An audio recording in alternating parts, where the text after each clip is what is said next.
It is a fast-acting viral strain that infects the host immediately, and upon getting sick, the infected will become racked with coughs, sweat profusely, and start to get the shivers and chills. There he is, the legend. The man, the myth, the legend. Yeah. You can't literally run a promotion just for the AEW, what do they call them, sickos? Thank you very much, TikTok and AEW. See you tonight. Tony Khan started telling people there's no such thing as long-term booking anymore. It's week to week. The best guys, Tony Khan. We just secured the bag. It's not like I tried to be a character. It was just sort of happened naturally. But it was never something I intended. It was just something that happened because the wrestlers asked me to do things in matches, and I do them.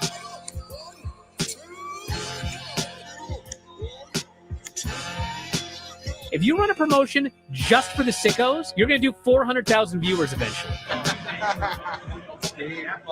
Effing melts. You know that SmackDown actually went over and everything? Yeah. You know, What's the point? the point of SmackDown. What are you getting at here? That the DVRs didn't pick it up. Did they not pick it up? Mine didn't. Let's get into everybody's favorite moment, and it is called Dave Meltzer's Dumb Moment of the Week. What would you like to listen to in your ears? I'd like to hear the flute. Well, if you'd like to flaunt your flute, then we can find you a flautist. We just secured the bag. It doesn't help me. Okay, so complain, but I will complain. Let me have my misery. And when I heard that, I was like, what? Thank you, fuck you, bye, boom.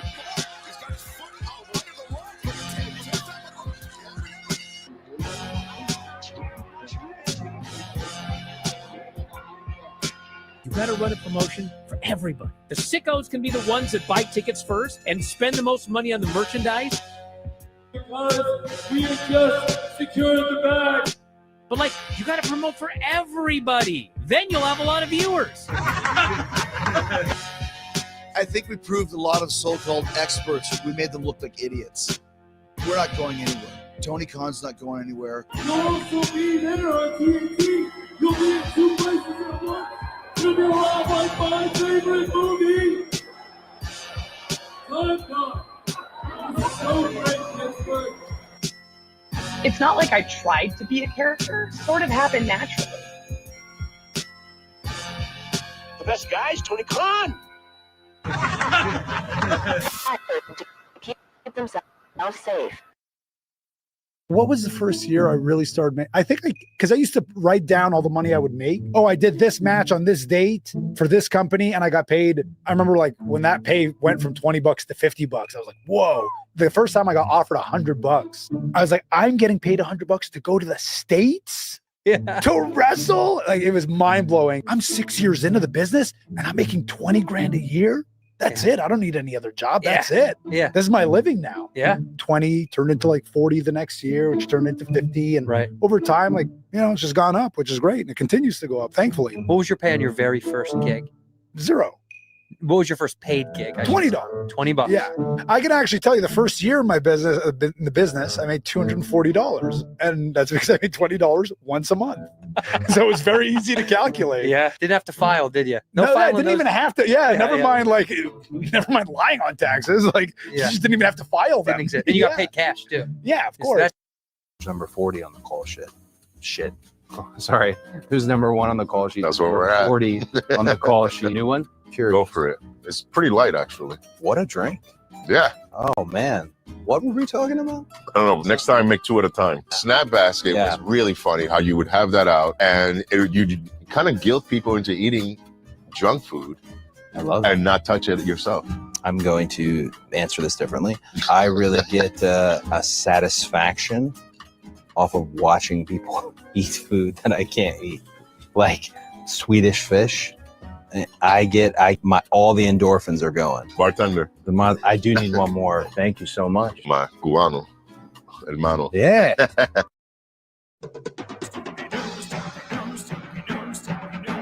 Go Stephen P. News. If you need to sue.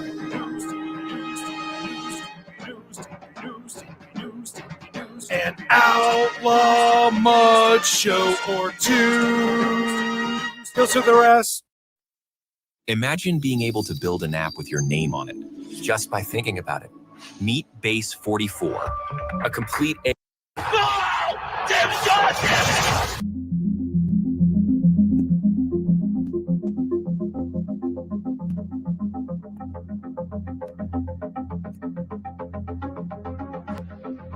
Ladies and gentlemen, shit's about to hit the fan.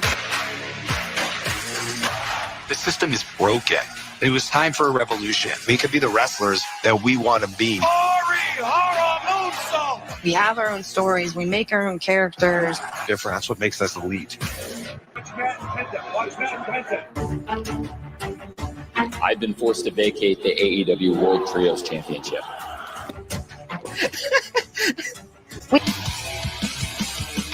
Fun created a revolution. Show days, super chaotic. A lot of times we get here and we don't know what we're doing till hours, minutes before we go out there. There literally are, I think some weeks, 100 talents running around backstage. At that point, it caught Tony Khan's ear, and he started thinking, maybe I want to do this, let's get together. And I guess the rest is history, right? We're just getting started, but it's a great fight to start a great night. Orange Cassidy in serious trouble. This will be fun, right? I'm excited. Ready to go? Go to break. Figured it out what works as a heel in the ring for me. Austin wants to be here so bad. And Is it a break spot? Not yet. we need to build an army right now. It was good. The match, good match. You thought everything looked okay? Yeah. I hope it was good. I just feel like You tonight. That was big. We've seen this time and time again out of Jericho and Guevara. That's awesome. That was great. Ah! Yes! Sick! He's going to take on it. And Claudio Castagnoli. Is that heavy, Tony? No. I gave you extra time. 6 to break for right now. Go. Quick. They're really flying through. Hey! That was great. That was perfect. 1, 2, 3. Are you okay? That was great. Way to get him up at the end. You got him back. That was great. Pick him up. That was a great finish. Oh, yeah. Going into the card rundown. We'll feel out the ending, and then we'll go into the card rundown bumpers. With Ty Mello, Dr. Ty and Anna, and Will Nightingale taking Britt Baker with Sky in her sights, and now Sky Blue goes down. My catcher. The team match right there. Jamie Hayter coming up right now. The Elite versus Death Triangle. The sooner you get to the Death Triangle, the better, man. Good. All right, the Bucks are attacking. Oh, this.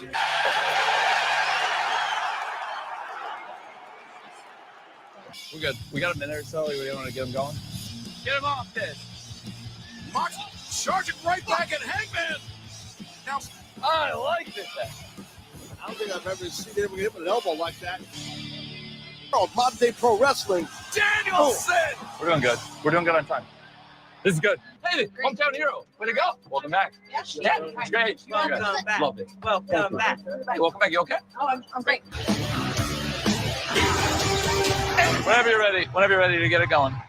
A secret. Am I safe? Am I safe? Oh my God. They snuck in. It's beautiful. Thanks for getting in. Of course. So it felt great to see Tony. He has been incredibly supportive through this entire process. Of course, we had communicated and talked, but it's not the same as seeing someone face to face.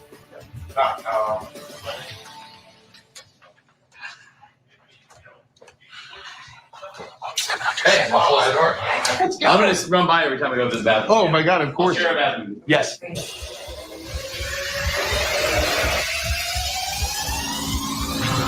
It's Wednesday. You know what that means? AEW Dynamite is live in Los Angeles at the fabulous Kia Forum. All right, we're 2 minutes here. I'm gonna give you the 5 in about 30. A win. Thank you.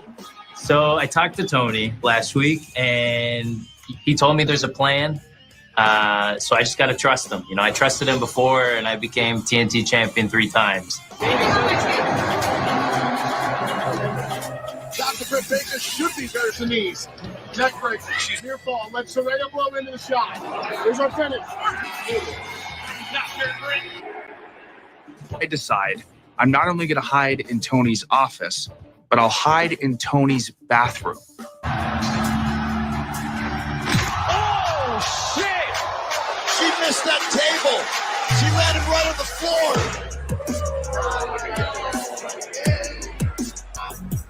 Oh yeah, it's crazy. To get to the bell in 2 and change so we can celebrate. The kid looks like, At this point, literally ready to throw up. Let's do it. By the ring. Thanks, Tony. Thank you. Thank you. This is it. I didn't. Let's go. Fucking months. He looks amazing.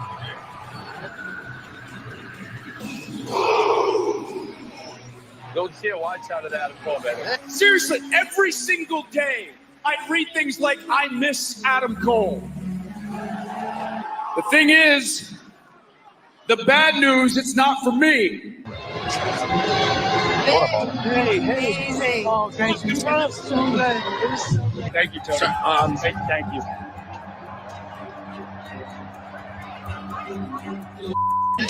Feels good. Feels so good. I'm so happy. Let's f***ing go today. All right, boys, I gotta go out.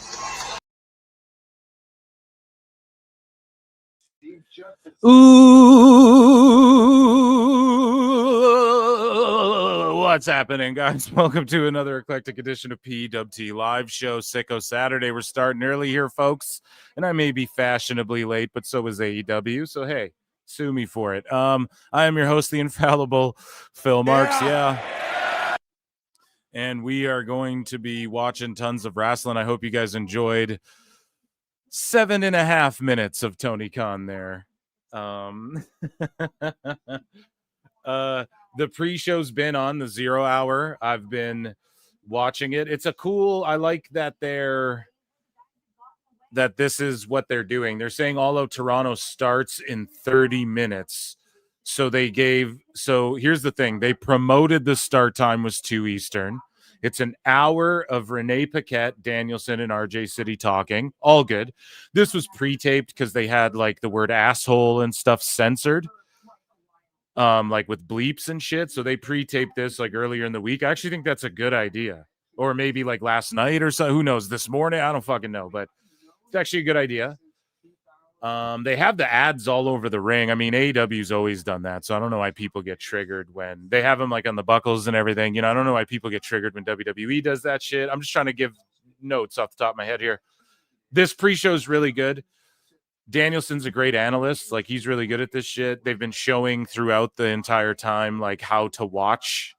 And if you're watching right now, they're showing this, like, at the ticker at the bottom. It's like, here's how you can watch all of the pay-per-view on all these platforms or whatever. I'm trying to see how many are live watching. 11,000 live watching this portion. So matches start. We're just getting, like, an hour of pre-show matches in 30 minutes, right? So I appreciate everybody who stayed locked in here for like half an hour. I didn't know. I was just trying to start when AEW did, but I do have news. And every time I try and stuff it in, I was like, it'll take me about an hour. No, it'll take me a little bit more than that. I know that. So we're going to run through everything. Chat, thank you for being here. If you're on X, consider coming over to YouTube, youtube.com/@ProWrestleClips. Over on the Times channel is where the replay will be at. Appreciate you guys. We're on our way to 7,200 subs. Amazing. And I feel like I hit like 3,000 not that long ago. So we're flying. Okay. And this is incredible. I appreciate you all. And we're going to be spending a lot of time today. Okay. And these things might overlap is what it's looking like. I don't know, because the way they're advertising, there's like an hour-long pre-show. If you're watching for WrestlePalooza, if you're watching on ESPN, I guess there's like a 2-hour long, or like all day they're doing WrestlePalooza content or something like that, WWE stuff. So that's really sweet as well. So anybody who comes here to hang out with me, I appreciate that. Consider becoming a member. You get access to my Member Monday shows, which are always great after the weekend. What else do we got? Dave has been completely melting down. I want to get to some of that. We might save that for in between shows if there's time, but if they overlap, I don't know, but we'll fit it in. Pause. What else do we got going on? The pause is still funny. I don't care what anyone says. What else do we got going on? Yeah, and then WrestlePalooza. So I did a preview show, that's right, with Matthew James and JJ Alexander of Full Circle Radio Network. Go and check them out. And we did a great preview show for this, where we really break down the card and all of that and the stories leading into it. But they tell great, like, road stories, and JJ talks about his feud with the Bucks where they tried to get him canceled and all this, or canceled, that's the word, but they tried to like get him to stop promoting shows and shit. It's an awesome episode, man. Make sure you guys check that out. That's PWT podcast episode 99. Okay. And hell yeah. All hail the Illuminati. That's goddamn right. Guys, you can super chat in if you want to support. Consider checking out my Patreon. I just uploaded a watch along of Tough Enough episode 7. And every week there's a new video going up there as well. Shit that's not on YouTube. Okay. And yeah, so make sure you guys check that out. And you also get access to the bonus shows that way. But there's also just like Patreon stuff that isn't on YouTube at all. Yeah, so those are my plugs. And let's get into stuff, okay? Because I didn't give my picks, so we got to give Phil's picks, okay? Heat we go. What's up, Lincoln? All hail the Illuminati. Plus WWE is being advertised throughout the NCAA games. Yeah, it's just I don't know if Tony Khan made the right move. I think he's just pissing people off who want to watch WrestlePalooza and also want to watch AEW. I think he's just pissing people off because realistically, you could just watch this at any time. And the people who bought a ticket to go to this show, like hours later, like they could have had babysitters lined up and shit. And I know it's like some may say a minor inconvenience, but who knows, that could result in like, let's say 1,000 people, and maybe that's being steep, don't show up because of that. Because it fucked it up for them and they just sold their tickets off to scalpers or fucking passed it on to people who might not show up, It's unfortunate. But WrestlePalooza was promoted on College Game Day. Yeah, so that's all crazy. That is all amazing for them. I'm going to promote some AEW here, though, okay? I'm going to do my best. I'm going to try and get everyone amped for the show. We have the Toronto Maple Leafs color. This poster's really cool, but it's filled with so many fucking people. Nobody stands out, man. Who's your superstars? It's so much going on.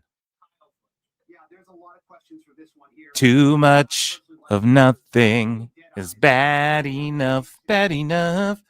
It's fucking too much, man. Okay? I'm triple cupping coffee here today. I got a big... So, pardonnez-moi. Let's go through this thing quickly. I'm going to give picks. I think the problem with AEW is it's largely predictable. Oh, but the match, it was fucking amazing. Super predictable outcomes. The Ops, Joe, Hobbs, are taking on, in a tag match, even though they're the trios champs, they're taking on the Workhorsemen out of nowhere, like an RKO. Anthony Henry and JD Drake are just by submission. So here, I'm looking on. Oh my God, look at this. Did we just catch a AEW botch real time? Or what's going on? Where is the has 0 Hour kicked off, or are there matches going on for people in the building that we're not seeing? Chat, I'm going to need help with this because typically it says, look at this on Wikipedia. The Ops, Joe and Hobbs, defeated the Workhorsemen, Anthony Henry and JD Drake by submission. You guys see that? So is that because like there's a conspiracy afoot? Do you guys see that on Wikipedia? Look at your screens. The Ops, Samoa Joe and Hobbs defeated the Workhorsemen, Anthony Henry and JD Drake by submission. So did someone in AEW update the Wikipedia? Or they're happening right now where? You watched it. Oh my good gracious. Oh, it's airing on TNT, so I'm on their YouTube shit like an asshole, watching with 11,000 people not watching the Ops, Samoa Joe, my favorite wrestler? Oh my God, how could they not have fucking... Oh my God. Yeah. Where did anyone ever say, other than Tony Khan's Twitter that I didn't look at because he's fucking probably got me muted and shit, where did it say that that's airing on TNT? Anywhere. Are you fucking kidding me? It's the second hour of Collision. Was it taped? Bro, I'm gonna throw up. What the fuck? What did Tony, what are you doing? This is all, bro. Oh my God. And you had Dave Meltzer going, oh, to use the ESPN app. It's so hard. I'm a boomerang. Bro, no one told me Joe was on TNT on a pre-taped pre-show. Is that what the fuck? I'm like jumbling around. I'm watching this YouTube show with 11,000 people right now, chat. Just watching it like assholes, listening to Renee Moxley Good fucking talk. Holy shit. Dude, it's too early to be cussing up a storm like this. Whoa. Here, I need a sound for this. You fucked up! You fucked up! You fucked up! Where did anyone say that was the case? So who won the match? Okay, so the Ops won. Awesome. Good to see, I guess, JD. I mean, that was my pick. It doesn't count, though. For 26 years old. And, 2 weeks in a row. Doesn't count. He nearly took out Hangman. I'm surprised Hangman was actually able to even wrestle this match. Okay, let me switch. Sorry, I got to get TNT pulled out. Like, what the fuck is this, man? I'm sitting here putting it over, too. I was putting over this YouTube thing. I was like, oh, man, this is actually good. I think they pre-taped this. This is actually a good idea before, like, just save the wrestling. Just throw an hour of wrestling if you're going to do it. It's way better to, like, give these packages and all this shit. Boom. So it's on TNT, right, guys? Not TBS? Missed 2 jobber matches. And then Garcia won as well. Garcia beat Shibata. Woo! I have no idea what they're thinking. Okay, sorry. That just derailed my whole show. I have to start over. Okay, guys. Pre-show incoming, and I'll be right back in 15 to 25 with...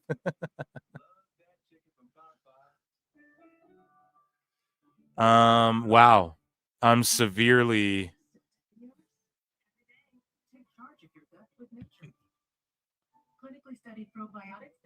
disappointed in whoever booked this shit. Okay. Oh.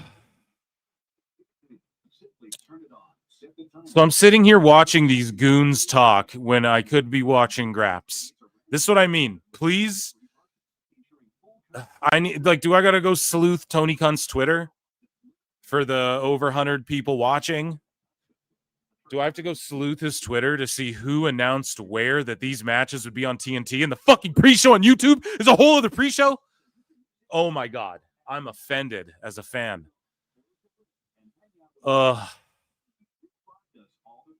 Holy shit.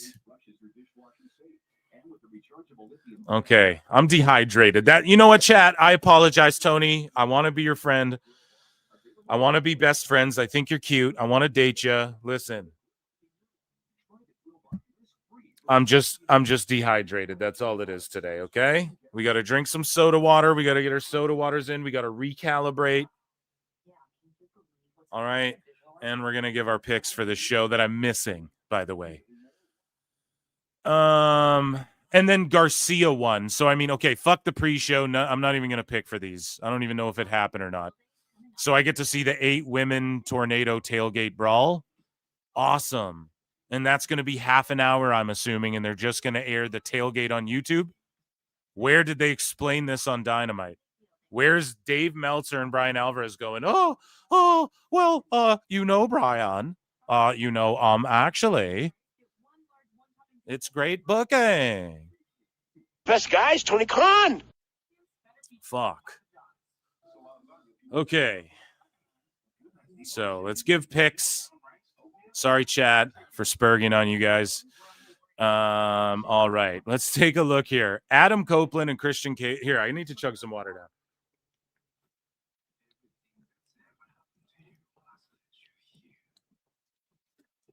Okay. Pardon me. And sorry if you had to hear that. That was now I'm drinking water. That was the sounds of Meltzer glazing whatever the fuck glazing Will Ospreay's tweet from earlier dissing WrestlePalooza. Okay, so Adam Copeland and Christian Cage versus FTR with Stokely. I don't really give a shit about Stokely being with FTR. I said that on the preview show. Obviously Edge and Christian are going to win. The Hurt Syndicate take on Ricochet and GOA, Gates of Agony. Now, MVP and Lashley and these guys, and MVP said that it's not about it's not that he doesn't like Mike Bailey or any of these guys. It's just that they want to put over guys they think they can really help and shit like that. I broke it down extensively on my show. MVP confirmed what I said. And yeah, I just if that's the truth, then Gates of Agony are going to win this match. If Lashley and Benjamin and them win, which like they kind of should, man. Like Lashley and Joe should be fighting for the title on this fucking card or something, like in one of those fight pit matches or one of those cage things they did with Wardlow and Hager or whatever. But they just don't give people the money shit, you know? So I bet Hurt Syndicate wins, honestly. I'm just going to throw that out there. Monet versus Riho. We know that Monet's going to win this shit. Darby Allin versus Moxley in the coffin. Darby's going to put Moxley in that coffin, or else he climbed that mountain for literally nothing. I think Darby will like coffin himself. He'll like coffin drop Moxley through the top of the coffin, and then they'll both be in the casket. Mark Briscoe's taking on MJF in a tables and tacks match. I mean, I brought this up on the preview show. What does this mean? Like, is it tables and tacks? Like, is it just tables and tacks, but you have to pin or submit the person? Is it just there's tacks, but you got to put them through a table? Do you have to put them through a table with tacks on it, or it doesn't count? Do you have to put them through tacks once and tables once? I don't know. I don't know, as Lex Luger would say, right? I don't know. But I'm curious. And MJF and Mark Briscoe will put on a good match. I mean, it's shitty that Briscoe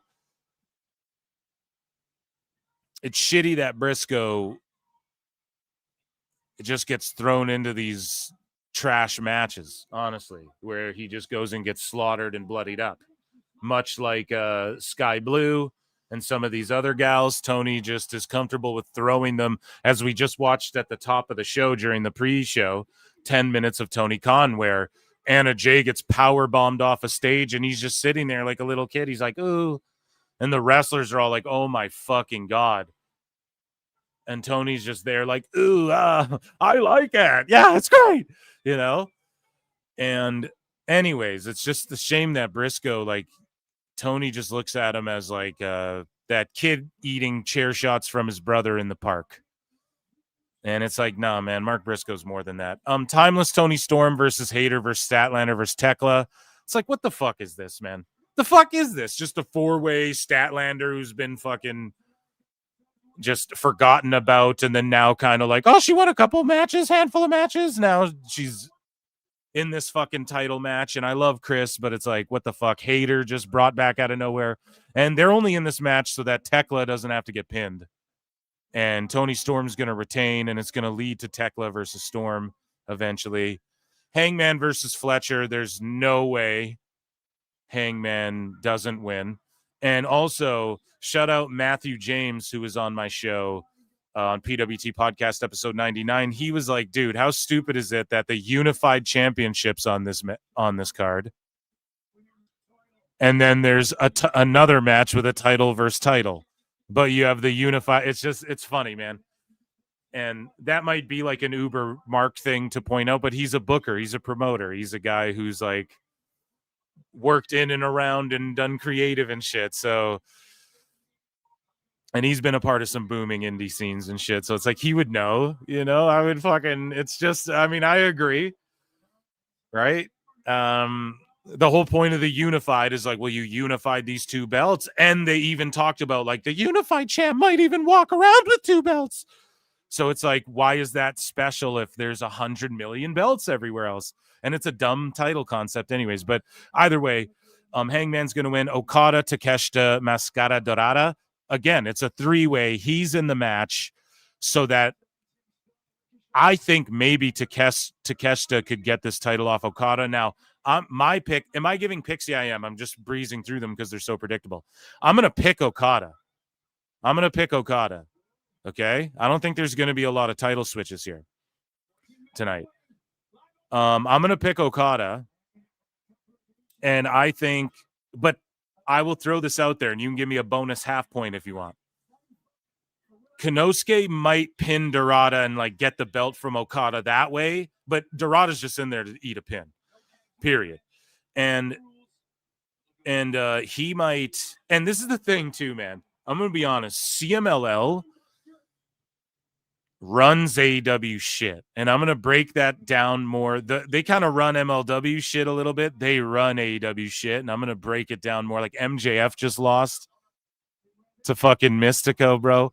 Like after all that shit he was saying and talking, and oh, well, he's a heel. He's supposed to. No, I get it, but he won that title, bro. MJF should have won that fucking feud in Mexico. If they're gonna run with that shit. Oh, but they need to make a superhero out of Mystico. Okay, he'll get it later. He'll get it from him later. But like, oh, you have to take his mask off. Then you shouldn't have hotshot booked everything, the title, the mask, all that shit. I'm telling you, because they had something with MJF there in CMLL. Honestly, they did. Like more people were paying attention to it. But I digress. We're gonna talk about that in the coming weeks. CMLL, for instance, Mascara Dorada gets thrown in here, right? CMLL superstar. And why is he in this like Okada, Takeshita, besides to eat a pin? But it's like CMLL can just bully their guy into your triple threat. Or like, oh, they put this guy in there, but he'll fucking eat the pin, but MJF's going to fucking lose over here. Maybe you'll call that a good relationship, but I'm just like foreseeing this. The way you turn on an MLW show and it's like all fucking CMLL guys, I swear, man, they're going to start running amok on triple cups here in the coming years if shit doesn't get better, because they can rely on how hot CMLL is and they can hang that over AEW's head. They're hotter in Mexico than AEW is in America. You guys get what I'm saying? Whatever. That's a whole other discussion for another time. But anyways, though, Mascara might eat the fucking pin, which hurts him none in America or helps him none in America. Doesn't matter, right? But in Mexico, it hurts him none either. So, but Okada, I think just a betting man, if you were like gun to the head, I would go Okada, okay? Big Bill versus Kingston. Kingston's going to get the win. The fucking dirt sheets reported. Fightful reported. They legitimately reported this. We covered it on the show on the weekend or the member show or the podcast or some whatever. I do a billion of these. They reported that apparently AEW told them, someone in AEW told them that bringing Eddie Kingston back was not to generate buzz, was not to be a surprise and generate buzz for All Out. And it's like, so why the fuck did you do it then? Who told them that? Sanity. Absolute craziness to even say that. Then why do it? Then why do they have a match on the pay-per-view? Like, what was the whole point of this thing? That's what I mean. It's an ass backwards company. That's why CM Punk's like, I don't know what they're trying to do over there. I just know that it's not like run a business or do TV or, you know, pay-per-view properly or whatever. So, Brodito, this is where I think the title change is going to happen. A 4-way ladder match. And I'm not going to lie, I'm excited to see people jump off ladders and shit. Like for AEW, I'm more interested in, okay, let's see these crazy, hardcore, wild ass. Like that's what you tune into indies for and shit like that. Back in the day, you know, you'd see this crazy shit in the 2010s online and you'd be like, holy fuck. And that's part of like how the Young Bucks, like they were having crazy ladder matches with the Hardys and shit. So honestly, I have the most interest in the tables and tax match, the 4-way ladder match. And I wanted to see Joe wrestle, bro. And I fucking missed it. And then I don't really, I mean, the rest of this, I honestly don't care that much. Unless they just shockingly put the title on Fletcher, which wouldn't even hurt their TV. It wouldn't hurt their TV. It might help their TV. Honestly, it might help the rate. People might go, what? They fucking put it on who? You know? But it's better than like just keep it on Hangman more. You know what I mean? If they just shockingly put it on Fletcher, that would be crazy.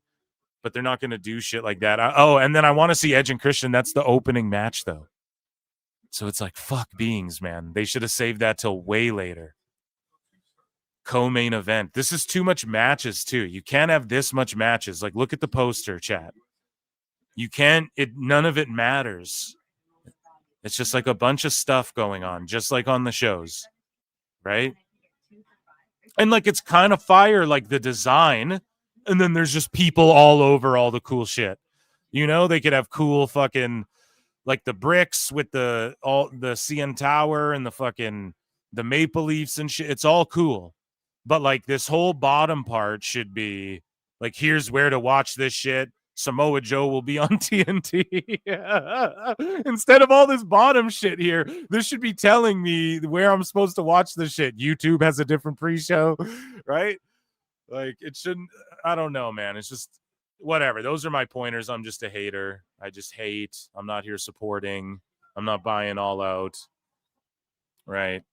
So that's the preview, guys. That's my picks. So I locked them all in. Hopefully someone kept track. I'll just run through it again, I guess. We got Okada, Storm, Hangman, MJF, Allen, ENC, Kingston, Monet. Oh, and then I didn't pick for the so also did Hurt Syndicate fight or no? Yeah, that's on the pay-per-view. I don't think I picked for them. Hurt Syndicate will win. Even though Gates of Agony should win if MVP was speaking facts. And then for this 4-way ladder match, I think Brodito is going to drop the titles. I think the Bucks get him. I think the Bucks get him.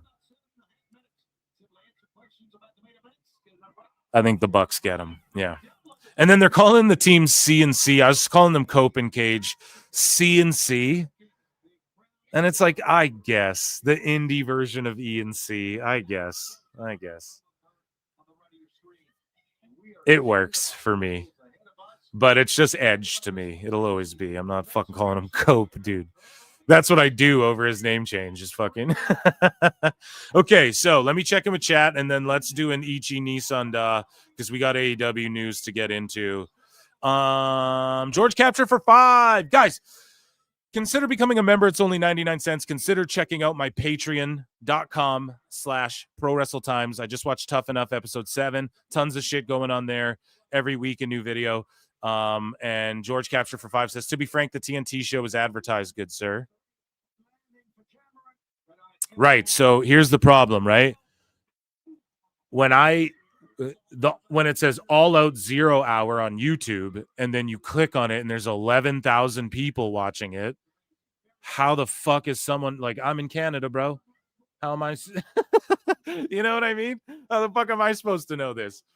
Like, come on, someone should have fucking broke this down. Maybe I was babbling about it through Dynamite, but for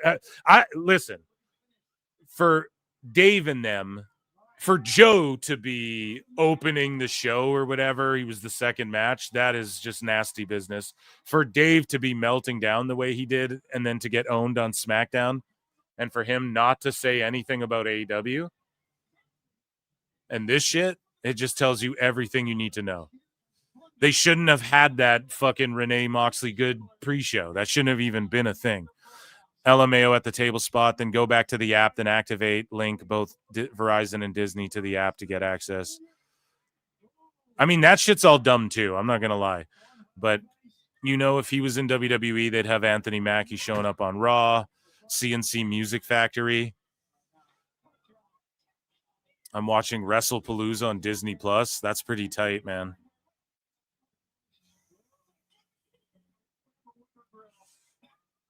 A 64-ounce soda water. Okay, that's when you know you scrolled too far. Okay, they're putting her head in a grill.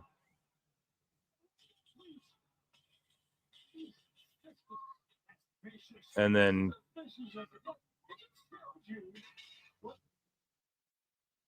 like the feed cut out on TNT.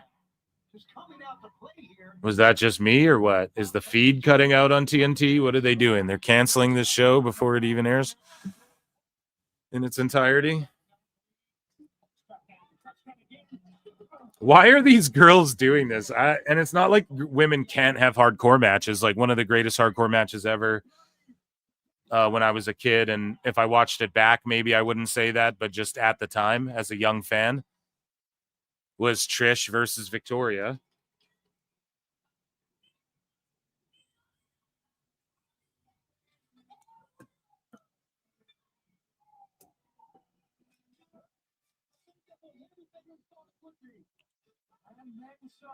So 4 minutes till Graps. Okay, ladies and gentlemen. Ichi ni Sanda.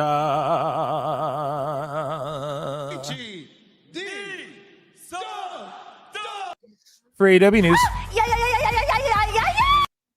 So WWE reportedly uses the name Snowman for Tony Khan backstage. That's what Meltzer's saying. So he's doing anything he can to drum up controversy and fake news, and all of that, all of those sorts of things, because he's sweating bullets. He is going to go out of his mind, lose a bunch of more subscribers. All of this shit about what AEW's viewership is about to come out, like the same way Kimmel just got booted off the air or got suspended indefinitely or whatever, and then his ratings came out and he had like 100,000 people watching the show or something like that. Something crazy. Go fact check me on that, but it's something crazy. It came out like he was doing terrible viewership. He's getting paid all this money to do this terrible fucking show, and so it's not outside the realm of possibility, but it's just like Dave will get exposed for this shit. And he just exists in a bubble, and he's really spurging out about it lately. And now he's saying that people in WWE reportedly use the name Snowman for Tony Khan. Other people came out and said, I guess other dirt sheets looked into this and said that it was entirely debunked. And Dave Meltzer, I think it's in Dave Meltzer Dumb Moment of the Week, but he got owned, like apparently. And like, I'm going to give Fightful credit too. Lately, they're waiting till Dave says some shit and then they fucking own him. And I actually, it's been popping me. I'm not going to lie. I don't know. I don't look at who's writing the articles and shit. It's just someone posted. I'm blocked by all Fightful shit, but they blocked me a long time ago. But it's just like, it'll be like at Fightful. They'll tag it and they'll credit it to them. I don't know, whatever. I'm indifferent. I don't give a shit. I don't need to know. But not that it would change not that it would make Dave any less wrong. Do you know what I'm saying? But someone pulled Dave's card. I don't think it was Fightful, but it was like Mike Johnson or someone pulled Dave's card and was like, no, this was vehemently denied by people in WWE. I'll tell you this, man. I've never heard or seen anybody, not that I'm backstage in WWE, But just from the little bit I know, I've never heard anybody call him that other than like Marv the Movie Monster. Shout him out. No, he did that song though. It's a pretty funny song. But like I've never, like, I don't know. That's not something people don't just go, oh, Tony Snowman Con. That's like a heel Uzi thing. I don't even think people in private really do that, you know? Like even people, if I DM with like Meltzer said what, we're not sitting there going like, oh, Snowman and shit. Like even, and we're, you know, shit talkers. It's like, so I don't know. I think Dave's just melting down. He might have just stumbled across Marv's video randomly, right, this week. And who knows? But yeah, he's just triggered by something or someone told him something that isn't true. And it just makes him look stupid. And he's just like really reaching, trying to drum up controversy and get people to hate on WWE because he's just really upset with them. And he's also mad that he got owned on SmackDown, right? He got straight up owned by R-Truth, who, and I'm not saying R-Truth's a dummy or anything, but in kayfabe, he's like the dumbest ass motherfucker on the roster, right? And Dave just got straight owned by him. And it's one of the most glorious things ever. So yeah, again, that's why he's making shit like this up, or he's just reporting this, or it's something he heard like a long time ago that he's just trying to bring up now. I don't know, man. I don't honestly even think that Tony Khan is like maybe, man, rich people and people like famous people and people with money and shit. Yeah, if you know them, they like to party. We like to party. We like to party, right? So, oh, dude, I have to skip fucking Burton's Batman for AEW. I don't know. I might just stay watching TNT chat. I don't know, but this is a fucking great movie going down right here. But yeah, Dave is just having a meltdown of epic proportion, and we all saw it coming. We've been predicting this. I will just continue to reap the benefits. I've been tossing an idea around in my head, but I don't know. We'll talk about it members Monday. We'll talk about it with the members, okay? Okay, so moving along here, Kiera Hogan is no longer with AEW. Speaking of Fightful, they reported that. And I like Kiera Hogan. I like when her and Layla Gray were with the baddies, the baddie section in AEW with Jade before she went to WWE. I've been saying, like, listen, man, Jade is a 1-to-1, same name, same look, same music as AEW, essentially. Just fucking do a baddie section with her there. Turn her heel. She'd be more interesting. Make her like the final boss. Bring in a Kiera and someone else you got on the roster to be like her fucking minions. Maybe get 4 girls and have them like the Bad Girls Club type shit. They were kind of doing it in AEW, whatever, man. They rip you off all the time. Oh, you want to see something done in AEW, done in WWE? Yes, I do want to see it done there better. I do, yes. Because Tony didn't fucking fulfill it. And that was what, and listen, that's why AEW was dope in the beginning. Because we wanted to see them like, oh, let's see Joe get that world title run. Let's see fucking, man, Kenny and, who was being misused. Or like Danielson wants to go have bangers. WWE won't let him wrestle. Or like Punk comes back. We want to see Punk have these fucking feuds with like the Omegas and the fucking Joes and for the world title and all this. And people can say like, oh, we did get that, but we didn't really. We didn't see shit fleshed out. We saw Punk get in fights, get suspended, and then spray paint a belt, and then, leave after his match with Joe. And we didn't get to see things get like proper story be told. It was just they had a match. Okay. What do we take away from those fucking moments? Oh, the crowd was so hot when Omega fought Danielson. No shit, Anyways, moving along. I would like to see, though, Kiera Hogan. I don't know. Like, I don't think she's like the best wrestler in the world, but I would like to see her maybe do a baddie section type thing. They could do that with Jade in WWE, even if it's not with Kiera. But Tony Khan announces that Adam Copeland and Christian Cage versus FTR will open All Out. Terrible. Adam Copeland says John Cena's homage to him was super fun. He says, I saw a clip where he did the whole setup and everything. It's super fun. For John and I, we're two guys that met each other at the right time. He needed a bad guy. I needed a good guy. It just clicked.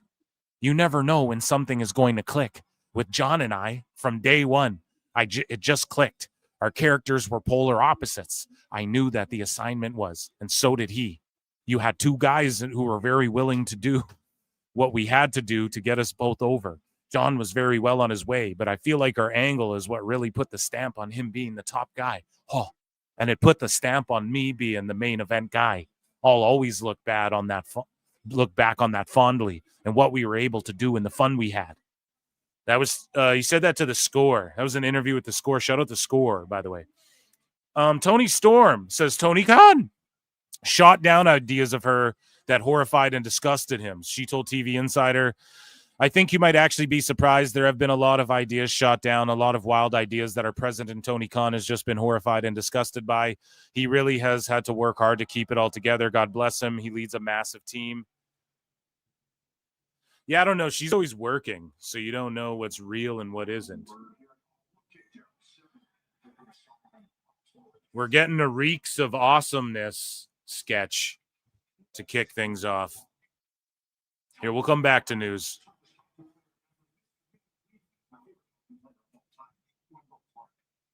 Wendell Clark fucking rules, dude.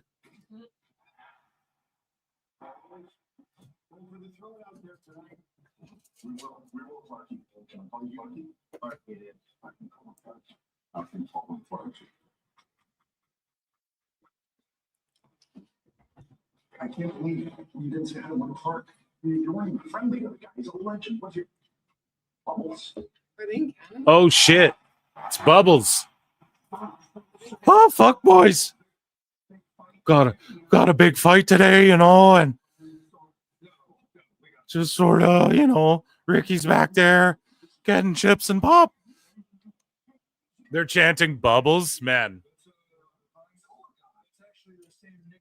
I've gotten fucking loaded and eaten hot dogs out of tinfoil with the TPBs and with Corey and Trevor out front of the fucking venue, chugging a bottle. These guys, like, literally chugging a bottle. The green bastard. Oh, dude, this rules. I think I'm like a bit behind you guys. It's all good.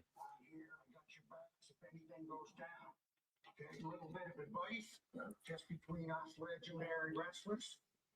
Start attacking people, no mercy.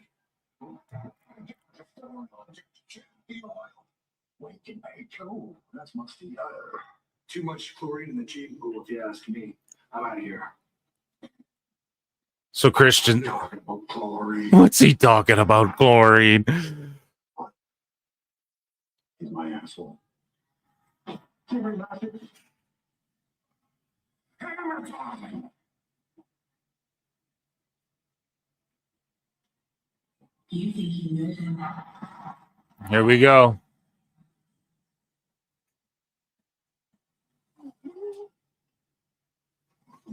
Yeah, we got to give Edge and Christian their due. We're going to watch this one, chat. We'll do more news after this one, unless it's tables and tax. I hope Christian comes out. Like, I want them to be wearing, they got to do like an homage to their old shit. She looks like Edge is doing a little bit with his gear.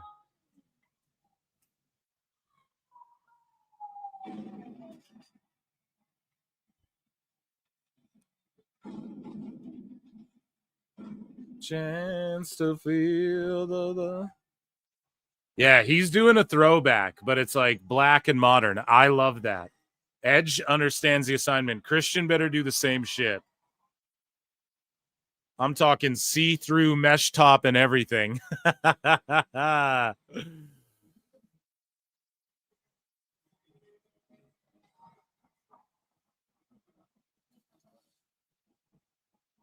We're not being bot attacked for All Out. And if we are, shout out the mods taking care of that. Chat, if you're on X, coming over youtube.com/@ProWrestleClips. We have lots of news and shit to get to today. Some WWE stuff before WrestlePalooza. If you guys are trying to watch this shit, I had a post to explain it to people, but whatever. They've done that. Broken dream. Leave it all behind. So the attendance here singing right now, I think is what, like 11,000?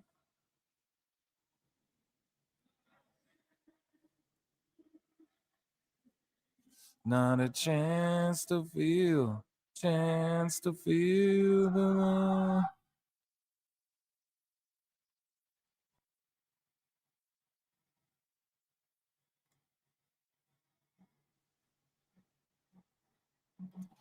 Here we go. Christian coming out now. Yeah, I think the attendance is like 11,000.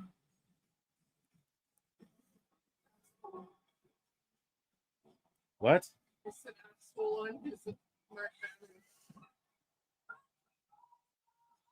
Scully Vibes, a member for 16 months, says, we got a wrestling Saturday. What's the vibes? Is hit the like. Yeah, dude. Hell yeah.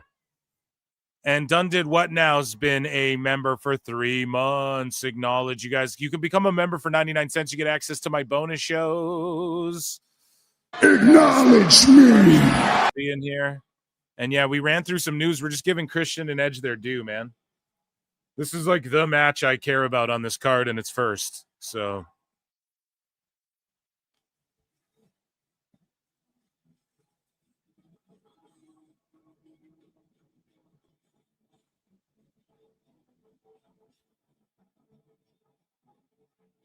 $11K, like Raw outdraws that. I'm not trying to hate, but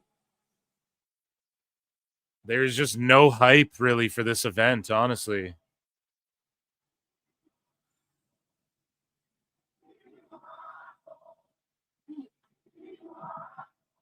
And they're chanting, he's our asshole.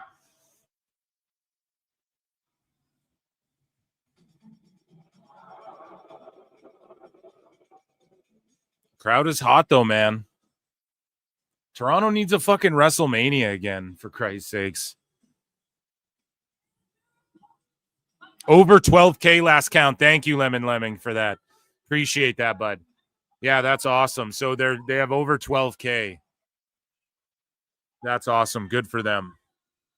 I'm not shitting on when they do a house, man. I won't ever do that.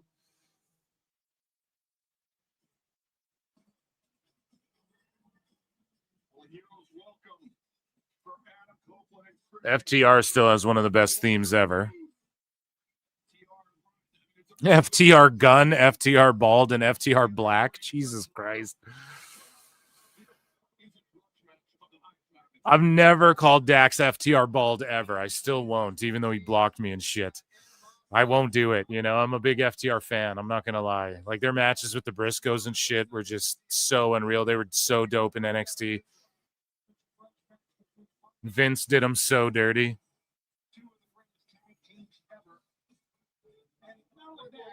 You know there has to be butterflies for Coach and Christian. They're back home for the first time in 21 years together. That's over 8,000 days. And just notice what's on the bridge of the nose of the Dax. Yeah, did you see his nose after Wednesday night? Right. Oh my gosh. Yeah, Christian Cage breaking the nose of Dax a few days ago with the microphone in that melee. So Dax's nose is broken, I guess. He's working with a broken beak.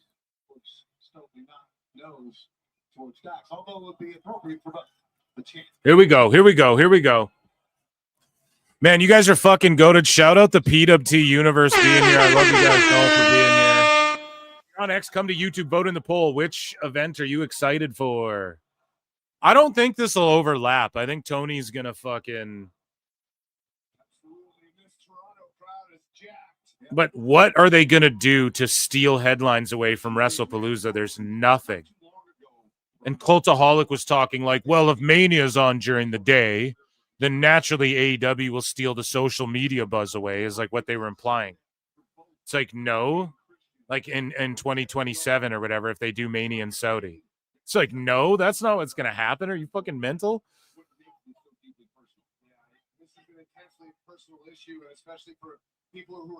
They can't. If they're on the same day as a WWE show, they can't fucking, unless they're PLEs on a Monday, like against Raw, or on a Friday against SmackDown, they're not taking the fucking buzz away. And even then, we've seen WWE do shit on SmackDown where you're like, holy fuck lately, you know?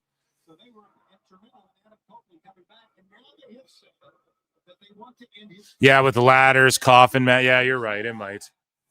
If it does, though, Chad, I have no problem. I'll shut this shit off in 1 second. I'm not even joking, but like they're giving me what I want. No, I wouldn't. I would just switch it over. I would just, but it would be on my smaller screen, and I'd be way more locked into WrestlePalooza. So they better wrap shit up, is all I'm saying.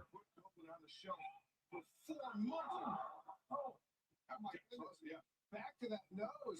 That nose hit that post. Reverse DDT cover.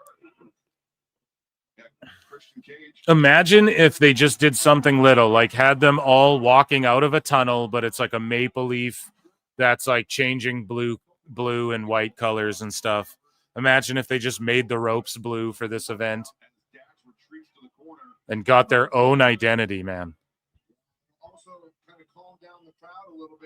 AEW going with white ropes is the most, like, that does not get roasted enough. It does not get roasted enough. Because we all know why they do that.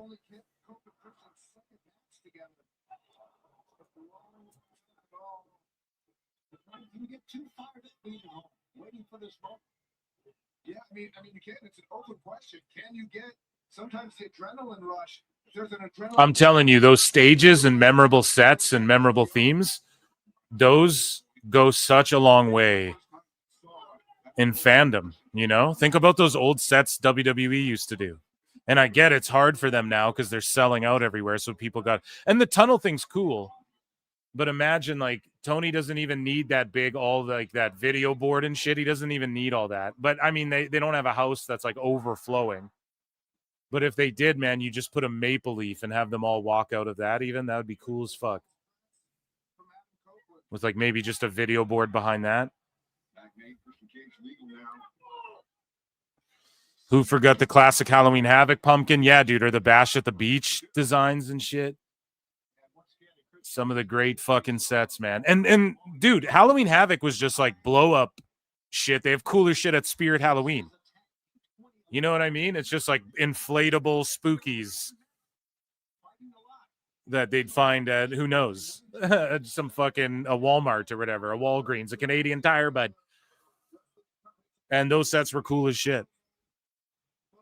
The backlash hooks. Yeah, dude.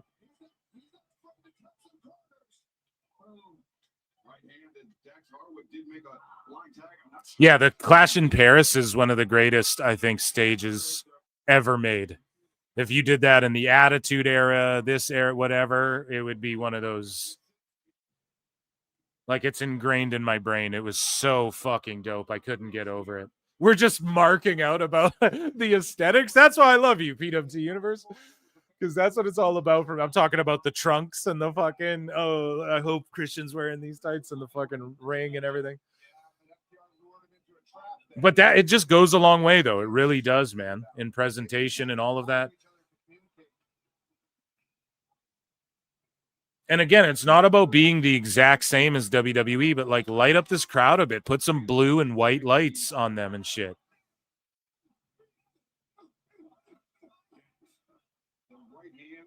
That's what ECW would try and do, is they would like highlight they would try and accentuate the positives. That's the old saying, and hide the negatives, right? AEW like tries to look bigger than it is and stuff, and that's what hurts it.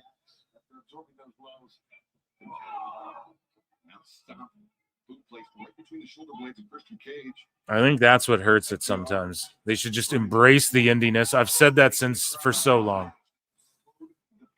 or go the other direction. Like, okay, if you want to be the big, larger than life thing, for sure, but you got to start listening to people like me and Bischoff and shit. I know that sucks to hear, but you have to. Yeah, I mean, we probably don't talk enough about how great FTR is. I mean, it's somehow. But so far, we're having a good paced match. I'm locked in, man. I'm glued. What's chat saying? In the ring together, and that's an incredible thing to add that to an incredible tag team like FTR. You have to remember somebody like Stokely. He's played an instrumental role in helping FTR win over the last few months, whether it's the assist on the pin, the powder in the eyes, right? Absolutely, and he's also pretty body on the line with him as well. So they trust him. I don't know. This crowd is hot as shit, but I don't know if they'll keep this up through the whole card. Because this is the opening bout. Imagine you like looked up when the pay-per-view starts and you're like just pulling up trying to get your seat and you're missing this. I'd be fucking livid. Like, this is the people's main event right here. And you could argue the same with like Cena and Brock, but here's the thing. I think something big could happen in this at the end of WrestlePalooza.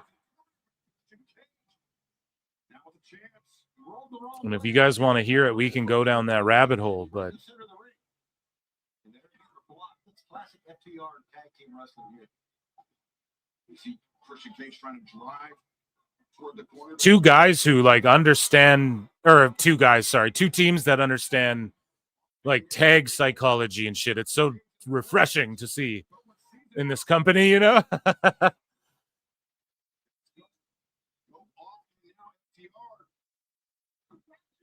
Give us an X-Files. Yeah, I just think that... Damn, that was a neat, close... But shout out this ref for like almost just calling that as a shoot. This guy here and Stephon Smith are the two best refs in AEW. I feel bad too. I feel bad because like I had JJ and Maddie on. Matthew James on from White Heat on the podcast, and like, you know, they fucking book people. They work on the indies. They know folks, and like Matt has friends in AW, and he's friends with Remsburg, and I was just shitting on him. He's like, "Look, Remsburg's a good guy," and I was just started shitting on Remsburg, and he was saying, and he's like, "Oh, it's my friend," kind of shit. I was like, "Oh, I feel so bad after I did that. I shouldn't have did that." But whatever. Just being honest. He didn't get offended or anything. I'm saying I felt fucking awkward after. I was like, "Oh, my bad." Like, I don't know Bryce is a dude, right? It's just his fucking reffing is terrible. I stand on that. And he's like the main guy. He's in all the main matches. It's like, fuck. Like, and Aubrey's way less defensive. Like, when's the last time you had a good laugh at Aubrey? You know? Like, she really got the memo. So shout her out for that. FTR may be thinking that stuff pile driver. Oh, that's into the post. Catch and drop. Drives down Cash Wheeler. Oh, he's going to shout out Cena. Yeah, do it, bro. See, this isn't cringe because Cena, like, they should be doing this. They're both. This is the one time I'm not going to give AEW any shit for that, honestly.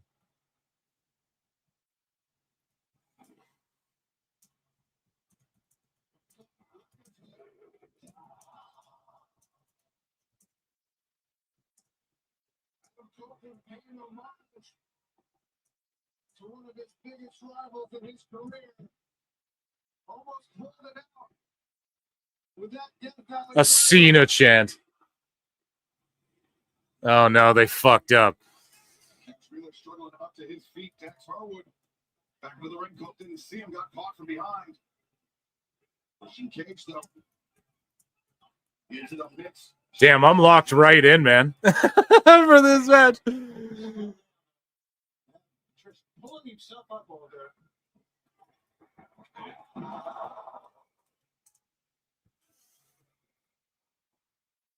Guys, I think a title switch could happen at WrestlePalooza.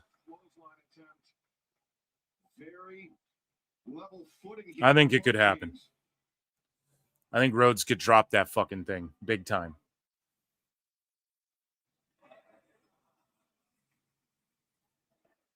And WWE like values their world champion. Like, yes, there's Brock and like Cena that doesn't need a belt. So I actually think the longer this match goes, the more it favors FTR. But I could also see Brock, as I said on the preview show, I could see him losing his match and then coming out and just attacking the WWE, like Cody Rhodes after or something again. Which we've been there, done that, but maybe he comes out and what if Drew wins and he just fucking attacks Drew? I don't know. Then they'd both be heels, but oh man, what is he? That counts as a tap. If I'm the ref, that's a tap, bro. Damn. Stokely hands him the apron. Ref, you saw that shit. DQ him. Come on, ref. Come on, ref. Yeah, I don't agree with their tactics a lot of time, but FTR is great at firing each other up. Rhodes is better in the chase, okay? And they're going to announce something big after WrestlePalooza too, like someone, not like WWE, but and then I can explain more, okay? Because this goes beyond WWE shit, okay? This is like, try not to blow up people's spots here.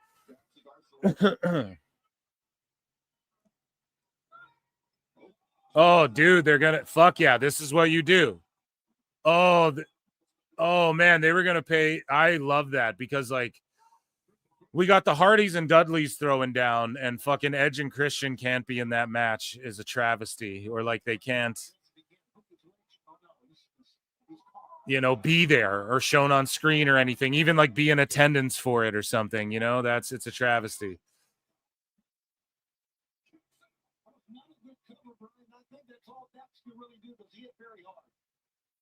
And Ian C, this is why we're marking out the nostalgia bit. And all of the sickos are going to be like, this is fucking amazing, man. Yup. And this is the shit you've been complaining about that WWE does all the time. This is a top guy speed match thus far, chat. This is what we call top guy speed. Or what the bloodline would call top guy speed, right? And this is like the most WWE. There's psychology in this tag match. They're hitting each other's finishers. They're paying homage to WWE shit, and it's getting the biggest pops. Stokely, okay, now it's like, let's DQ people. Like you're doing ref pull out of the ring angles. Now it's like, what the fuck? Right when I'm putting it over. Okay. Stokely just, I don't know, man. Stokely does nothing for me with FTR, and I don't care to see all this schmoz bullshit during Edge and Christian's match.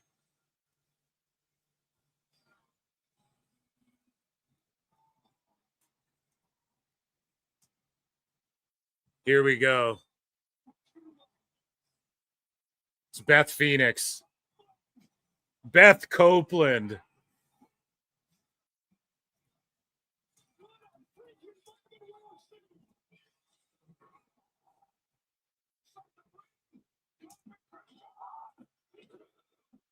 Oh, he kicked the fuck out. What are you talking about? Damn.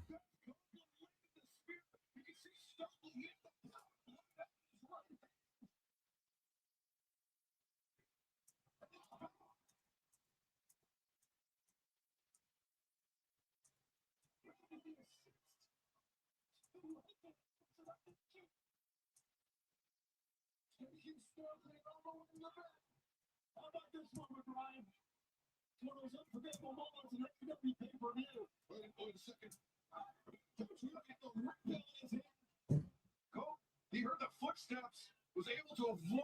Oh no. Dax Harwood backed it off. Damn, I'm actually popping for this shit.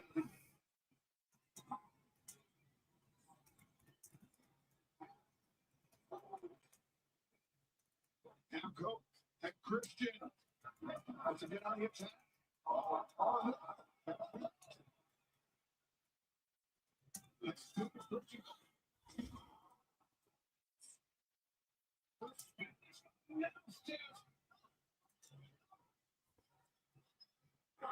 Damn, are they really going to beat them? This is not the right finish, man. Yeah.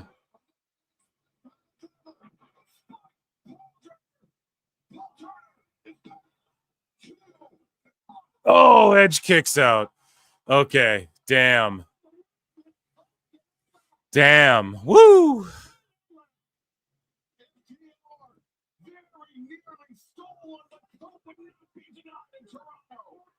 You have to worry about Adam Copeland's next. And Christian's back here on the outside. Yeah, Christian's being attended to on the floor. Copeland's not going to fight this alone inside the ring. They had the crowd. They lost them. No, there's 1,000 marks in this building saying this is awesome. No one agrees. Shut up. They fucked it up.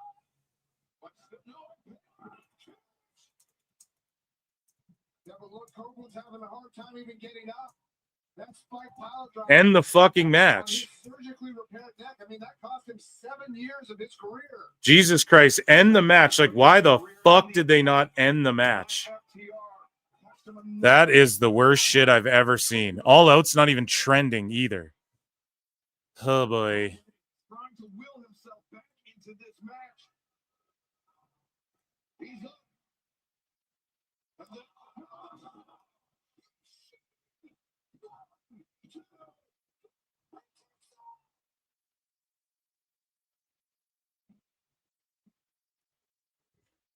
The Shatter Machine FTR have won championships around the world with that. But Adam Copeland still somehow drawing on the reserves. A second one, he's out on his feet at this point, Brian. Yeah, I don't even know how he's doing it. It's got to be just pure adrenaline. Right, wrestling at home, the fans helping him out. The uppercut. The excitement seeing Beth come out and help.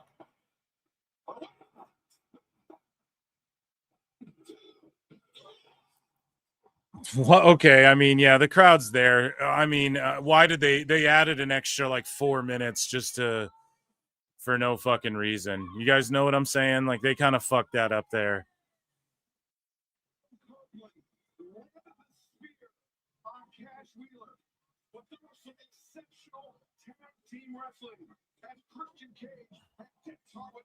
See, and then Beth has to walk back down all fucking awkwardly.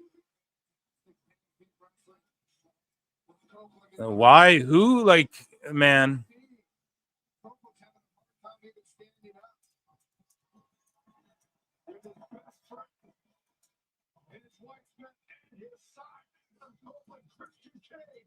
Once again, victorious in Toronto. I thought they looked sensational as a team, Brian. Yeah, I do too. Okay, who's coming out now? It'll be like Kill Switch and yeah, Mother Wayne. Edge hasn't had a good match or promo since he first retired. I disagree. Man, seeing Beth there kind of means my dream reunion of Santino and Beth likely and happening. No, we'll see Edge, Beth, and Christian and all them back in WWE rather. We'll see it for Hall of Fame inductions and blah, blah, blah. That'll all happen in our life. Now they're fucking up again. More schmozzy bullshit. They can't just let the hometown guys.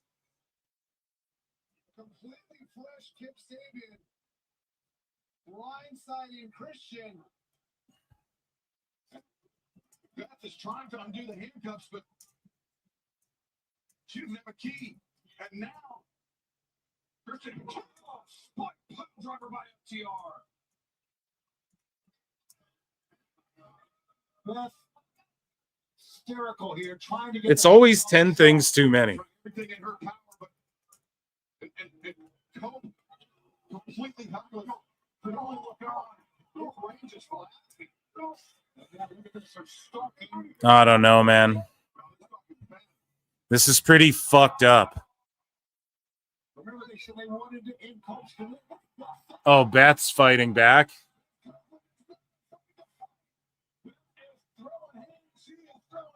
Oh, no. Are they going to spike pile drive Beth? No. This is what you do on Dynamite to get your revenge and cause a rematch in a cage or something.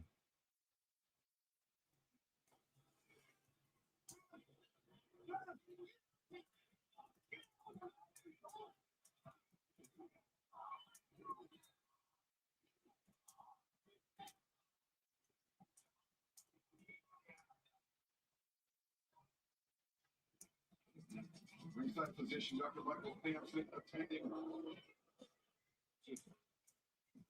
Beth Copeland after just these disgusting actions. Yeah, I'm telling you, FTR reached a new level.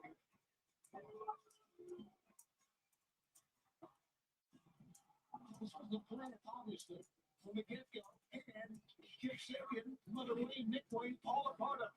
They could have had a segment on Dynamite where everybody thought that FTR would shake fucking hands with ENC, right? Or tomorrow, whatever, on Dynamite. They could have had a fucking they could have had a segment like FTR and them, like they go, maybe Edge and Christian come out. They go, yeah, we got to win. Plus my wife is here, whatever. And then Beth comes out and then it's like a moment. They're all fucking, you know what I mean? And then,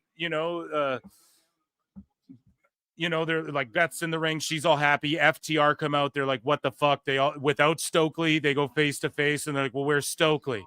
No, he's up to something. Nah, man, Stokely's not with us. Like, whatever. They stick their hands out. FTR goes to shake their hands. Look, we were friends before. This went too far. Then that's when like Stokely low blows Christian. You get more like sympathy on him. And then they fucking beat down Edge, handcuff him. Beth fights back. You pile driver. It makes me want to watch the show next week. And then it makes me want to tune into Dynamite. And then that go, because this obviously is leading to a rematch, right? Like in a cage or a hardcore or some shit. And then it builds to the fucking rematch sometime down the fucking road. Instead, they just do it all here and have Mama Wayne and all this shit. So stupid. And there's another guy here in AEW from New York City who claims to be a tough guy. So I'm officially calling you out, Eddie. Wow, the Mad King. Yeah, that shit really is just booked terribly. And then now we got to watch Sloppy Kingston. No, all the internet wrestling fans love you, Big Bill. Eddie Kingston, the first ever Continental Crown champion. Damn. Okay, let's get into some AEW news. He responded, young goofy bastard, just said, look, you are what I always thought you are. Okay, ladies and gentlemen, Ichi Sada. Ichi For AEW news. Yeah. So we talked about it earlier. Kiera Hogan got released silently, pretty much from AEW. I say, hey, redo the baddies in the baddie section in WWE with Jade. Fuck it, turn her heel. Toni Storm talked about how she pitched things to Tony Khan that were so vile. He turned it down, and he leads a big team and all this shit. Who knows about any of that? She's always kayfabing. Speaking of kayfabing, here's what she had. Toni Storm told Ariel Helwani about Tony Khan. As far as the creative process, is it much different than what you experience in WWE? Is there more collaboration, more people open to your ideas as opposed to what you experienced in your previous? I mean, I suppose so, but I get told no a lot. Okay. You'd be amazed the amount of times I get told no on things every single week. I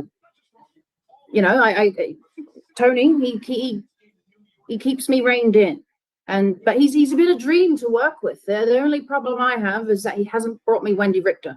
Yes, what's going on with Wendy? I've heard you talk about her as perhaps being your greatest rival. I keep asking. She keeps ducking and dodging me. She's scared. Have you gotten in touch with her? Have you actually been able to make contact with her? No contact. I'm telling you, she's a bitch. Okay, let's move along here. At this current time, Dave Meltzer says that WWE's schedule is reportedly in place for the rest of the year and won't be going head-to-head with the remaining AEW pay-per-views. He doesn't know anything. Copeland says he wants his final match to be in Toronto. It's certainly not this one. And he says, I have the luxury, I guess, of having one retirement match under my belt, and that was a very emotional one. It was an amazing send-off. So this one, I'm not that concerned with how it goes. But he wants it to be in Toronto, bud.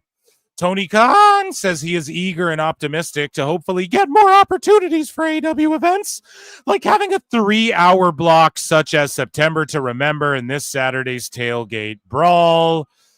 Again, The best man. guys, Tony Khan. I mean, how many times do I gotta fucking told you so? But I'm telling you guys right now, man. Just in from Phil Marks of PWT. He says, I told you so. Collision's going away and is just going to become a 3rd hour on Dynamite. And when they're talking about, oh, look, this Collision did 500K, like Dave is talking about Collision as if it's like a separate show that aired on its normal time. 500K, Brian. It's insane the level we're at. It actually, like, disgusts me to the point where, like, oh, man, I've been, I don't know. I've been kind of checking out of the IWC a little bit as of late and just trying to enjoy the good weather and stuff. I love fall weather, you know, because it's like a lot of some of the shit, like WWE has broken so many brains this weekend. And I just hope it gets better after this weekend when they realize, like, oh, there's no All Out is a nothing burger. Like, after all that, they just fucking ruined the Edge thing. They just ruined it right there. That match would have been great. Beth comes out, spear, she gets in the ring. She raises their arms. It all works out. Hug. Oh my God, what a way to kick off this pay-per-view. FTR seething. They're staring Beth down. They're like, what the fuck? They're looking at Stokely like, you asshole, whatever. You know what I'm saying? They had it right there and they fucking fucked it up. Edge, though, he paid tribute to, he talked about John Cena paying tribute to him. And then, well, we covered this before. And then he gave the 5-knuckle shuffle, pause, to FTR there in this match. So there you go. The Dynamite and Collision taping October 15th has 1,200 tickets sold. They're set up for 2,300. And that is in where? Independence, Missouri? MO is Missouri, right? AEW star Will Ospreay undergoes neck surgery. And then he gets up. He just had neck surgery, and this is what he fucking says. What a shit name. Scoopapalooza, Ben and Jerry's. The guy just had neck surgery. The first thing he's got to do. And, like, yes, it's like an internet thing. I'm not saying wrestlers can't. We explain this so much, right? Because we're just following logic here, okay? And we explain shit like this so much on this show here at PWT. It's like, when when you have melted down, you get an ice cream joke. Oh, when you've melted down, like Ospreay has about WWE and shit, you don't get the benefit of the doubt of making a Scoopapalooza joke and then being like, what a shit name. Like, no, bro, you're fucking, this is blowing up, and I'm talking about it too because it has to do with WWE. So you just keep leaning into it. It's not helpful. I'm fucking telling you. This is why your interview with CVV gets outdrawn in one day by Scott Steiner interview, or when Ricochet does a fucking interview with Helwani, it gets 6K views or whatever. This is why, man. It's not really helping. It's not helping you guys doing this shit. Edge doing the 5-knuckle shuffle. Okay, that's different. He's responding to Cena. These are two of the biggest fucking rivals, and Cena's one of the biggest stars in the world, just in general, wrestling or not. So when you do this, man, it just seems bitter. Unlike this sweet vanilla fudge brownie. Shout out Ben and Jerry's. But yeah, you just don't get the benefit of the doubt. And it's the same way I've said, like, if your account name is AEW Shield, no one's going to take you serious when it comes to, like, your critique of fucking WWE or arguing on behalf of AEW. When you're AEW neckbeards, you don't get the benefit. Like, you're just a troll forever. That's why it's hilarious when you get people to sell for it, you know? Because it's like he's AEW neckbeards. Like, how are you selling for this? You've had wrestlers sell for that. It's like, how, you know? But it's epic. Like, I love it. We get to fucking talk about it, and I'm sure he's laughing, right? And it gives everyone a good laugh because it's like it's an actual troll. But it's like if he sits there and goes, my honest breakdown of AEW, okay, those fans, you don't get the benefit of the doubt of that. It's just how it works, right? We all have to accept that. Right? I'm a shit talker. If people are like, nah, I don't take his whatever he says or his predictions seriously or anything. I say it. I'm a fucking clown. I don't get the benefit of that. You know what I mean? It's totally fine. Just like when Dave is the news, he pretends to be the news and now he's talking politics and he's grifting politics and all this shit now. He doesn't get the benefit of being like, oh, I'm just, no, I'm not being biased and shit when we've seen so much bias, you know, over the years. So anyways, we beat that to death. Osprey, bruv. Yeah, people are going to jump on you for this and you just brought it on yourself for no fucking reason. He must enjoy getting the wackos coming after him. You know what I mean? He must enjoy that because, like, why does he keep leaning into that? I just don't get it. And speaking of leaning into it, or filling out of it. So Eddie Kingston comments on the bullshit war between WWE and AEW. And he says, humbly, it's flattering that AEW think I'm mad at that much and can help them. I don't think too highly of myself. It's not a beat yourself up thing. I was taught that the meek shall inherit the earth. I agree, good sir, but here's the thing, Eddie. He's like, I'm honored they'd invite me to this pay-per-view. Literally, the dirt sheets said that AEW said that you weren't brought in to generate buzz. So, like, you need to spinning back fist or Kawada kick fucking one of these dirt sheet writers or something, dude, because they're fucking just burying you, dog. He says, I'm so very humble that they believe I can help in whatever bullshit war or bullshit that's going on, because that's all it is. It's bullshit. It's competition. And it's one place wanting to monopolize. Okay. Let's talk about bullshit, Eddie. You're saying it, bullshit. He goes, I don't want any place to close. Am I going to talk shit about WWE? Yes. Why? Because I'm not there and I'm with the other team right now. But you just said that the war's bullshit. That's all it is. It's bullshit. They want to monopolize, though, and I'll say fuck them. But it's just bullshit, though. Don't come after us, man. No. Doesn't work that way. Again, you don't get the benefit of the doubt now when people are like, fuck this guy. And JJ Alexander said on PWT Podcast 99, he's like, I'm fucking mad at Eddie. He's like, I like him as a guy, but I'm mad at him. He didn't take the NXT coaching job. Like, they offered him a job. And it's like he's resentful of that. Right? Meanwhile, he just wins with his spinning back fist. So far, we're fucking 2-0 tonight with picks, by the way. And Hook's about to debut here and save. And I like the H spotlight. His new theme's not nearly as good.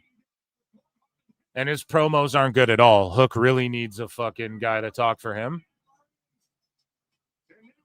And, yeah, he's out here helping Eddie Kingston. So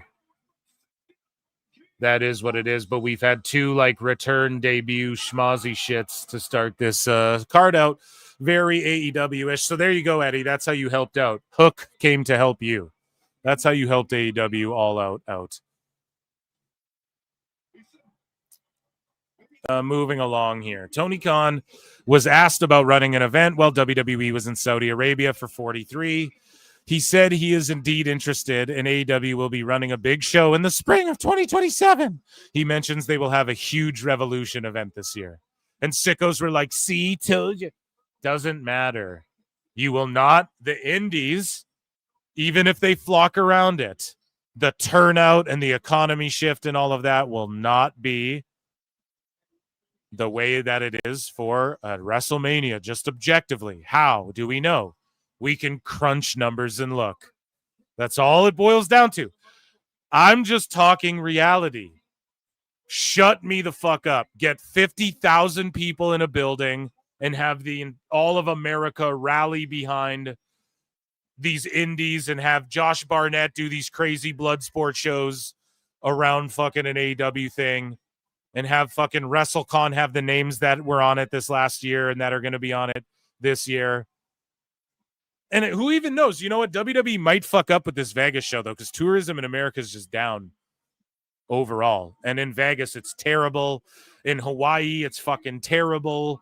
In like the spots people want to go, man, it's terrible. And they're charging a fucking arm and a leg for WWE shows. So maybe, like, shut me up with it. I will gladly come on here and go, yeah, for sure. But AEW year over year is just trending downwards, man.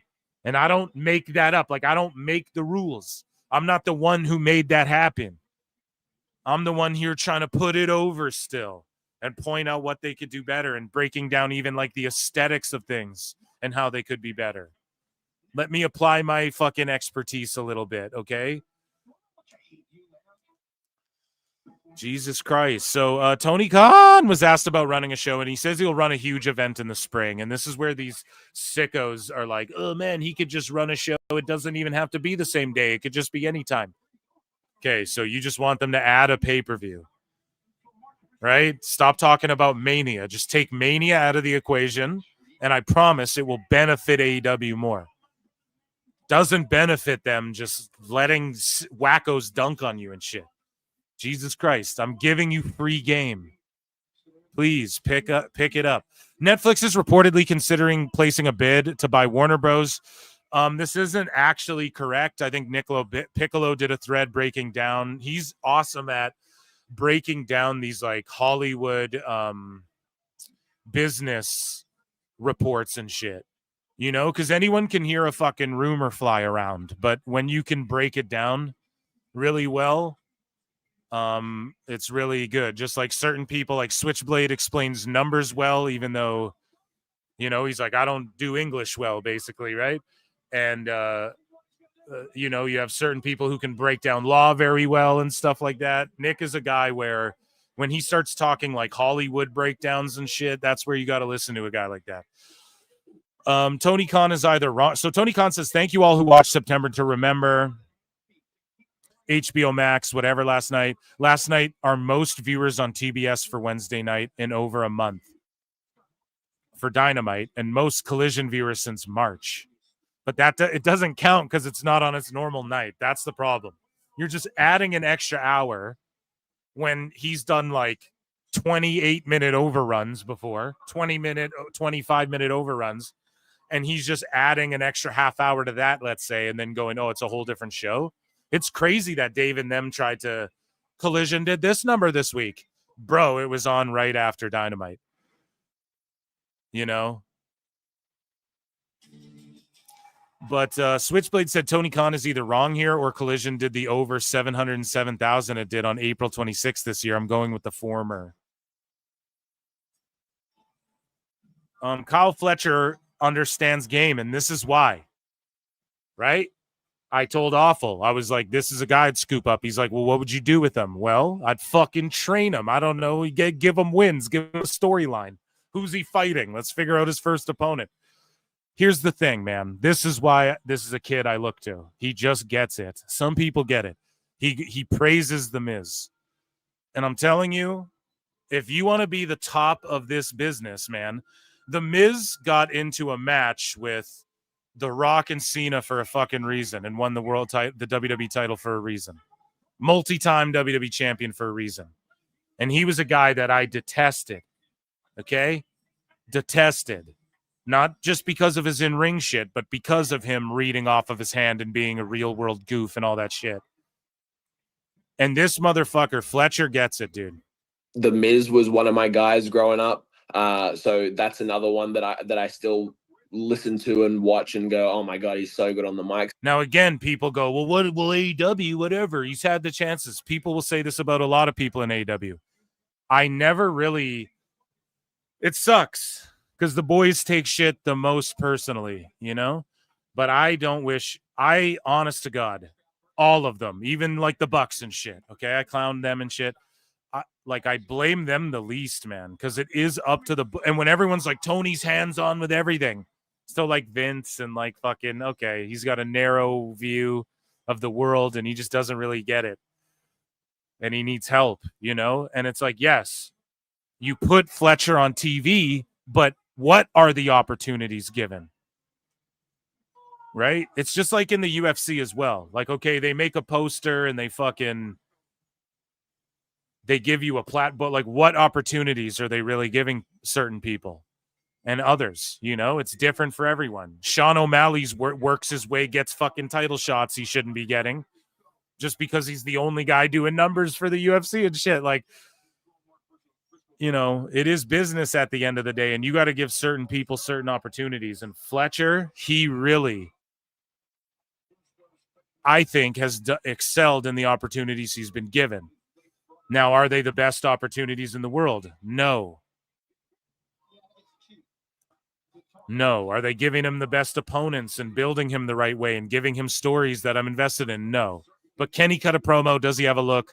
Does he have size? Can he do the flippy dumb shit? Yes. Can he work top guy speed? I have faith he could. I think he really, and if he's saying, I love The Miz, that's who I learned from, bro.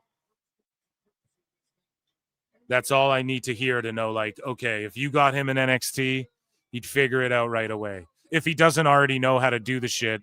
But here's the problem in AEW. People do the shit they know that Tony wants to see. It's that simple.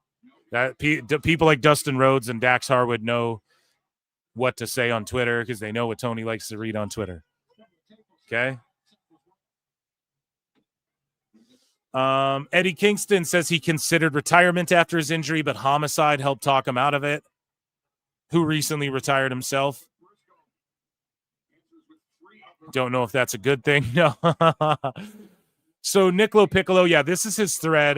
He read the Puck News article. I'm not going to break it all down, but I implore you all to check it out. And yeah, Netflix isn't looking at buying WBD. And if they did, it's not like that would be a massive W.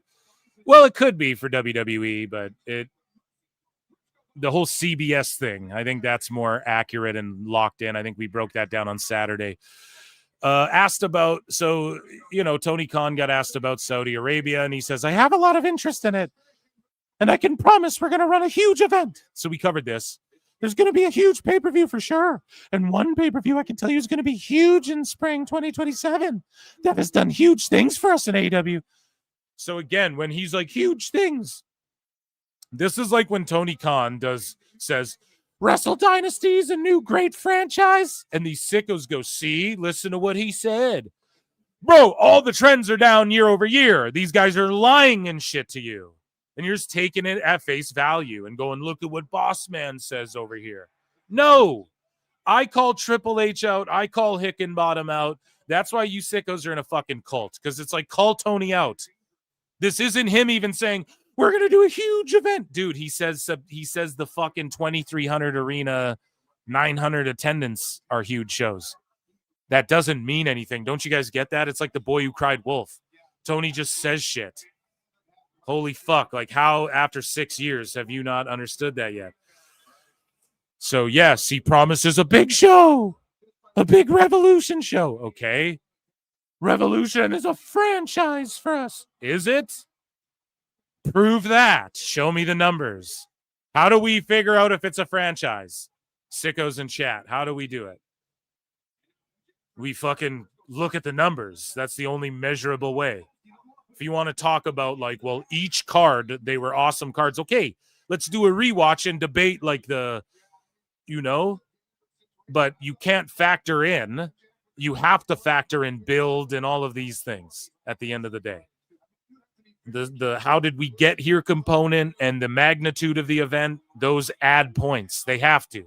And if you're not willing to accept that, you're just fucked up. Scoop on the tax. So we're getting tax already. Imagine what they're going to do in the Moxley match. So far it's just tax and then you get slammed through a table, or do you get pinned? Is it a pin and there's just tables and tax and chairs get you disqualified? Like, what are the fucking rules precisely? Is it pin or submit? I must have missed it. I was doing hot news and I might have missed Justin Roberts explaining that. So chat will tell me. Danielson was asked if he could see. Oh my God. Dude. Danielson was asked if he could see AEW and WWE ever collaborating. He says there's hurdles that they'd have to overcome. I'm not going to read all this, but again, all these people care about asking the AEW folks about is WWE, Saudi Arabia, WrestlePalooza. Will you guys ever team up? Did you see what John Cena did?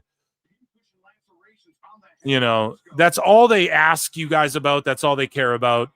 Nobody's interviewing Mr. Iguana and asking about AEW. No one's interviewing Jey Uso and going, man, AEW, huh? Like TMZ does a bit of that, but they're new to this. So when asked about Wardlow, Tony Khan said that there was, whoever asked him said that there were some reports were accurate and some that weren't. Like, okay, this is what Tony said, I think. Like Wardlow being the all-out world title challenger. So again, the sheets were like, oh yeah, you know, Fletcher was put in last minute and all this shit. So Tony just cops to his bad last minute booking. So Fletcher was always the planned opponent and Wardlow wasn't the planned opponent, and all the dirt sheets who were fucking like, nah, he was blah, blah, blah, blah, blah. I think there's heat on Wardlow. I think there's heat on him. Fletcher was always the hand-picked plan for Hangman, but there were big plans for Wardlow on TV leading up. Khan took issue with the sourcing of some reports, and that only person knew that himself. So just calling out the fucking sheets, man. He said the same issue happens in other sports as well. Fuck yeah, Tony, you cutie. Call out the fucking sheets, dude. Let's do it. Come on this show, Tony. Come on. And Prince Nana, you're trying to sell coffee on fucking people who get no views on the live view. They're doing a live show, no views. And then their replay gets no views. And I'm not trying to be mean. And I'm not being hyperbolic here. No views.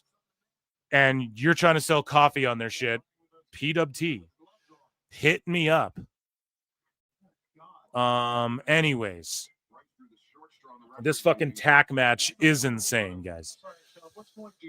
But I think there's heat on Wardlow. Tony Khan was asked about adjusting the start time of All Out. He said he's doing what's best for wrestling fans. I don't think this is best for wrestling fans. He explained he's always evaluating the landscape to determine what benefits both the company and its audience. He added that this summer they've seen commercial success with afternoon events and expect All Out to perform just as well. No, they haven't. That's Dave Meltzer lies. There's not commercial success with the other pay-per-view. They're just going based off of Dave's estimates, which he adds 30%. So you minus 30% of those just as like a rule until proved otherwise. And I'll gladly adjust that number. But until proved otherwise, we know Dave's just like adding 30% since they went to Amazon. He's going to add invisible more numbers. And this is when Brian and Dave were lying about, oh, I hope WWE learned their lesson. And Brian was like, I hope they learned their lesson. When AEW goes earlier, they succeed. So they should really back off. And then they're just melting down over this event, lying through their teeth. Damn, a second backdrop. But yeah, Tony will just say whatever to people. Okay. We're watching a gory match in and of itself right now. MJF took on Mystico, and he came out dressed as Homelander, but he had Mystico gushing the hard way, brother. Gushing. Leaking, dude. Look at this. He had to like rip his mask off to fuck. Look at that. Just spraying blood off that ring post. Cornered him, man. That's crazy. In Minecraft. And MJF came out dressed as Homelander. de las barras y las estrellas. Ya lo espera John Cruz en este escenario. Él ha sido la gran noticia, invadiendo al Consejo Mundial de Lucha Libre, arrebatarle su máscara al... Shout out Cody Rhodes. And then, Mystico won. He ended up winning the match. He defeated MJF. El momento es que la John Cruz vaya a ser MJF, pero Místico lo regresa y ahí está. Se rinde. Estrella de México. Místico. Yeah, I don't know, man. Look at the people. Maybe this was the right move. I just thought, I was like, man, they really have something with Mystico and MJF. And maybe this was the end of it. It's just a quick, couple month, whatever. Maybe they can revisit it somewhere. But just seeing these crowds they're pulling in CMLL and shit. Fuck, man. And then MJF. These guys are just, their boots are just loaded with tacks. Bryce Remsburg jumping in the air to count. I fucking detest that. Speaking of MJF, who's in this match here. Collision average. We talk about their fucking ratings already. So MJF told someone, a racialist wrestling fan, to delete themselves today. When was this? Yesterday evening. So, backup Hangman. I think that's, who is that? Elbu? So, and I'm not going to clown Elbu for this shit. But he goes, my big goal for next... Now, remember, this is a guy who... And notice this, a bunch of these people, they're hacks. They can't make it in media. They can't make it... I'm sorry, they're covering wrestling. They can't make it, if Elbu could, he'd be covering, movies and interviewing fucking whatever, but he can't do that. Too much of a hack. They can't make it in real news. Notice Dave's doing the same thing. He's an activist now, and he's I'm political now. I'm in a transition and whatever. And fucking Elbu's like, my big goal for next year is activism. This is a guy who eats cereal out of a paper bowl. And talks about damn, just two handsome goats doing their I'm the richest, the best looking, and the flyest I've ever been, and all this shit. Yeah, you should go advocate for people who are less fortunate and shit. That's the attitude. That's real relatable and what they're going to be drawn to. It's just now I'm about to defend Elbu in a second, but you guys know, the guy is a complete and utter. And I have a fun, I don't even know if I want to get into all that, but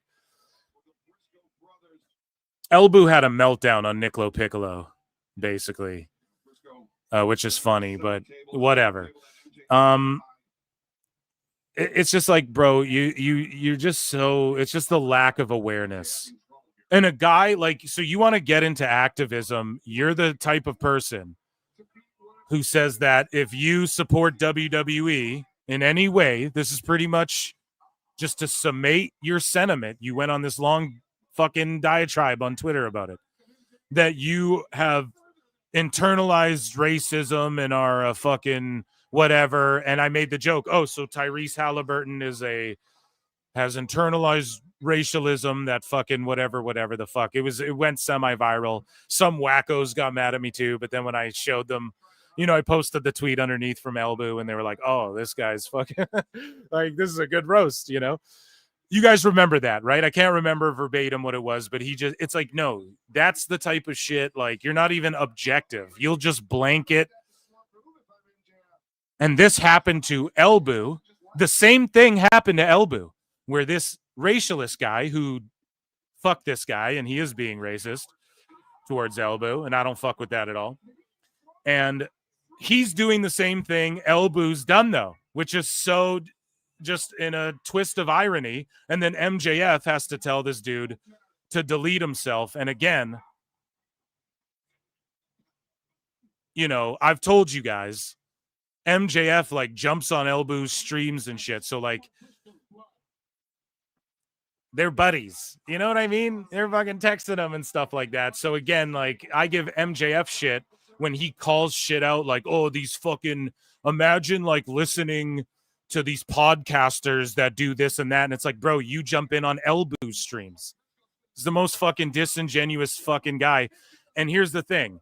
He will blanket throw shit like this at people. No one tells him to delete himself. Now, I don't agree with this racialist fuck either.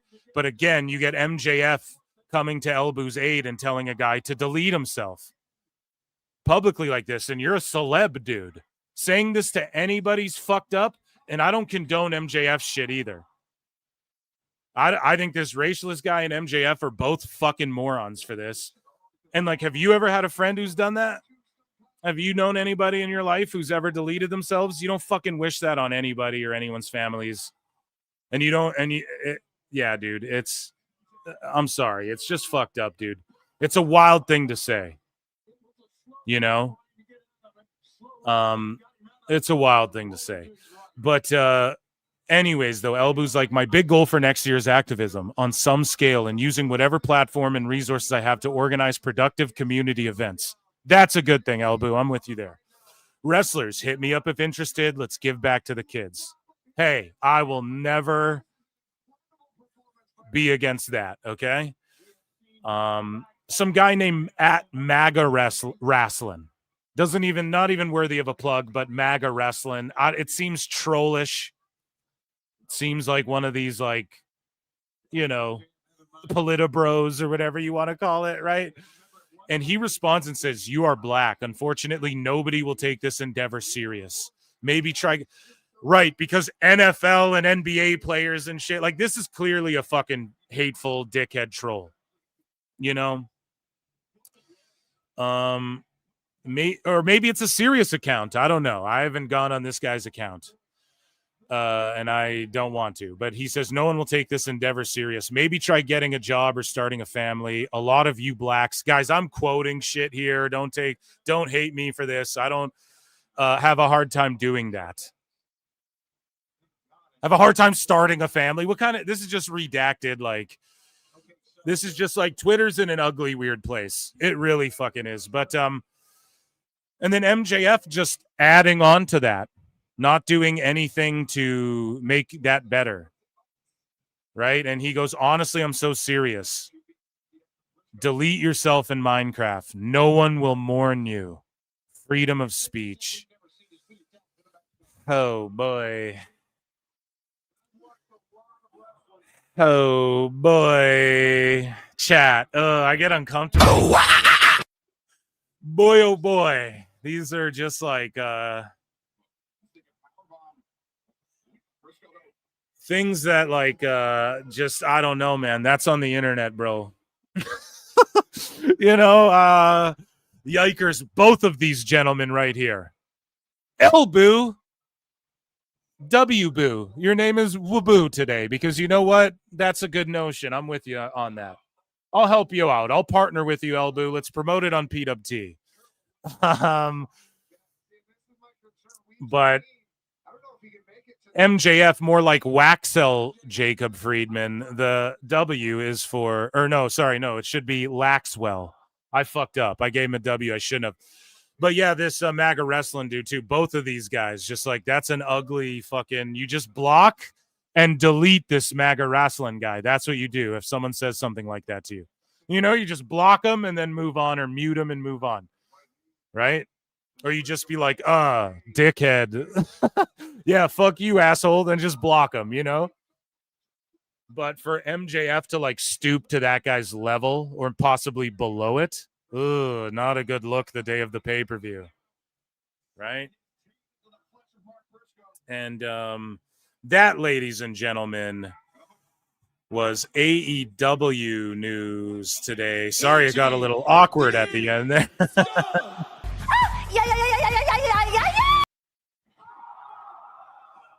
So is the match over? No, it's got to be pin or submission. You know, I kind of like that stipulation a little bit better. Let me check in with what chat's saying. Lemon Lemming for 5 says the post MJF responded to is a 2-week-old account.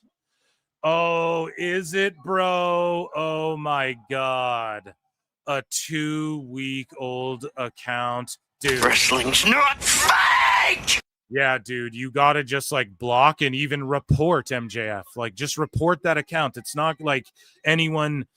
It's not like that's pussy shit to see a 2-week-old account and they're saying some heinous shit, and then you block or whatever and report them, and like they'll probably get nuked, bro. We need less bot activity, right? Wow, he lost.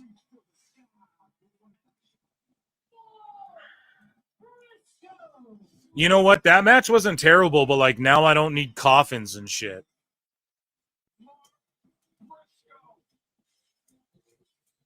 Like that match wasn't the worst thing on earth, but like we're gonna get.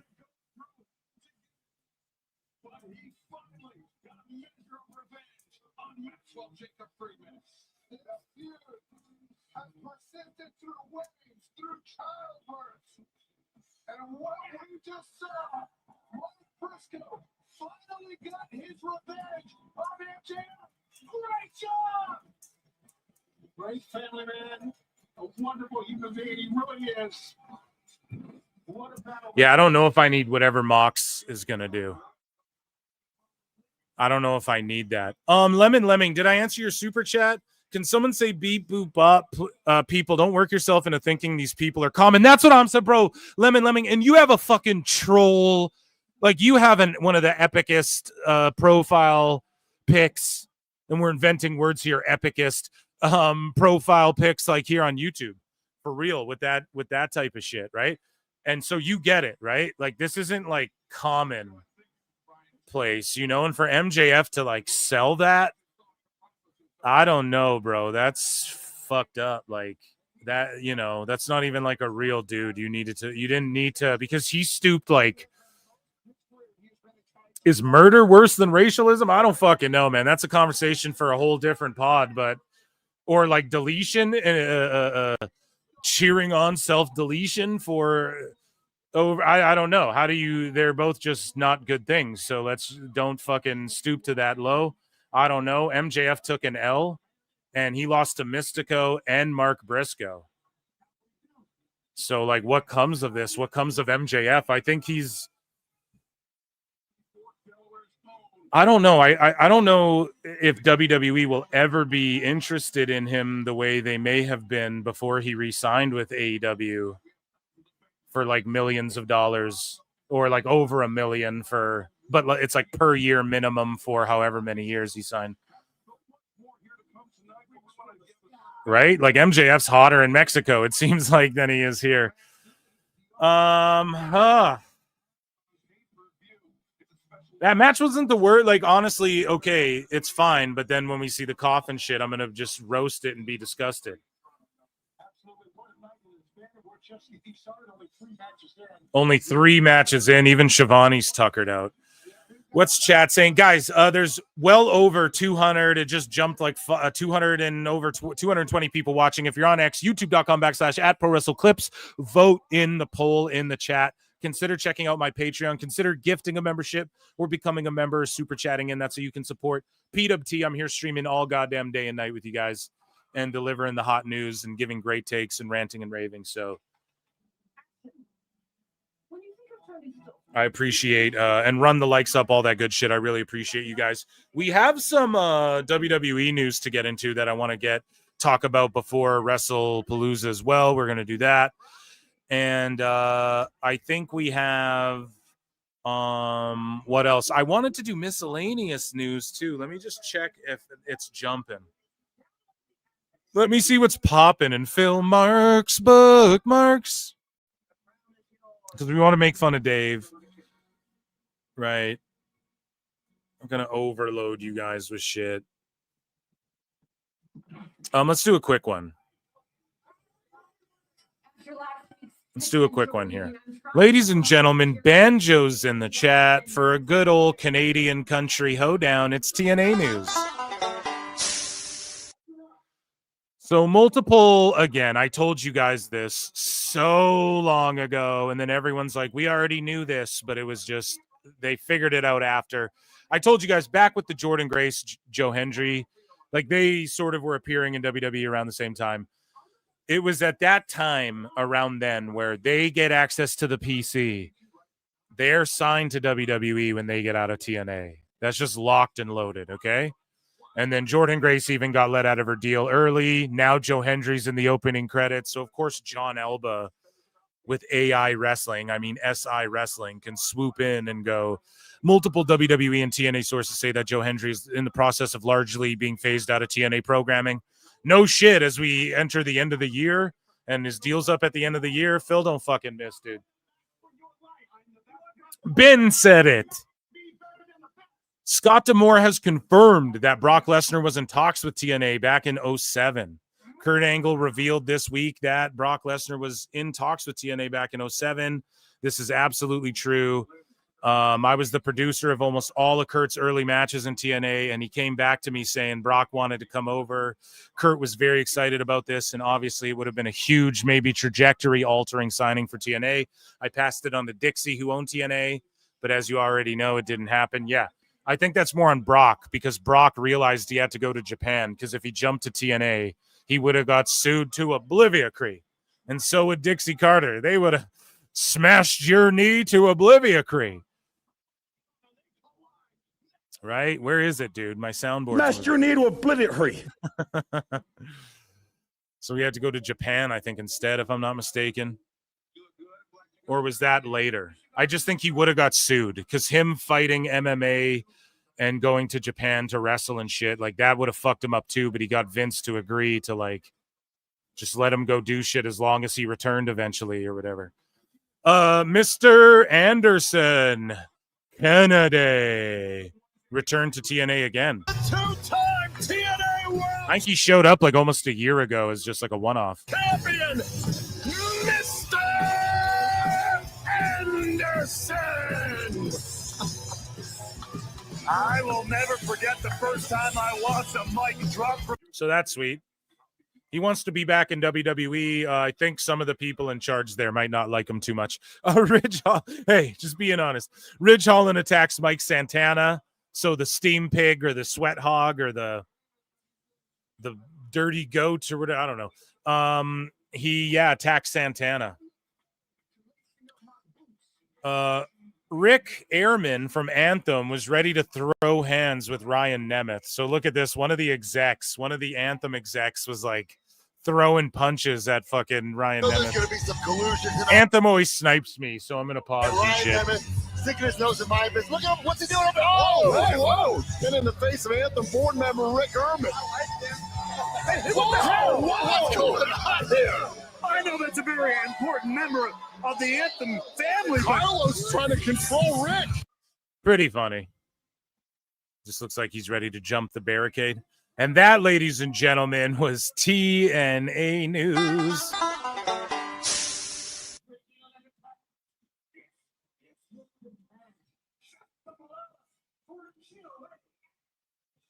This is the man. Show some love for... It's so fucking cringe, man. Jesus Christ. Ladies and gentlemen, let's do some miscellaneous news. Ladies and gentlemen, I'm afraid I've got some bad news. WWE Hall of Famer Kevin Nash weighs in on the cancellation of Jimmy Kimmel due to his recent comments about Charlie Kirk. Kevin Nash says, well, ABC, your programming will not be viewed in my home. I guess freedom of speech doesn't exist at your network. In times like this, America looks for a spine. I'll wait and see where Jimmy Kimmel lands. Pathetic. Yeah, here's the problem. Nobody said shit when Gina Carano got fucking canceled and all this shit. Here's the problem. Everybody wants everyone to get canceled, and everybody cries when it happens to them. Shut the fuck up. This is the problem. Ready? Jimmy Kimmel's a fucking hack, and nobody watches the show. Okay, it's that simple. You tune into those late night shows to be funny comedians that interview celebrities. Do that. Stop preaching your fucking politics. Every fucking show you go to, everybody wants to talk about politics. Shut the fuck up. I wish I had 4 more microphones so I could hit him with the Dave Chappelle. Shut the fuck up. You know what I mean? We're tired of hearing this shit. Everybody shut up. Don't say dumb shit. You know what I mean? Stop being a fucking sicko. People dying isn't a fucking good thing in any, you know what I mean? It's just not a good thing. Okay, unless they're like warmongering fucking and they're like slaughtering people in Minecraft, right? And it's like then I don't want to hear the shit. It's just so fucking stupid. And so Jimmy, I don't even know what Jimmy Kimmel said, but I'll just say this. Remember when the late night talk shows were beefing with each other and everyone was actually funny? Okay, well now they all kiss each other's balls and nobody's funny. I think that's the main problem. Stop like preaching shit to people and tell fucking jokes. Okay? Jesus Christ. Moving along. Kona Reeves works at Disney World. How awesome is this, dude? He took Joey Ryan's job. No. Remember Joey Ryan? Speaking of canceled, he fucking worked at Disney World and everyone's like, hey, do you want this guy? Now that's one because people said he fucking creeped on, or was that a different guy? I don't know. This is allegedly, this is South Park. I don't want to make allegations or whatever, but Joey Ryan had like, what was it? Half a dozen or a dozen people come out and speak against him. If his situation was similar to Marty Scurll's, I'm not sure, but then okay, yeah, maybe that's not a guy you want working at Disney, right? I'll just leave it at that. But aside from that, we're talking about Kona Reeves, dude. And he told Malcolm Muscle, shout him out. There were so many people I liked to work while I was in NXT. I mean, Adam Cole, baby, was awesome to work with. Gargano was a pro. Kenta was awesome. His relationship with Triple H, he pulled me over to the side whenever I had a match on TV to let me know. He gave me some advice, told me what I could work on. Today, he works full-time as a stunt performer at Walt Disney World, dude. I beat up Indiana Jones for a living. That's awesome. That's a sweet gig. Bret Hart and Goldberg have been booked for the same event on the same date. Now, this is all that will happen. We're going to see like a cell phone video come out of them shaking hands and being like, let's take a picture. And then they're just going to take a picture together. I guarantee it. I fucking guarantee it. Tori Wilson speaks on how she felt kissing Vince McMahon while his wife produced the segment. Yeah. What do you call a reverse? What do you call a cucking when it's a woman? What do you call that? I don't know the word for it, but that's real hot to us. Yeah. Jesus, man. Imagine like this is where Vince's shit is fucked up because he was the boss and then he booked himself to do shit like this. You know, he booked people to kiss. Okay, booking people to kiss his naked ass. I think that's like less. That's not as bad as like booking yourself to make out with these chicks in front of your wife who's like in a wheelchair and all this shit. And these are your employees. You know, I think the Kiss My Ass Club is like more of that's like an elitist, like a Kiss My Shoe. Okay, that's been done. Vince goes kiss my ass, and I think that's less fucked up than like making Tori make out with you and shit. No, am I wrong about that? I think that's less fucked up than the bark like a dog thing because the payoff for that was, well, Vince gets his face shoved in Rikishi's ass, right? Like ultimately at the end he took that stink face, like that's the most brutal stink face ever. Right. So to me, I think there's like a payoff to that in the end. And he had like guys kissing his ass. So it was kind of like, if they agree to it, you know, it's not, I don't know. I just feel like the women's stuff, when you look back on it, it's like, yeah, he's making out with Trish, Sable, Tori, Stacy, getting lap dances from Stacy. Like, come on, is that a coincidence? Every girl that every dude ever has wanted to hook up with ever, you know, we all had each one of those posters on our fucking wall growing up. He gets to make out with them all, but he's their boss.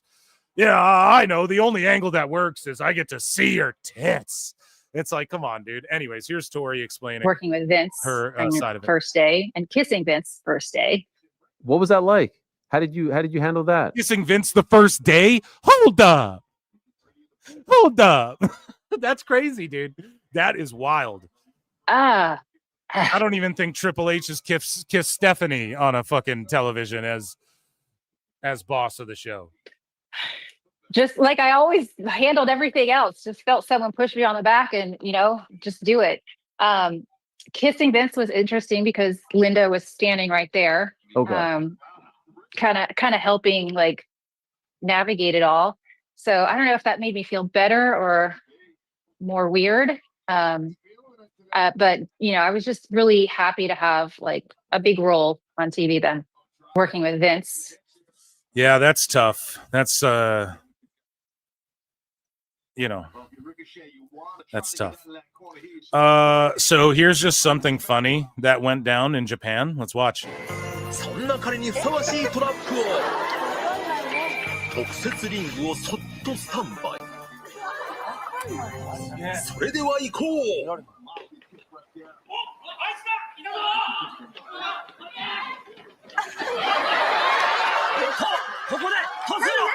Aja Kong? Aja Kong's in the ring. This guy's scared shitless. Oh, fuck. I think it's a work, though. That looks like Kota Ibushi, I swear. Is that him?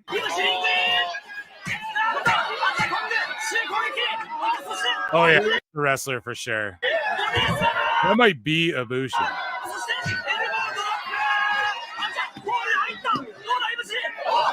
Yeah, it kicks out at 2. That's got to be Ibushi. So Batista reveals that why he turned down the role of Peacemaker. Man, Peacemaker, what a fucking good show. A character like you heard about, but you don't give a shit about. And then he's in Suicide Squad, and then the DC EU is kind of in turmoil.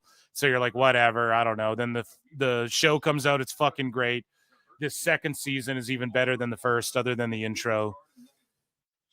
The season of the do you really want to taste it? Season 1. That was the theme song for season 1. That one was way better.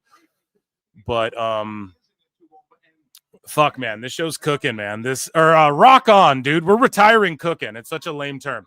It's totally rocking, fellas. And I can't wait for next week's ep. This week's was really good.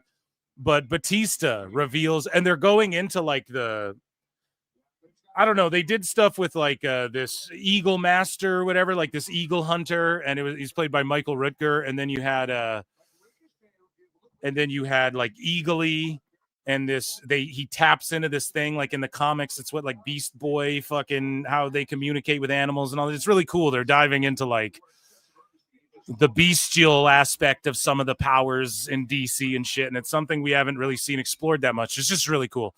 Anyways, though, Batista was supposed to be Peacemaker. That's who James Gunn wrote it for. And 2 wrestlers, and then John Cena took it over, and now James Gunn couldn't be more fucking happy about that. And Cena just knocks it out of the park. But Batista reveals why he turned down the role of Peacemaker and says he doesn't believe he would have played the character as well as John Cena does. I don't think he would have either. I honestly don't.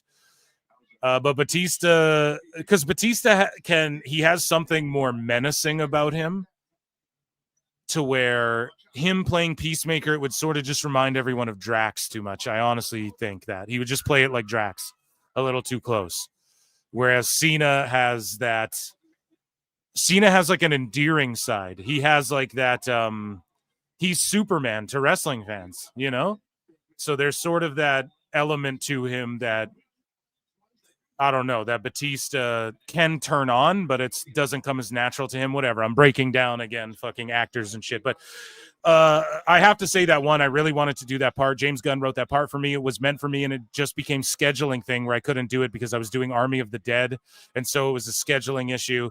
It was a blessing in disguise that I didn't do that, because I have to say, wow, I thought it was more because he was still loyal to Marvel at the time. Even though he's incredibly loyal to James Gunn. But I just figured, because like you notice John Cena's like they ask him, would you be in the MCU? And he's like, I would love if the MCU and DCU could cross over. Hollywood's trying to make that happen. That's like their goal. That's like their end game. The next fucking Avengers shit after Doom and all this, it's DC versus Marvel. I'm telling you right now. But with John Cena, he's super loyal to Gunn as well, because this opportunity is next level. And he was in the fucking Superman movie, for Christ's sakes. And did a cameo in Superman. So anyways, Batista says he's just perfect for it. I wouldn't have done it justice, and I wouldn't have been successful. I'm saying that with a bit of envy. I would love it. Batista, you're going to play someone totally dope in the DCU. I just wouldn't even worry about it. And he says, I just wouldn't have been able to do the same thing that John does to bring to that character. It wouldn't have been the same. It wouldn't have been as good. I can honestly say it wouldn't have been as good. I agree with him. And that's called being able to be objective about yourself, you know? New Japan wrestler misses his 3rd consecutive event. And that's Tsuji, I believe. Yoda Tsuji. Yeah, he missed his 3rd straight event. That's not good. He's one of their like main dudes right now. Raja Jackson has finally been arrested. Air horn, finally. Round of applause. Oh, not allegedly. Sorry. Round of applause.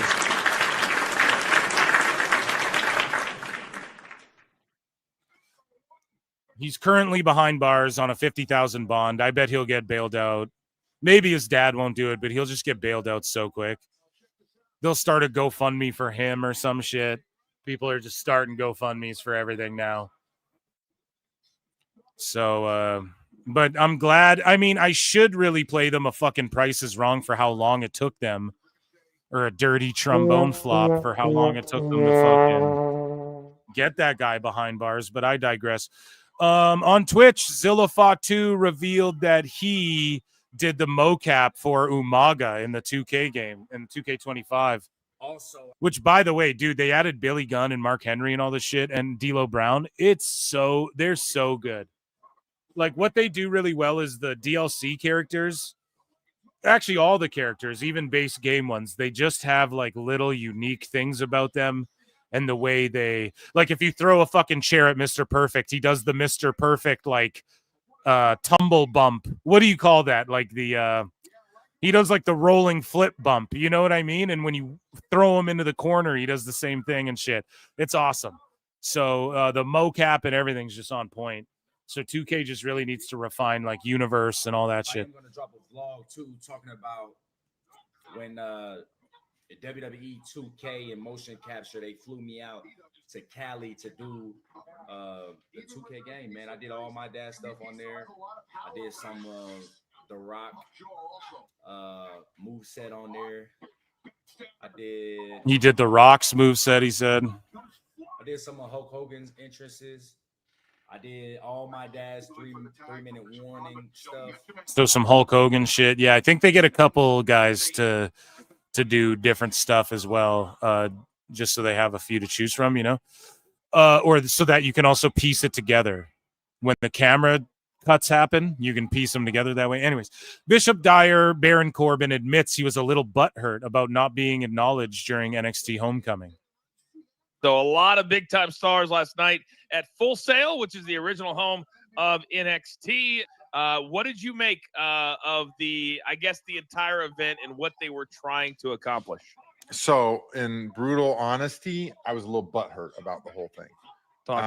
That opening package they did for the show was super dope, and they had a lot of superstars from the past, the middle, and the present on it, and I didn't make the cut. My t-shirt did. Somebody's wearing a Baron Corbin t-shirt, but I was a little butthurt in that aspect, and I know it's still fresh in WWE, you know, being as I finished up in January, and sometimes you got to kind of give it a year or so before they start acknowledging your existence again. But with that show, like I was a main staple in the beginning of NXT when they were counting the seconds to my matches. I was one of the originators who helped grow that brand. I was on every show. I was on the first live one in Brooklyn with 16,000 fans. So I was a little butthurt once I got over that. I agree. Baron Corbin fucking ruled in NXT, and when they sent him back.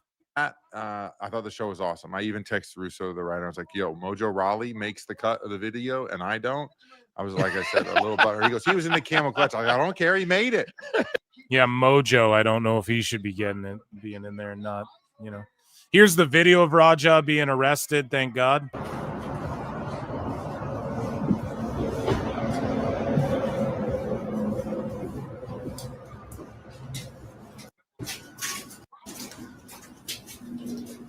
And then he's just eyeing this guy down. Like, what are you going to do? Tackle him and beat him half to death too? Like, come on, man.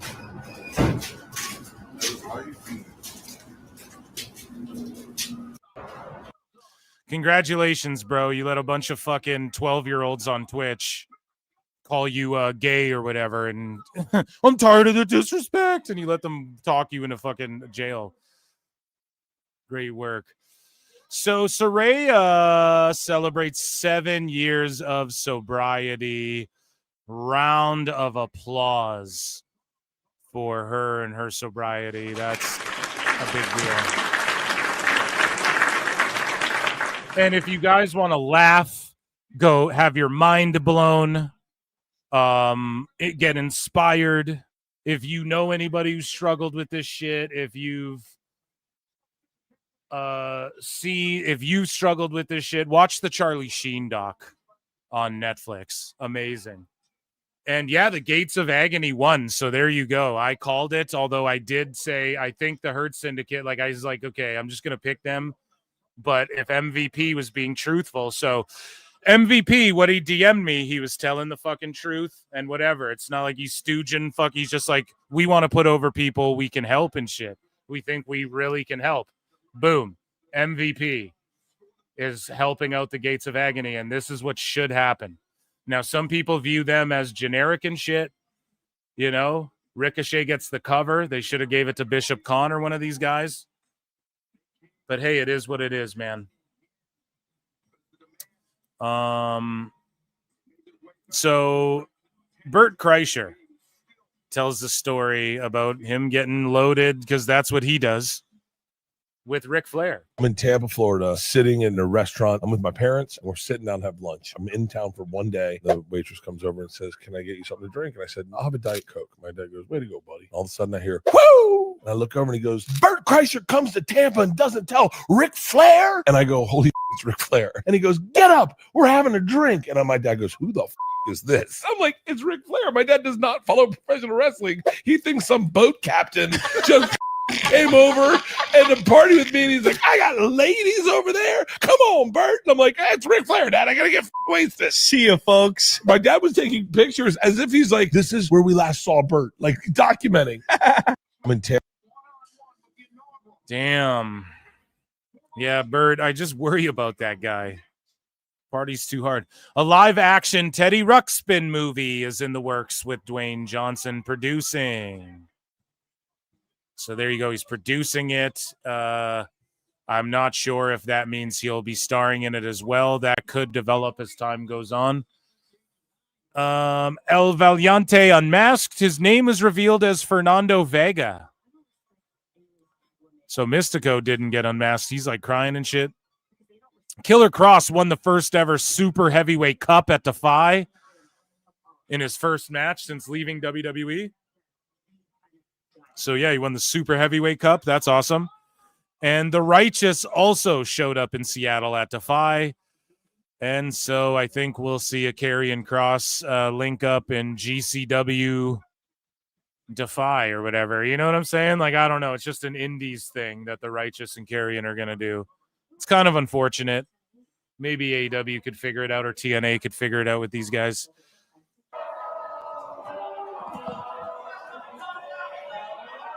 But it's awesome that the Righteous get to keep their theme. But how, did AEW own it?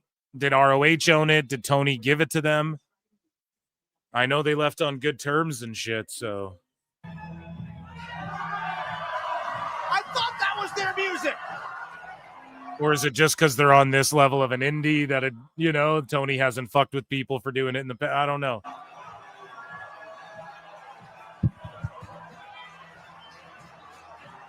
The Righteous have crashed the party here tonight in Seattle.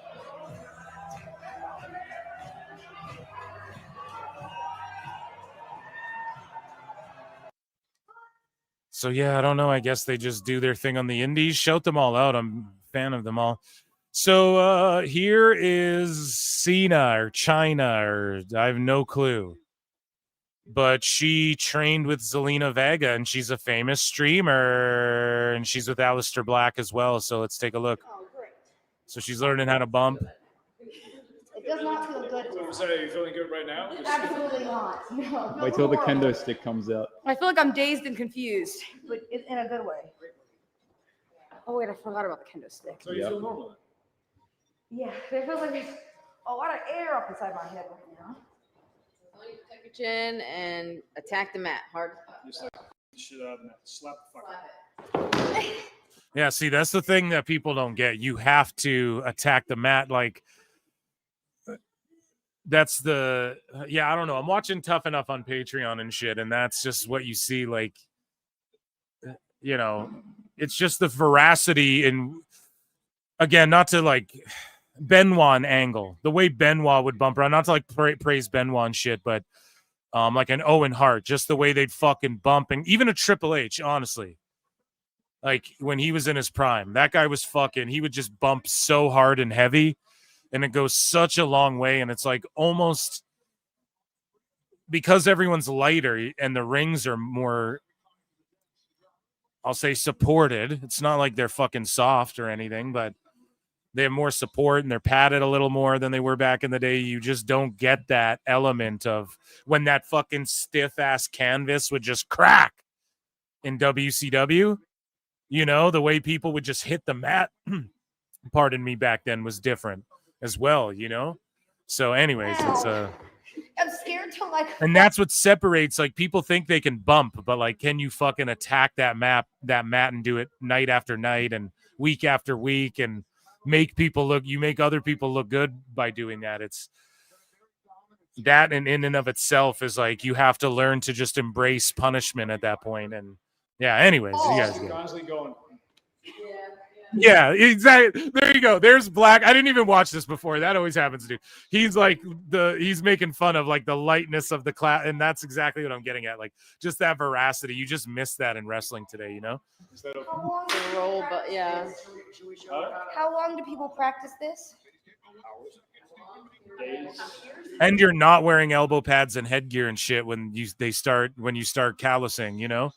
Like when they start when you break in, you're not doing that, you know? And then you start, when you earn a pad, like in the Japan dojos, I'm sure now you can come geared up, you know, you can come dressed like Carmelo Anthony in the playoffs. No, but you can come sleeves on, pads, headbands, knee pad. I'm sure they let you do all that shit, but, or maybe they don't. But in Japan, right, the idea is like the Young Lions wrestle, they're in black trunks and boots, no elbow pads, no fucking knee pads. That's like something you earn, you know, through injury and earning your, like, you get gear when you're okay. Now you're a pro, like now you're off on your own and doing your thing. So Yeah.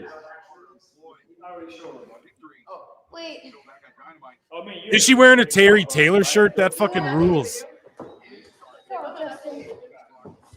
So this is how we actually bump and feed and get back up. Ready? Boom.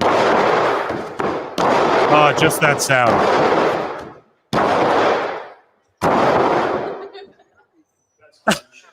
Her face. Did I look like that?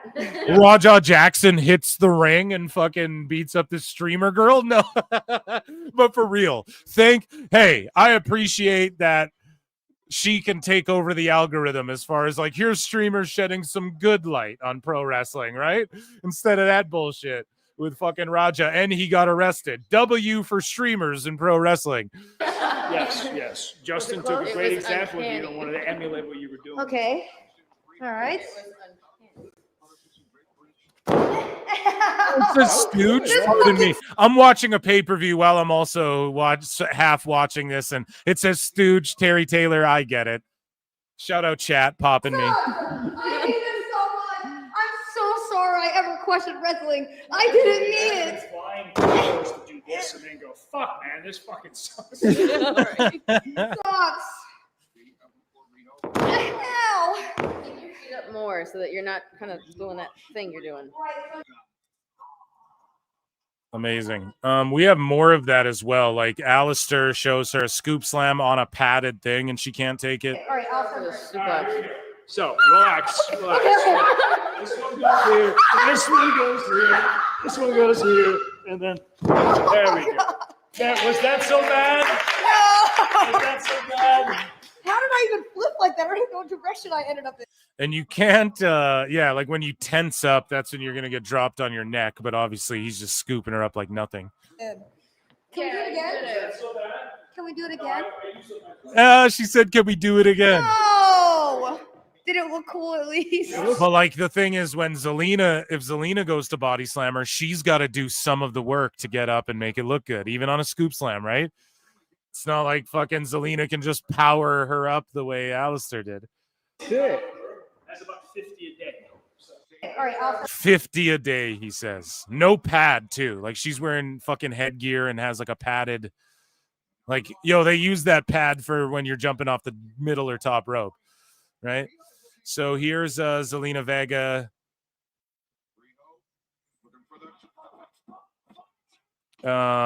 She gets hit with a kendo stick to end thing, which I don't think you're doing this day one at any wrestling school worth your time, but unless like maybe you're in like Japan and it was the 80s and the fucking sensei's walking around just cracking motherfuckers who don't get their form and technique right. But yeah. Ready? Are you hitting me now? I mean, right now. Oh, we're full sending it. Ready? Okay. Oh. Okay. Oh. Why was it so loud? Oh, I'm a fucking tank. I don't give a fuck. I don't even care. Holy shit, I don't care. Yeah, like that. How you just had it. Okay, toxic masculinity. Ready? Okay. You motherfucker. You. Oh my god.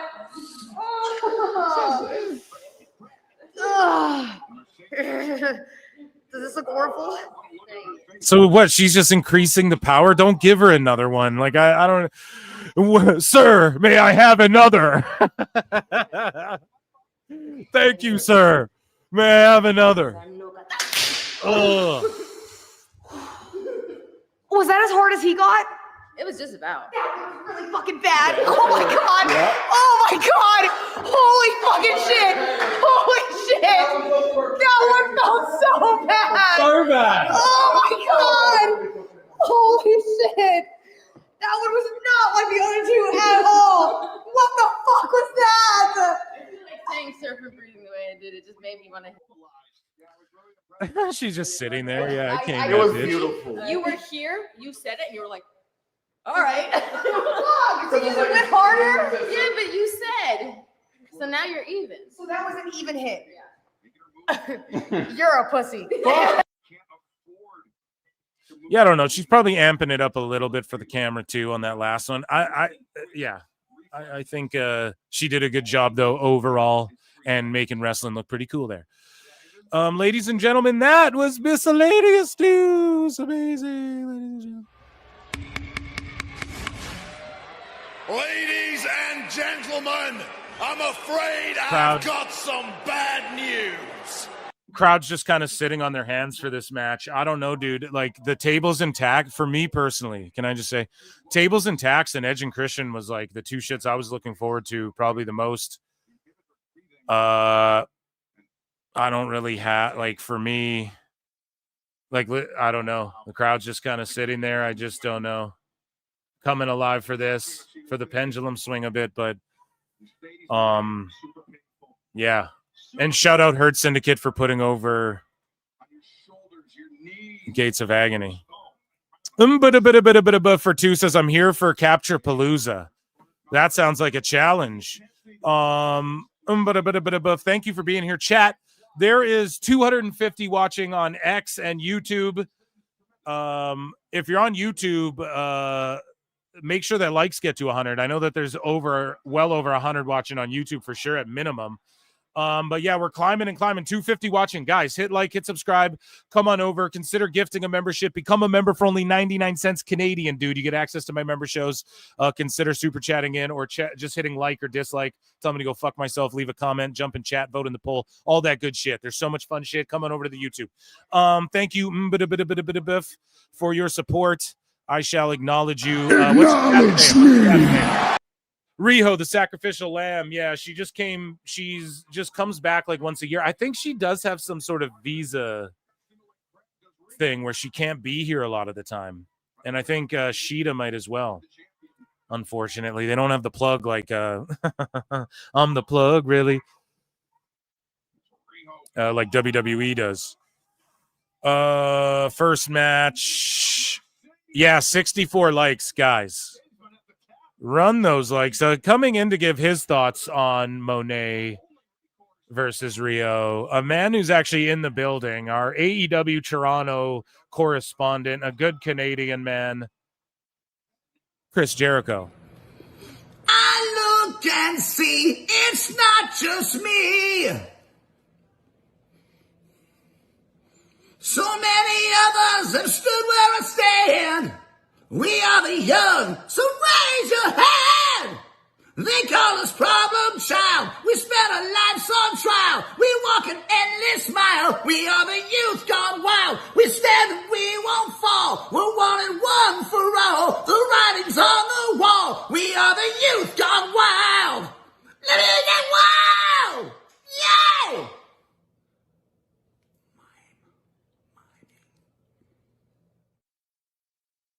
Mercedes has been very effective for Riho. So there you guys go. A lot of options here. She can go for The likes always run up when Jericho does a run in.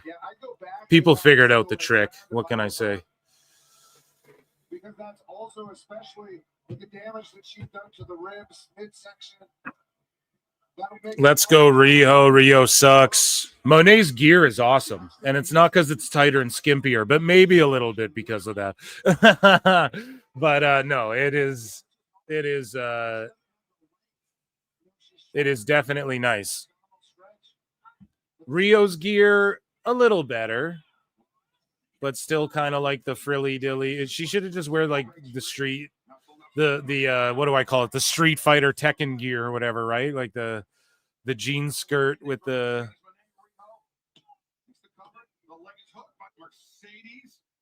We're if you're just tuning in, we've dissected all of the aesthetics here tonight, ladies and gentlemen. Dislikes for Jericho. Thanks, buddy. You mean there are idiots in the crowd who are actually chanting Rio? Monet is terrible. AEW fans are even worse.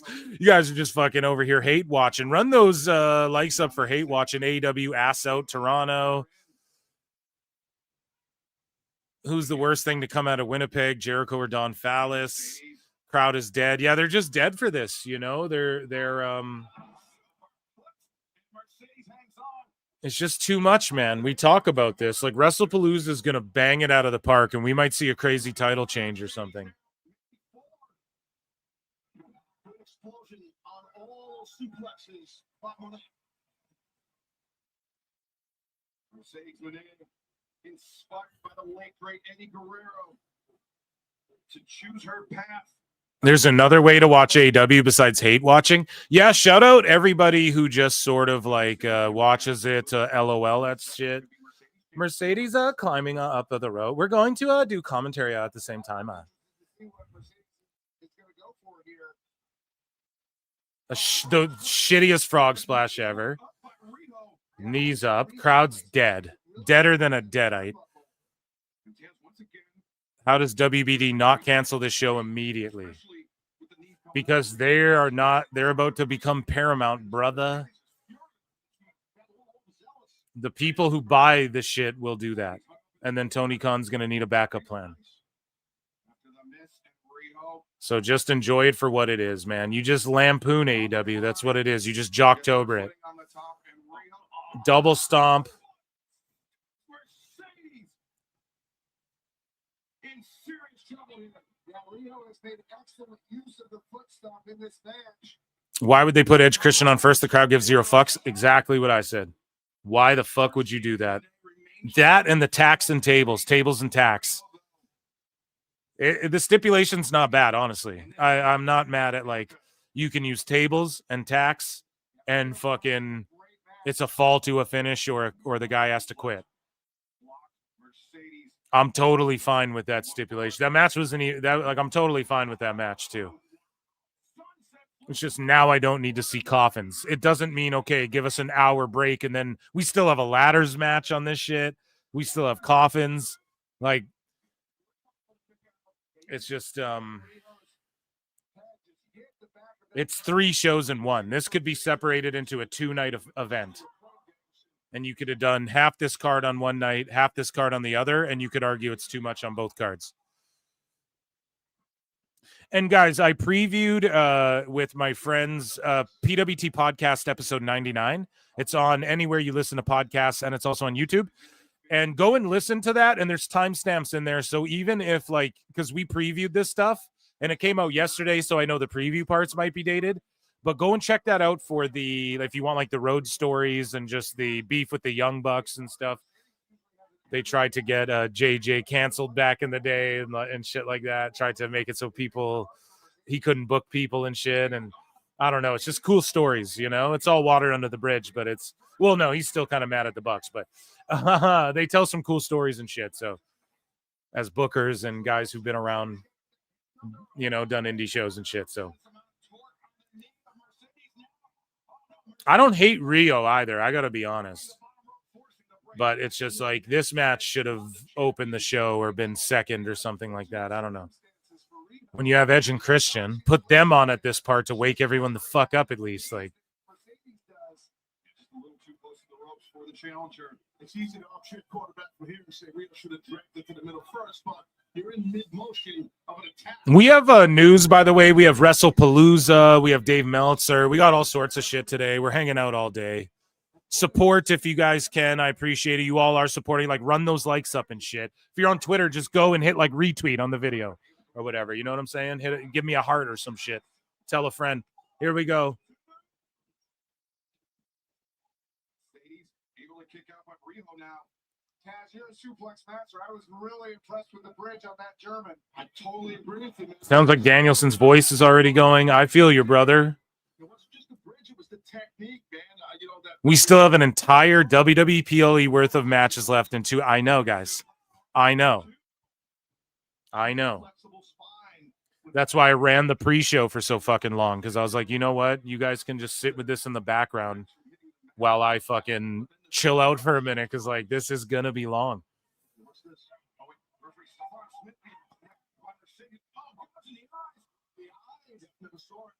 Oh man, goes Tombstone lung blower. Blower? I barely knew her. Oh.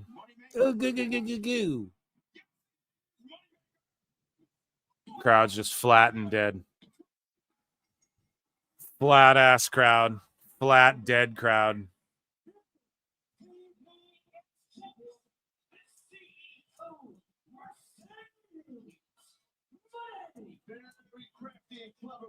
Mercedes did with the referee and grab it up. And then he turned his back. He had to. And next thing you know, a little tomfoolery about a chick. And Mercedes been in, Brian. I get the sense that she may have been at her wit's end with Rio. Yeah. Yeah, and for the first time ever, I think we saw Mercedes almost like So is All Out Toronto trending? So everybody's using the AEW All Out Toronto hashtag instead of AEW All Out, which is the one that AEW was promoting. Do you guys hear me? So WWE, they go, WrestlePalooza is coming up. And then you go on their Twitter, and what hashtag are they using? Hashtag WrestlePalooza. Not hashtag WWE WrestlePalooza. Not hashtag whatever. Okay? It's hashtag WrestlePalooza. The little thing shows up at the end. For Tony Khan, AEW, I went and looked at their Twitter. They're using hashtag AEW All Out, AEW All Out, AEW All Out. Their fans get AEW All Out Toronto trending. This is like when Dynamite with no N in the middle. Dynamite was trending. And Tony Khan's like, there's something funny going on. And the fans are like, oh, there's something weird where Dynamite's trending. Yeah, you guys spelt it wrong and then all jumped on what was trending. It's fucking ridiculous, man. So they got AEW All Out Toronto. It should just be AEW. It should just be hashtag All Out. Shouldn't be anything else. Just All Out. But they have to stuff AEW in there. Okay. And then the fans add the Toronto. All right. And if AEW's doing that, okay, then that's on them. But I looked a bunch of times. It's my duty as a streamer. I want to know what's trending and shit, right? So I'm looking at this stuff. And then they have All Out Toronto trending. So maybe I'm just nitpicking here, but yeah, I missed Samoa Joe's match. I'm pissed.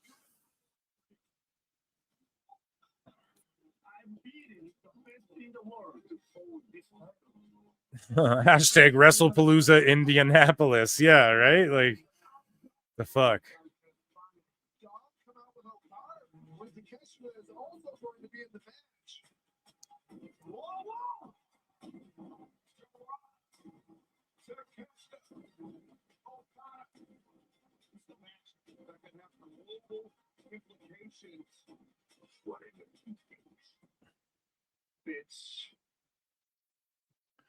Okay. Yeah, so see that whole thing, that whole vignette is a build-up. Like, this is what I mean, dude. What is the point of this fucking... I gotta tweet this out. Why make this match a triple threat when the whole vignette just leads up to here's Takeshita and Okada who hate each other, but then here's Mascara Dorada. Oh my god.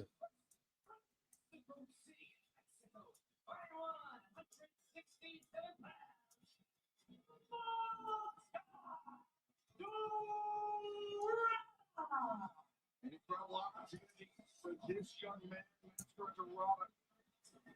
Hitting on the verge of becoming the first athlete signed with CMLL to hold an AEW The But Dorada has quite a few things working against him in this match.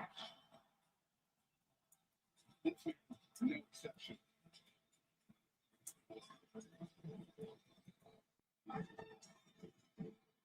Yeah, All Out Toronto's trending. What the fuck? Why would you, man? Even AEW All Out is like, okay, like you're trying to get your branding in there, but like make your fans know. Put the little emblem thing. That's why WWE does that. So if anyone's like, oh, WWE WrestlePalooza, and then you tweet and you don't get that little logo next to your shit, and then you're like, why does everyone like it? So that everybody knows what the hashtag is. Tony, this is where Tony cuts corners and shit. It's like you have all this fucking money and people don't get it. He's cutting, like, it's running dry, you know? I'm not saying he's going to go broke any day soon. Of course not. But like him being able to just frivolously dump money into this thing, it's not like everyone thinks it is.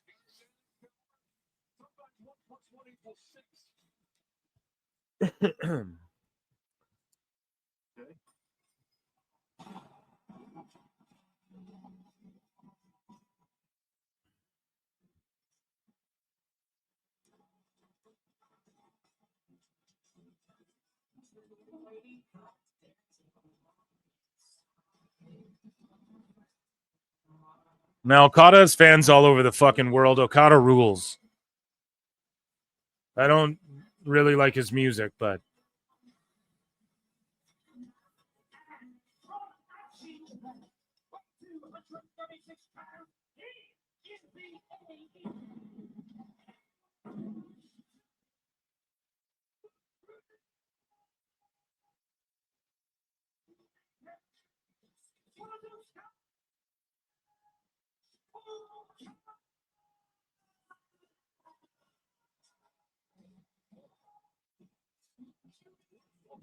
yeah, Okada rules, dude.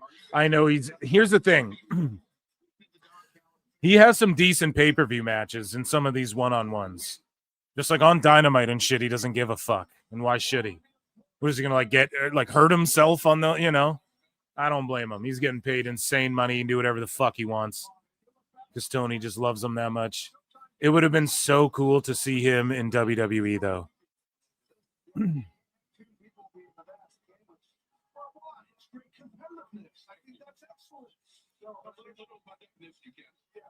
Imagine like Sammy. I did the same thing with Gunther. I was like, imagine Gunther. No one can get the IC title off him. WrestleMania open challenge. Anyone. I've studied this whole roster. Okada comes out. Boom. Beats Gunther. Takes his title. That would have been fucking insane. And then they could have rematched and shit. Whatever. Gunther could get it back, but that would have been crazy. Even a one-off. Like at Mania, and then have like a rematch down the line. I don't know. He can dip out quickly. We've seen people like Austin Aries came in for a little bit, did some dope shit, wrestled at Mania, took off.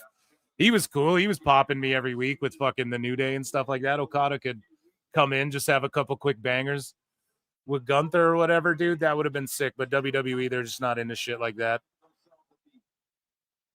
And Okada got offered an ungodly amount of money to be in fucking AEW and work as little as he has to. And when he wants to, you know? And never lose. I don't think he's lost in AEW. If he has, pointed out, I think he's on like a fucking Sting run, isn't he? And Dorado, he's had a very punishing schedule. We mentioned a match next Wednesday with Mike Bryan, but of course he was competing in Arena, Mexico, less than 24 hours ago as well for CMLL. So chat me up about like are you guys all set up on ESPN? What, like, it's just on Netflix for me. So are you guys all set up? Like what's going on with all of that? Is it difficult? Is it as hard as Dave Meltzer was saying it was, or is it easy as R-Truth made it look with the Motor City Machine Guns on SmackDown?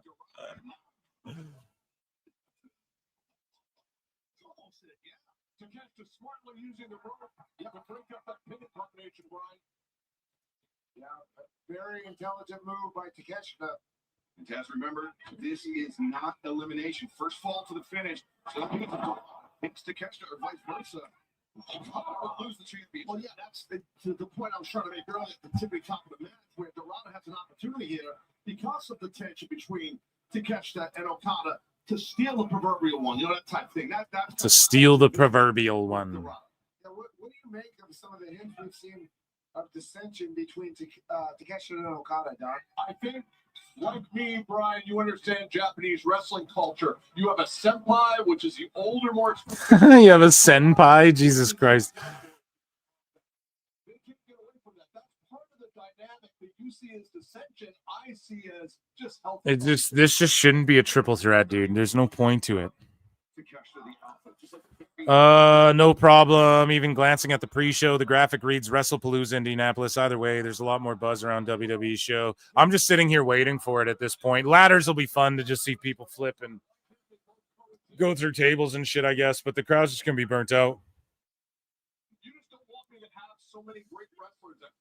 Okay, they still all your stuff through Spectrum still works. YouTube TV isn't with ESPN. WWE has Tyrese Halliburton on the pre-show with more crowd reaction to their pre-show. Is WWE's pre-show started yet? What time does their pre-show start?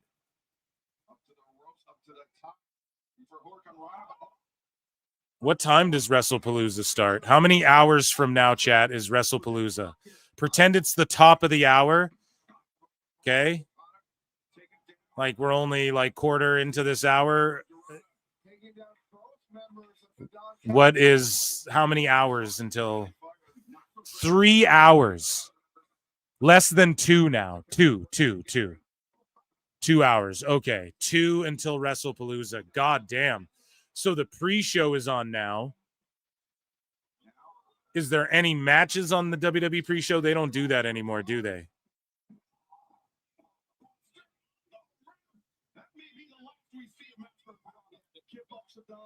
Seven EST, so that's fine. Yeah, dude, this is gonna bleed over into WrestlePalooza.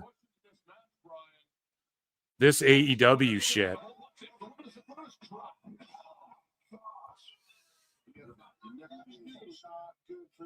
Okay, so I am going to. We'll do WWE news at the top of the hour. That's what we'll do. The top of the next hour, guys. Thank you for being here with me. All 250 some plus of you. Thank you all so much for being here. There's no pre-show matches. Yeah, there's not. Do you agree, Brian, that Okada is one of the smartest wrestlers you've ever seen in your career? Yes. On purpose, too.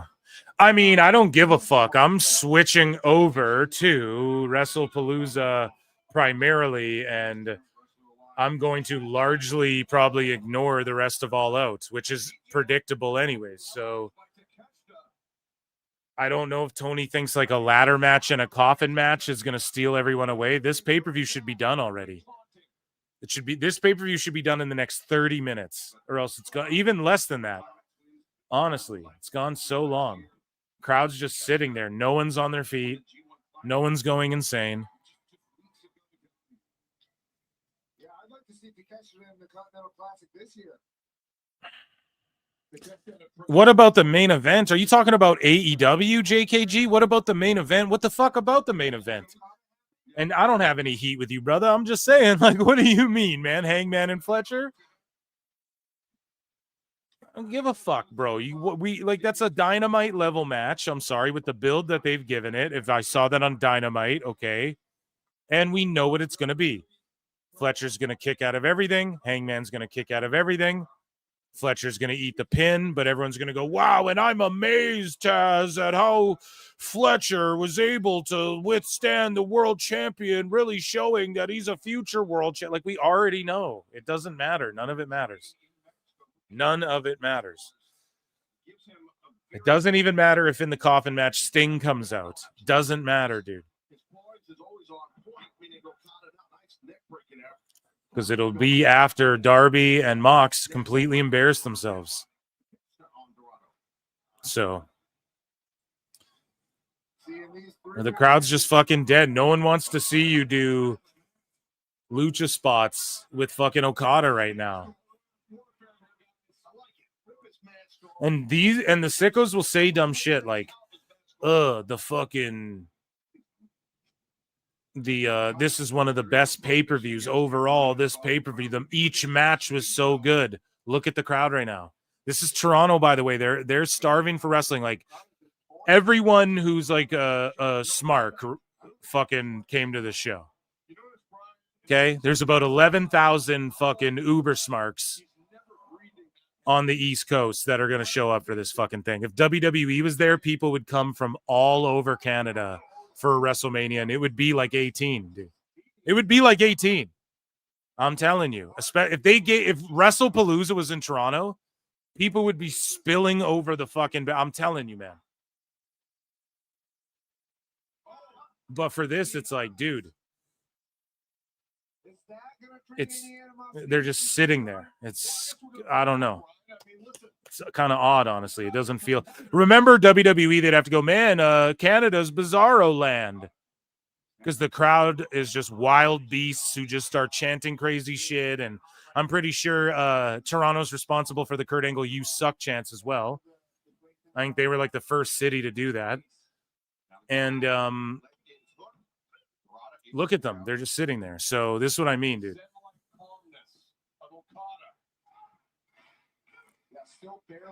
Dorada had to eat a move and then slap the mat on his own to get the crowd going, and everyone's just sitting there. And then the clap chant or the clap along is already done. You guys know what I mean? Like, it was a 1 second thing. It took me saying the fucking sentence was longer than the clap. That's just so it's ridiculous, man. You could have hooked them with the Beth thing. You could have went right into tax and tables. You could have then given them that fucking women's match. You could have then given them the coffin or the ladders. You could have given them the main event. Boom. Boom. Fucking pre-show. Could have done that trios match where Gates of Agony win. And that'd still be fucked that Lashley was on there. Boom. I just said the pay-per-view what it could have been.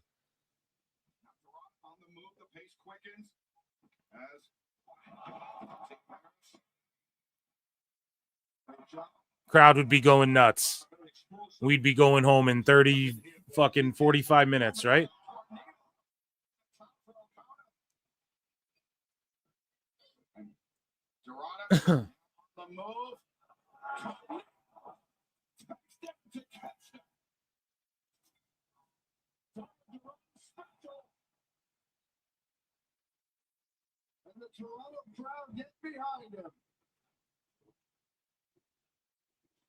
Yeah, you called it.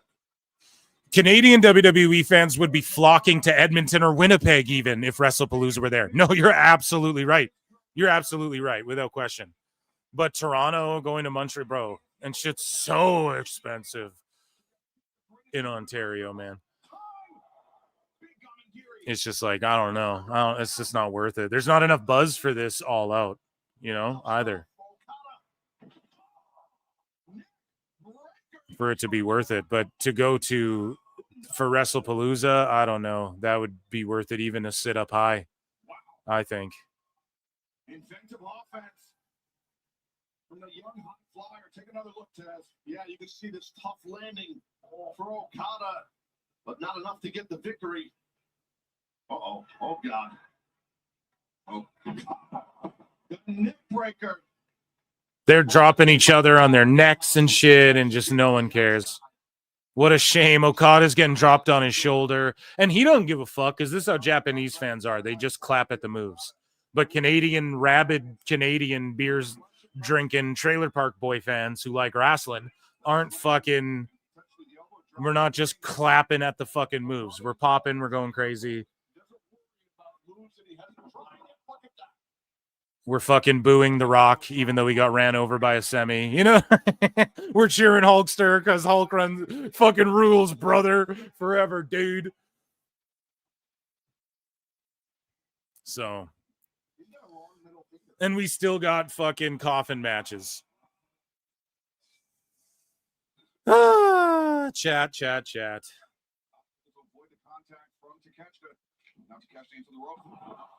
Well scouted. Alpha able to avoid the drop kick. Now to catch A Blue Thunder. No. Oh, man. Oh, man.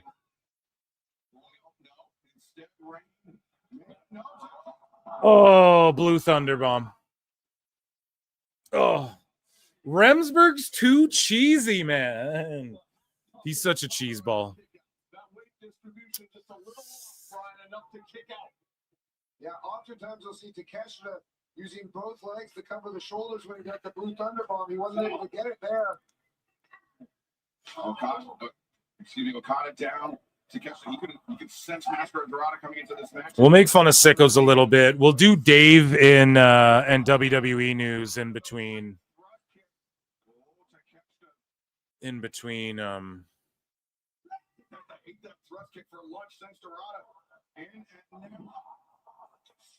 So like Dorada looks cooler than either. So the video package is Takeshita and Okada's feud and why they hate each other, and then Dorada comes in and is the fucking coolest guy in the match.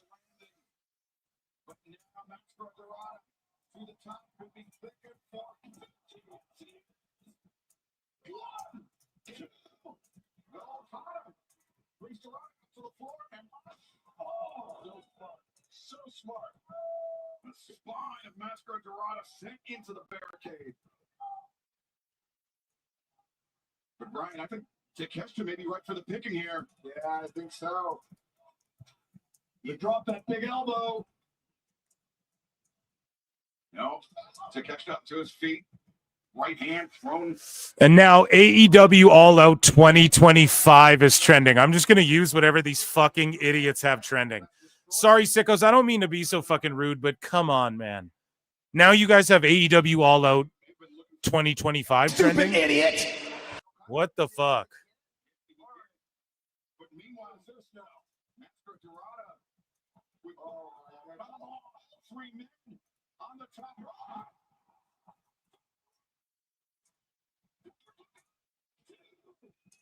I'm going to write this out in a tweet. I've been using hashtag AEW All Out leading up to the event.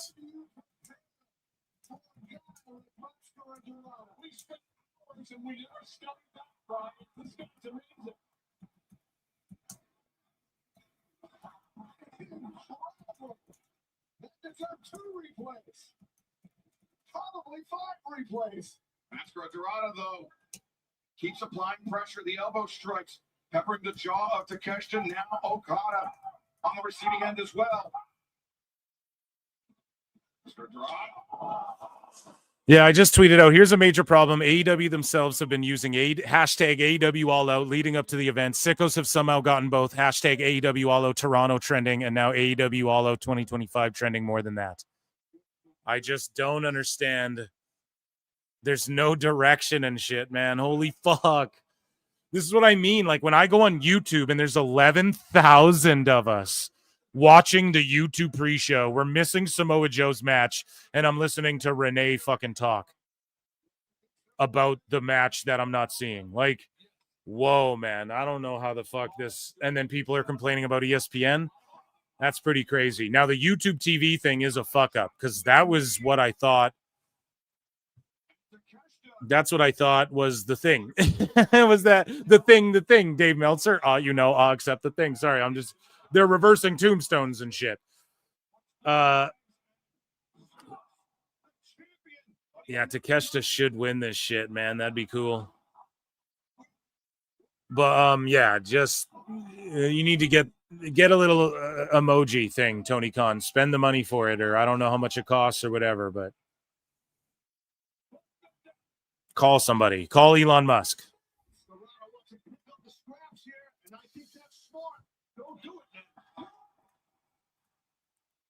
And we're going to do picks as well for WrestlePalooza and all that good shit, pals.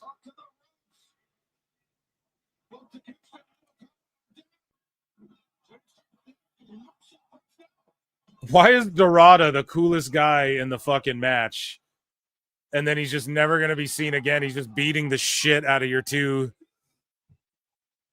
like top Japanese guys. I don't know.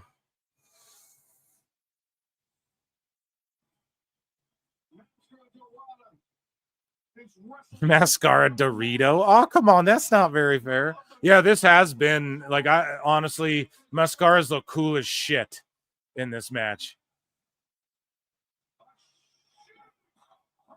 You just leave this match going, Mascara's a fucking the coolest guy. So he gets spirit bombed, Kamigoye.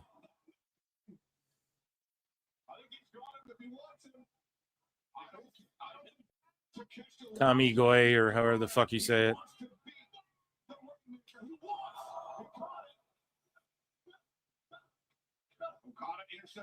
See, so who slapped their thigh? If the idea behind it, Brian, if he catches your leg, don't also slap the knee that hard. Like, that's when you don't do it. So people click in, oh, he caught it, you know? I don't know, Brian. I might have fought Takeshita. I might have said Sano. Dorado there. I don't know why he went for. Yeah, it's just like if this match was on, like if they scrapped like two of the matches previously and just had this one, it'd be now the crowd. Like, again, listen, that's not 10,000 people chanting "Fight Forever." That's like 1,500 fucking Uber sickos going "Fight Forever," and then everyone's like, "No, don't, please. We want to see fucking coffins and shit." Like, At this point of the match, I think it's anybody's game. Definitely is. Even Steven right in the middle.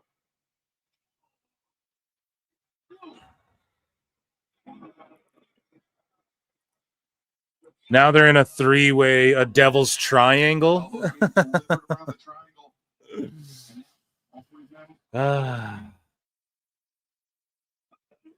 Dorada, I don't want to take place in this. I don't want to take part in this strike exchange. Dorada creates a movement. See a bit of Dorada trying to stay toe-to-toe with these two heavy hitters, but Dorada not backing down. Oh, still on down. That's not them. No, yeah.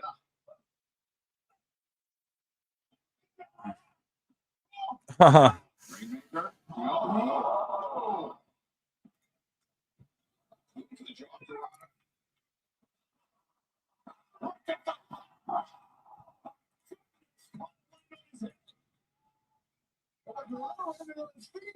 Dorada landed on his feet.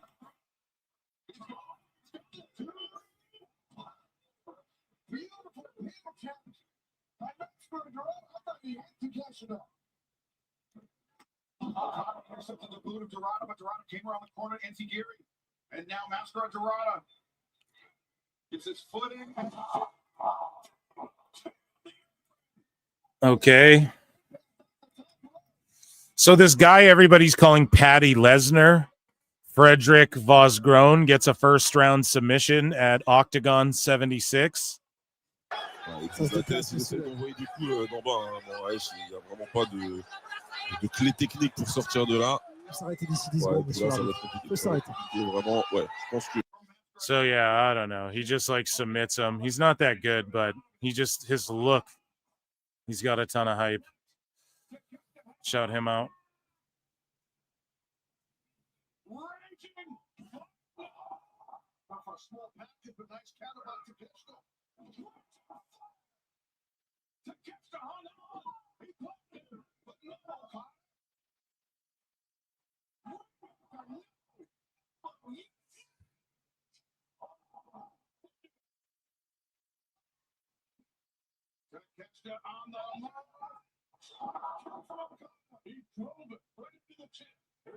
Okay, Rainmaker, pin him. So I should have believed MVP. And MVP, I apologize to you, good sir. I do apologize to you. You did exactly what you said. You put over Gates of Agony. So far, I'm batting 1,000. And I did say, if MVP is being truthful about what he was talking about, what he said to me, then they would put over Gates of Agony, which they fucking did. So round of applause for MVP. That's my only loss tonight, is saying the right thing should be Gates of Agony. I know some people boo-boo on that, but I'm telling you, those guys have size. There's an upside to them. They'd be more in WWE if they were in WWE. Let's put it that way.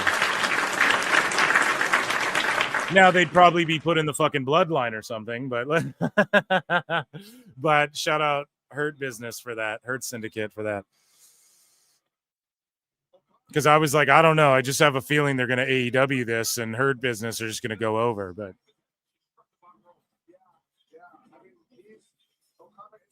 MVP, a man of his word.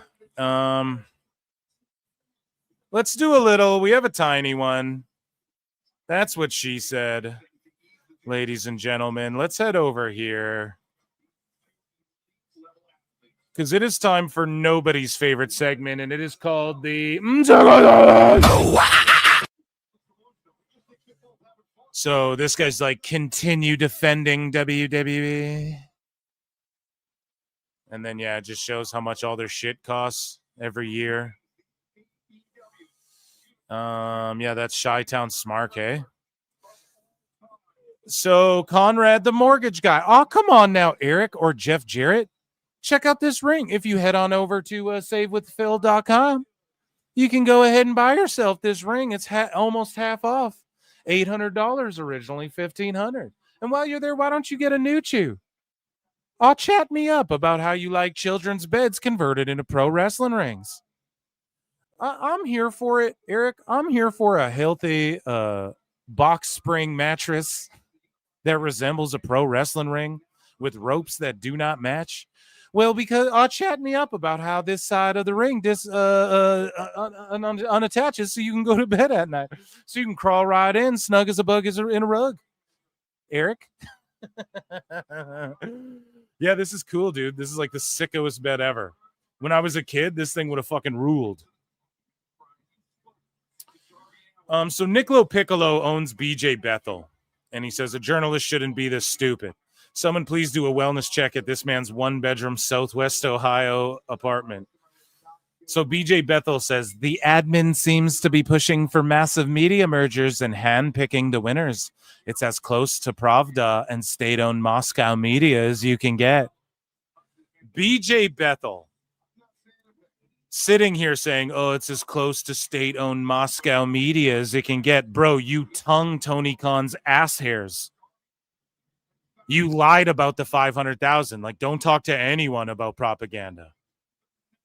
And BJ Bethel saying that there will be several players for WBD if it gets to that point. Zaslav has the company debt-free. They've had a monster movie year. Bro, they're not debt-free, okay? And he doesn't understand the details. Like, BJ Bethel doesn't understand the details, which we broke down. I'm not going to break them down again. Go watch my last show. But BJ Nicolo Piccolo broke this shit down. BJ didn't. Nicolo Piccolo broke this shit down, essentially how the sale happens before they split. And Zaslav's incentivized or whatever the fuck. I don't know. I'm not going to break that all down. It was like an hour-long segment I did on PWT Pod or on PWT live show, whatever. So yeah, BJ's just full of shit. It just doesn't matter. Nick is owning him because he's just full of shit. And he just doesn't know anything. And he's trying so hard. And then Elbu, he goes, here's the sincere WrestlePalooza take. So if you have to preface it by here's a sincere take, it's just like then your other ones weren't. Knew it, called it. So it's like when you honestly, if I'm being honest for once, you might as well say that. And he just says if Cody wants to draw money with Drew McIntyre, he should lose the first match with him. It's just a dumb take. Like if Cody wants to draw money with Drew McIntyre, no, Rhodes is drawing money with McIntyre regardless, and WWE's drawing money regardless, and people are already interested. He should lose the first match, maybe. I mean, I could see that happening tonight. And I've been teasing a lot of shit leading into WrestlePalooza, and we'll break it down more once everything gets announced and everything after the show and all that. Because like I said, it's beyond WWE shit. So, but yeah, I've said this on my show a babillion times. Rhodes and Drew want to have a long program with each other, and the fans want it too. So Elbu's not entirely off here, but I'm not even roasting what he's saying here. But when he starts talking about credibility and all this shit, I don't want to hear that from Elbu. But I just want to make fun of how he's like, here's the sincere WrestlePalooza take. So the other ones aren't, it's like, come on, man. You just make yourself look silly. Here is Ricochet. Here's what Ricochet had to say to Canceled Unleashed, who's a fucking goober as well. Right? So that guy sucks, and I dislike him more than Ricochet. However, Ricochet is wrong here, and I'm about to break down why. So this guy Canceled Unleashed is like, yes, family-friendly ticket prices for families to come and watch hardcore garbage, Tony Storm's sex talk, and MJF throwing water in kids' faces. AEW All Out. Now, he does have a point. He does. Like, for sure. We pointed out, too. Okay, so I'll give him that. And I dislike this guy more than I dislike Ricochet. Right? But Ricochet goes, I love that all the marks that grew up with suck it and middle fingers to authority figures, The Rock talking about pie, and many more are now all trying to hate on AEW. Shut the fuck up, morons. And he's right to a degree as well. But the problem is that parents control what their kids watch, and that shit was inappropriate for kids too. DX having girls pull their titties out, them doing suck it and coming out in thongs. If a parent were to say, hey, I don't want, if a parent just walked up at an assembly or something and said, I think bra and panties matches, I think middle fingers and beer chugging, I think pizza cutter slices and impale spiking in the backs are all inappropriate for my children. I don't want that in my household. You can't argue that. And that's the thing. Yes, I shouldn't have been. I ran around at school saying suck it and middle fingers, and I got fucking in trouble a lot, dude. Okay? And you did have to sneak around and watch. You always had to explain away when mom comes in and the divas are doing some dumb shit. And it was embarrassing. And you had to be like, or they make you flip it. Then you have to flip back when they leave the room. Turn the volume down until the next segment and shit. Mom, no, go back on the next segment, whatever. Yes, no, that's inappropriate. It just is. Oh, the marks who grew up loving it. Yeah, I know. Yes. Okay. But the thing is WWE is one thing. AEW is pretending that it's the same thing. They keep saying they're the challenger brand. Okay, then you have to challenge the this is for everybody and for families thing. That's part of the challenge, dude, of being the challenger brand. Coke and Pepsi. Pepsi's the challenger brand. Pepsi is fucking soda pop. It's not like juice, and they go, well, we're orange juice, but... And they don't try and go, well, it's an alternative. I mean, it's an alternative to soda. Or not even really soda, but, like, it's an alternative if you like soda. You might like this too, but, like, we're also challenging them. Well, how are you challenging them if you're not the same fucking thing? I'm so tired of this stuff, okay, where people are just too redacted to fucking use just consistency with their logic. That's all I need from people. And AEW, Ricochet, yeah, your bloody picture and shit, that's not family friendly. Period. Just like Stacy Keibler's ass being out. And, you know, like all this suck it shit wasn't family friendly either, but people still brought their kids. Parents control what they take and allow their kids to see. You're seeing less and less and less families and people in general enjoying AEW. And Tony Khan goes, it's a family company. No, it's not. Stop saying shit like that and then spurging out when people point out that it's not what Tony Khan's saying it is. When the Attitude Era, Vince McMahon went on TV and said, no longer are we. This will be a more edgier product, pal. We're not going to insult people's intelligence, and we're going to be an edgier, more whatever product. He had to go on TV and say that and warn people this shit's about to change. And it did. Tony Khan saying stupid shit like it's for families. And we're watching guys fucking bite each other's ears off in tax and tables matches. Just because Tony Khan's dad he was a rich, spoiled kid and his dad had no fucking boundaries for him. And he let him talk to random 35-year-old men and tape trade with them on fucking forums and shit. And didn't watch his internet activity and flew him to fucking ECW shows to watch bullshit. So that fucking, and I loved ECW, man, but to watch bullshit, let's be honest. We remember it for the bullshit. Just because he fucking did that, because he's a rich kid and they just, fucking rich parents. How many terrible rich parents are there who are just like, here's this $100, fuck off. And Shad Khan's like, oh, my son will love this forever. Jaguars, right? And we got to sit here and fucking pretend like I got to let you gaslight me now when I'm not fucking stupid. I know what this is. Moxley's ear is gouged off. Oh, but Cactus Jack. Okay, that wasn't for kids. Like, it's up to parents what their kids watch. Less people than ever are watching AEW. And Tony's out here saying dumb shit, man. If you can't just like admit all that, then you get roasted in the sicko segment, okay? Tuke Timbo, he got his account suspended again. And I don't want my account suspended personally, but I don't say crazy enough shit for that to even fucking happen. And I'm an asshole, biased, the worst takes, fed shill, fucking you're a bully. People are just content and shit. I don't get fucking suspended.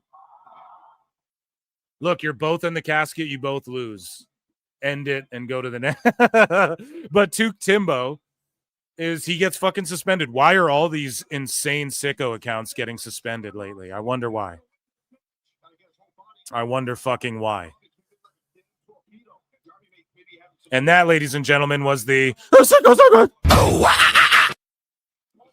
Okay, let's watch the end of this casket shit. My throat is going to be out like Danielson's in about 2 minutes. Over 265 people watching on X and YouTube. Guys, come on over. Support what I do. I'm streaming for fucking all day. It's been 3.5 hours.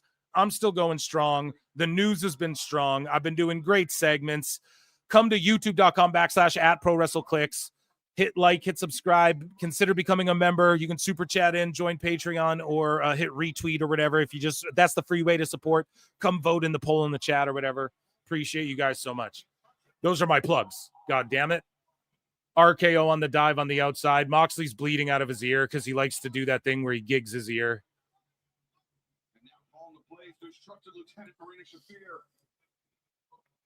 Great. Round of applause for me for being a spectacular host.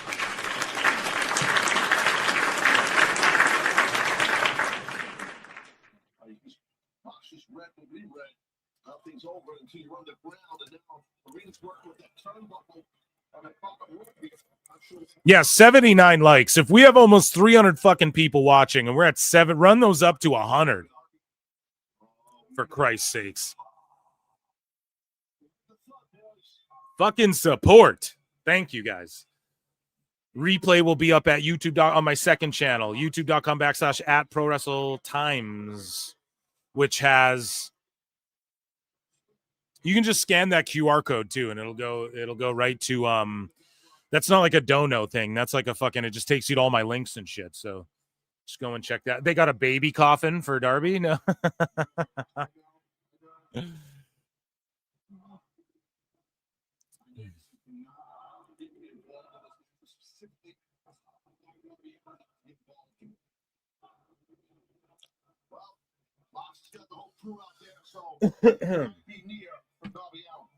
mean, Darby has helped so many people here in AEW. We're discussing that nobody's coming out to help him. And you can't. You gave your word, right? So you can't do anything. It's got to be frustrating for you. What is Garcia trying to be? This is the biggest clusterfuck group. Goofy awe group.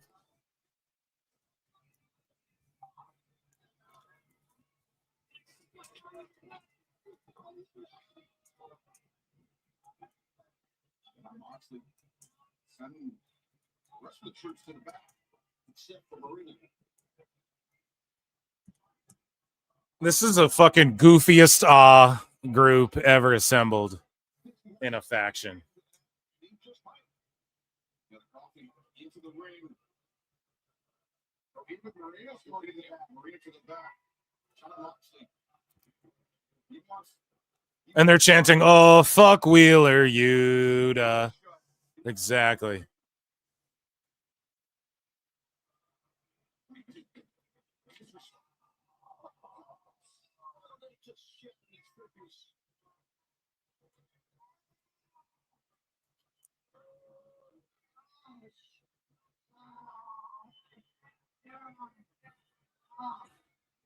Good God, that was nasty.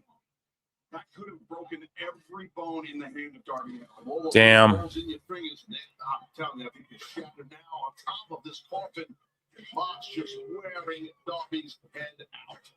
Darby trying to cover up, but Mox is directly to the left eye. And also close fist punches Brian in the feet. There's no disqualification in this match, of course.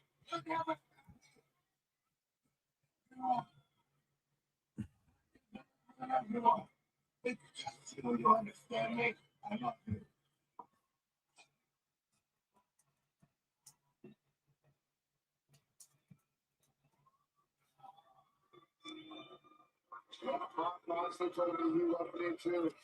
Meltzer said what? Just cooking Dave up. Love it. Love it. Adding to the Meltzer segment as we chill. Thank you guys for tuning in, man. You guys are fucking amazing. I've completely aced this card. You guys can give me a bonus point for the Gates of Agony thing if you wanted. I didn't trust. How big of a dick am I? I didn't trust MVP. Like, what an asshole. The dude reached out and I'm going to DM him and be like, dude, you know, I should have known, because like if it was me, I'd have put over the Gates of Agony too. That's the type of teams I thought he's talking about. But I got a little persuaded by my my guests on PWT Podcast 99. They were like, I don't know. I think it's just the Hurt Business just coming in to beat guys. That's all they've done. And I even explained it. I was like, well, man, you know, I think it's just like Jet Speed. They're like, no, we're not going to lose to like Orange Cassidy and Jet Speed and these guys. We'll lose to guys we think we can help. And Gates of Agony, you could push them. Hobbs, guys like that. You can push these guys if you fucking book them, man, you know? Yeah, just stabbings and stuff in Minecraft. This is just terrible.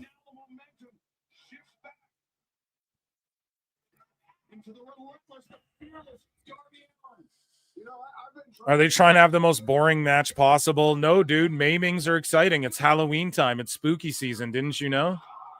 Is it just me? I Still Know What You Did last summer. Fucking terrible movie. Now I got to watch the 2025 one. Peacemaker's been cooking. Or rocking on, dude. We got to cut cooking out. Holy shit. Phil, stop fucking saying cooking. Okay. It's rock on, dude. Totally rock solid.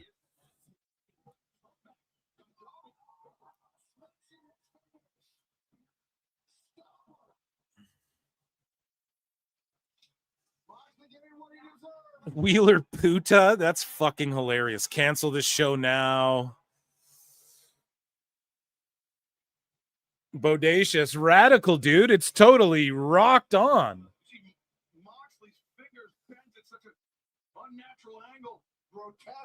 It's cool as all get out. It's groovy. Surf City. No, that's when the babes come out. 2 girls for everyone.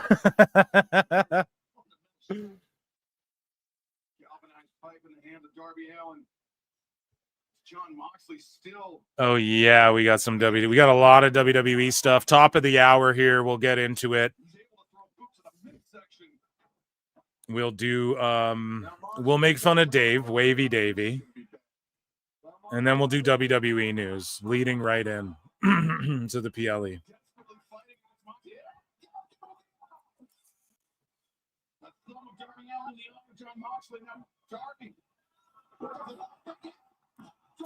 Fat Factor, thank you for the $5 super chat. Heard this from Japan. Meltzer tarnished Karukin Hall so hard that the Nihon Sumo Kyokai moved all sumo tournaments to Kokugikan. Kokugikan Hall. I hope my pronunciations are on point there, by the way. Hall permanently. LOL. Fat Factor. That is some fucking amazing news. If you're actually being legit, Ichi ni sanda to you. But how did Dave affect it? Like just the ick. I'm telling you, man, in Japan, they have the ick. And I acknowledge you, Fat Factor. Thank you so much for super chatting. Acknowledge me. Obviously, fat is not a factor for you. And if that's true, and Fat Factor, I want you to follow up and chat. Like, is that true? Because there's like an ick of AEW. Like, I've beat this up all year long. I guess we should carry it through. We're getting into the tail end of the year here. I'll just do it all the way till next year. But at the start of this year, dude, New Japan's on one night. AEW versus New Japan is on the next night. All the same New Japan guys plus AEW guys gets outdrawn by just the New guys. Like, how the fuck does that happen? It's because there's like an ick. You know?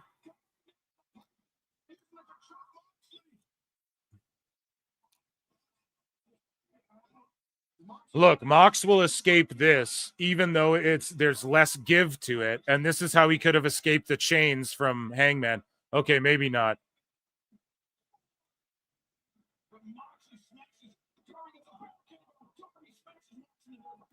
Oh, this shit sucks ass. We haven't seen glass yet. I think we need some glass before the match. Like, yeah, I'm with you. He created an ick and caused an epidemic. He puts the ick in epidemic of obese foreigners disrespecting the venue in the post-Wrestle Kingdom New Japan. Yeah, dude, then these sloppy bitches come over. They fucking stink. They leave messes. They throw their popcorn on the ground. They fucking stack up their nacho cheese box. I don't even know if they're squid. They're fried octopi, right? And they leave their containers laying around, and it's, yeah, dude. Okay, so here's the thing, right? He's like the suffocation shit with the bag. I think I'm a bit behind you guys, but it's like you can rip that. So rip the bag in your mouth hole to get out of that. They'd stick chewing gum under the seats too. Fucking motherfuckers. Fat Factor, tag me if you're on X, dude. I'm Pro Wrestle Times at Pro Wrestle Times, or if you know, or my email is prowrestletimes@gmail.com.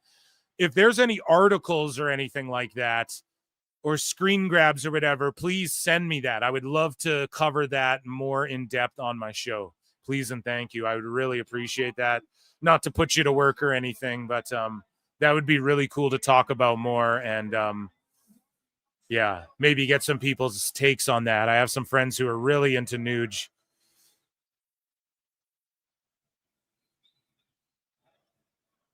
This is murder, they're chanting. Oh, and they'd steal cushions. Absolute rats. Fuck that. Pac is back. with a fucking hideous haircut. I don't know. Him with hair like this doesn't look right.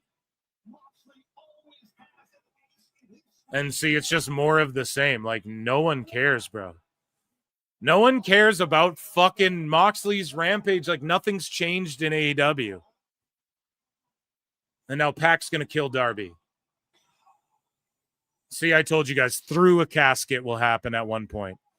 Fat Factor, please tag me, like get me, put together a little, just some screen grabs and hit my email or whatever. Please, if you don't mind, like you're coming in with heat like that, I will do a full-blown PWT investigation into this.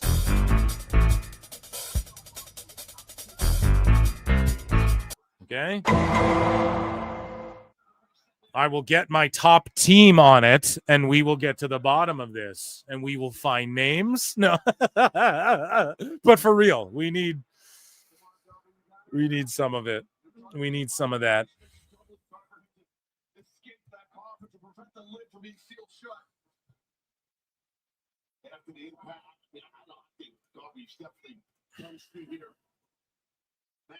I'm sorry.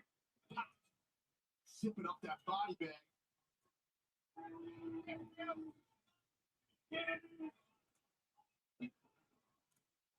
But right now, we're going to be doing the heavy lifting for Moxley. Little shirt.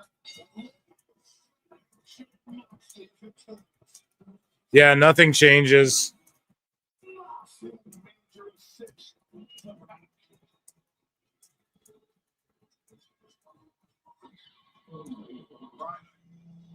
Darby climbed that fucking mountain for nothing.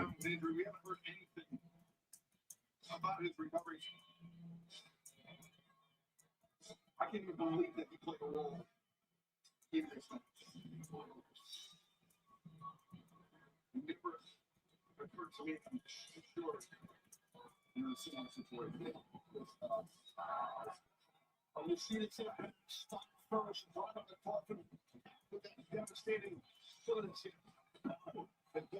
Yeah, Mox has possibly done more to harm this company than the Bucks and Perry have.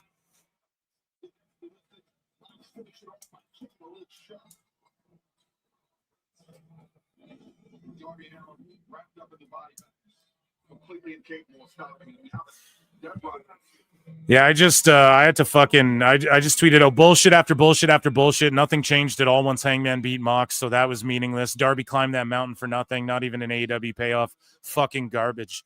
Mox has possibly done more to hurt this company than the Bucks and Perry have.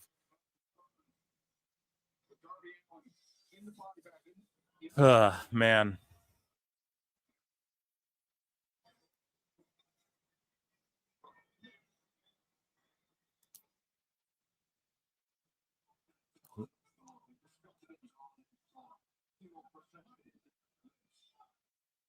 It's all his fault. I didn't ask for this. Yeah, we didn't ask for this either, Moxley, you fucking asshole. Exactly, no pop.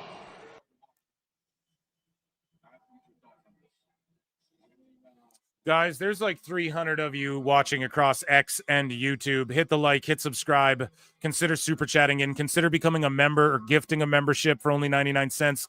And you get access to my Member Monday shows. And yeah, I just appreciate you all. Get in the Discord and join Patreon if you want like over 100 fucking videos that aren't on YouTube. / you get also access to the live shows as well, like the member ones. You know what I mean? Appreciate you guys so much for being here. Wow, this is like really bumming me out. What matches do we have left here on this one? We have the main event. We have the ladder match. Oh, fuck. And then we have the women's four-way. Oh, God. Oh, God. Oh, God. What's next week's PLE schedule for pro wrestling, people? Let me know.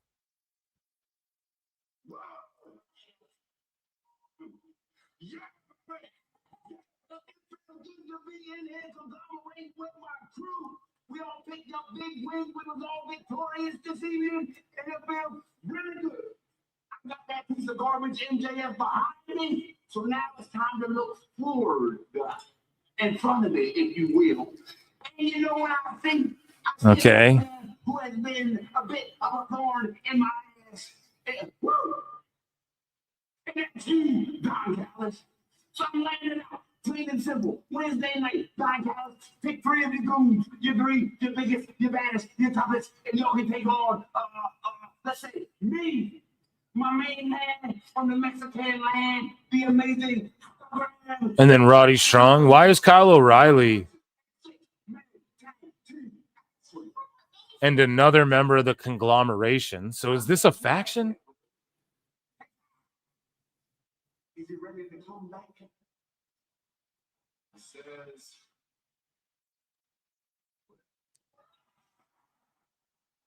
Cassidy, bro. They're going to kill this company.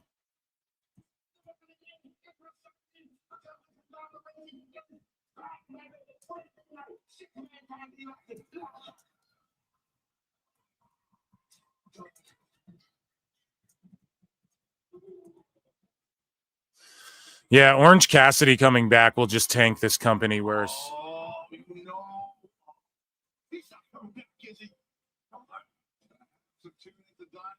TNA Victory Road is next week during SmackDown. Should we watch those together or what, chat?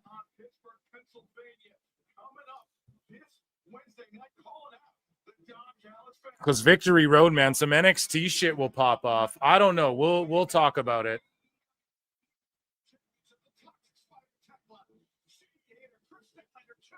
And then Saturday, is there anything? Or is that we don't get anything for like a month, hey?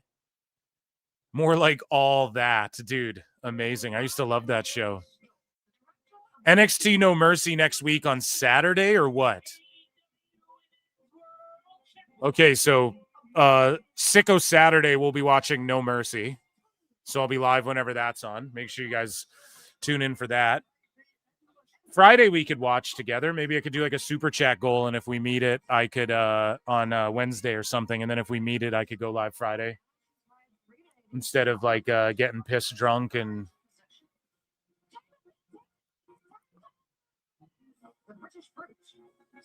doing some fall activities. Okay. Tony Storm's so goddamn entertaining, but she's like putting over her ops here in this 4-way. Wrestling starts in 1 hour. Okay, guys. This is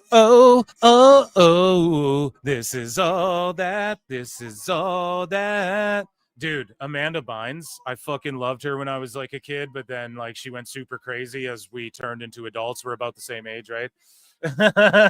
Then when we got into adulthood, I fucking shed my youthful craziness and she just went, and I'm not like mocking her, but she like, you know, Hollywood, man, that fucking place chews and spits people out. And we don't know how much of that was like hereditary or genetic or like going to happen to her. And then the effects of Hollywood on top of that. And it's a messy situation, man. You see Britney Spears, she's doing dances with knives and shit.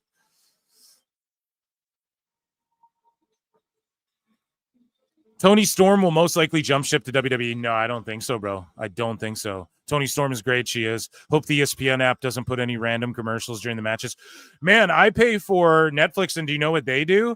They'll randomly drop like a 4-minute ad, but it'll say 7 ads, and I'm forced to watch them when I'm watching SmackDown or Raw. Like it happens on nothing else, but they'll give you a forced, and all they do is just promote Netflix shit like Squid Game and all that, or whatever movies are coming out.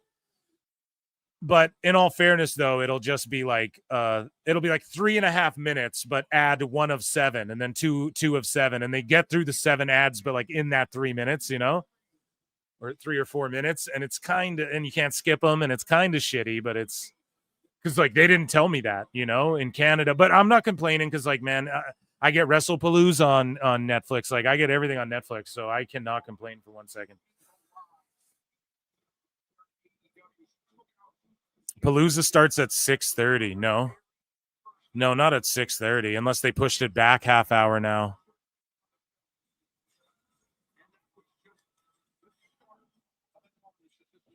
Tekla fucking rules. good chance that might happen with Tekla. We're going to find out here. Tekla's awesome.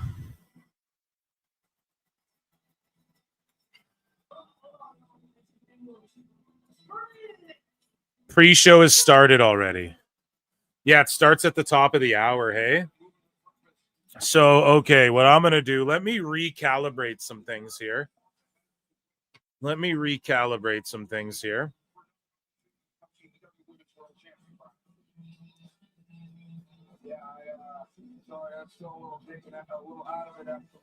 Danielson, oh, I'm sorry. I'm still a little out of it.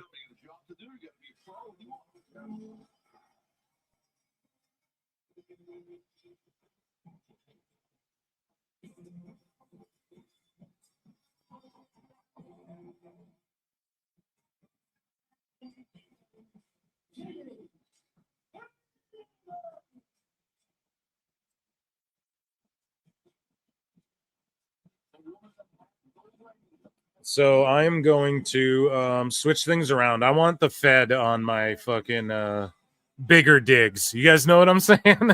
Bigger digs, pause B. Shout out Brendan Schaub. 8 inches B. Anybody in chat frequent the Fighter and the Kids subreddit? I've had to lay off it. I haven't gone on it in like 6 fucking months because it's just, you start talking like, I do that with Dave. The idea behind Brian, there's more than meets the eye.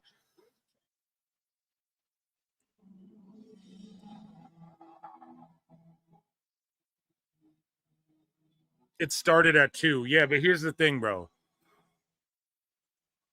Yeah, but the pre-show's like no matches or anything, so it's not a big deal, you know? Like as far as WWE, I just want to see WrestlePalooza.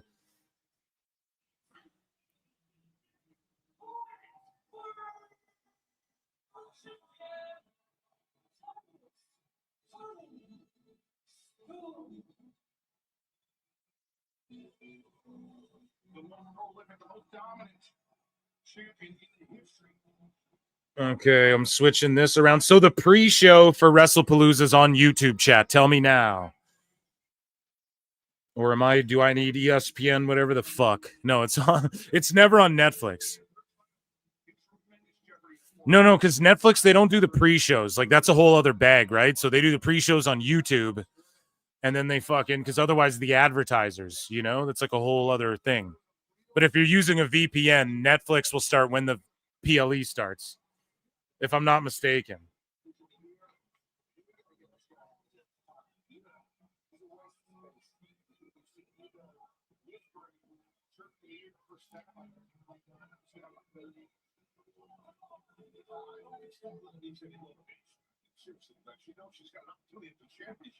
Yeah, this is her first chance in over 4 years at the AEW Women's World Championship. The pre-show's on YouTube and ESPN. Okay. Now, chat, if I'm missing Samoa Joe matches, make sure you let me know.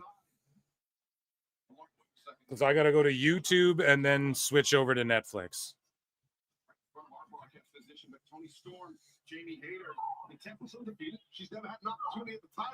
Tekla's undefeated in AEW thus far. They're letting us know.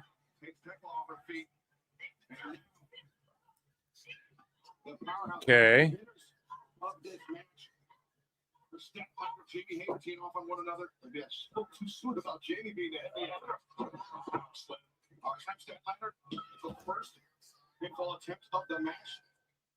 Okay, so we have that set up over there, and then now I'm switching this one over to sorry guys, you're all just hanging 300 people, I'm fumbling around with shit. Here we go. Okay, and then I'm switching this to YouTube and then Netflix. Okay. It's too much to keep up with. Thank God for chat. That's all I can say. 90 likes, 10 more. There's 300 people watching. 10 of you fucking haters like the video. Help the algorithm.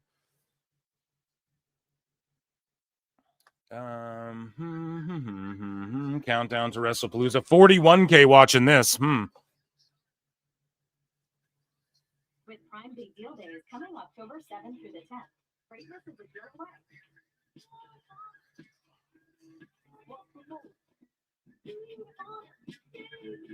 Shop deals from home to electronics this Prime Big Deal Day. Okay. A new way to make money with cryptocurrency has appeared in Canada. Dude, these fucking terrible AI crypto ads have gone from Rumble and have crept into YouTube now, and it's fucking terrible. So we're all watching Tessator, right? Putting over. Excellent stuff.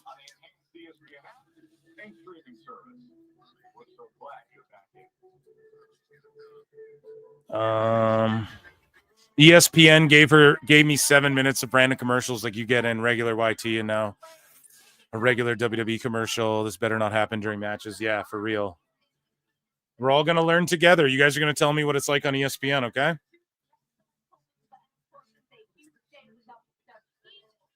You would have had those likes if Jericho stayed away. I disagree.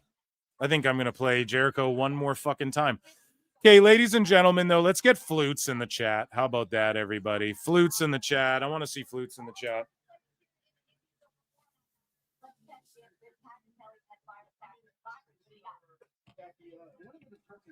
Whether or not John Cena can beat Brock Lesnar tonight, it comes down to the roughly 2.5 to 3 minutes before the match, because that's how long it takes. Flutes in the chat. Flutes in the chat. Ladies and gentlemen, it is time for everyone's favorite segment, and it is called Dave Meltzer's Dumb Moment of the Week.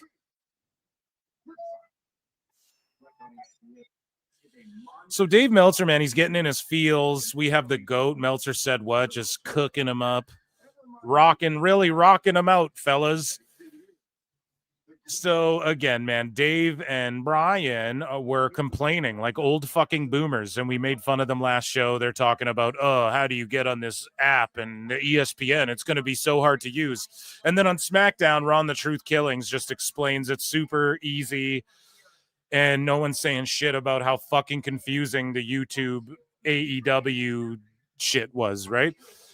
Anyways, this guy here, El Plethora, had this to say. He had this to say. This is what you crybabies were crying about. This, and by the way, it's not $30 extra. It's $15 extra because Peacock bumped up its price.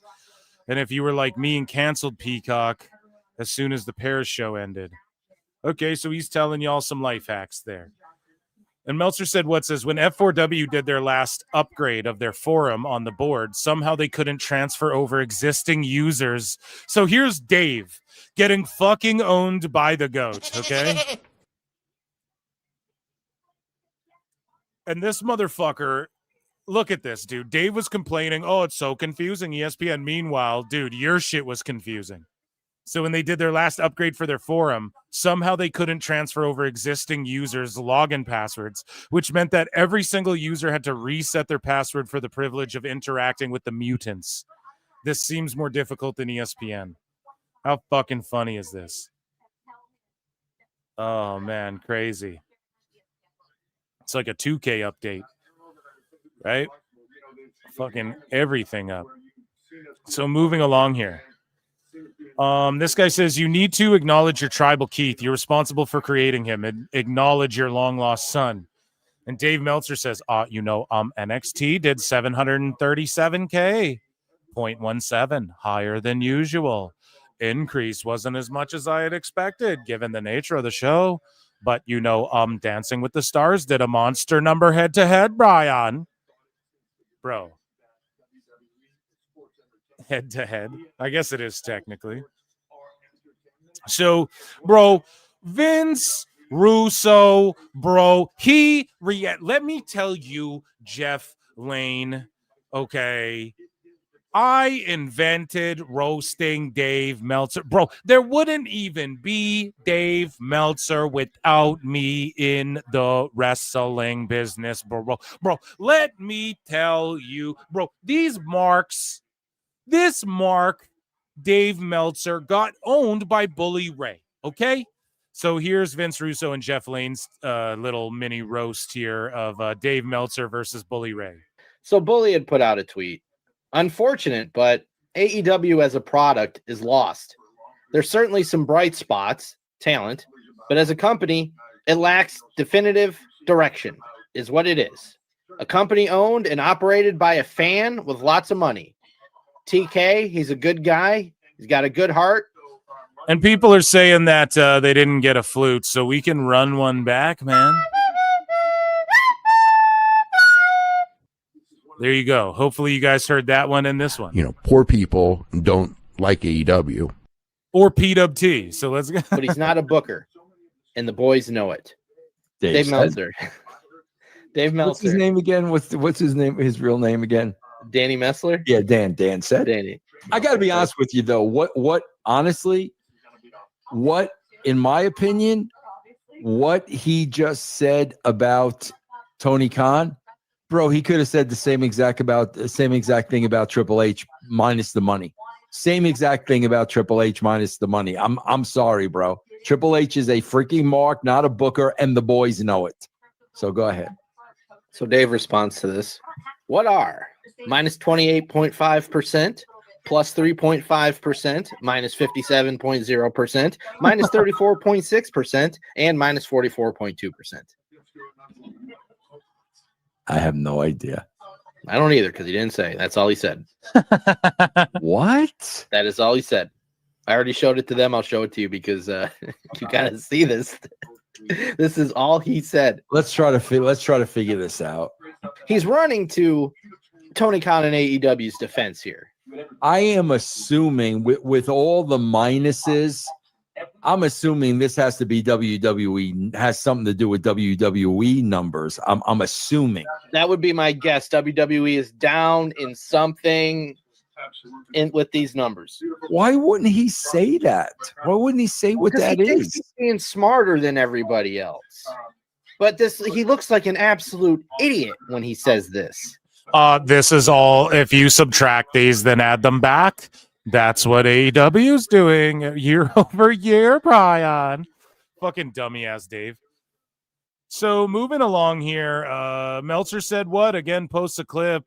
Dave and Brian are still going on about how bad the Jade versus Tiffy SmackDown match was. This is the thing. Dave just glazes like, oh, the rope work. You can work my rope, Mystico. The best guy. Right?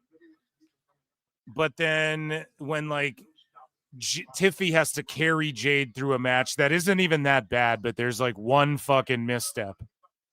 Right? Dave will give 5 stars to Hitchicero, almost killing Bandito in Minecraft, throwing him in the air off the rope on the apron to the ground, knocking him out. And it's a botch. And he's like, oh, that rope work. I was working my rope, watching that rope work, Brian. Right? And then he will fucking see Tiffy like overshoot a moonsault one time ever and then be like, right? He'll get all music kit. She comes out with Alexa. They do some goofy stuff. And we got Alexa and Charlotte versus Tizzy for the tag team titles. And for what it was pretty good. I thought that you didn't think so? I thought it was all right. Charlotte and Izzy Dame. It was all right. Bro, I just watched Tiffany and Jade. Like, this was all right. It was better than that. They whatever it was, they weren't working well together. Tatum and Alexa worked well together? Tatum and Alexa were fine. Actually, they were good. They were good. Tatum Paxton was very good in this match. bro, I hate these fucking reviews. Like, dude, you've never, I don't even want to hear it. You know, when Jim Cornette's breaking down like spot for spot and shit in a match, I'm locked in, man. I don't want to hear it from you assholes. That's why, like, with me, I like to give quick freestyle reviews. And yes, I might put over like little intricate, this person's facials is what will make them fucking take them so far in the selling and shit. Yeah, for sure. But like, just the show is great. The homecoming show is great where the matches like blow you away. You guys have to come on, say, oh, I mean, yeah, in this fucking, what was it, a 6-woman or no, it was just a tag team match. In this tag team match, it was better than Tiffy Jade. It's a whole other thing, and they're in NXT, you dumb fuck. Like, Jesus Christ, it's apples to peaches. Like, Do you think Izzy Dame is going to be a big star, or at least a star? But it just, with her and Charlotte, I don't know what it was. Actually, that happens a lot with Charlotte these days, you know, whatever it was. But, yeah, I didn't think that was much at all. We had Zari and Soul, and then Charlotte's. yeah, they crying, Brian. Today, Brian Alvarez, you get promoted to crying Brian Pillman. No, shout out Brian Pillman. So Dave Meltzer says this, actually, except, there's more, the idea, well, it is, there's more than meets the, I will say this, anyone who says I give out BS numbers is the biggest form of liar on the face of the earth. Dave, you give out Bethel's numbers. So even if you believe them, it means you're redacted, or it means you are a lunatic. It's one of those two things. You're either a liar, you're like super restarted and naive, or you're a lunatic and you really believe it, and then you run with it. Or you're just like in a bubble and you just don't understand, like you don't get real info, right? And so if there is something that advertises that you're a fraud, it would be saying something so totally provably false like that. Who are you talking about, Dave? Like everyone in the world? So everyone in the world is just lying and making it up. Well, not my bubble. Yes, that's like lunatic shit. You know what I mean? Like, yes, there's sickos that you're like robbing blind and fucking who believe like you have the scoop and all this stuff. It's craziness. And I do think Dave believes he is using real numbers and shit, but he's just so off in his own world. He doesn't take time. It's just know-it-all, sociopathic, condescending. Like there's no objectivity at all. So he's not willing to take in information that might, counterbalance what the information he's getting. And he just doesn't care. And it's not absolute.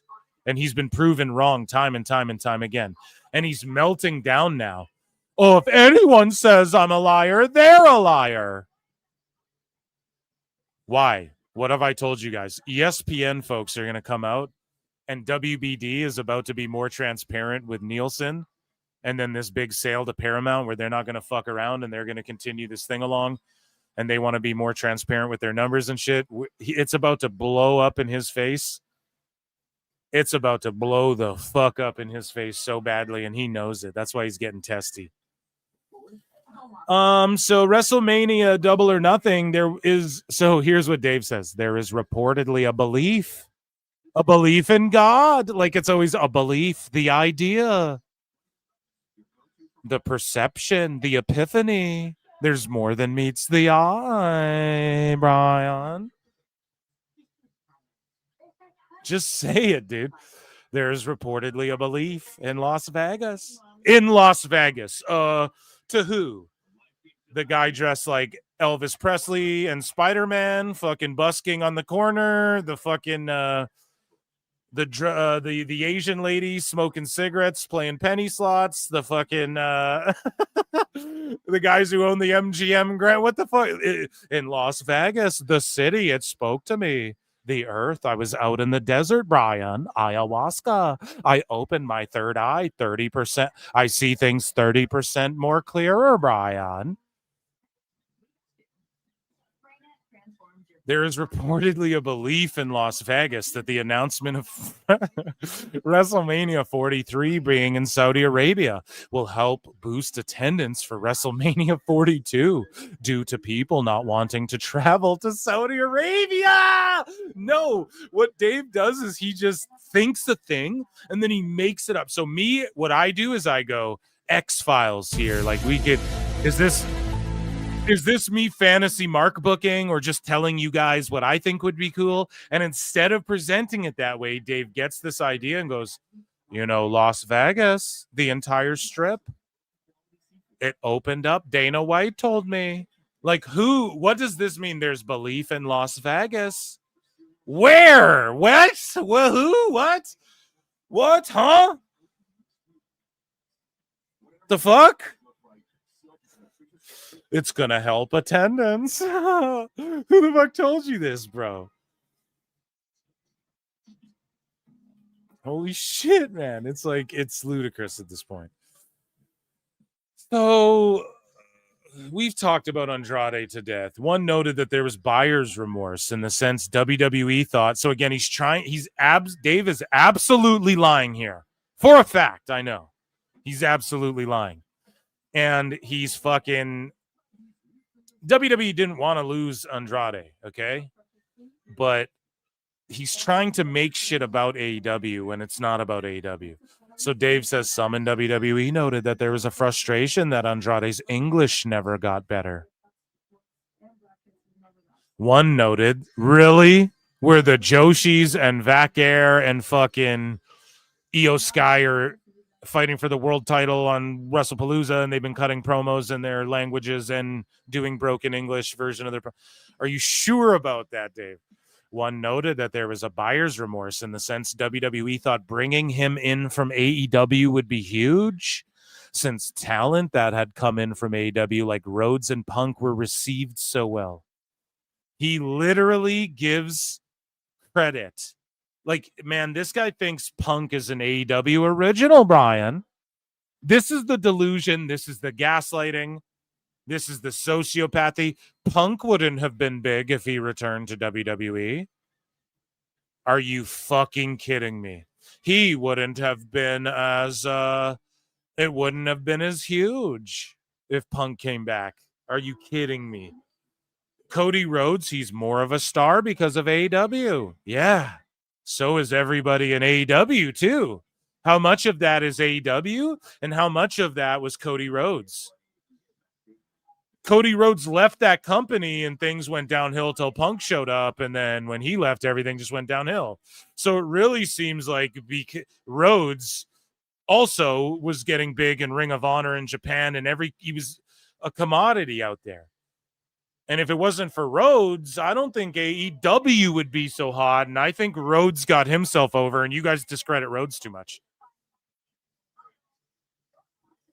So fuck you. How about that? How about that? So Dave's lying. Andrade took off. He didn't fucking answer his phone. Him getting escorted out. Yeah, whatever. That shit's true, whatever. But all the AAA shit, all the English stuff, I just don't buy any of that. I don't think any of that's true for 1 second. I know none of that's true for a second. People backstage within WWE reportedly expect it and hope Shayna Baszler will sign a new contract with the company for a coaching producing role. She's been producing and agenting and shit. So hopefully she does become a coach. But Dave just like says this. Yeah, we all hope that. But she's already been doing that.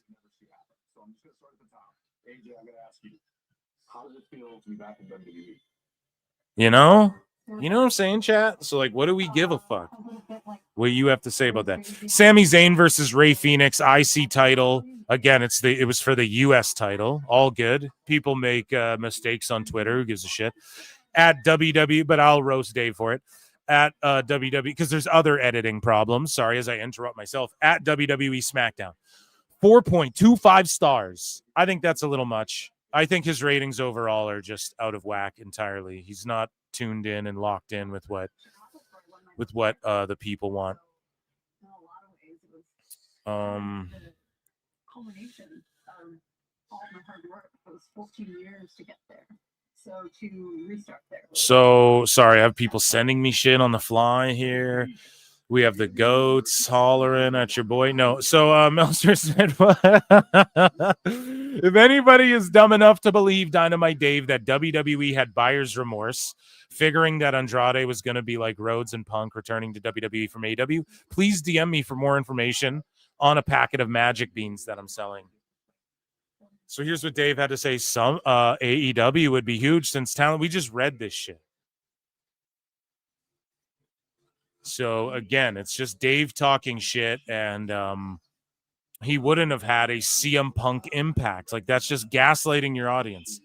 TKO made the decision to not allow press for fans at the Saudi Arabia WrestleMania 43 announcement. They were reportedly concerned that fans would boo the announcement and thought there was a possibility that press would ask real questions. A complete and utter lie. This is an absolute lie. Liar! Liar! Tell us what you know, you goddamn liar! Turkey Al Sheik doesn't give a fuck about any of that shit.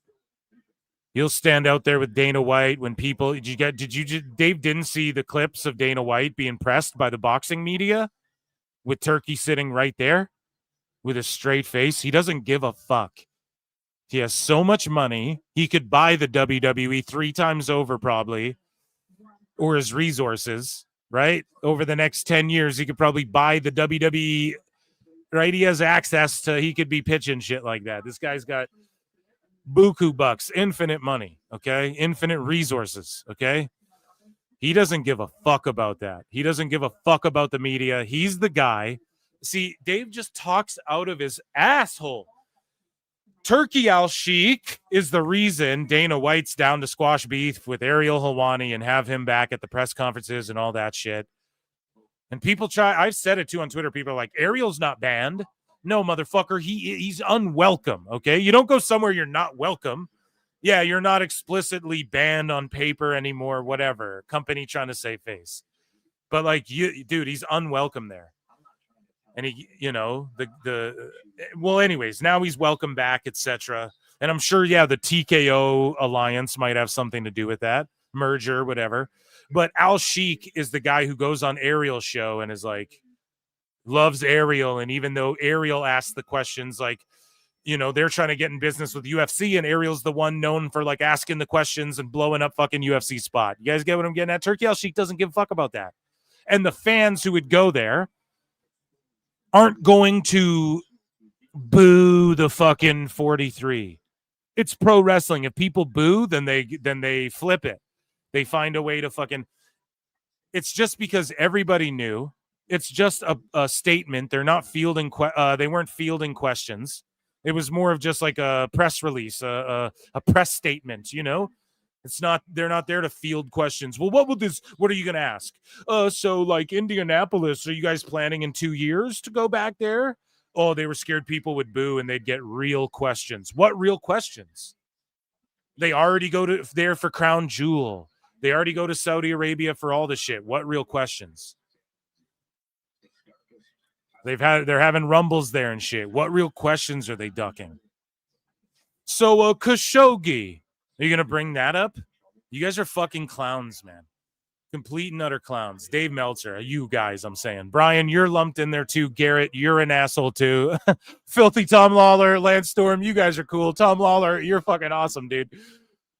Same with Lance Storm. You fucking rule, dude. You opened every Invasion pay-per-view of note, essentially, right? You were the fucking show kicker-offer in that fucking era, dude. The true MVP of the Invasion, Lance Storm.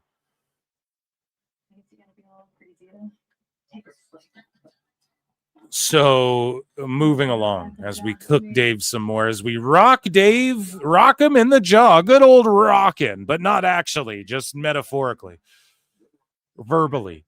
AEW. So Dave Meltzer had this to say, which again, he's wrong about, because MJF. Now, yes, were people tiptoeing around and not wanting to go on Ariel, and is Tony a little bitch about Ariel? Yes, absolutely. Has MJF gone? If you really wanted to, could you just go on Ariel's show? Fuck yeah, MJF's been on there. But Dave says AEW talent was not allowed on Ariel Helwani. AEW talent was not allowed on Ariel Helwani's show after Helwani called an interview with Tony Khan the worst of his career, which it was. It was.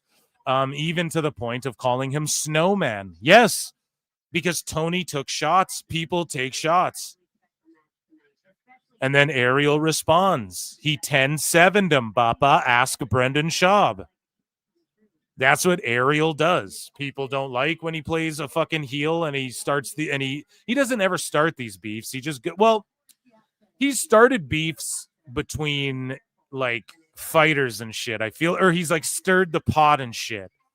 But like for him, he doesn't. I think he waits until people talk shit. Then he goes off and will just drop DMs and fucking, then he just goes gloves off. But yeah, dude, people talk shit.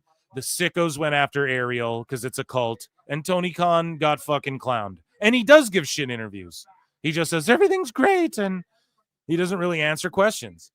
And unless you ask him about Superman or some shit. And so Tony Khan, so Dave has this to say. Snowman, the insider term among some for him. So Dave is conspiracy theorizing. Everything's a conspiracy theory. It's not just, dude, Tony Khan's a fucking clown shoes. He's a nice guy, but he's adorable and cute. You want to like hug him and shit and put him in your pocket.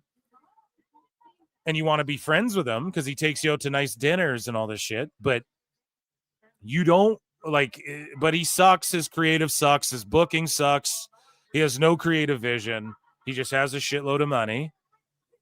Right? It's always this, and they want to say everyone else is bad faith grifting. Meanwhile, you are bad faith grifting, gaslighting. Lies. Now, here's what I know. I may have talked about this earlier. I've never heard or seen anybody refer to Tony Khan as fucking Snowman personally. Now, I'm not sitting here chopping it up backstage with chopping it up. What, like a fucking lines? No, I'm not here like, but I've never heard. Has the topic of, have I been talking to a motherfucker and the topic of him doing blow come up?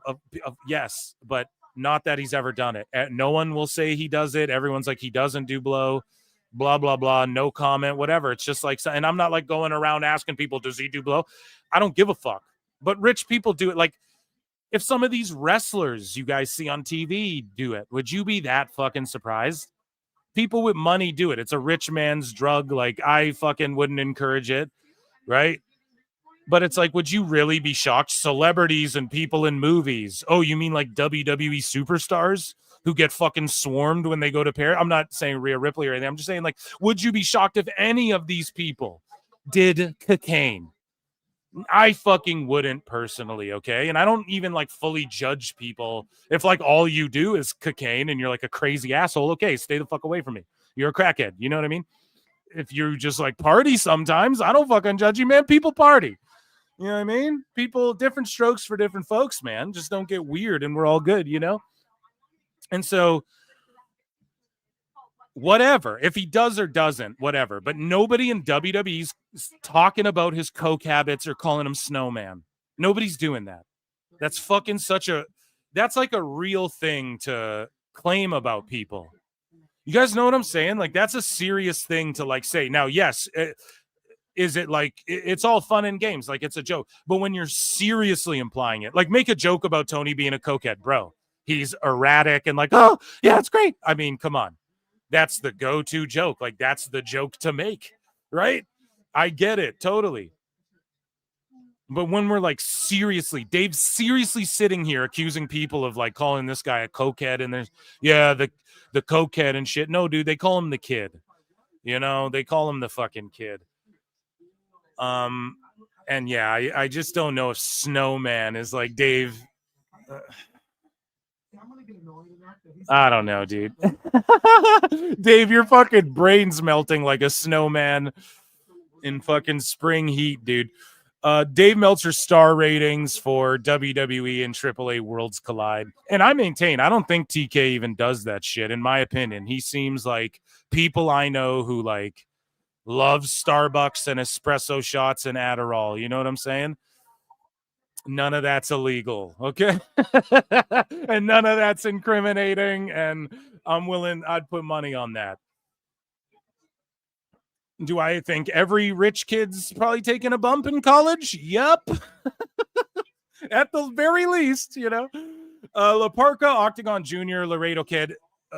So with the mini Abismo Negro and the Mascarita Sagrada, right? The minis were in this 8-man. He gave it 4.5 stars, a greater match than Rock Hogan at Mania 18.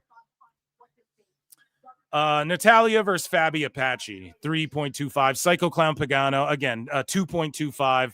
2.25. Okay, he's kind of, he's shitting on Psycho Clown and Pagano now. Meanwhile, if they were in CMLL, he'd be glazing them.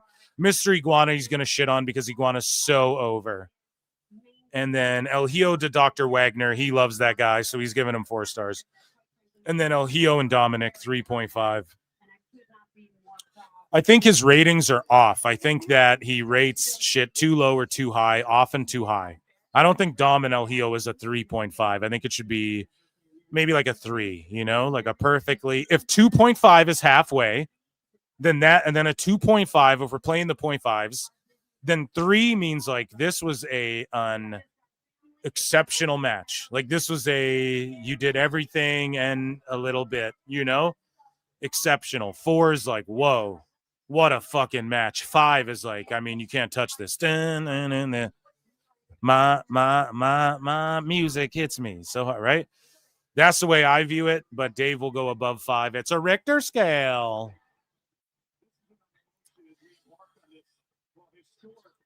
So here's Dave. He's like, oh, there's something in my eyes. There's cocaine in my eyes, Brian. So here we go. Here is Filthy Tom Lawler, unable to believe how uninformed Dave and Brian are. We'll come back to that because here is Meltzer spurging about ESPN some more. Okay, and it is bringing him to fucking tears. And I told you guys, he is Brock from Pokemon's like deranged uncle or estranged father. He's slowly morphing into old man Brock from Pokemon. I've told you this. So anyways, here's him just talking more about ESPN and losing his mind. ESPN, there were a bunch of media calls today, and in one of them, they talked about the coverage of professional wrestling and how that was ironic. Everybody can just write whatever they want. It's separation of church and state, and oh my God, Absolutely nothing's dude. gonna change. The media separation of church and state. I mean, the way ESPN is going to cover this thing they paid $1 billion for is going to be really good when we really wish it would be really bad because The best guy is Tony Khan. And all they're going to do is say things like, oh my God, it's the greatest thing I've ever seen. But meanwhile, Brian, I can't admit This just that. in, we have confirmed that Dave Meltzer fears PWT and flutes. And this is the same company that when the deal was brokered, or actually just before, they, stopped covering AEW. They have not had an AEW story. Who gives a fuck? No one cares about AEW. That's why. The last time they wrote an AEW story was about Tony Storm and the show in Nobody ever went to ESPN.com to read shit about AEW. Not one person but you, Dave, this week to see if they wrote anything because you didn't before. Australia. So it's February. You don't think that these negotiations. Did I just call Dave Brian? See what I mean? It like engulfs you. I got to take a break from Dave. Had anything to do with that. I totally believe that they're not, especially with ESPN, which has a kind of a history. I totally think that, I totally think they're not, especially with ESPN. What point were you proving before you went to the next point? It's like people saying that they're not going to change their coverage of football because the NFL now owns a piece of ESPN. And that's ridiculous too. That's just not what that is. Dave, holy shit, man. Dave's retarded. I'm sorry. Here's the thing, dude. They invested in football, or NFL owns a piece of it, so they're going to cover what? Football better? They already cover the fuck out of football. Oh, they're going to say the Lions had a better game than they did, or what's the worst team right now? They're going to say that fucking Chicago had a better game than they did. How do you cover football differently by promoting sports? Well, more than the other sports. NFL's like the most popular shit. Well, not globally, not in Japan, Brian. Like, what the fuck, Dave? He's just such a kooky old bastard who doesn't know about any of the shit that he's talking about ever. Real world as we live in it today. Real world. The real world, Brian, not my bubble. Well, soccer, I mean, in Europe.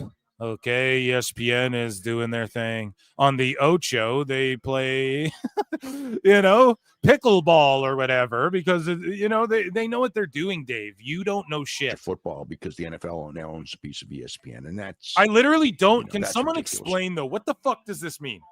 What the fuck does it mean? What the fuck does it mean to cover football differently? Dude, it's just not the real world as we live in it today. It may have been at some point, but that's not today's real world. The change in the media climate. That's not the now the media's fake, and in today's real world, in the real world that I'm telling you about, because ESPN's not real, Brian. It's just a figment of my imagination. Brian, it's a mirage. The best guy's a mirage. What are you talking in the real world? They don't cover football on ESPN. What the fuck are you talking about? How do you cover football differently than It's really sad. It's really sad. It's all a conspiracy. It's a coup to get us out of here, Ryan. It's all just terribly sad. So Dave lies about Andrade. Here's Filthy Tom Lawler just astounded at how dumb these fucks are.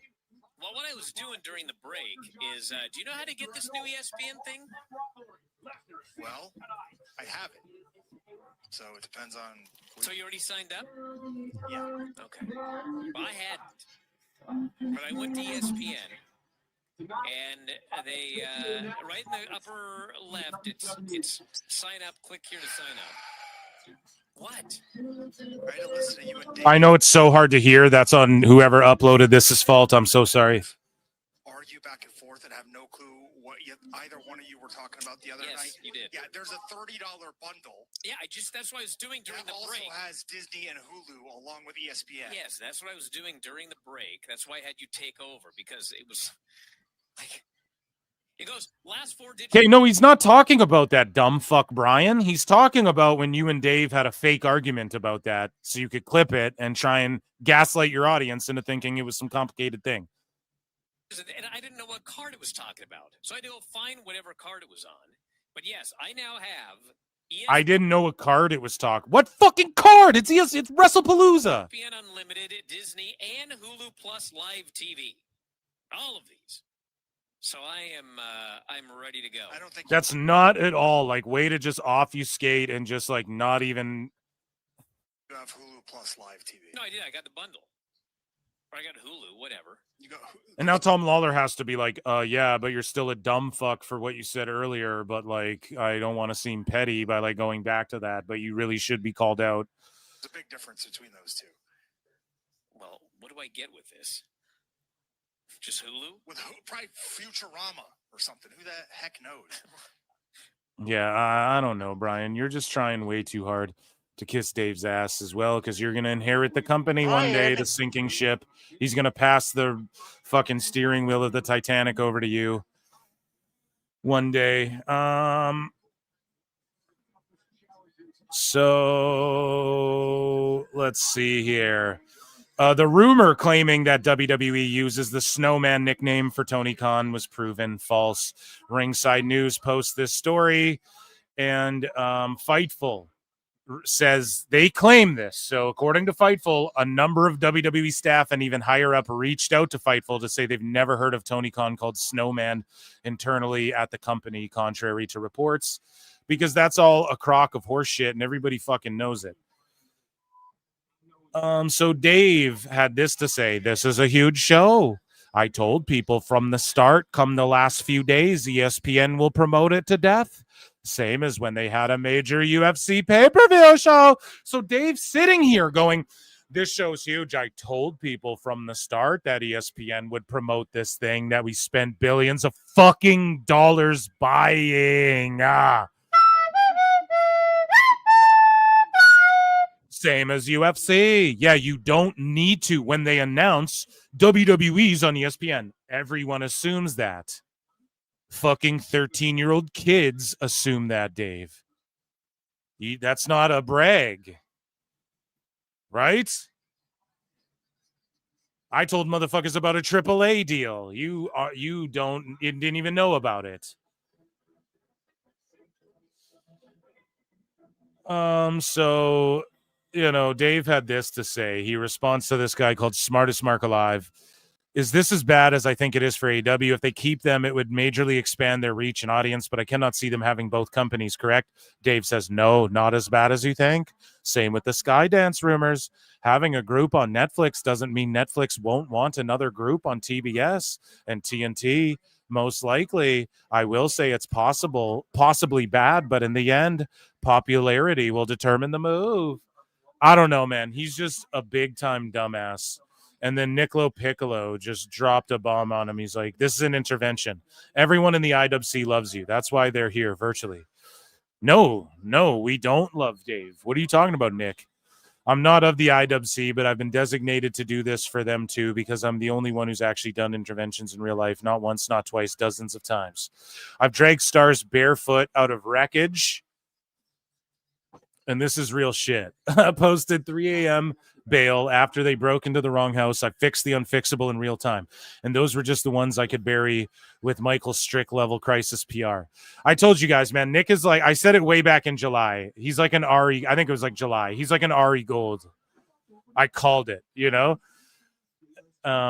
That's why it has to be me telling you this. You're a Hall of Famer, but this is the internet, and the NWHOF is a web. Just pretty much wrote him a eulogy there. It's just funny.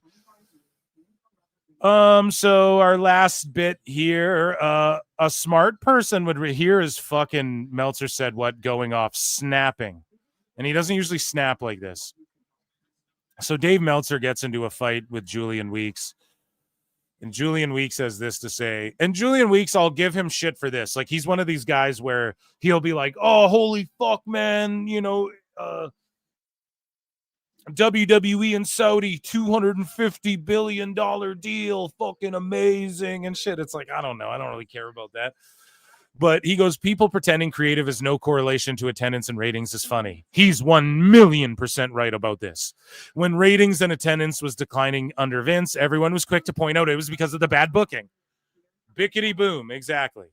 But when TK has declining attendance and ratings, they act like they don't know why. Exactly. He just spot on. This is what I preach from the high heavens. So Dave comes here coping. So you're saying Raw and SmackDown creative are terrible because viewers are way down? From when? And AEW's is great because viewers are up and likely way up. Holy fucking losing his mind. Learn, baby, learn. Meltzer Inferno. Bro just said that AEW's way up, likely way up. A smart person would realize the change of platforms is far more important than the booking and all of those guys. Holy shit, man. I don't know. Dave's not like tapped in, dude. He's just really doesn't know what like the general audiences care about. And Julian says, now, Dave, you purposely left out attendance because it didn't fit your agenda. Exactly. Just like how you manipulate the Raw numbers to fit your agenda. You know, I include attendance, and I did for a very good reason, because when ratings dip, attendance is what we look at to gauge interest. AEW's down in every metric across the board. We both know ratings for WWE can always dip from time to time. Exactly. And that's not cope. That's the truth. Historically. Well, AEW's only 6 years. Yes, and each year it's down and down and down and down. Down, down, down, down, down, down, down, down, down, down, down. So the difference is they have shown the ability to go back up. Now let's stop now because we both know you're going to block me once I kill every false narrative you throw at me. Owned, cooked him. And then Meltzer said what goes, bitch, shut the fuck up to Dave. I literally buried your career 6 feet under by exposing your daily lies to the point where you have to permanently run 50% off sales because you're so untrusted now as a journalist. Sit your fossil ass down. Yeah, that's the GOAT right there talking. I mean, that sensei said what, right? Like, that's the fucking, I mean, I take a lot of credit, right? But because I took this shit off Twitter and I Jocktober Dave. Right. But you gotta give it to the Godfathers, man. Meltzer said what? If it wasn't for him, dude, he's got polls from like 2018 predicting what Dave would say now and shit. Predicting exactly what AEW would be and shit. So hats off. We give credit where credit is due here at PWT. And that, ladies and gentlemen, was Dave Meltzer's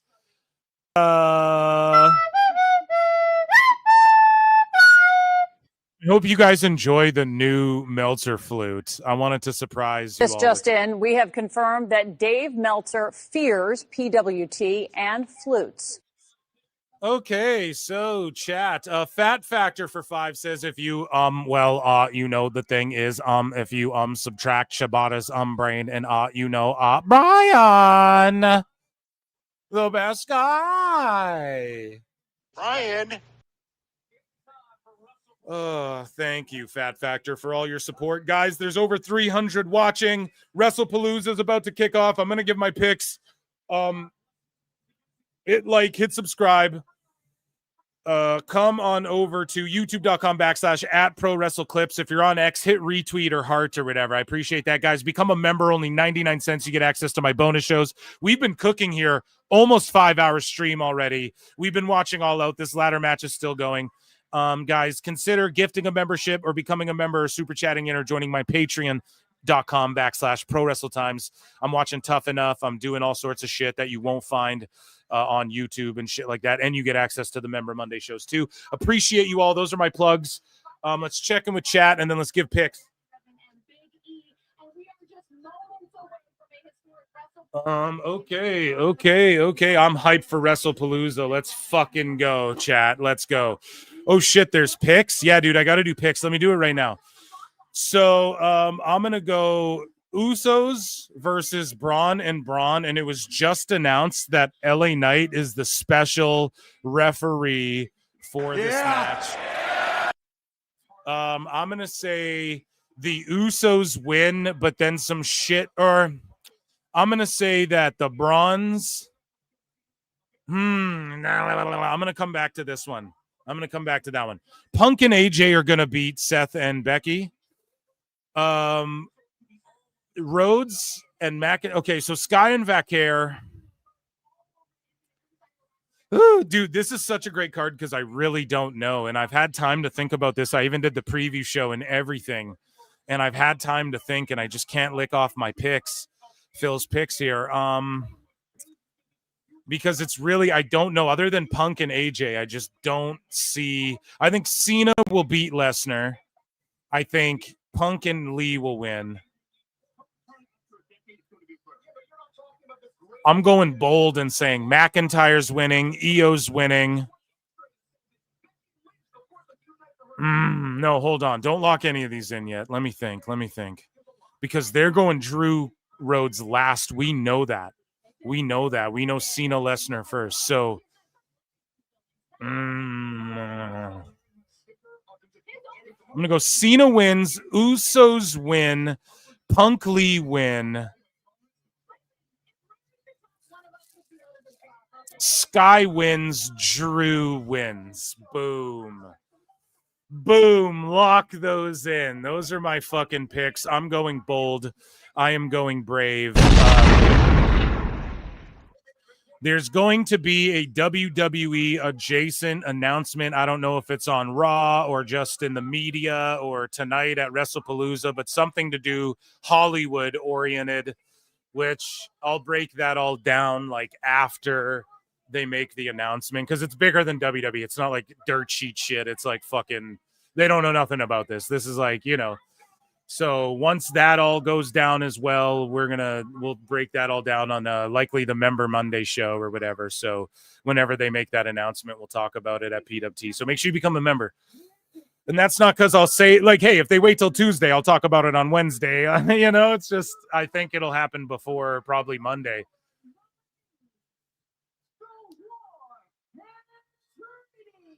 The Warren Treaty again. They fucking rule, dude. Let's go. Warren Treaty rock. And I'm going to switch on over to Netflix.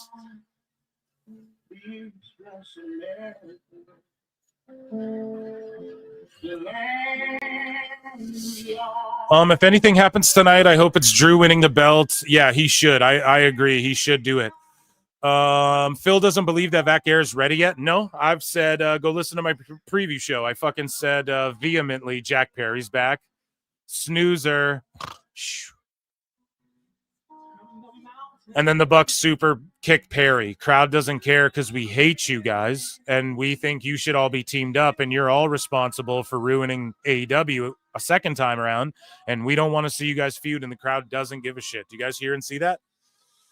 So Taco Bell Perry's in the ring. So no, I said vehemently I think that Stephanie Vaquer could win a title. Absolutely. And she could be world champion. Anyone else at her stage, I would say no. And also, the United States title is not the same thing as the world title. But I just think giving it to, oh, the lights go out again. They have two things they know how to do. But yeah, I just think that she's not. I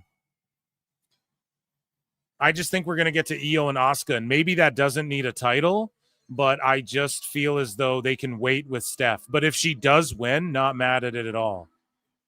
Not mad at all. I just think Io's like done so much for WWE, and she is just like the top person.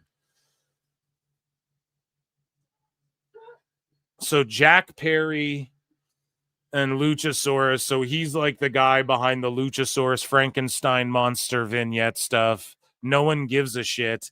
They're back together, but as heels. And now the Bucks are supposed to be baby faces after we hate their guts and they've been goofed on like clowns. They've been made to look like clowns every fucking Dynamite. And now they're just fucking, I don't know. We're watching WWE. Is that a new then now together forever? A new opening for ESPN? Damn.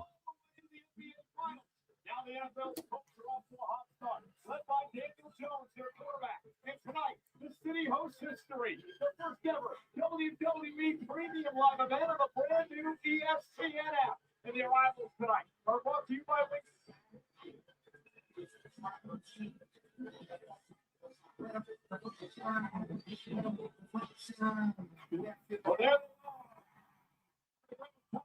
Yeah, here we go. I don't give a fuck. All out, whatever.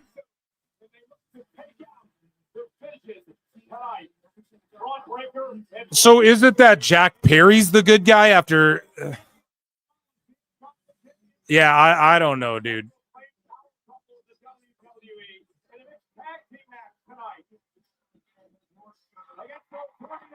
Are they playing the? So they're playing. So now they're just jungle people again.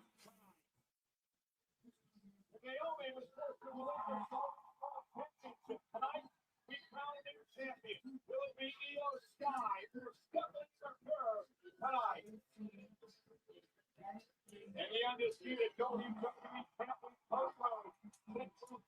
champion against the Scottish McIntyre. Our main event tonight. And now, expanding presents WrestlePalooza. Finally, WrestlePalooza. Real graps. Real graps.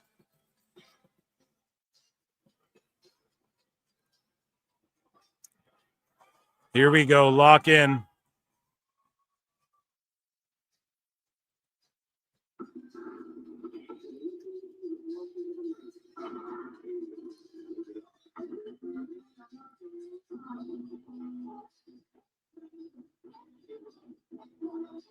I changed my VPN location to Canada, opened Netflix, and now everyone on WrestlePalooza's flappy heads. Yeah, dude, use your fucking VPNs, man. What is this? This is amazing.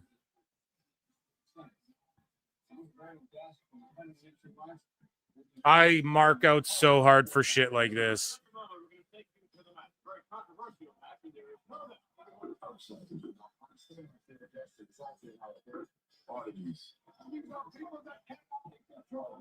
The stories they told. The best of you. Peace.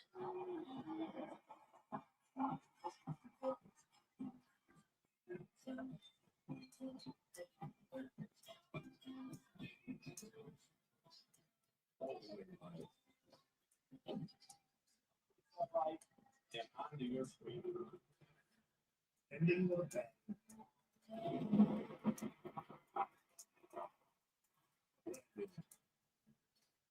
Within It's up to me who runs it on an aerodynamic sports center. Still, I think there's a problem. Something is hacking the stuff. whatever the prevent technology, the site streaming. Yeah, guys, this opening's incredible. It's glorious.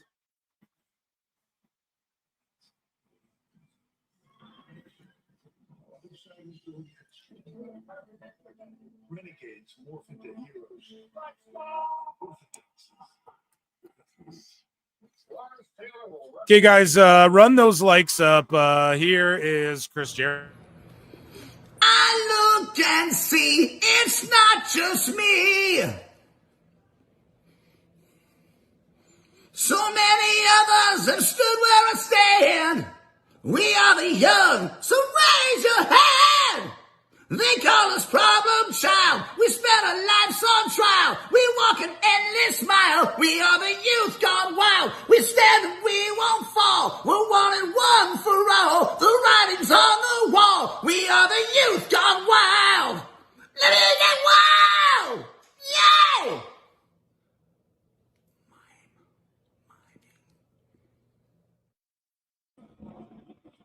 Sorry, guys, I had to grab a soda water. Soda water. No. I don't take a piss during the Jericho thing. That's like a rare. I will tell you guys. I'm gonna go take a piss. But when I don't say shit, usually I just need ice or I just need need to top up coffee or get a soda water or something, you know.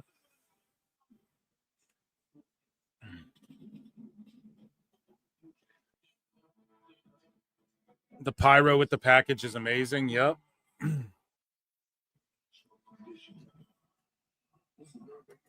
This is fucking amazing.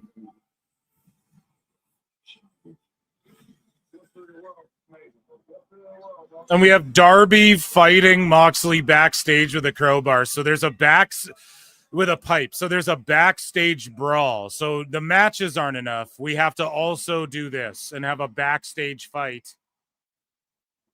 And Tony thinks seeing Moxley get put in a body bag again is going to do anything compared to this presentation on ESPN. He should have ended his, if you go early, end your fucking show early. Don't fucking wait and then get overshadowed by this and have nobody talking about or caring about your main event.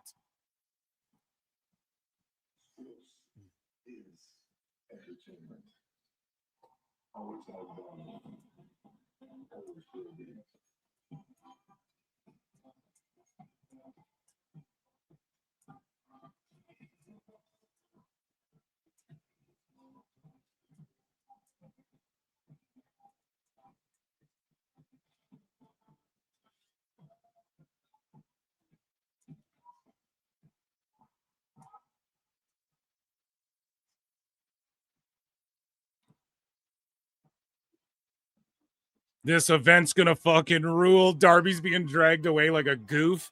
And we have fucking Triple H in here. Triple Osh.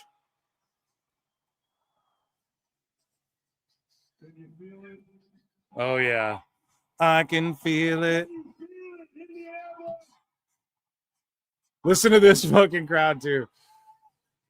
What you are about to witness is the final form of sports and entertainment.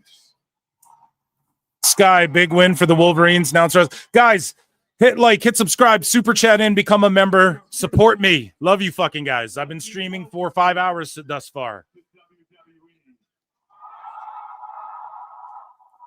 And we're going another, 3 or 4 now. However long this shit is.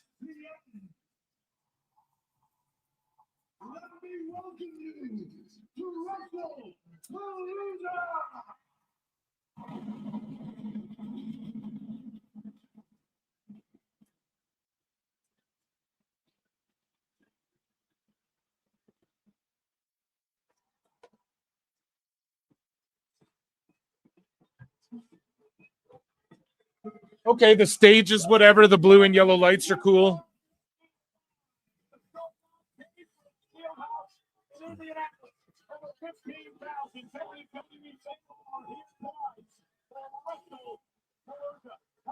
So is the world title about to go on? Yeah, dude. Wow. They're going to do their fucking world title during Brock and Cena.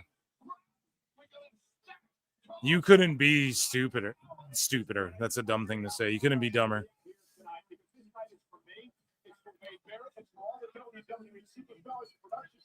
The office, WWE has arrived. WrestlePalooza, live on ESPN.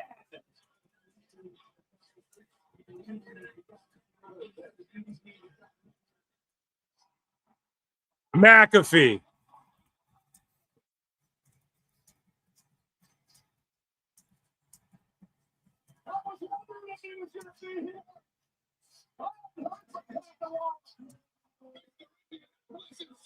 Pat McAfee's more over than the AEW All Out main event.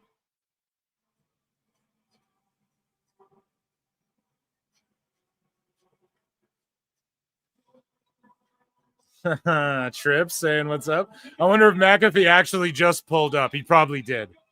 He probably did, legit. Yeah, because everyone's like hyped to see him. Bobby Roode, P.S. Hayes, let's go.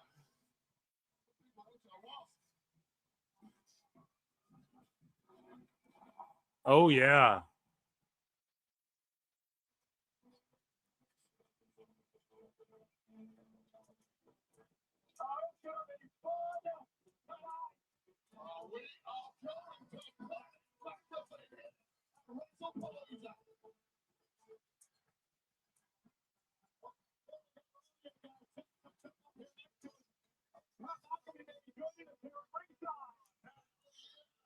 Let's go.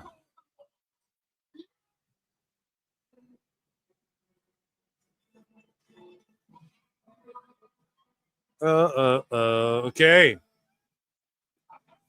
And we didn't even do all the WWE news. We didn't even get to it all. Or any of it, really.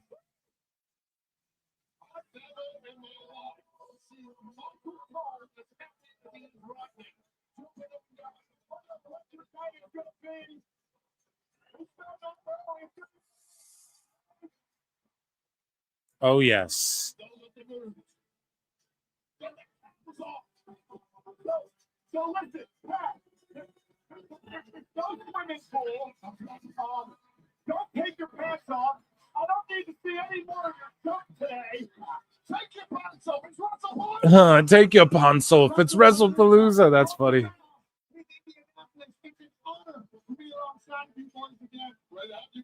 Yeah, let's pull the card up. I'm not gonna start doing news. It's Cena Brock. What am I gonna fucking?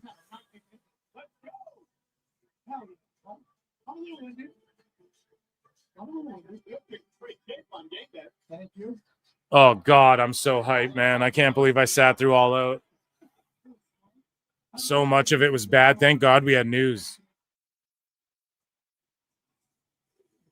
I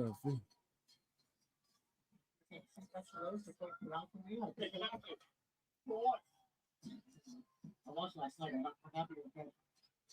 You do? Crowd erupts. You got Hangman and Brock Lesnar making the walk at the same time. You want to talk about aura. You want to talk about who's doing what. Look at the shape Brock is in. Dude, he is juicied.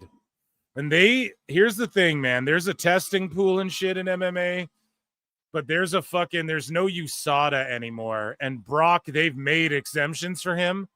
And I know he's expressed he's done in MMA, but like that White House card, I don't know, man. Dana White's saying he wants to make it the biggest card of all time. I mean, Brock, if he looks in this kind of shape and there's no USADA, you could have him fucking fight. Like they've made, again, as long as whoever signs off on it, like Mark Hunt complains about Brock Lesnar doing steroids and beating the shit out of him, but like he agreed to it. He knew, right? And he got into this big legal battle with them, but they proved like Mark Hunt knew. He even said in interviews, I don't care. I know. I don't care. Let him be on all the steroids. I'll still mollywop him. I'll still have a go at him.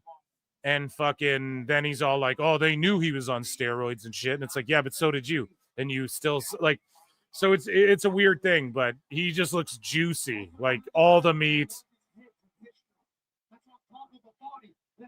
all the roids. Look at how big his delts are. I mean, fuck beings. He looks terrifying. He's not in fighting shape. You're right. Brock gets a little leaner when he goes fighting shape. Right now, he looks closer to 300 pounds. You know, the limit at heavyweight in MMA is 265. And you're right. I'm just saying, like, with that White House card, they're talking about Dana White's like, it'll be the biggest fucking card of all time. is the shit he's talking. McGregor and Chandler's like all, but I know that they're talking shit, but McGregor's like, I'm fucking fighting on this card and stuff even. And I never thought we'd see Conor back. He pulled out of the fucking presidential race in Ireland or whatever. And so to me, it's like if they're pulling out all the stops truly, I mean, Brock, and this is what you do. You sign Fedor and have Brock versus Fedor, even though Fedor's like washed too, because it's just two legends, you know? And then you invite Putin to the White House.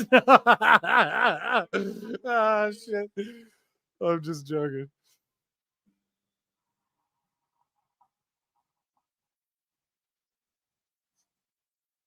So here we go. Super Cena versus Super Lesnar. Yep, I love it. Let's go. Cena in this motherfucker.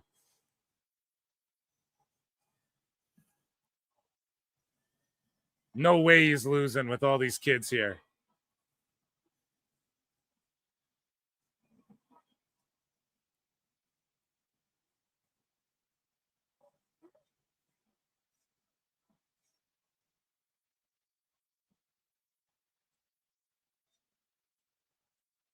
Yeah, I seen people online like triggered that fucking Superman and people are being affiliated with like Peacemaker because they had like an orgy scene in the first episode or whatever. And it's just like, yeah, but Cena's in that show too. And he's like the biggest Make-A-Wish guy ever. Like that's all I could think, man. I've seen so many complaints like from fucking so many people on Twitter over Peacemaker, like about that first episode. At first, it was disheartening. Again, I was like, come on, man. Like, it's John Cena, though. Yes, there's a dick in his face. That's kind of why it's funny. Like, you just don't expect that ever. You don't expect Cena to ever. Dude, the funniest, one of Cena's funniest cameos or whatever is when he plays this guy, I think his name's like Spider, and he's in that fucking movie with, what's her name, Tina Fey? And what's her name? Amy Poehler or whatever. And they play sisters. And it's like this movie Cena's in it, and he's all tattooed up his neck. And he's like a drug dealer. That shit is so funny because you just, at the time too, you just did not expect that. You're like, what? Like, what the fuck? It's just so weird, like seeing him talk about like anything bad. He's like Superman, you know, he's the little kid guy. The most extreme he got was against Sabu, you know, it's like, so, or I guess he was telling people to choke on D's nuts for a while. And Ruck Fools was a pretty fucking edgy shirt, but they quickly changed. And what's with the lighting in this AEW main event? Like, are they trying to do different lighting for the main event? Like a LED white light to like put a, it's definitely cringe and looks bad. I'm not going to lie. That scene is gold. Yeah, dude, I'm telling you.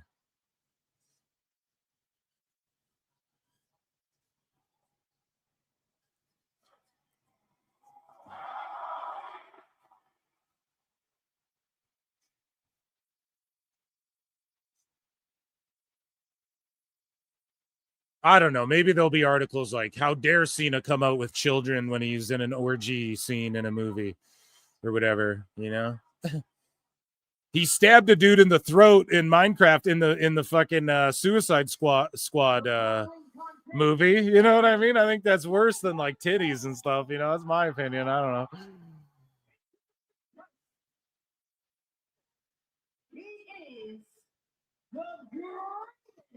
The Never Seen 17. Let's go, dude. I agree with some of the old heads saying like, oh, Cena calling himself the real world champion is kind of cringe. I agree. That does kind of bury Rhodes a little bit. Let's be real.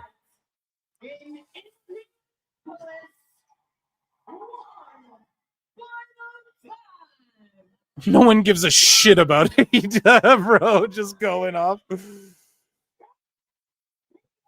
No one cares about All Out. I know, guys. Yeah, I think they fixed the lighting or did they? I don't know. Yeah, I'm just paying attention to Cena, right? I really could not. We know Hangman's going to win, so it doesn't matter.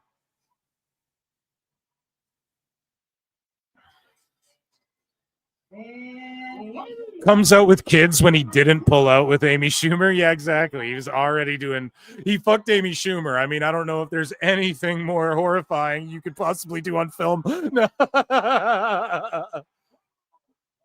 There's no way. If Brock joins the Vision, oh shit. Oh shit.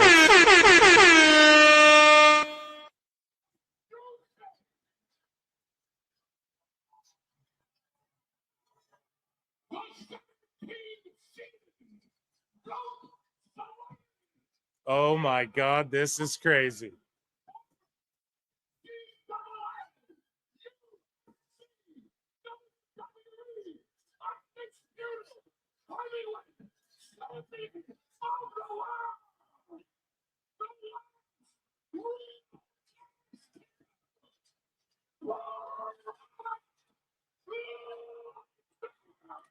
Yeah, Lesnar's gonna win this shit.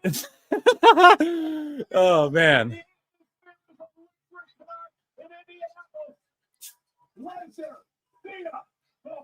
Oh shit.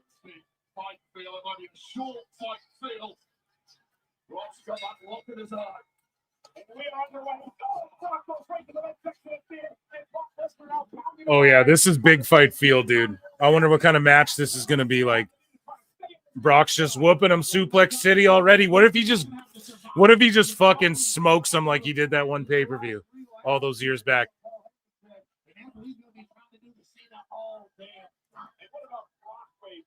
Brock is fucking juicy right now, dude. Holy shit. It's just his upper body and shit is just.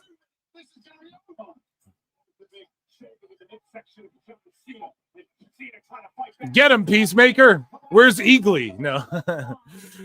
Get Eagly in your corner.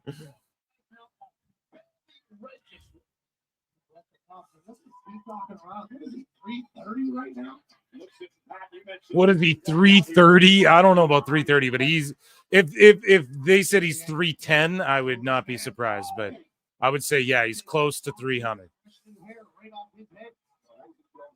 If not a little bit above 300. And his legs are not as big. I don't know. Like his thighs are so goddamn big, but I think his legs look bigger when he was younger a bit.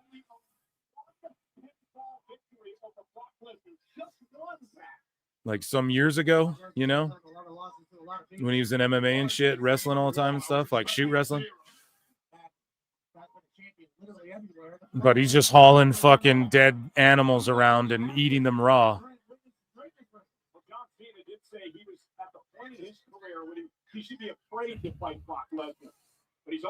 Haven't been thick since 06.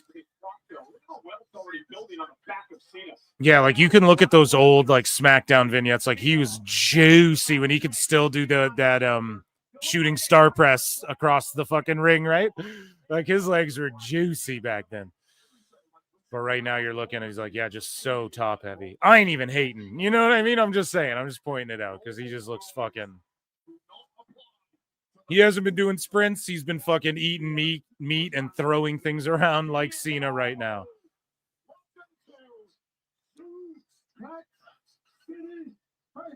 WrestlePalooza has just taken an exit to Suplex City, and Cena is about to get German suplex right out of the United States of America. The first time these two men were in a match was 2001, Ohio Valley Wrestling. It was a tag team matchup. They did a number of times up to 2004. Ohio Valley Wrestling, 01.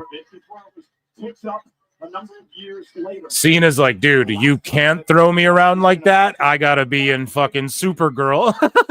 I'm in Clayface, bro. Coming up right away. I can't.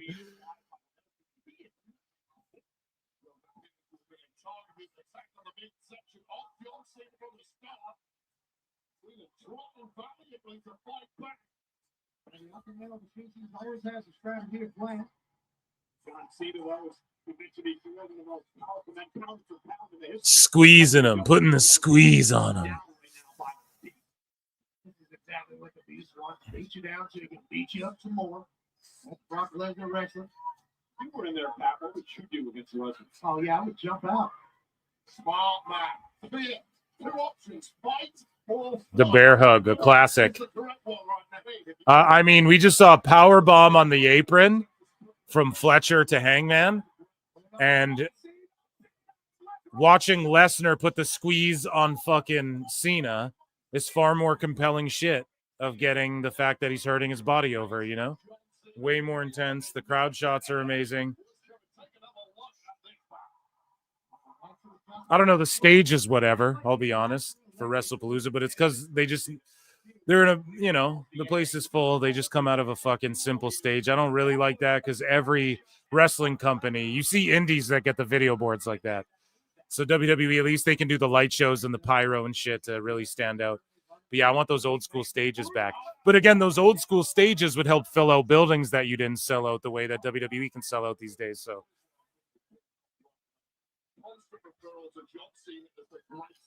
of all time. There's a lot of metrics that did go into that claim, but undeniably the greatest fighter of all time is Brock Lesnar. And I think Brock Lesnar understands that he's not going to be in the GOAT conversation because he would conquer other leagues and other sports and then come back. But he will certainly be in the Mount Rushmore conversation whenever it's done for Brock Lesnar. no water. I got soda water right here. And now a kick right to my midsection of C. He's looking at his mitts. I think there's an 8X. I think to beat the hell out of him. Lesnar has to be at least 285 or so. At the minimum, he's got to be at like 300 right now, like 298. He hits the scale, he's like 298 right now or some shit, I bet. 295, something like that. He's just beefy.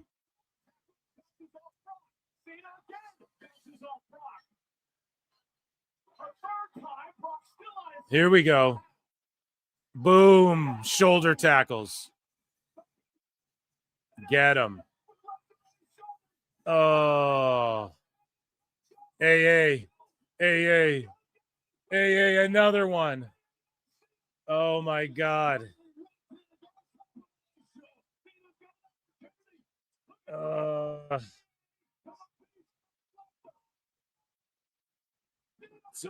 Is it over? Oh. Woo.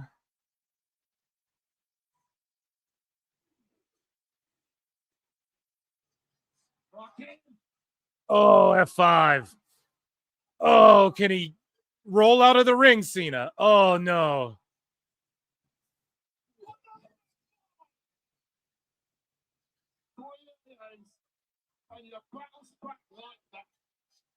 Doesn't even cover him. Yeah, it's just Super Brock. Fuck, man. In the history of this earth, and there never will be. We might be about to witness the C Nation's last stand. Probably good night here, guys, as they're looking for Another F5. Jesus Christ. his body is beaten, it's bruised, welts are falling out his arms, and his midsection in his back. It's incredible. And Brock still isn't covering him, man. What the fuck? That has been almost one-way traffic. I'm going to stand a little bit here, too. Did you see that in celebration? Yeah, and Brock's never looked this scary, has he? This is what I'm saying, dude. And he has this air of like unpredictability, dude. Like when he just went off on Orton and fucking sliced him up with the elbows and shit. Like you just don't know with his matches. They could be drawn out, they could be table spots and shit, or it's just them spamming finishers on each other. But the little kids are in the front row going, holy shit. And the little kids don't do that with plastic bags over faces like that fucking game Manhunt. Yeah, we need more fucking morbidity in this fucked up world. Kids love that. Like, come on, man. This is way more compelling than anything I saw on the AEW show. Brock looks blown up already. Yeah, big time. He ain't doing cardio. He ain't doing sprints, right? We noticed with the legs.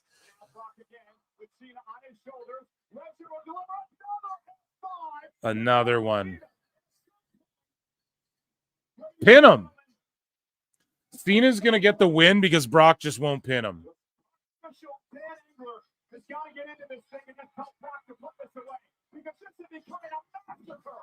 I can't believe Cena's eating this many fucking F5s. I can't believe they just... see, here's the thing. I can't believe it, but I can kind of believe it because Brock is that dude that breaks Undertaker's streak. And he's the dude that destroyed Cena. He's the dude that elbows out Randy and just crushes him. Like, he's that fucking dude. So he just destroys Cena. Why? Because Brock is going to go...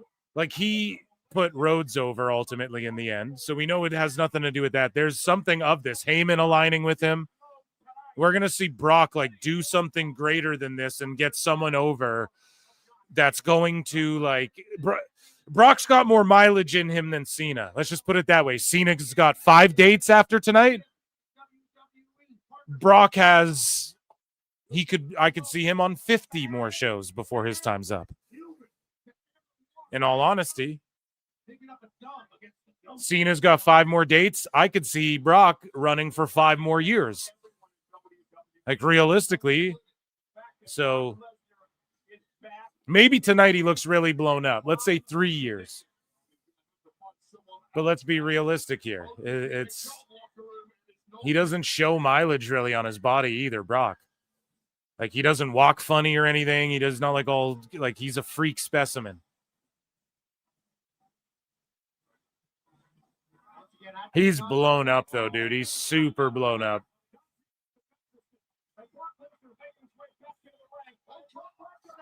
Oh my God, he's gonna get the ref. And then where's Heyman? Oh my God. See, there's got to be a rematch. There's something's going to come of this. But Brock is that dude who just... Oh, my God. Look at this little boy crying. Oh, shit, man. Emotional damage.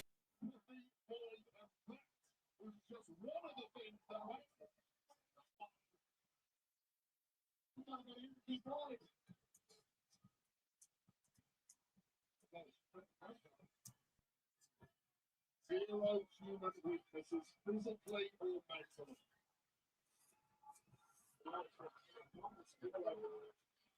The sign of relief in this arena is that Brock Lesnar walks out of the Cambridge Fieldhouse, right? I'm not relieved till he's left the entire arena.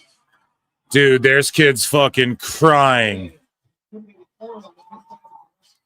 This was the moment we thought John Cena was about to pull out a miracle. There was 3 AAs connected to Brock Lesnar. They got a 2.5 count, and things went downhill for Cena straight after that. The entire building's wearing Cena's merch, it looks like, too, and he just gets fucking smushed. 1,000 elephants. Look at the look and the intensity in the eyes of Lesnar as he just sent Cena through the mat. We've been waiting for this moment to come back. And they're chanting, "Thank you, Cena." Holy shit, man. Yeah, WWE is such a better product, and all these fucking lunatics losing their minds when they hear us say that. Fed shill sucker.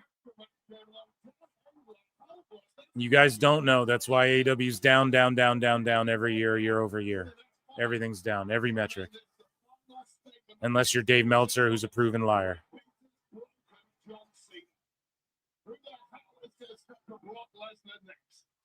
We should do an experiment and see if we can get Dave with fake news somehow and like make him report it like it's legit, but it comes from PWT. We'll discuss it on a member show. Seems like a plan. Biggest fan, I think we know that, but I have all the respect in the world for that man for stepping up to an unbeatable opponent this evening. Just a shock, you know, just a shock and awe moment. So much more with less, you know.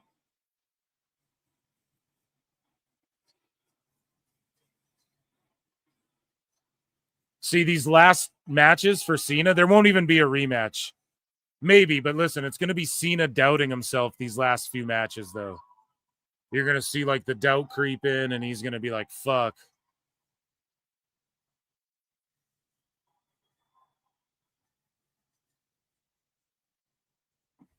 Getting round of applause for Cena, dude.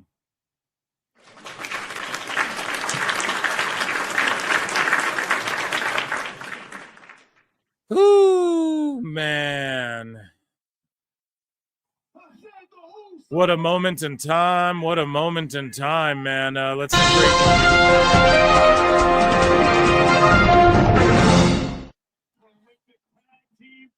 So this is what Triple H had to say about WrestlePalooza, and boy, was he right. The idea that your business, your product, and ESPN, which has always been what we have been, coming together, like for the first time tomorrow night, what does this mean? Nobody does big events like WWE, with possibly the exception of ESPN, right? What you guys do, the hype that you put around it, shows like this, coming up here and having the honor of being here with you. You know, all of this, First Take, ESPN builds those events to be bigger than anything, and then we deliver on them bigger than anybody. So expect spectacle, expect surprises, expect to have a lot of fun. And already surprised, already having a fun, already having a good time here, and it is a spectacle thus far, dude. So moving along here, Cody Rhodes says Roman Reigns is the biggest feud he's ever had. This was on ESPN as well. Your biggest feud in your estimation in your career? Oh, in my career, for sure, is going to be Roman Reigns. Yes. Okay. Because Roman Reigns held the center of all of wrestling for a while. When I went out there and did everything and tried to make as much noise, create all kinds of different worlds for myself, he held the center. He was WWE's guy. And they have the commercial music on Netflix. He stayed their guy. Right. Whereas I came in a disruptor, and I feel like no matter how you look at it, wrestling's as real as it gets, or you just look at it as the show. Right. That competition between us is filled with respect, but that's the one that I'm always having to keep an eye out for. Hell yeah. So moving along here, we have Rhodes sitting here on ESPN, I believe, as well. Or on Sportsmanlike, sorry. And he gets asked if he wants to be where Triple H is in 10 years from now. 10 years from now. Do you want to be where Triple H is right now, or where you still are right now? I think there's starting to become a fight for it. And I didn't see that at first. I thought, well, obviously I'm the best candidate. I don't want to run the place. I don't know if I'm actually the best candidate. No, but you want to run the place? I felt like I had some experience and I'd be interested in something like that. But also, it's very clear that CM Punk is really great at helping develop young talent. Dude, Punk and Seth and Rhodes will be running the shit one day, and Cena will be like the commissioner who comes on TV every now and again in a fucking suit, right? Like, that's what it's gonna be in like 10 years time. I can't wait. He probably has a knack for it more than anybody. Seth Rollins is a little bit more rough around the edges, but probably would be an outstanding boss. When it comes down to it, I'd love to throw my name in the hat. I don't know if I'm ready to do it officially yet, but I like the fact that there's the three of us, plus there's tons of other people. Bailey, Roman will always have a say. Just, you've got an older locker room right now. So eventually those positions, see if you can do good, because it's not always booking. The industry is not easy. And yeah, he's absolutely right about that. Let's see here. So Triple H had this to say about, he names Roman Reigns. This is on what, Good Morning America. And he's talking about WrestlePalooza. If you got back in, who would you like to wrestle? Oof. If I get back into this point, I'd be wrestling Father Time is what I'd be doing. Yeah, nobody, mostly me, wants to see me back in the ring. So it's hard for me to say. I think if in this moment right now, a current superstar, if I could go back in time and do what I did in my peak, it would be Roman Reigns. Yeah. Did a commercial with that, man. He's a good man. He's a great guy, incredible talent, incredible performer. Out making movies right now, still WWE superstar, but branching out into Hollywood, he's going to be a massive. Not as famous as Mystico, though, Paul Levesque. So Triple H is pissed that Stephen A. Smith put Goldberg at the top of his list of like goats in pro wrestling. Let me break this down for you. Right? What he does for a profession is piss people off, right? That's what he does. So what he did is he bait and switched you. He set up a list that is arguably accurate. The Road Warriors, The Rock, Hogan, Flair. He left out a few because it's just the top 5. But then what he does is he comes in and he Stephen A's it and he goes Goldberg at number 1 because he knows that is the name that is going to piss off maximum amount of people at all time, putting Goldberg on that 1. Now, I'm not going to say he's not great. I love Bill. I think he's a great performer, had great moments in his business. But putting him Dude, the Hulkamania Forever section. Let's go, brothers. at 1, bro. come on. Like, for real. Like, let me break this down. Damn, dude, they're What he chugging does brews. for Let's profession. fucking go. Having brewskis, man. And they're helping to push that real American beer. Good. So CM Punk was mocking people who thought there would be issues with him in WWE on ESPN here with Big E and Rosenberg. 2 years is a long time.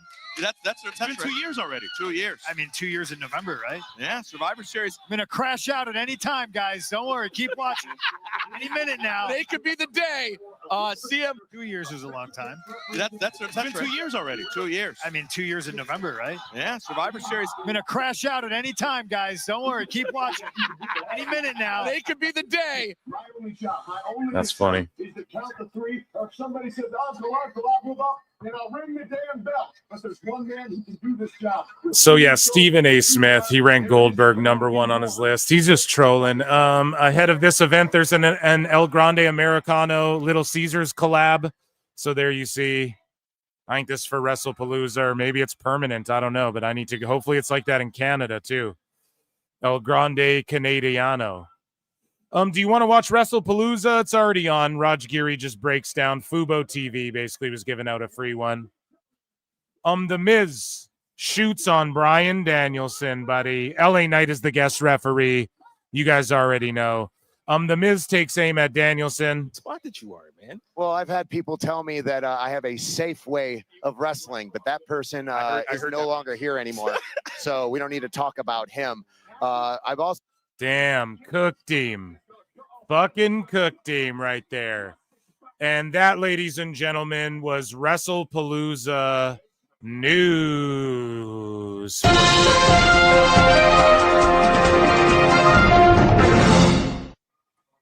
And guys, I'm going to put a new poll in chat. Joining me on the show over from White Heat and Full Circle Radio Network, it is JJ Alexander here joining me on the show. JJ, how are you doing this fine day? Round of applause.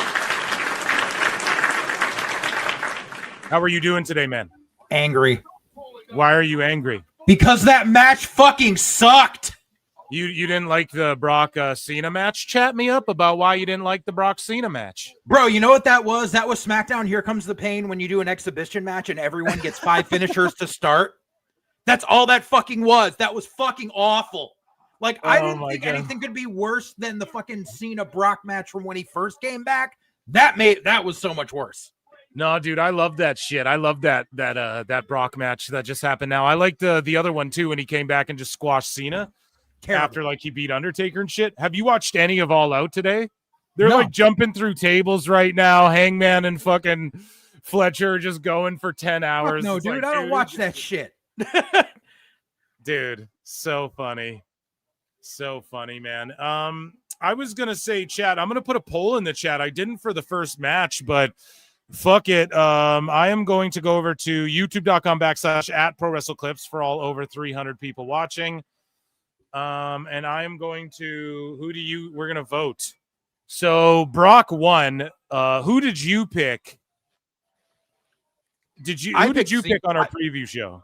I picked Cena to win because I think when they said it was the first match going on, because I was like, oh, Brock's being a cunt and wants to leave early, so he's got boo-boo face because he has to do the job. But apparently they're going to do the whole Brock is a monster even though he hasn't been here in 2 years, and I'm just so fucking tired. Dude, of it. did you see how juicy he looked? Up. Yeah, he was blown the fuck up, dude. I know. Like he can't handle this shit anymore. Like this is all he can do. He can do 4 moves and be done. He was beat red in the face. He was blown the hell up. Like he's not worth it. Here we go. We're getting a yeet party, dude. Yeah. Yeah, I'm enjoying the yeet party. Yeah, man. And make sure you check out JJ's channel, Full Circle Radio Network. Make sure you guys check that out on YouTube as well. I just clipped a short from the episode we did with you. Yeah, dude. Yeah, feel free, man. Clip the shit out of it, dude. Absolutely feel free. I clipped when Matt lost his shit when we were talking about All Out, and he was like, how many fucking people are there on this show? Oh, I know. That just popped me hard. Yeah. Here we go, dude. We're going to see a fucking yeet party, yeet-a-mania.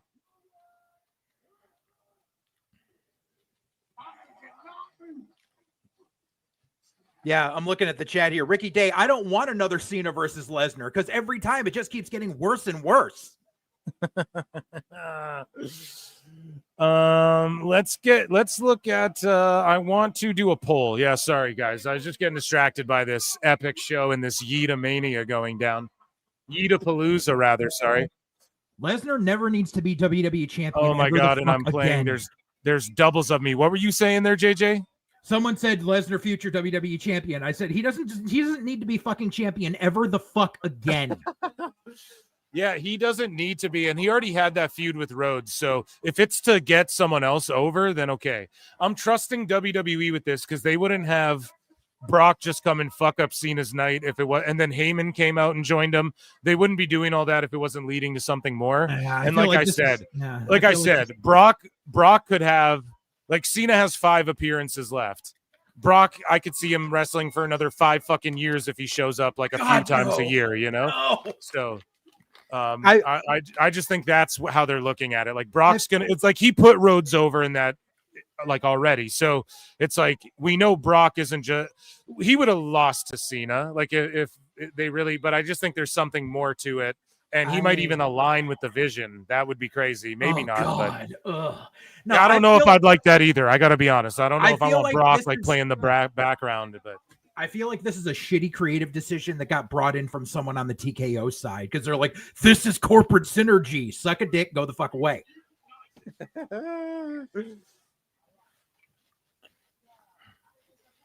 Day 1-ish. Oh God, Okay, Perry King, no, I do not want Brock versus Braun. That's like, if that match ever happens, I pray I have to take a 45-minute dump that day because Jesus fuck, that would be less painful. That match has to happen with Braun going over. No, they have to. They have to pass that torch, bro. Boy. They have to pass that fucking torch. No, they don't. Mojo Rawley Jr. does not need a torch passed to him. Mojo Rawley Jr. Oh my God. Okay, here we go. I think an Usos heel turn, like, look, the building's eating a little less. That's all I'm saying, man. And you're going to get that fucking Usos heel run. They both want it. We'll get it eventually. We already seen it before, but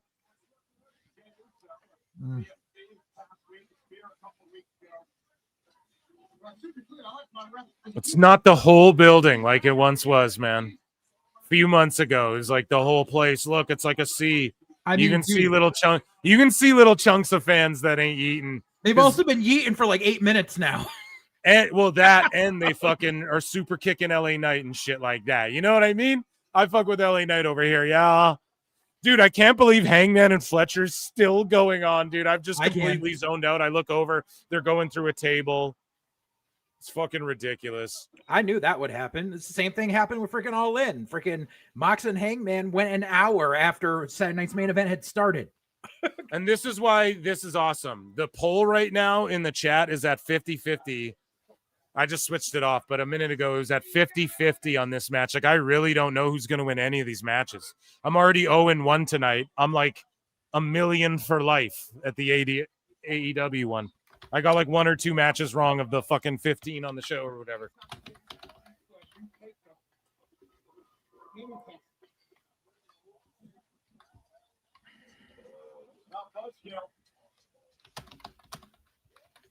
JJ chat saying, if I'm a reading dump the takes chat. you 45 minutes, you need some fiber in your diet. I know. That's why I'm saying my comparison from that whole sentence was that would be less painful. Is what I said. Yeah. Yeah, AEW's still on, dude.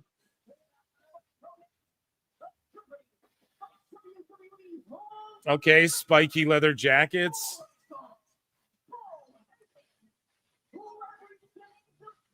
What's AEW? Bronson Someone Reed looks says. like me in high school before I lost weight. I had that jacket. I still have that jacket.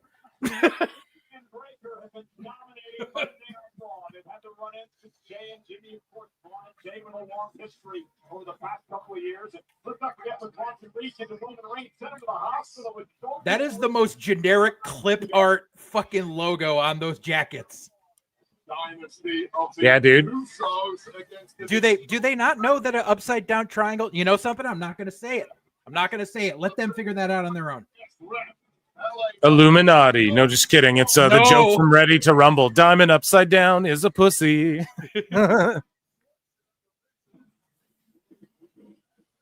AEW fans are all out to the exits.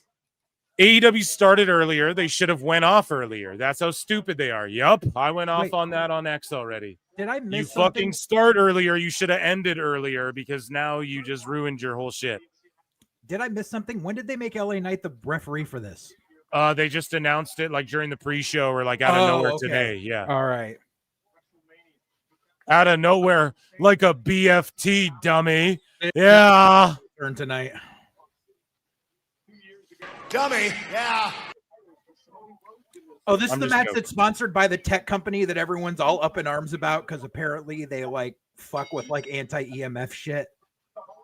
I have no idea what you're even talking about. But It's I will sponsored say by this. some company called Ares, AIRES, and they do like a bunch of like electronics tech stuff. But apparently, one of the things they do is anti-EMF stuff, which is like because they say like some Bluetooth stuff like has like a low level of radiation. Whatever it is, it's their thing. But everyone's like, "Oh, WWE's taking money from Illuminati and all this shit." I mean, everything's Illuminati. Like, if you trace it all back, everything's owned. Like, they're like 4 companies own everything, or like 2 companies own everything. So it's like, yeah, I mean, what do you? But like at the end of the day, yeah, it was like all these. I don't know. Elon does fucked up shit. Look at the shit. I don't want to get whacked or anything, bro. This is all, but like look up the shit. Like he's like poisoning the air and shit allegedly, and like Oh yeah, he is. the U.S. and stuff. Yeah, so like I don't fuck it, man. It's all fucked up, bro. I mean, that's Yeah, dude. above my pay SpaceX grade has ruined Brownsville, Texas. Yeah, like I don't even know. Like it's above my pay grade to know about that shit, even really, or worry about it too much because I can't control it. Like, what am I gonna? I'm Captain Planet. I'm gonna go fucking beat the shit out of Elon and stop the blow up the fucking battery factories or whatever. I don't know, dude. I don't know. There's a car. I just drive shit. Isn't it weird how Jimmy bounces off the middle rope when he's hitting the ropes like that? Do you guys notice that? Like, he's not a small dude, but he hits the middle rope. And that's lucha style. That's how you learn how to run the ropes in lucha.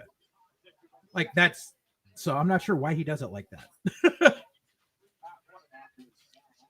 Like maybe he's been doing that more lately because the Usos are planning to take a little trip down to AAA. Yeah. It's just a thought. Can we get a crowd check on AEW? They're dead. They're not making any noise. They're sitting on their hands. No one's standing up.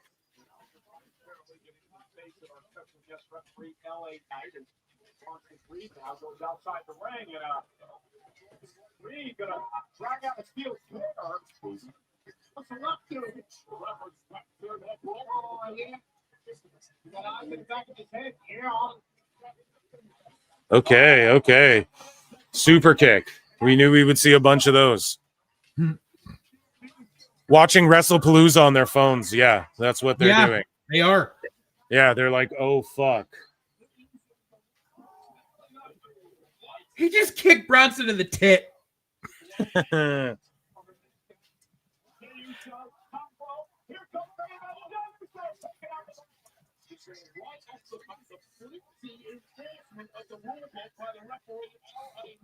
Yeah.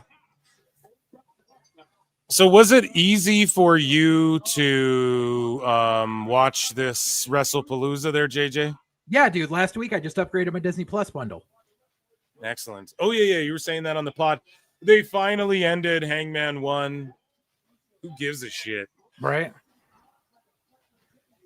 Yeah, and in all honesty, with the package bundle that they did, because I already had Hulu and stuff, with the package I did, I just upgraded it to the ESPN package. I downgraded my Peacock down to the basic instead of the premium because there's commercials during WWE shit anyway. And so in the long run, I'm only paying like an extra like $2 a month. Yeah, that's way better. Yeah. For me, it's just all on Netflix, so right. It's awesome.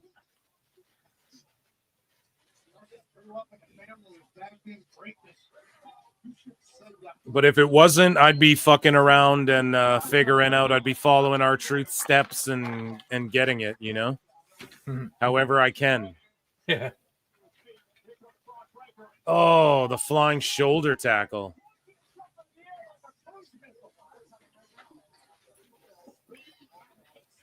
And then see Hangman's looking at Fletcher like, you're good, man. And then the commentary, wow, Fletcher, what a tough guy. He's so tough. Bro, they fucking do that shit on Dynamites and shit. No one cares. We all knew it would be that. Wow, what a fight Fletcher put up.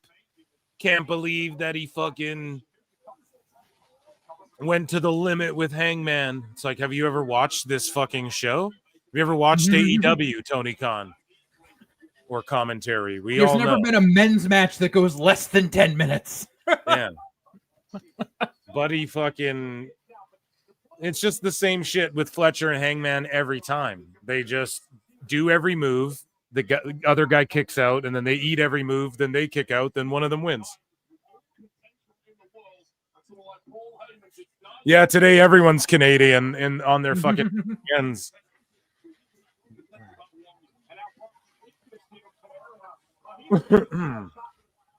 I should go crack open a Unibrew.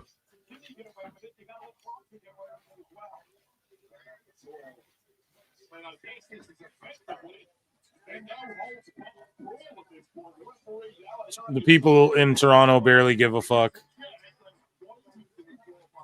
So basically, this became a no DQ match out of nowhere. Yeah, because LA Knight won't call it DQ. Right.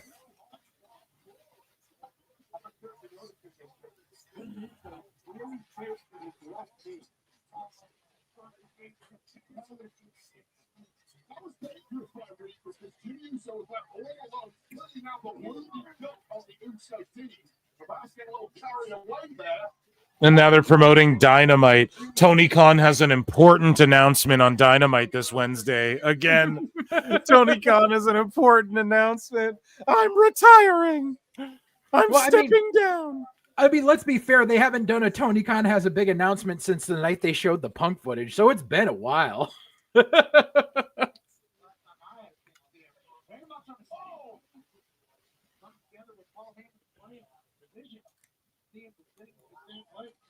Watch, it's going to be, we're going to have a pay-per-view to counteract WrestleMania 43. Yeah, it'll be some cringe shit like that.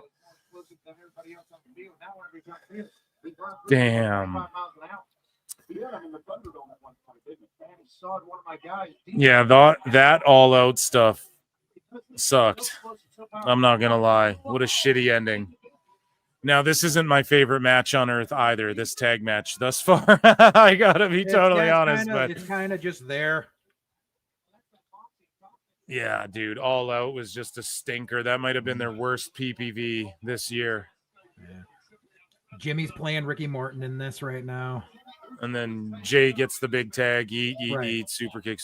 Yeah, the Usos got to win this because, like, why would you put them back together for them to lose? But then the Vision looked like goofs because they need to be getting wins if we're to believe they're this dominant faction and not just guys who are dominant when they beat you up from behind, you know? Only way I see the Usos losing is if LA Knight turns heel, but I don't think he's going to turn heel and join the Vision. I think he's just going to turn heel and tell everyone to go fuck themselves. Yeah. Oh, yeah, he won't join the Vision Right. He'll just fucking tell the Usos to fuck off. Mm-hmm.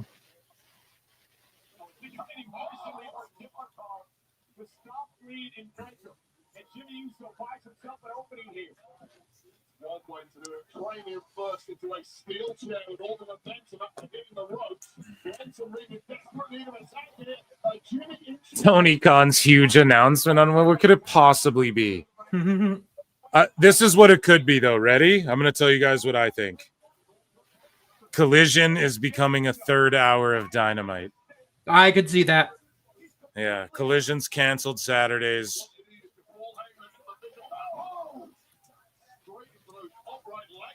Steel chair. Creates chaos, right? Absolutely. So destructive, so chaotic, so unpredictable, so powerful. And now, well, you mentioned this. So many Pro Hall of Fame pet praise. There's something that I've realized in the past couple of weeks. Outside of LA Knight, if you notice, the bulk of the time Breaker has been on the main roster, he's been working with only Jay or Sammy. And when people have married partners that fucking long, it's usually because they are not adapting to main TV style. What's that? So what's the fucking sorry, what are you saying? Like, since Breaker has come up to the main roster, the majority of his matches have involved either Jey Uso or Sami Zayn. Right. No, I'm with you on that. So like their IC title feud was like kind of dope, you know? But yeah, exactly. He's just been feuding the Usos, but I would just argue they're teaching him how to work like top guy speed and shit. That's why they have him in there with like Jay and shit. So they are. But the problem is it's been so long that you're starting to notice it. Kind of like fucking Dom Mysterio. Or like when Sheamus would fight Cesaro every week. Right. But I mean, that was just because they were clicking and they wanted to put them together. But no, it's like when Dom Mysterio first came in, the only people he worked with were Seth and Aleister Black. That was it. No one else touched him because he was not ready for main TV.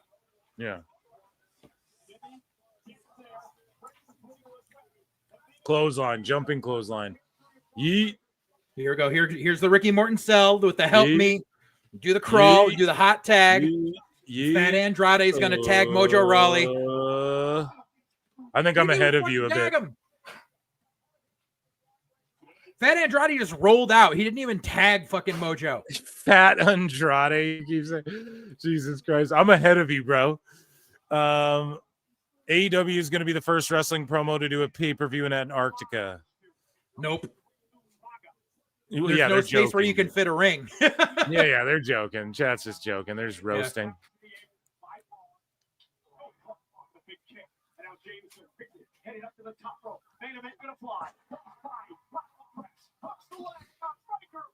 Kick out. Here we go. Crowd getting behind Jay a little bit. Not red hot like they were for that fucking Cena Brock match, that's for sure. Yeah, I can hear your TV in the background. You're like 15 seconds ahead of me. Okay. Why are they dressed like why are the Usos dressed like Robin Hood men in tights? Like you know what I mean? I think the colors there are one of the college teams. Okay. From Indiana. Cena took the yellow and blue in two different versions. Yeah.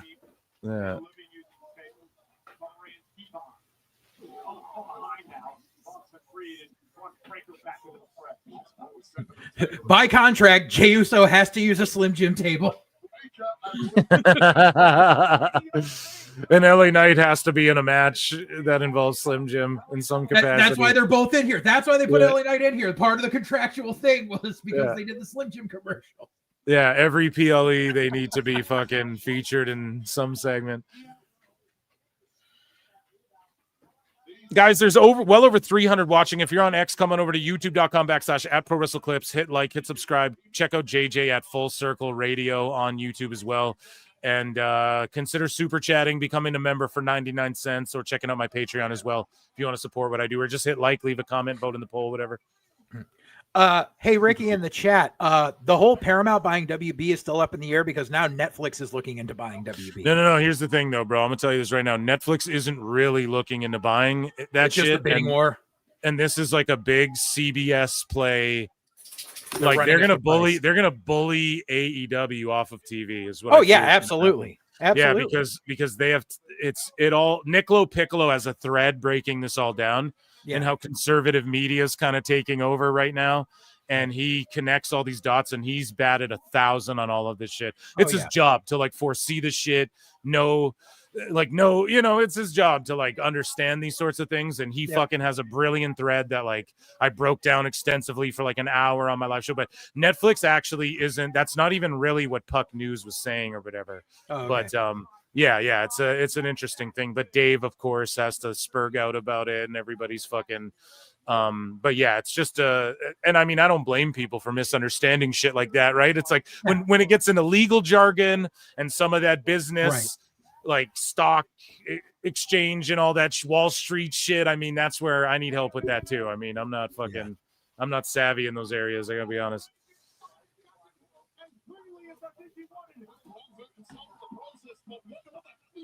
Oh man, he went for the Bam Bam salt. Oh gee. Oh, a swanton bomb. Oh shit. Oh, and a spear cut him in half. Oh, but wait, you're getting yeeted, dude. Oh.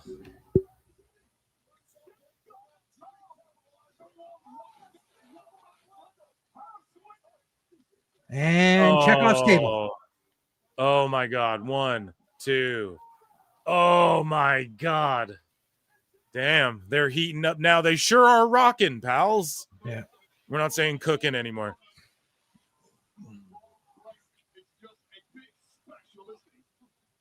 Spears are overrated. Yeah, spears and super kicks are the moves that I think are done to death way too much, to the point that I'm super sick of them doing that bullshit of Braun's spear is 23 miles an hour because he does, or that he runs the ropes at 23 miles an hour, because that's total bullshit. That's the speed that Usain Bolt sprints at. I know, but that's the fucking work, dude. That's like Andre the Giant's stand on this milk crate while you're next to Mean Gene just to make you look that much taller and intimidating. You know, that's like saying Big Show's over 400 pounds when he's like really, I mean, at one point he was something. I know. Yeah. But they carried that along even when they're like, get in shape. You're a fat ass. Lose some fucking weight. And then he does. And then they're like, but we're still going to lie and say you're 400 pounds, you know? So it's just that sort of thing. I don't get mad at that. And it's carny wrestling, you know? Whoa. Okay. Oh. Chekhov's table. Yeah, so this is just hardcore bullshit. Like, not that I'm mad at it. They're doing it better than AEW, man. I don't know if you saw what happened there in that coffin match. And then after, oh, damn, Jay's bleeding. Hard way, dude. He is leaking. Uh-huh. Oh, boy, he's spear. He's get me out of here or what? He's fucking mad. And he's like, cover me or what? Get me out of here? Or are they just trying to go to the finish? Jay's like calling spots out. I think they're lost or something. Jimmy's yelling shit at LA Knight. They're lost. Someone's lost. I think they're just trying to get Jay's bell got fucking rung when he got busted open hard way. On ESPN. Do you think ESPN's pissed about this? No. Or do you think they're all? Yeah, I don't think they care because they did with UFC and shit. They don't care, but Jay's like not in a good spot right now. Yeah. Oh God, that looked like ass. I don't think that's a botched blade. I think he got fucking. Oh no, he got hard weight. Hard weight, yeah. That's for a hard sure. weight, bro. I can tell because if he was just trying to gig, Braun wouldn't have all his blood up on his back and shit. Yeah. And Jay was just yelling out like, "Go to this, go to that, da da da." Right. I don't know, man. That was a hard way for sure. Fat Andrade with the fall off the top rope. Yay. Give us your impressions of the vision. Rob Breaker, Bronson Reed, Paul Heyman. They're going to operate like this. You're talking about unstoppable. And it's Seth freaking Rollins. It just seems like a fucky finish, though. Everyone's kind of like, "What the fuck?" And we've seen Brock and the Bronze win so far. So everybody's like, "What the fuck?" so far in the show. You know what I mean? We're not getting like a heroes cheering moment, which I think I'm going to be 100% wrong on this card, which I'm happy to be. because that means I'm getting worked and shit. But I think this means Rhodes is going to win. Like, they're going to send everyone home WrestleMania style happy if we're just all like, what the fuck so far, right? Like, it has to be that way. Or do they just send Drew home with the title? That could be crazy. This is a night where everyone's like, oh, what the fuck? I mean, you It's got all two blib. you got two female baby faces in that women's title match. So you know a baby face is going over in at least one match. Yeah. 60% of the PWT universe had the Vision winning over at youtube.com/@ProWrestleClips. Make sure you come and check it out. Here's the At thing. least the Yeah, show- they won. They're not going to get any more over. Yeah. They're not. At least the show is better because of Heyman. Dude, I love your Dragon Ball thing. 3 flutes. He hit himself with the chair. Shit, did he hit himself with the chair? I'm 2 for 2. Good job, Kevin. Got to catch it on the replay. Yeah, you'll have to. Fabio El Fabio. Now we're getting a commercial, but it's WWE commercials about like Vaquer and EO and shit. So Oh, I've got the commercial for the Smashing Machine. okay, so I'm getting like a countdown, but they're just running the video package for Vaquer versus EO. Jay busted himself open hard way accidentally. Yeah. Damn.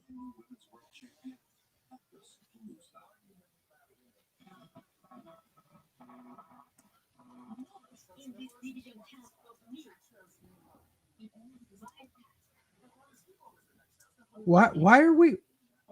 There's this commercial for their Owen Wilson and Vince Vaughn are redoing their characters from fucking Wedding Crashers. Are you serious? It's an Xfinity commercial. Oh no. This is terrible.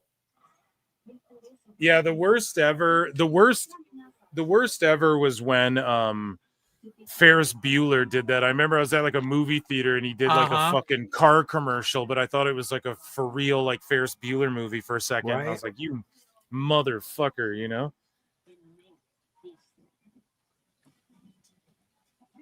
And Wingstop. And Dell. Okay.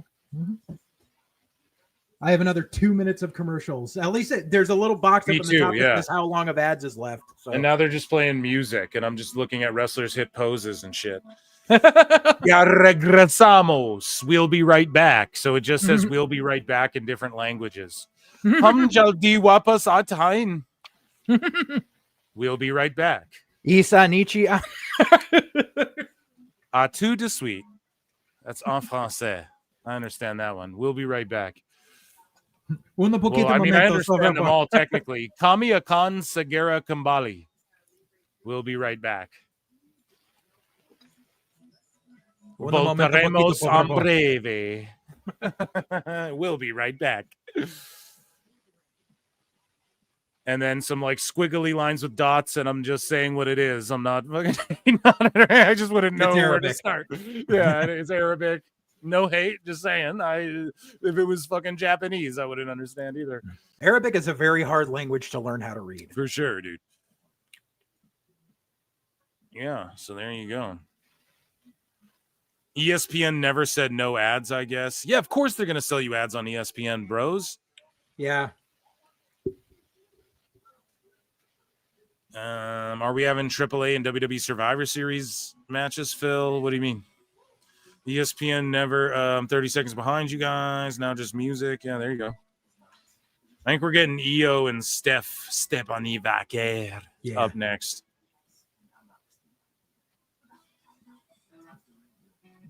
Dude, legends live on in every can. Hulk Hogan, Real American Beer, Light American Beer.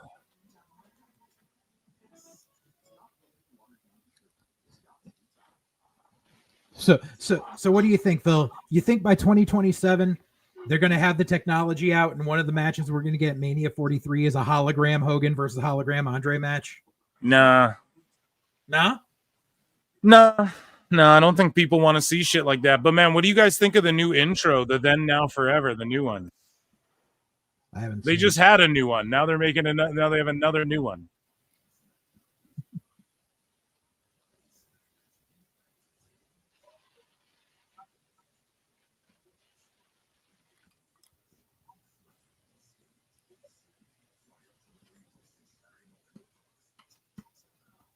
Oh, SmackDown and Saturday Night's Main Event Halloween weekend.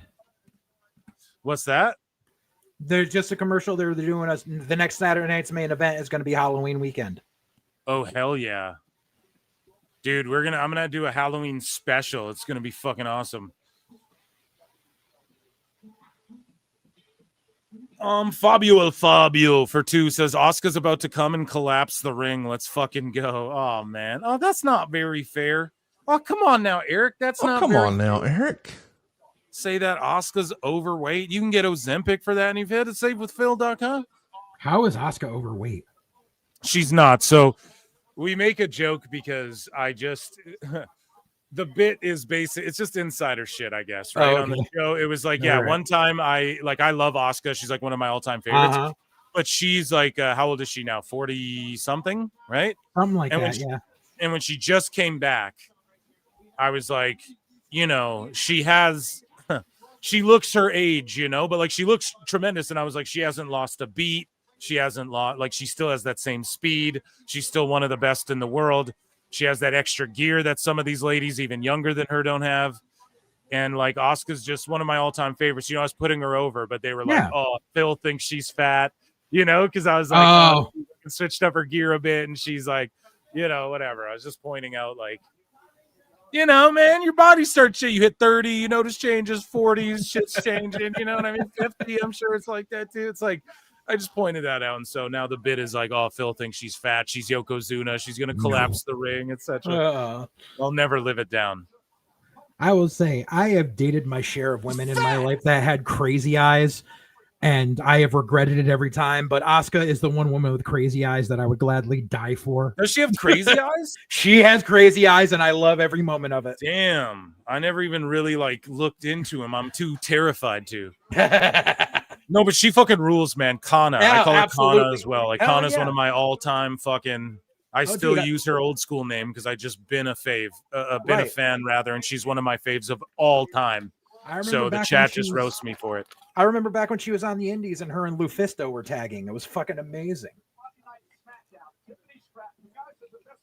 Damn, Tiffy and O'Shea was in the background there. O'Shea Jackson Jr. Tiffy with her Botox face. Hey, man, I ain't saying shit. Does she really? How do you know? You can tell, dude. Hey, bro, I didn't fucking say it. I ain't judging. She used to look like a human. Now she looks like a fucking China doll. I don't know, man. How? Like, what do you mean she used to look like a human? What is it like?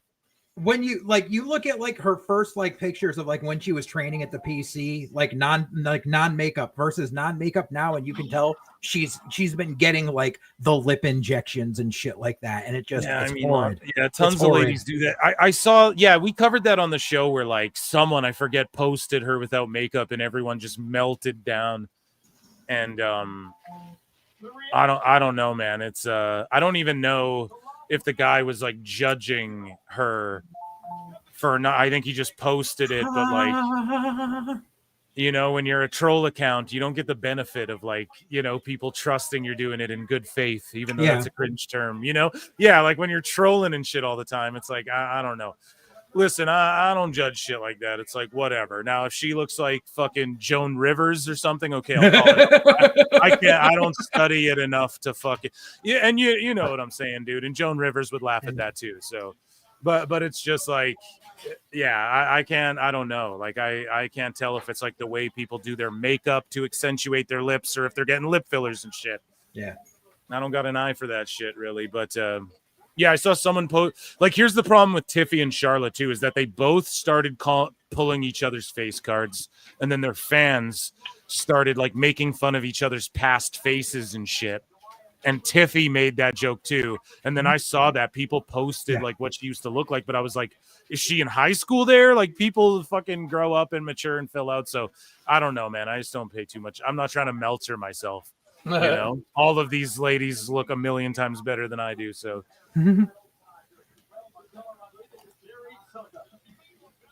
Amigos, gracias. We have the Spanish announce team introducing that table because someone's going to go through it. I'm going to put a new poll in chat. You what? Joan Rivers catching strays, man, she'd fucking laugh at it. Come on. She you would. guys- She would. Yeah, She's watch made her more roast. comments about her plastic surgery than anyone else.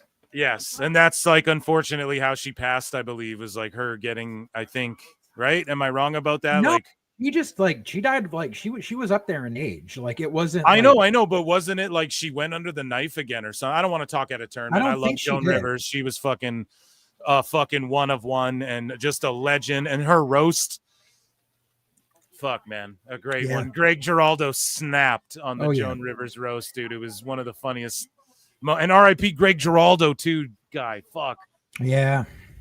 He was massively underrated, but he just had demons, bro. Like he would just go and drink and do Uh-huh. drugs till he started hallucinating and shit, and he Yeah. just couldn't, you know. He was like Dave Chappelle. He had a bunch of fucking sitcoms picked up and then just canceled before like anyone did anything with it. You know, it's unfortunate. This is the match of the night right here. Yeah, this one's gonna Yeah. steal the show for me. Yeah. This is to pull the crowd up from the last two car crashes that we just saw. I don't know. I think the opener was amazing because it's sports entertainment at the end of the day. And then I think that that second match was like whatever. And then this one's gonna be like the highlight for me. I was least looking forward to that tag match, as I told you on the preview show. Who do you think wins the vacant Women's World Championship match? Io Sky or Stephanie Becker? My two faves. The following contest is scheduled for One fall. One fall, yeah. It's what you do when you're in the building, man. Yeah.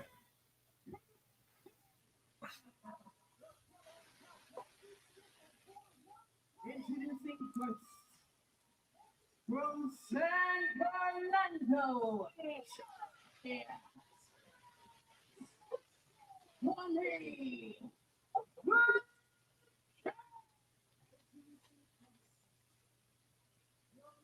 JJ, Alicia Taylor or Samantha Irvin? Who's the better ring announcer? I honestly think Alicia Taylor has taken that crown. Yeah. I mean, I still think Samantha Irvin's very good, but I think Alicia Taylor has just surpassed her. On the international stage before coming to WWE, but they never met inside a wrestling ring until they came to this company. They've had a couple of matches over this year, but none more important. Here we go. Let's fucking go. Mm-hmm. Women's World Championship. Let's tell it as it is right from the back. Io Sky is a heavy favorite in this one. Why? Because she is a proven commodity at this level, and she's facing up against a woman who we all expect to be at the top of the ladder for at least the next 10 years here in WWE, but you don't get to claim that until you've proven it. Yeah, I don't know, man. That AEW show, it's unfortunate that like WrestlePalooza's trending like crazy. I noted, JJ, that so AEW, they've been going with hashtag AEW All Out in the build-up to this pay-per-view, right? Mhm. And then the fans, the sickos, had AEW All Out Toronto trending. And then they got AEW All Out 2025 trending more than that after. It's like, look at their Twitter. Like, aren't you guys fans of this shit? How the fuck do I know this? And you call me a fucking e-drone and a shill, you know? But I know the hashtag they're using. There's no. It's just crazy, man. Meanwhile, what's trending right now? WrestlePalooza, WWE WrestlePalooza. Hashtag WrestlePalooza gets you the little icon or whatever emoticon. whatever the Right. fuck it's called.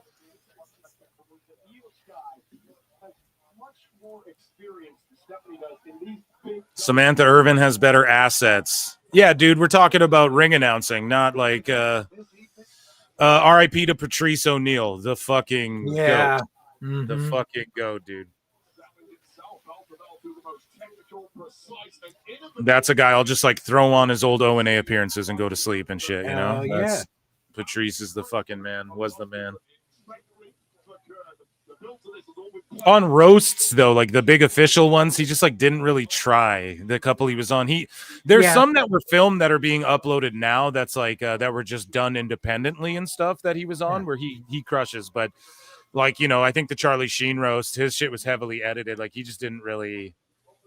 Because he's more of a guy that I don't even know if like writing jokes is his fucking thing as much as like just observing and talking shit, I don't know. He was he was amazing. Here we go, man. These ladies are going.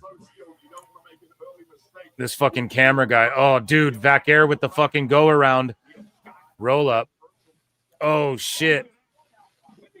So I'm looking at the trending sports tag on X, and it's number 1 is WWE WrestlePalooza, number 2 is Io Sky, number 3 is Ken Griffey Jr., 4 is Brock Lesnar, Usos are number 5, Bryan Danielson is number 6, Jungle Boy is number 7, Moxley is number 8, Tony Khan is number 9. I bet the fucking media scrum hasn't even started yet over there in AEW. They make you wait. Guys, way over 300 watching. I've been streaming for over 6 hours. Show your support. Subscribe to the channel. Hit like. Do all that good shit. Become a member. All that good stuff. Okay, what's going on now? There's a bit of fuckery. Oh, they're kind of... Here we go. She's got to tease the devil's kiss at least twice before she actually gets to it. Do you think? Yes. Because the crowd's expecting it, and also because it's this high caliber of a match, it's one of those things where if it's your signature, you have to tease it a couple times before you can actually hit it for the crowd to really get the crowd to genuinely pop for it.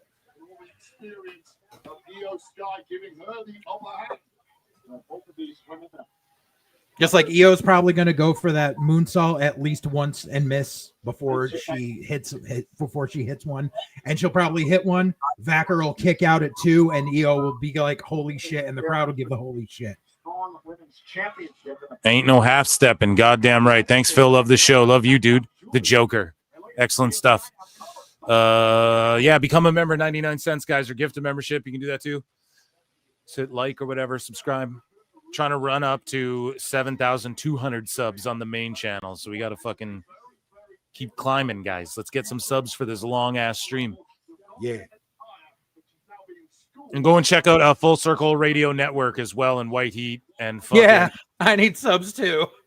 Dude, yeah, and you and Matt, I fucking love you guys. I love Matt's thing as well. I always forget the name of his other thing where he like untrained wrestling or whatever. Dude, just the concept is like, I wish I thought of that. Just ingenious, great stuff. Well, the reason he got into doing that was because a couple of those idiots, they started a backyard fed because they went to one of the local wrestling schools and got laughed out of the joint because they didn't take shit seriously. So they're like, we're just going to start our own shit.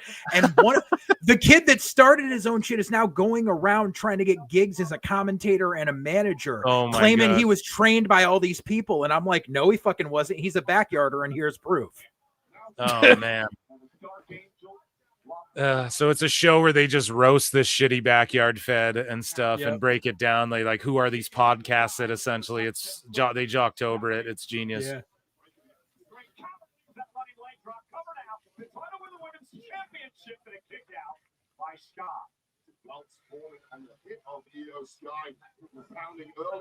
Stephanie's got like a gear fuck up where like she had to like redo the top part of her gear there.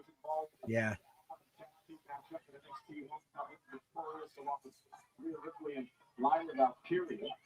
I mean, that's a wardrobe malfunction I wouldn't complain about. Yeah, I just hope it doesn't become like a distraction for the rest of the match as far as like fucking her not being able to perform. No, because it seems like it was just a snap on the back of the neck. So yeah, something headlock.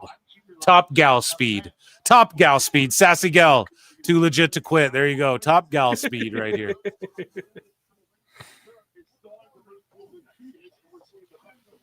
And the other thing is, we talk a lot about Bakir, but even Scott's had a lot on their mind as of late, the situation with Oscar. Damn, man, we have fucking crazy turnouts all the time at PWT. I love you guys so much, man. Make sure you guys are subbed to the YouTube. Okay, what is this? You know, they're getting ugly with some of these, like, trying to do fucking moves to each other and reverse, next move. They're fucking up a little bit. Yeah, they're They need to slow down just a half a step. Yeah, dude. And they should have ran through some of this shit at the PC, pal. Oh, damn. I mean, they're still pretty crisp. It's not Oh, like they are, dude. I've Yeah. seen far worse matches. No, yeah. I'm not like shitting all over this. I'm just saying for two girls who are usually like buttery smooth, you know, they're just kind of like, yeah, just going a hair quick.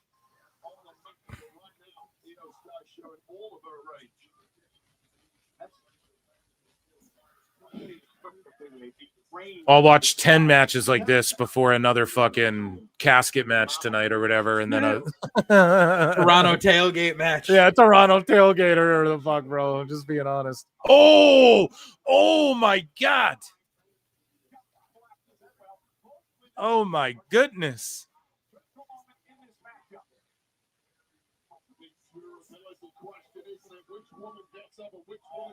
Oh, the backbreaker.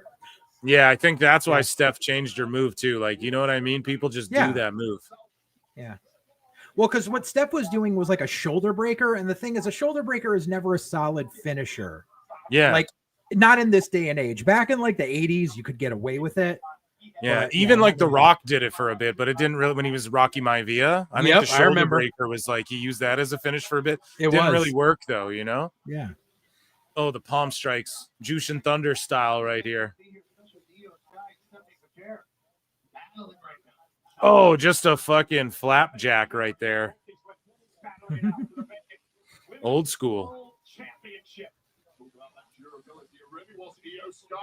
Oh shit, through the ropes. Excellent rope work, Brian. I guarantee no matter how great this match is, Dave's going to give it no more than 4 stars. Oh man, EO is just fucking going off here now.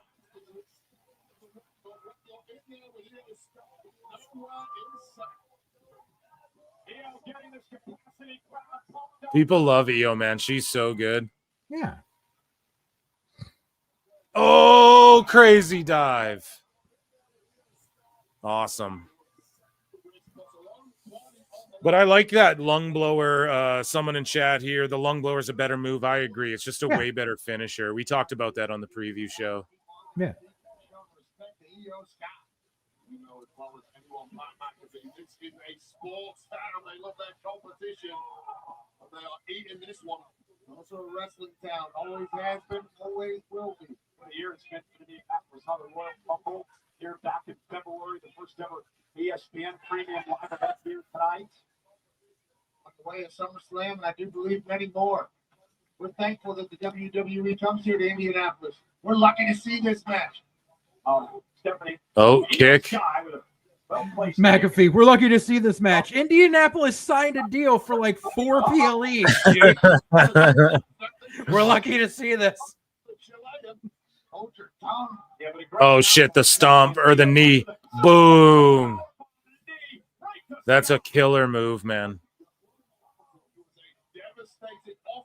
Crowd kind of flat though for what I anticipate, but at least people are on their feet, man. Like, and for that AEW pay-per-view, you saw everyone like looking down at their phones after the Brock Cena shit.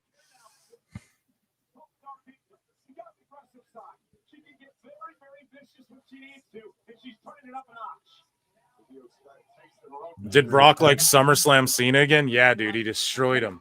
It's terrible. Yeah, JJ doesn't like it.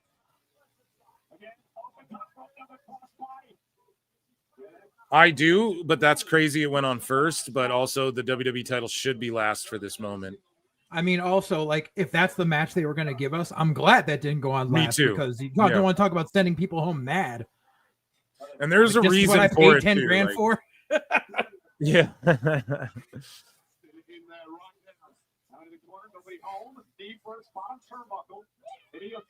Oh, German. Again for the Women's World Championship. Now vacant. I love the Hulk still rules sign, the Hulkamania section. Ground game, the submission, the technical skills, everything this evenly matched. Absolutely. Look at this knee. Boom. That shit is crazy. How they fought tonight. I love that move. I don't know. I'm not there yet. EO just, Well, no, EO they're just showing a confirmed. replay. They're showing a replay of earlier. Oh, okay. yeah. Now I'm seeing the replay. Yeah. So they're just replaying that knee and shit. Yeah. Because they sell in WWE, so Right. there's time for to replays. and shit. Right. They have time to put up replays because people are Yeah. selling.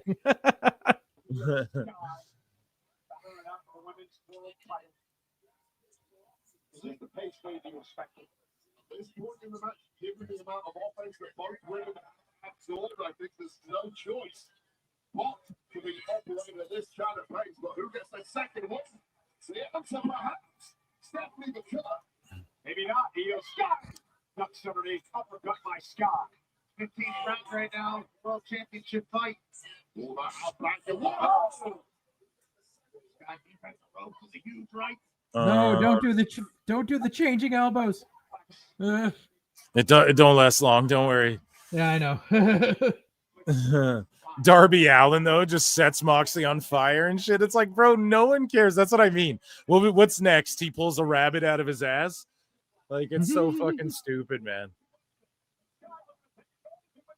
I know, set me on fire.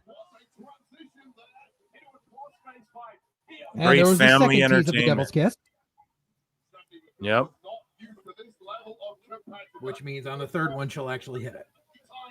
And you mentioned earlier, just that one mistake could cost you. Maybe Stephanie made it there. It might be a learning experience tonight for Stephanie, but that'll take a beat against someone the level of Io Sky. Rabbit out of the ass is Matt Riddle's shtick. I mean, Matt Riddle's getting paid an ungodly amount of money to be in MLW. Mm-hmm. Elbow. Oh, that fucking dragon screw gets me every time because it's just vicious the way she lays that shit in, but she's safe with it.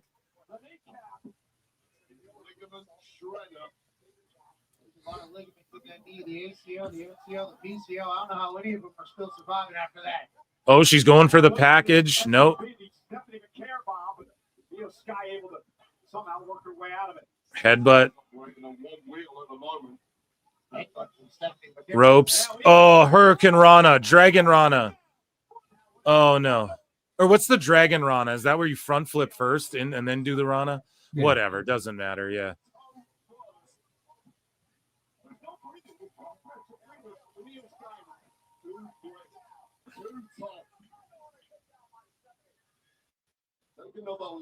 Ooh, buzzsaw kick. Nice.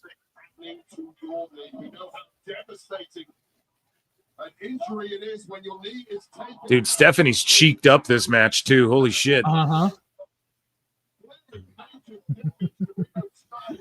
That's how you know she's getting a good shot for the Devil's Kiss. All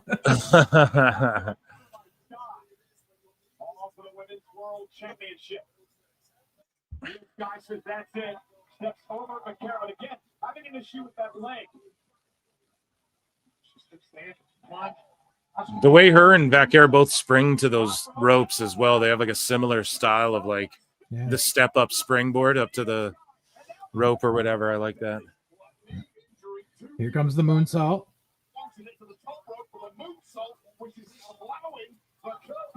Oh, super kick. Yeah, I'm just like 10 seconds ahead of you guys. Oh no. Oh man. Damn, dude, those dragon screws. And here we go. Oh, beautiful.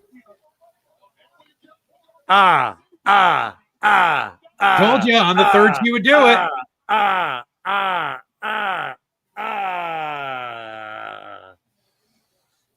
And I'm spent. I told you she was going to tease it twice. I told you, man. Oh, yeah. This is how you work a crowd. Oh, she did the old version. The SVB, the package version. Kick out. Yeah, the lung blower version will get her the W. That's what I'm predicting right now because just the story they're telling. really getting that new version of the finisher over, still using that as a signature. I'm going to have to edit my 2K file. No. I'm going to have to update my moves tonight. No.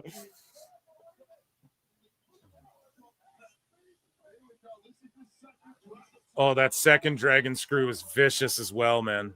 Yeah.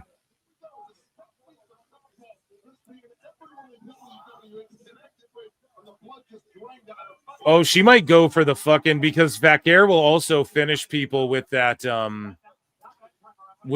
corkscrew moonsault. Oh yeah, that's true. Yeah, she Yeah, hasn't that's popped sort of that like out in a while. that's like a super finisher, if you will. You know what I mean? Yeah. In One of those 2K terms, things- we're using 2K terms, so Tony Yeah, it's Khan one and of the those things that sickos she doesn't pop out all understand. the time.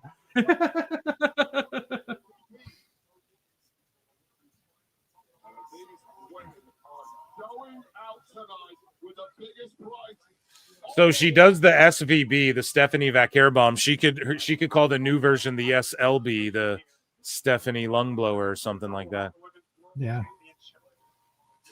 The LPB, the La Primera bomb. Yup. Oh, wait. Spanish fly. I'm almost there. Off the top. Oh, my goodness. They're both in no man's land right now, so I guess that's what's about to happen. Kevin Kayfabe, the spiral tap. That's right. Kenny D for 5 says cheaper tickets for the family wrestling company. You know, the family wrestling, the one where the guy fights in caskets and light each other on fire and put plastic bags over each other's heads and bludgeon and get spiked with ogre bats and fucking get shanked in the head in Minecraft. It's a fucking joke. Thank you, Kenny D, we acknowledge you for your contribution. Acknowledge me. Guys, well over 300 watching. If you're on X, come on over to YouTube. Subscribe, please. Let's get to 7,200 subs. Appreciate you guys so much. Thank you, Kenny D, for the contribution. And you are absolutely spot on with your assessment there. Okay. I want to see Io Sky do the double, or not the double, the moonsault stomp like she used to do in Japan and shit. I want to see her pull that out at like a SummerSlam or a Mania or something, you know? Yeah. Just one time. Just give us that moment. Oh, dude, the running knees now. The bare knees, Yeah. Adam Cole style. The knee is exposed.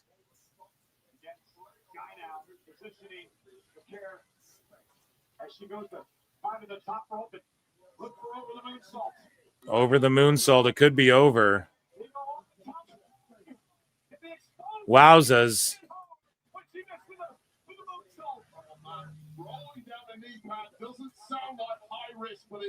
Wowzas. Now what is she going for? Oh my God. Stephanie's going to hit the spiral tap or whatever it's called. Oh.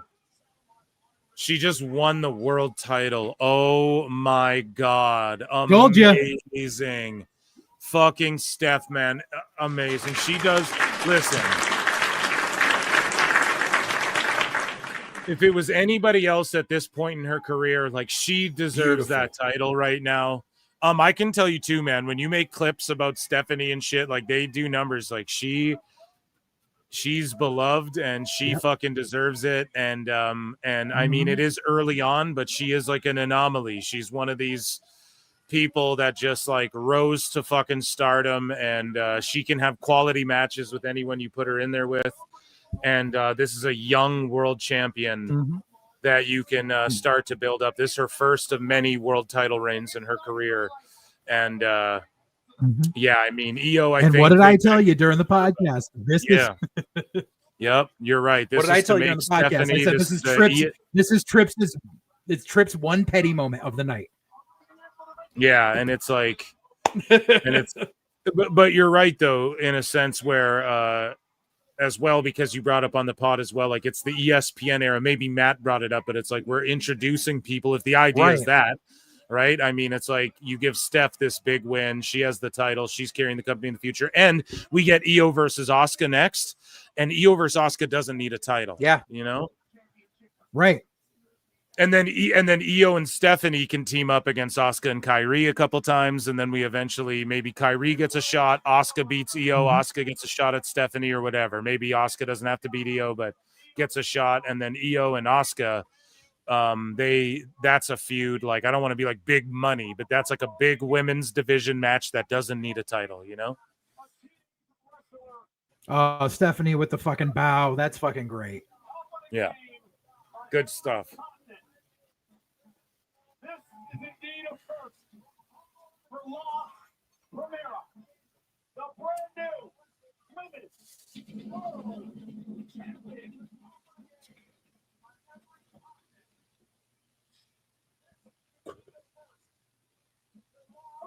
Great shit. And she gets the pyro. Her father's here tonight, they're saying. Michael Triard for 2 is saying Mercedes is punching the air right now. Yeah, man. Mercedes is fucking, I mean, it's no comparison, dude. It's no comparison. You know what they say, Michael Triard? Sometimes in life, you got to be a hoe.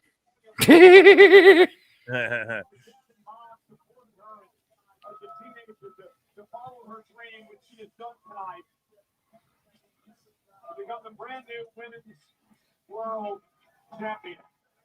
Damn, and she gives the belt to her father to hold up.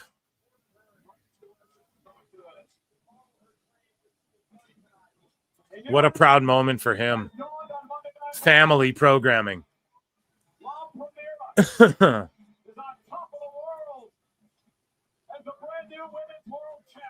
Her father is Mexican Carson Daly.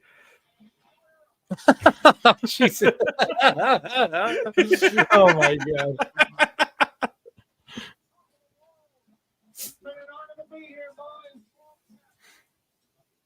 We have the mixed tag up next, and then we have the WWE title. I mean, what a PLE. Yeah. Here we go. And then Pat McAfee took off, I think. And now I'm getting on Netflix. This is the music I'm getting. Do, do, do, do, do, do, do, do, do, do, do, boops, boop, boop, boops. It's like this. I get the Smashing Machine commercial again. Yeah, Pat's fucking off, I guess, now, chat. Let's get a new poll. We're gonna obviously get the tag match up next.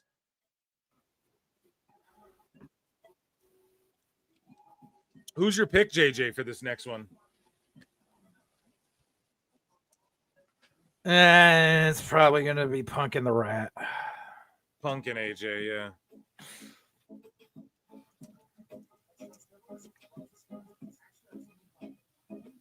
Were they playing Ghetto Macarena on your end? What the fuck? Yeah, dude. That's what it is. Every time. This is whenever you watch WWE on Netflix. They have just highlights of superstars with a countdown while they play this music, or they air like vignettes, or like on Raw, it's always filled with like Grayson Waller talk shit, or New Day talk shit or something, or Ludwig used to do it all the time before he became El Grande.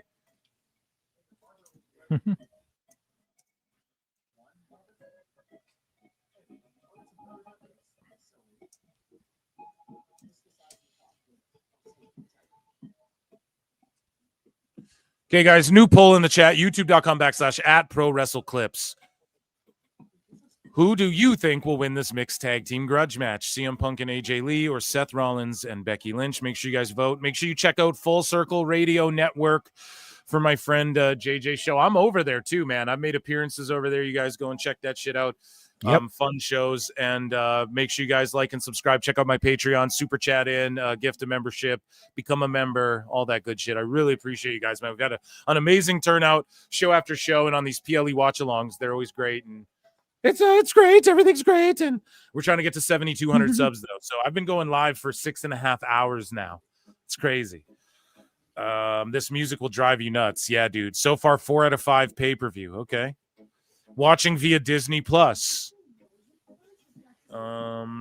Very good match. Mania will now be in Saudi every year. No, it won't. No, it won't. But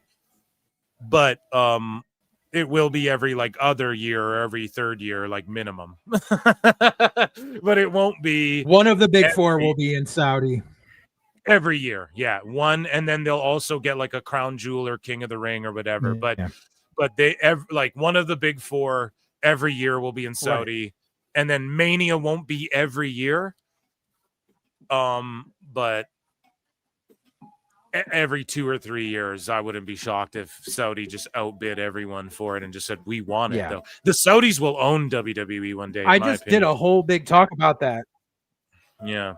Nah, it won't happen. But I just did a whole big And I talk appreciate, about that yes, on the Joker, last thank edition of you. White Thank Heat that you we so dropped much. yesterday. Everyone for being here, every member, everybody who's not a member, consider being. Thank you all. Round of applause for the PW fucking T universe. Don't thank me. I thank you so much. Thank you. But JJ, what were you saying though? Like you did a whole talk about this. What were you saying before I so rudely interrupted? Yeah, the episode of White Heat me and Matt recorded yesterday. We covered we covered the whole thing about WWE and Saudi and what it means for the company and the repercussions that could be happening and why some people are just jumping the gun and just thinking that this is the end of the world when it's not. And also a big talk about how the biggest people bitching are the European fans who have an easier route to get to Saudi than they do to get to America right now. Like a plane ride from Dusseldorf to Saudi is only a couple hours, like, and it's cheap. Like, you know that they're going to be doing, like Matt even said it, he's like, the kingdom is losing money on that mania. They're doing it to boost morale and get tourism. Right, it's all just a tourism play. Like, They have infinite, and that's what they're going to do. So packages like tickets are going to be way cheaper. Right. Yeah, no, you're spot on, man. Spot on.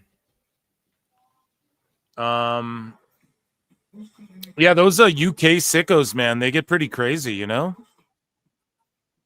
They're all mad because they don't have to take a 5-minute walk to see Mania at Wembley. Like, guess what? You can still go to Saudi, and it's closer than flying to the west coast of America. Yeah.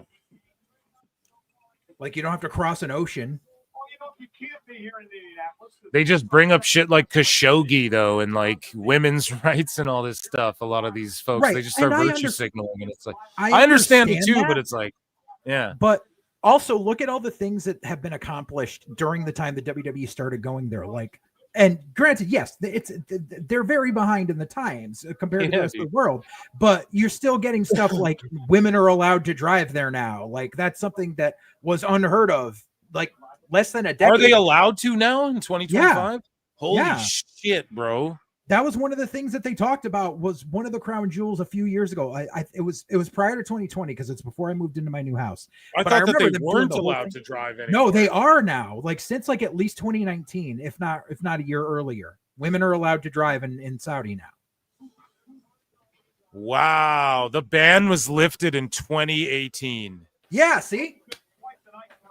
Holy shit, man. That's still crazy. 2018, holy fuck. So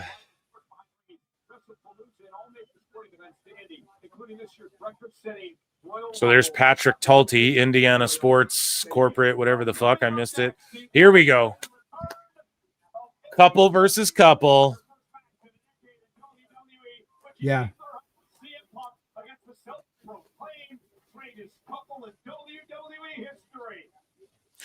Dude, I'm so down with Mania during the day early on, though. I'm so down with that. I'm not mad about Get to that day at drink? all, man. Yeah, exactly. Who doesn't love day drinking?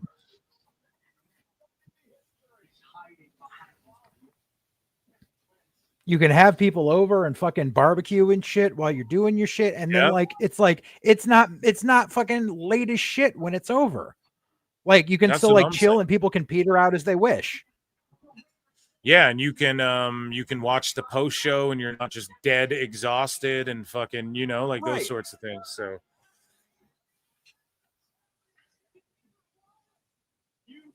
I'm way more into that. And then if AEW counter programs, I mean, I don't know. I mean, that would just be an epic fail. I just think they need to do they need to just do their own fucking thing and not listen to these sickos.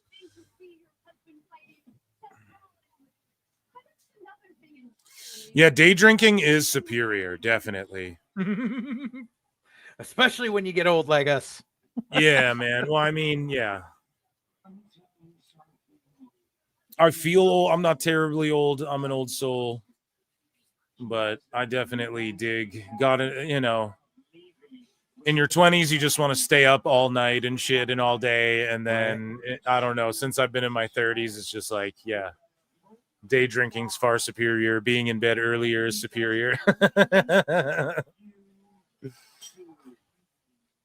Midday drinking, that's cool too. Yeah. That's the way you can get away with it being socially acceptable still, you know? Get out, go drinking, stay drinking, not sleep, go back to work the next morning, and then pass out when I got home. Now, if I don't get a good 6-hour sleep, I'm 45 and I feel like I'm 80. Yeah, dude.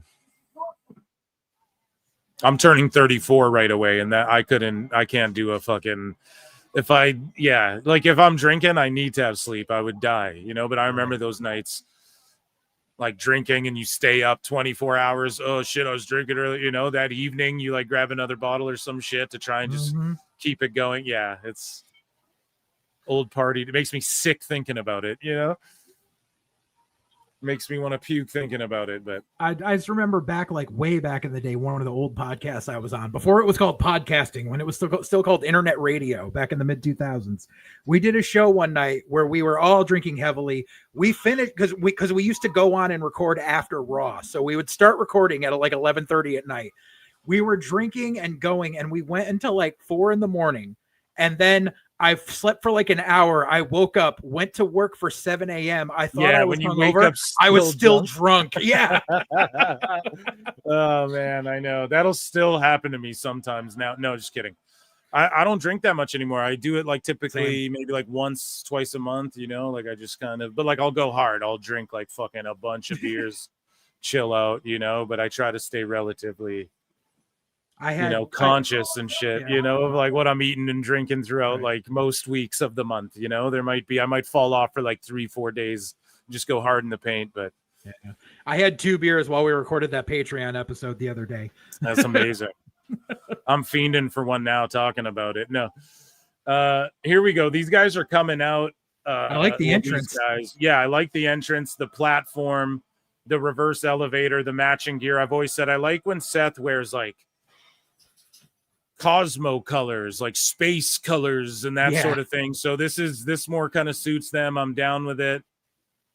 And I like the Seth intro into Becky's music. I really love her theme. And I mean, this is just perfect for them. This is way better than the Vision faction with the bronze. Like they should just do their own thing with the spiky leather jackets, and these guys should come out dressed like cone heads or whatever. And is that a good pull, cone heads? Yeah, I think they kind of dress like this. And so I don't know. And then we're gonna see like punk rock, down to earth punk, and AJ Lee, perfect contrast. I'm really looking forward to this match, and I love this entrance here they just gave together. Hopefully they put it in 2K26.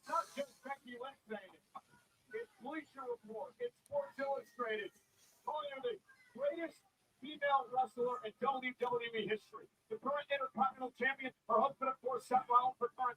Been there, done that. Can't drink all day if you don't start in the morning. Exactly.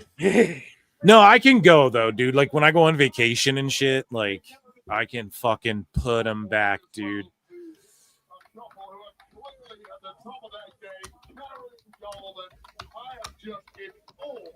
But that's why me and Tony Khan are going to become best friends, dude. And we're going to crush like 800 White Claws one night. And we're going to book like an awesome year of wrestling together.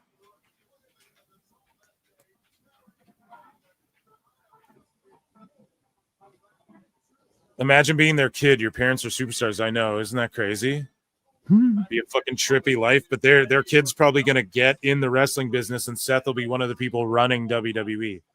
Probably.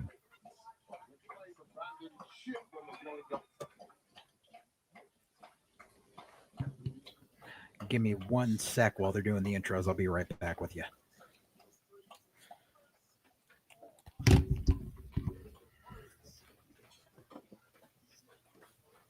Tony's White Claw ain't liquid. Yeah, dude, he does White Claws and Starbucks. That's his combo.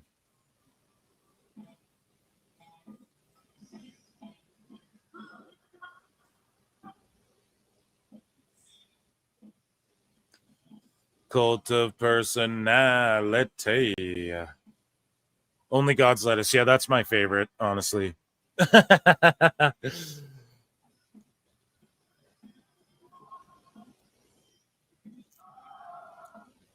Canadians are stoners, man. The majority of them.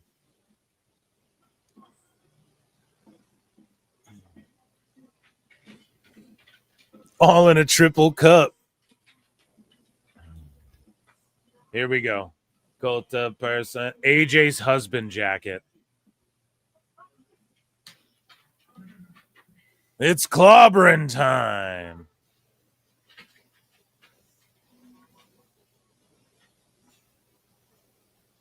I'm strong to finish because I smoked me spinach. I love that shit, dude. I'm right there with you. I'm right there with you. Phil and Tony are going to have a white claw party one day. Pillow fights and pizza rolls. Hell yeah, dude. We'll film it. We'll stream it. It'll be on Collision.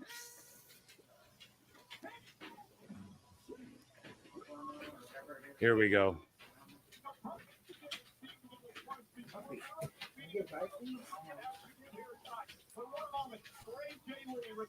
I can have some of the address. Here we go, dude. Here we I'm go. back. Punker and AJ are in the ring. And again, they enter to their wives' themes, and they have like a mixed tag video screen there and shit. That's awesome. My guy's got what are you doing? What is that? A puzzle? Were you shaking a puzzle box? No. So speaking of wives, my wife just got home. She went and visited her parents today, and she brought me back a bag of all dressed chips. Oh shit, dude, that's very Canadian as well. All dressed. Humpty Dumpty, baby. All dressed is very Canadian. Ketchup and all dressed are the Hell yeah. Bigger pop for AJ than Punk. Yeah, I mean, people are I don't care what anyone says, Vince Russo, Barrow, any of these fucking people or pundits out here can say whatever, but AJ's like, people were fucking melting down when she returned. Like, she has a fan base, and it's an epic moment that people didn't think would happen, you know? But once Netflix gets involved in shit, like, I've broken it down previously, but she has ties. Like, she produced fucking Cowboy Bebop or whatever, and like wrote some other shit or something. Like, they're invested in the AJ Lee business. They're invested in the CM Punk and the WWE business, you know? And it's airing on Netflix for me here. I know it's on ESPN everywhere else, but yeah, people love AJ Lee. People love Punk. Rollins is on this Netflix show as well recently. We watched a clip of that. Becky Lynch is trying to cross over into movies. She was in Happy Gilmore too, which was a Netflix exclusive fucking. So on the international front, Netflix is fucking peachy keen with all this stuff. We got like Bronson Reed's like cousin with the mullet in the front row there. In the fucking football jersey. Yeah, dude. Yeah, dude, that's Bronson Reed's little bruv.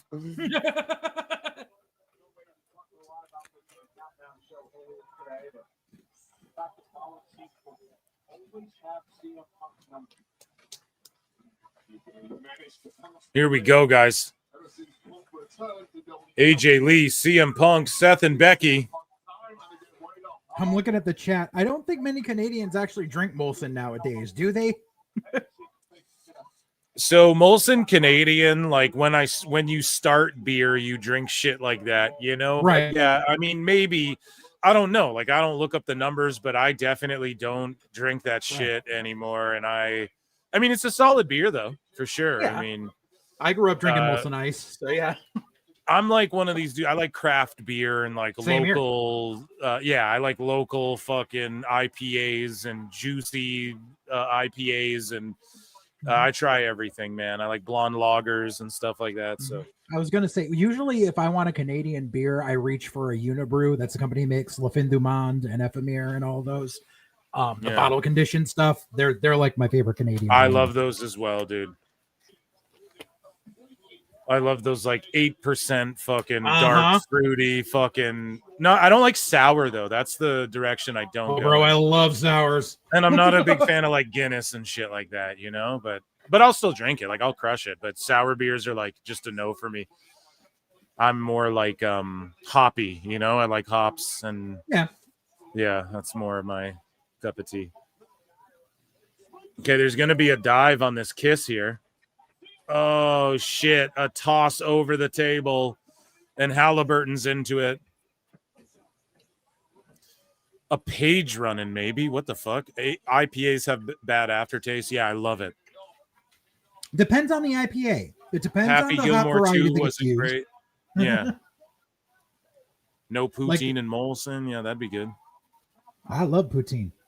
Yeah, poutine's great. My wife made poutine the other day, and they're brawling in the crowd, pal. Oh, it's a real slobber knocker. In my garden right now, I planted potatoes from seedlings from Amazing. Prince Edward Island potatoes. Oh, that's great. I have, I got pumpkins going. We had a bunch of zucchini. We've been eating garden grown zucchini and shit. I got pumpkins going just in time for Rocktober.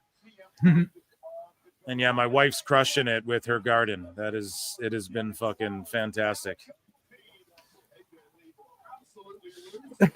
This AJ big return, no need for Paige. Yeah, no. No. This ain't AEW, exactly. Yeah. They had Jack Perry bring Luchasaurus back, and then they sing the fucking oh after they do like a spooky Frankenstein resurrection where he digs him out of a grave. AEW's just fucking Did that corny, actually dude. happen?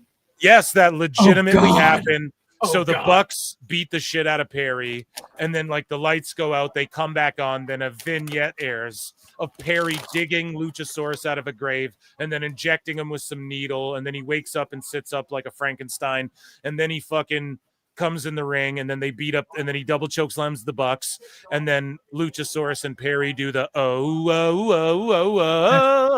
Terrible. and it's like, man, this place is fucking lost. It's just corny. There's no story here. Like, there didn't happen for any reason. Oh, well, they just don't like the Bucks. On that BTE show, Being the Elite, you had fucking the Bucks. They were like being sent knives and shit from Jack Perry, like he's all psycho and stuff. So is it just like a psycho version of the Jungle Guys or whatever? It's so fucking stupid, man. Terrible. It's terrible. Another diving axe handle from Punk. I will rule you. Crown him. You're like ready to rumble, dude? Yeah. Dude. We got to watch I have that a on Patreon. I have a VHS copy of it, man. Yes.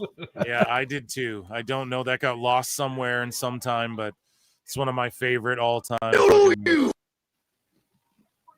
We got to watch that on Patreon, chat. We're going to. Hell yeah. I will rule you. I will reign supreme as soon as I finish these here beers.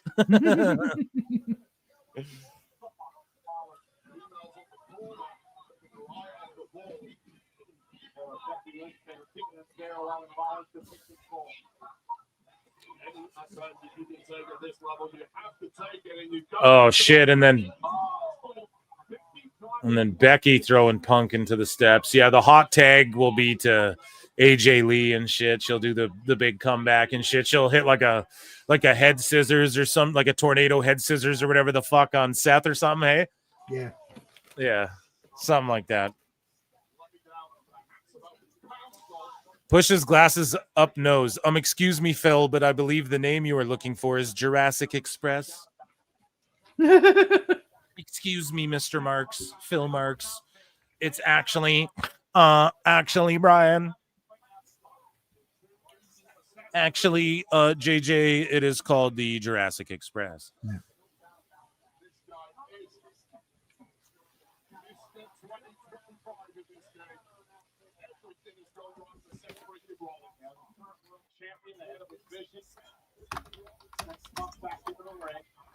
Rollins, of course, pulled off the roof of the century, cashing in on CM Punk. Back in SummerSlam after Punk held the World Championship for 5 minutes. Actually, Freaking Rollins are obvious, but over time we have learned just how smart and conniving that man is. And that really is his superpower. AJ Lee. AJ Lee.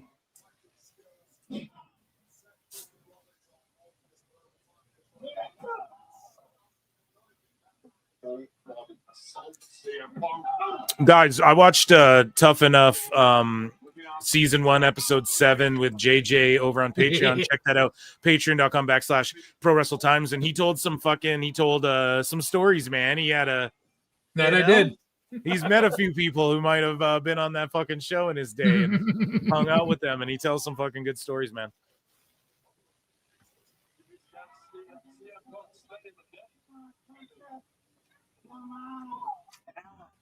On the second movie, Becky Lynch with a slap. Becky Lynch now having her way with Punk as his father. Yeah, that tag's gonna come hot. The crowd's gonna fucking come unglued for AJ. Yep. The guillotine leg drop.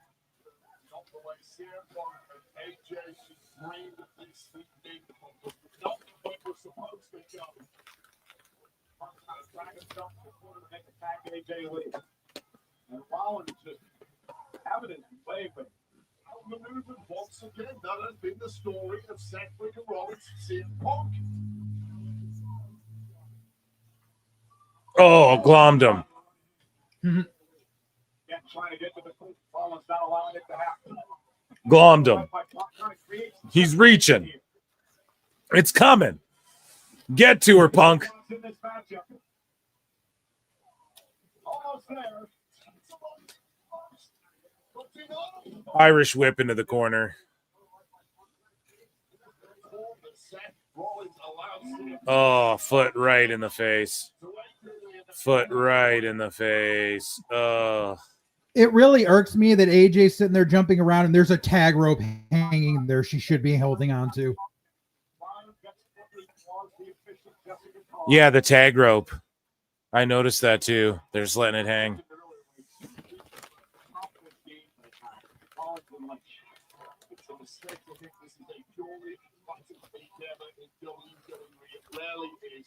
The strategies, the tactics, the skullduggery, and no one specializes in that better than Seth Rollins and Becky Lynch. World champions, Rollins the world champ, Becky the Intercontinental champion. Now Seth, now there's Punk there. Rollins is pumped up, Punk lands on his feet. Something has to give.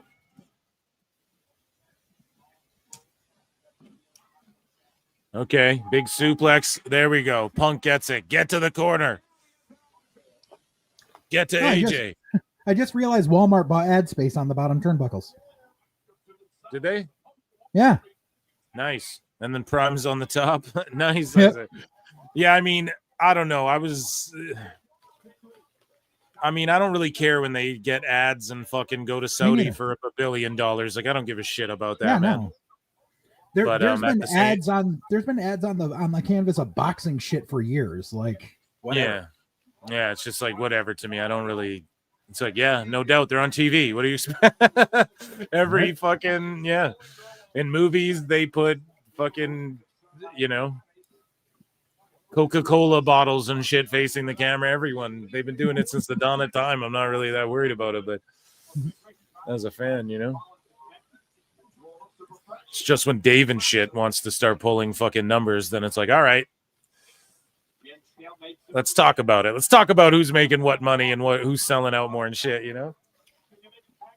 And here's the kicker about that is they're bitching about WWE do it, but there's so many indies now where they're like, you can sponsor a match and we'll put we'll announce your business before the match, or you can sponsor this wrestler or all this shit. But that's okay. But it's not okay for WWE to do.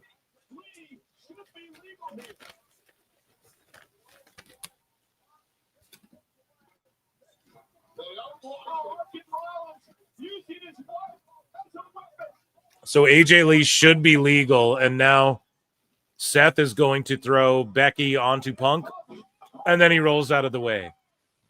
Seemed like a little miscommunication there. But yeah, AJ should be legal. Ref missed it. Just milking it. Just milking it.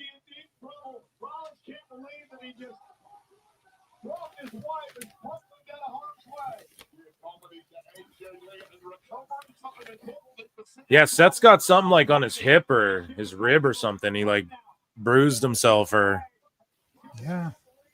got canvas burn or some shit. Make the tag, dude. Come on. Oh, man. They're just milking the fuck out of it. AJ will get a tap out. I think she'll tap Becky with that octopus hold. Probably. Or it'll be like double GTS and then she pins Becky or whatever.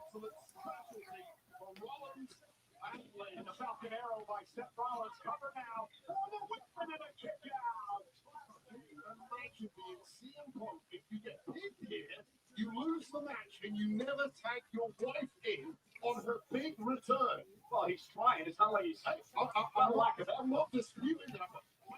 Conversation in the car. Yeah, that could go over well, huh? It's giving me a lot of silence. A long drive back to Chicago. Well, I was born in the morning, man. And now Rollins mocking AJ Lee here. Wow, Wade, could you rub it in anymore?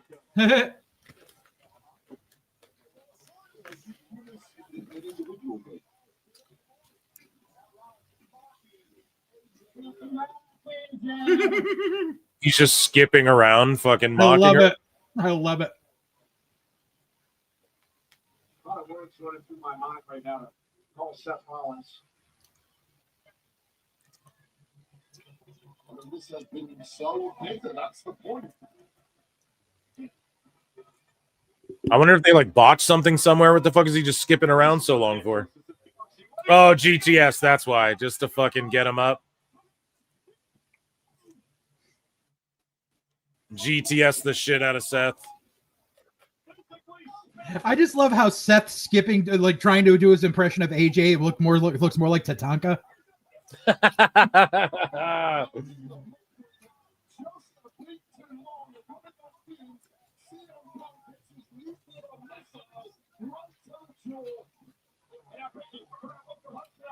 Becky, you need to wake him up with True Love's kiss.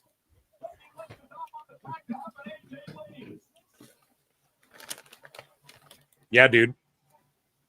Okay, wait. Is he going to fucking Enziguri or he's going to GTS Becky or something?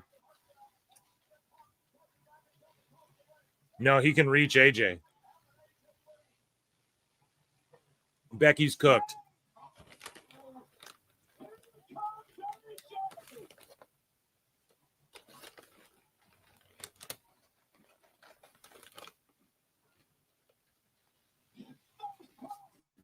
Thesz press, punching her. People are shrieking. The crowd pop, but that was a lousy hot tag.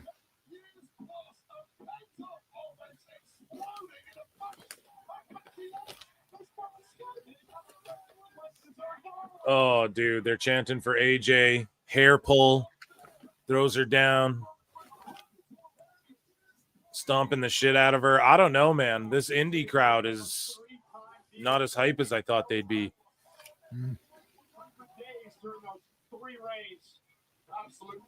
Oh, yeah, the punch count. 1, 2, 3, 4, 5, 6, 7, 8, 9.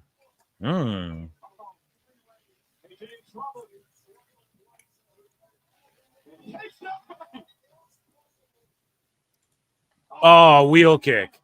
The fuck was that? Yeah, see, AJ never lost a step, dude. Back like we never left. Crossbody, boom. Kick out. Becky's selling for her like Shawn versus Hogan. Do you think? Yes.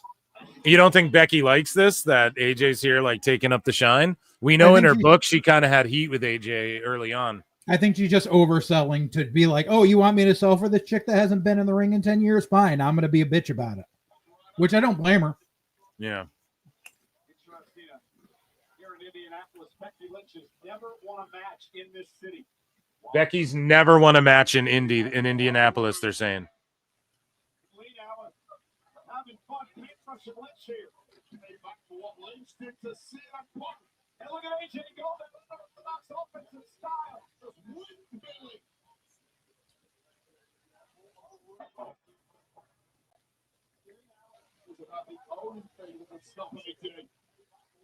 That's woman special slap 3. Oh, she's slapping. Yeah. She's slapping the shit out of Seth. Oh, no. Becky's got her. Wheel kick. Oh. Tornado DDT off Seth.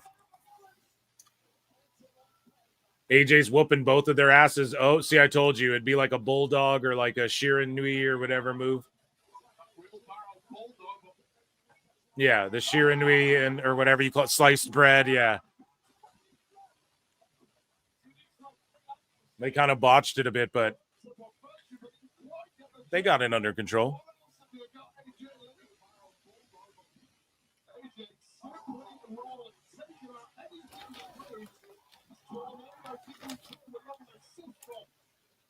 And then the moonsault into Becky.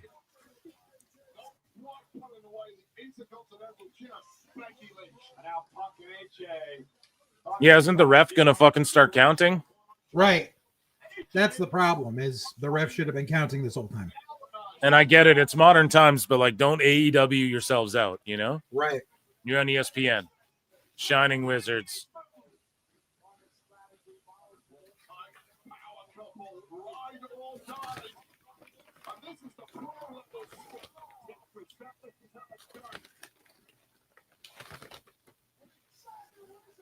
Head scissors. Botching. Fujiwara. No, roll up. What's going on? Oh, a grounded octopus stretch. It's just the ground Inoki hold or whatever. Oh, shit, kick out.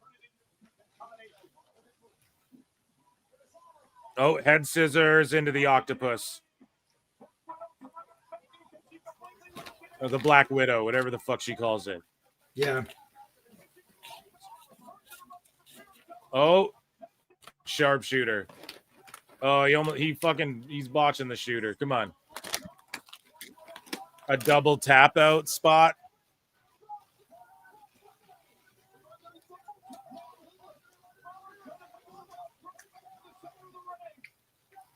She's clawing at Punk's eyes. Oh, man.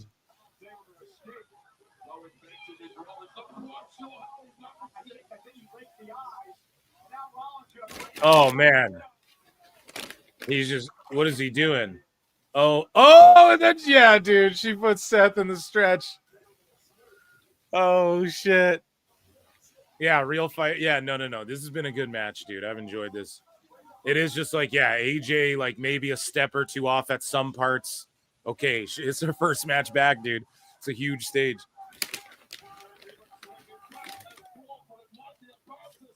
Double pedigrees. Damn. Double kick out.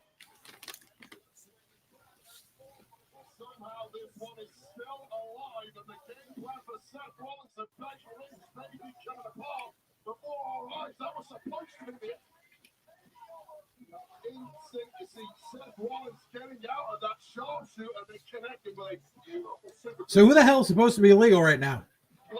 I've lost it. You lost what? Who's supposed to be legal? Oh, yeah, dude. I have no fucking clue. I think AJ and Becky. Technically, you're still legal. AJ and Becky.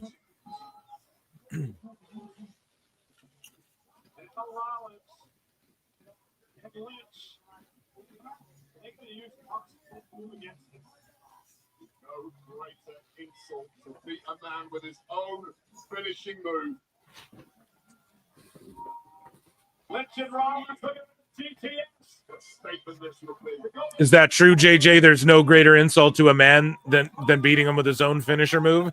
Nah. There's stuff I'd be way more offended by. I'd be kind of Yeah. honored if someone beat me with my own shit, actually. I'd be like, touche. I know. That's why I do it. That's why I use it, you know? If we're saying all is a shoot here, of course.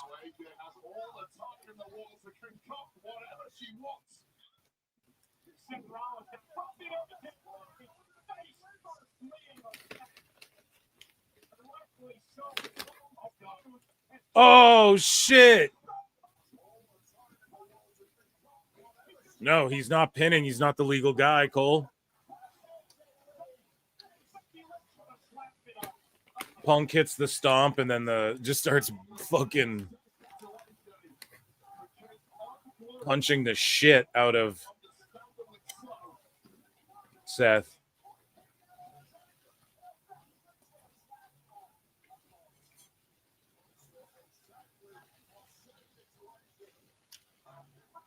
What is he going to do to Becky? You're on Disney, bro. You can't hit a woman. Yeah, they can do Deadpool's on Disney.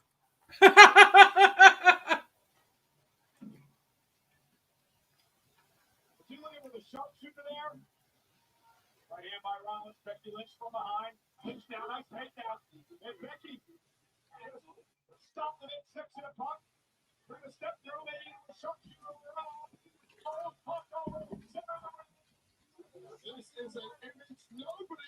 Okay, what the fuck? Isn't it a DQ if the girls and guys start like fighting each other too much? I would say so. Punk doing the Bret Hart Austin spot with fucking Becky Lynch. Right.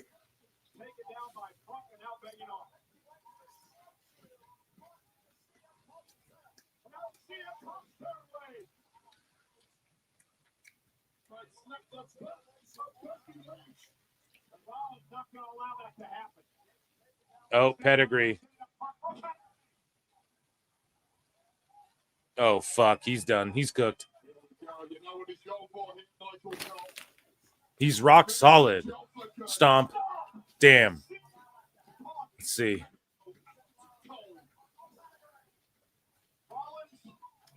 Oh, and then a stomp from fucking... Oh, my God. Oh, my God. Oh, my God.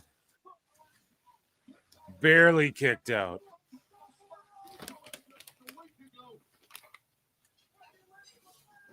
Yeah, Punk not sure where he's at. Well, this is completely up for grabs now.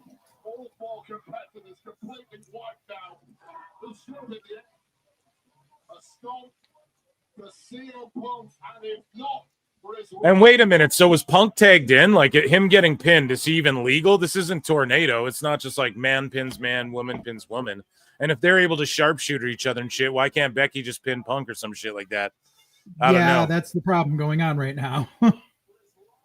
They've lost the plot. Critical moment in this match. Everyone down. Becky making it back to her feet first.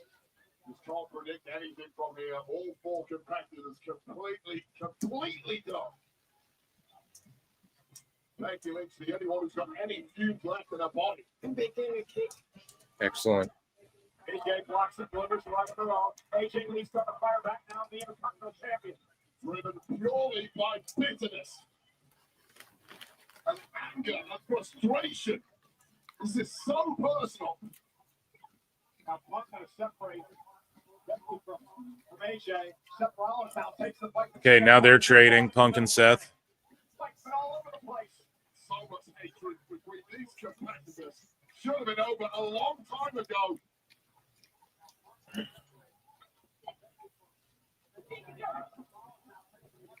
AJ's like, I got this. Take 5. I don't know what's going on.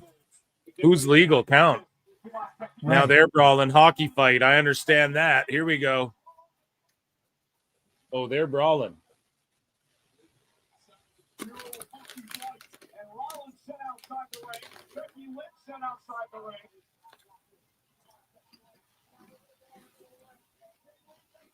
The upper hand and now needing to make it count.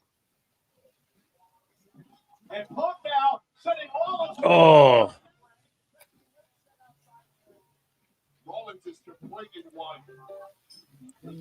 He just sent Rollins flying. The girls are still legal. No one is tagged. Yeah, but the ref counted for Punk and Seth. So that's what I mean. They just lost the plot.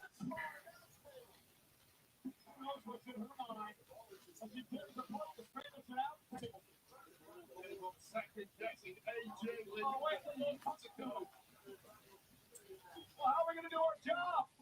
Punk, she's the boss. Punk just following orders now from the wife. And now Rollins put on the announce table by Punk. AJ Lee with Becky Lynch on the Spanish announce table. Now they're doing dual table spots. Like, I just don't know, man. I think this is going a smidge too long. It is. Kind of bored now. And now they're hitting each other's moves. Like, it's just, they have infinite fucking move thief paybacks.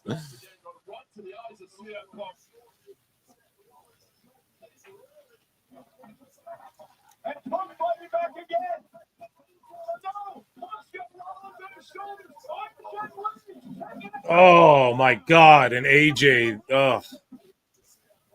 That's a rough fall, man. I hope she's okay and not hurt, dude. Fuck. I don't know, man. I'm just glad AJ's okay. They all just collapsed through that announce table, and it was like, all right, fucking blow out a knee like quad, like Triple H or whatever, you know? Like, Jesus Christ. The octopus stretch.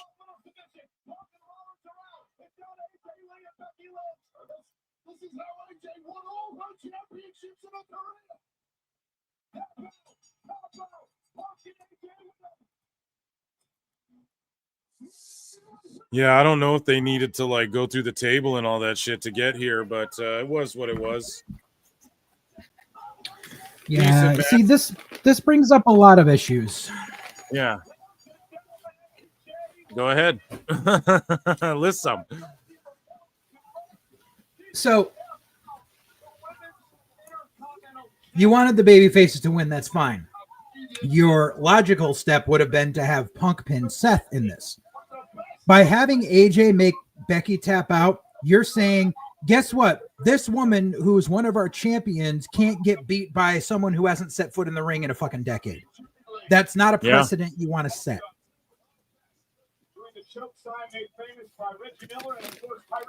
Yeah, a lot of these, like even the Bronze, like with the Usos getting back together. You know, some of this was like, I don't know.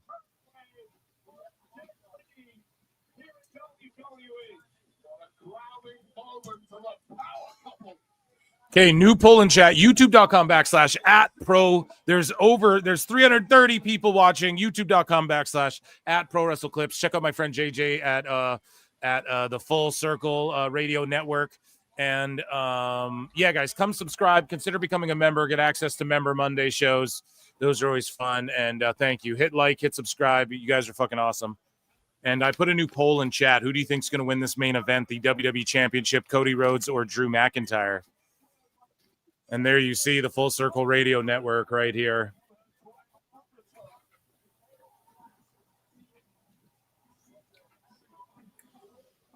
And we did a ton of hot news. Your boy Phil Marks has been going for 7 hours and 17 minutes. Round of applause for everybody here this evening /day/morning lunchtime.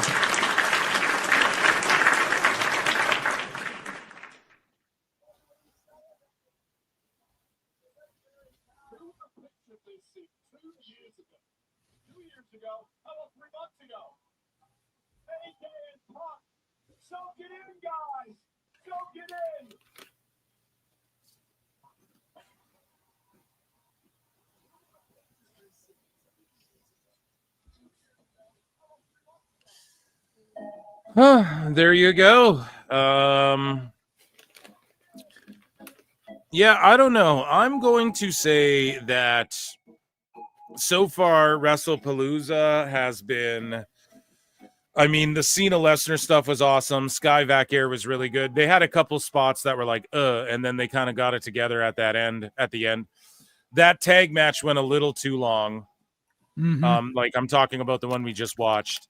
And then the Usos Bronze one, I just don't know if that was like the way to have Brock win that match and then have the Bronze beat the Usos again. Like, and the crowd's just like, they're kind of bummed out. I don't know if that was the way to do that. And then Rhodes McIntyre, I think I was talking all this shit about Drew winning the title, but and I can explain why, like probably at least by Wednesday's live show, I'm sure. But when it comes to just, I don't want to blow up fucking people's spots, man. It's not just WWE. It's fucking beyond that. So whatever. But Rhodes, I think they'll send everyone home happy with a win. Or do you think the Punk AJ moment was like here's your happiness tonight? Yeah, I'm hoping that was here's your happiness. I really want Drew to win this shit.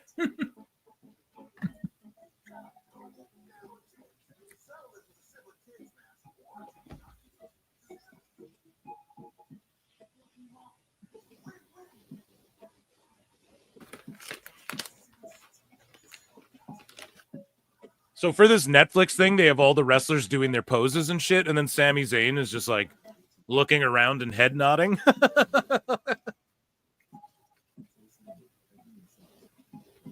What would Sami Zayn's pose be? I guess like him haluva kicking someone. That would be his Jordan logo. Yeah. Yeah, I would love if Drew won. I would love it. Thanks again, Phil. Been with you 5 of the hours. George has been here the entire time. Fucking amazing. Round of applause for the PWT universe, man. You guys fucking rule. If you're on X, come be a part of this, man. Yeah, and Rhodes, if Rhodes loses it to Drew, Rhodes can always win it back, like down the line, and then they can have like a trilogy bout and all this shit. Like, I think they'll have a long program with each other. So it could happen tonight. This could be Drew's night, man. But also, they just might want Rhodes to win because it's like this new ESPN era, and he's their perceived like top star and shit, you know?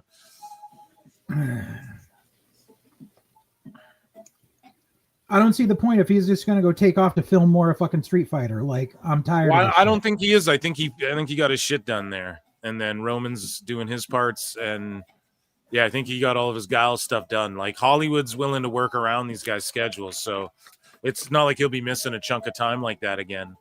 But speaking of which, just keep that in mind, like Monday show, Wednesday show, okay, chat? What I was just saying right there, because we'll fucking talk about that more.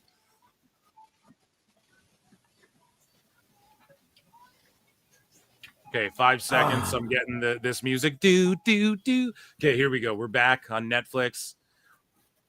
Oh, God. My DMs are getting blown up again by a friend who's a fan who doesn't understand anything about the business.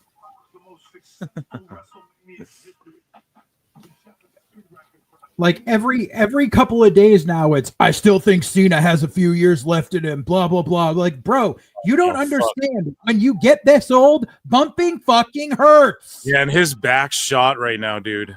Right. I was It's like, not, he wants to do Hollywood. He wants to have kids. Let him live his fucking life. Yeah, and he's got so much acting shit, and with the DCU blowing up, Peacemaker's a huge piece of that. Right. He's busy, bro. He's gonna be a busy guy, and that's not happening. Roman might not even have a few years left, dude. Like, as far, and I'm not saying his body shot, I'm just saying like what he's trying to do with his life. Right. You know? Orton's back is cooked too, man. I don't know if he's gonna be able to, like, next year should be the Orton retirement tour all year, but I don't even know if he can make it. I don't know if he can make it a full other year of, like, they might have to lay out his dates like they did for Cena, and he shows up once a month or something, because like his back is fucking. These guys are getting older, man. They bumped around a lot, and it's like, yeah, their bodies are like, they can stay muscly. They look good for like dads and grandpa ages and shit, you know, as they get up there. But it's like fucking just as far as like taking bumps and performing at this high level, you got an older roster right now, like Cody Rhodes was saying, you know.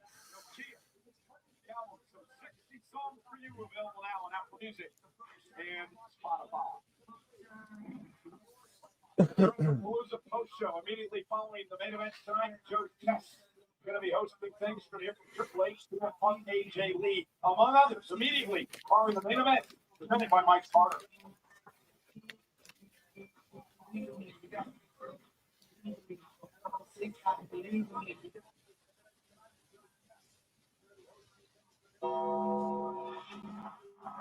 What the fuck is? Oh my God, guys! What the fuck is he doing here?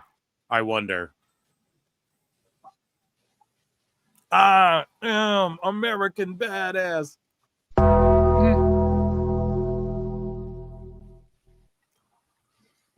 It's the ding.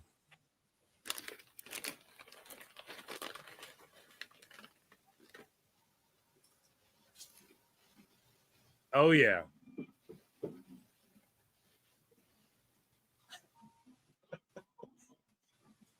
Oh yeah, dude. Let's fucking go.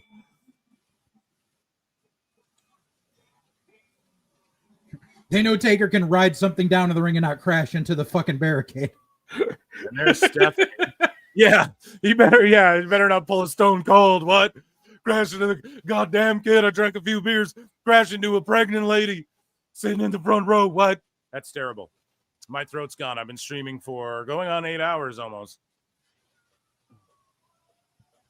Well, goddamn kid. And there's Nick Khan. Yep. Nick Khan, Stephanie.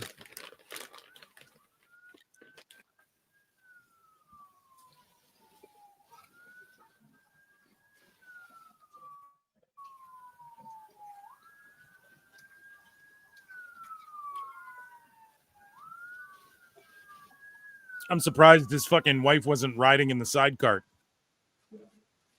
Right? No, is the seat open? Hang on. Excuse me, Steph.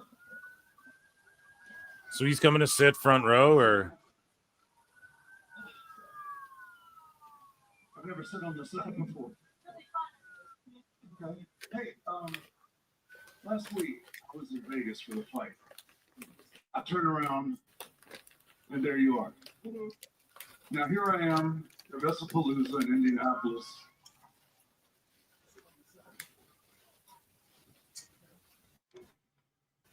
I'm just trying to see the kid. And I come out, and here you are. Yeah. Are you following me? Followed you for a very long time. We have known each other for quite a long time. Okay, where are they going with this? We want to leave it there, don't we?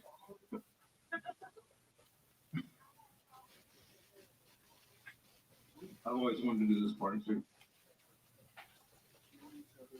Are you ready?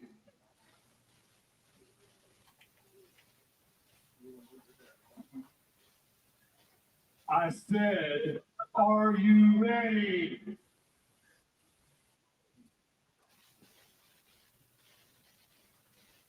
Because it is my Okay. We're just locked in. We're just sitting here. I'm just listening. I'm trying to see what. Oh, Stephanie's going into the Hall of Fame this year. Round of applause for Steph. Round of applause for Stephanie. She does deserve it. I mean, whether her dad owned the company or not, she deserves it. So. Yeah, I just feel like maybe they should have waited a year in between. Yeah, maybe Hunter wait going like in a and bit, her going but- in. Yeah. And like the year after Triple H. Right.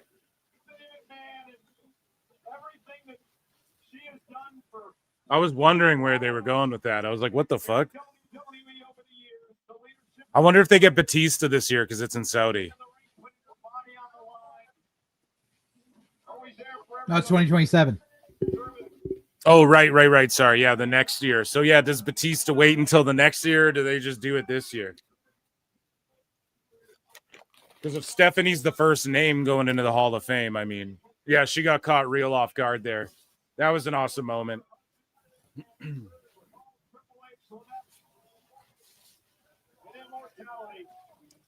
enshrined in the WWE Hall of Fame. On a personal note, I cannot tell you, Wade, but that woman there is meant for my career.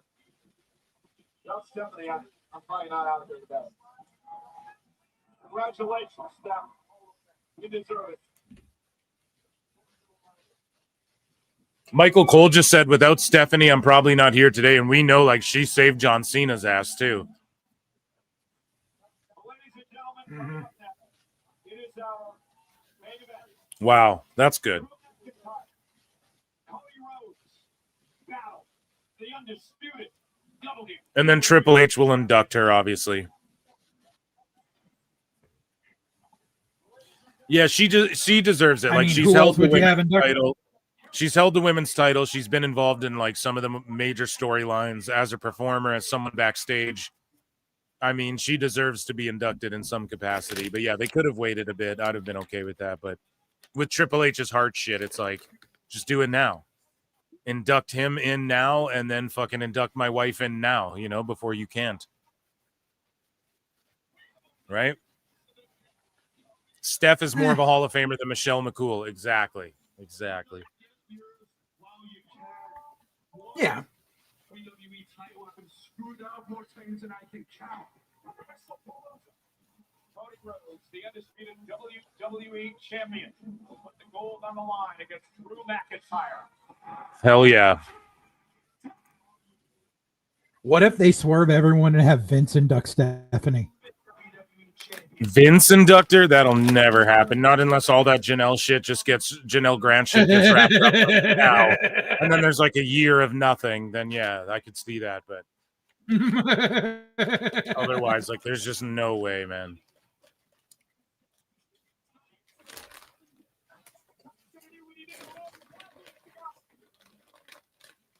I'm not going to kick your head through the announce table again. Do we get Shane too? Yeah, I would induct Shane into the Hall of Fame eventually, you know, but it just depends. Like, when are they? I get it The with problem Triple is H. he'll tear his quad on the way to the ring. What's that? He said the problem Did is you say Shane he'll will tear- tear his quad and go into his set. Oh yeah, both quads. Like, Jesus Christ.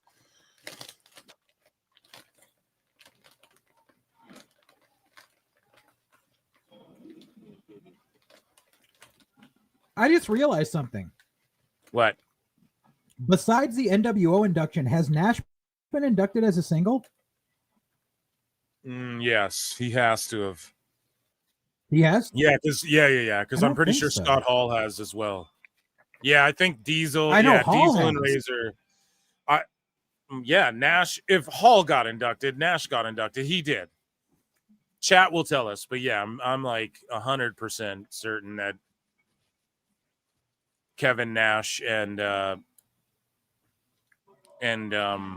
Scott Hall are both in the Hall of Fame as individuals and as the NWO.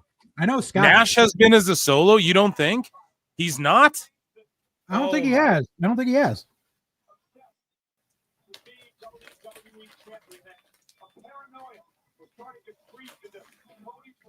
Kevin Nash in the WWE Hall of Fame.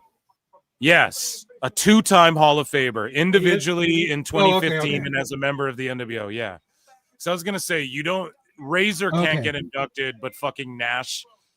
You know what I mean? Like, Nash can't not be if Razor is. Like, Nash did more than fucking Razor did. Not to hate on Razor, but like, he was like, Nash was WWE champion. You know. Yeah. Over the past 3 years, who would not inevitably become better. Time and time again, Drew McIntyre. I wonder what match they induct this year. Probably Hogan and Andre, I bet. Oh, definitely. Yeah. Hogan and Andre will get inducted this year. Yep.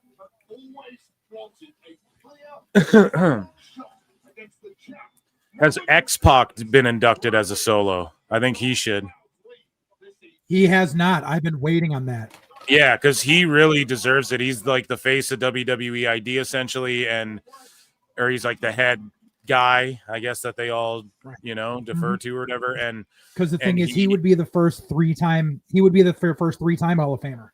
Yeah, which I think Triple H will, because like they have to induct Evolution as a whole, but you can't do that till Randy and Batista both go in the Hall of Fame, as solos. So I think Triple H might want that too, but X-Pac should go in as a solo because he did so much for like both companies, man, WCW and WWE. Like realistically, man, that guy held so many titles and fucking had a bunch of memorable fucking like his time, even just like his little like X-Pac's little feud with Road Dogg and shit like that, or when he tagged. Remember like DX kind of got back together and it was like Road Dogg and X-Pac, even that shit when he tagged with Kane and shit. He did so, and then he was the 1 2 3 Kid. He was 6, which was basically the same as X-Pac, but then he also was in the WWE version of the NWO, and he was also like he led the X Factor for a bit. And everybody said like Sean Waltman was like the test, if you come in the WWE, if you work X-Pac, if he says you're good, So he should be inducted as a solo.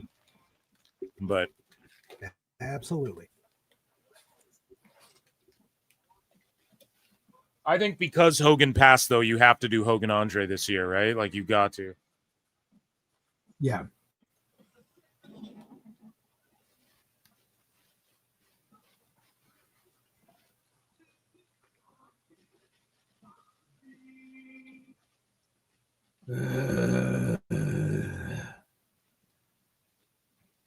I bet they'd have inducted Hogan and Andre. Fucking sick of Cody Rhodes.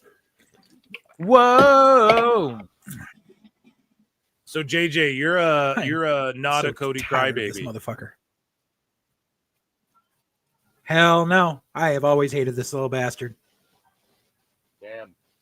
I think the last time Cody was interesting was when he was doing the fucking dashing gimmick with the fucking face mask. That's the last time Cody Rhodes was relevant in my world.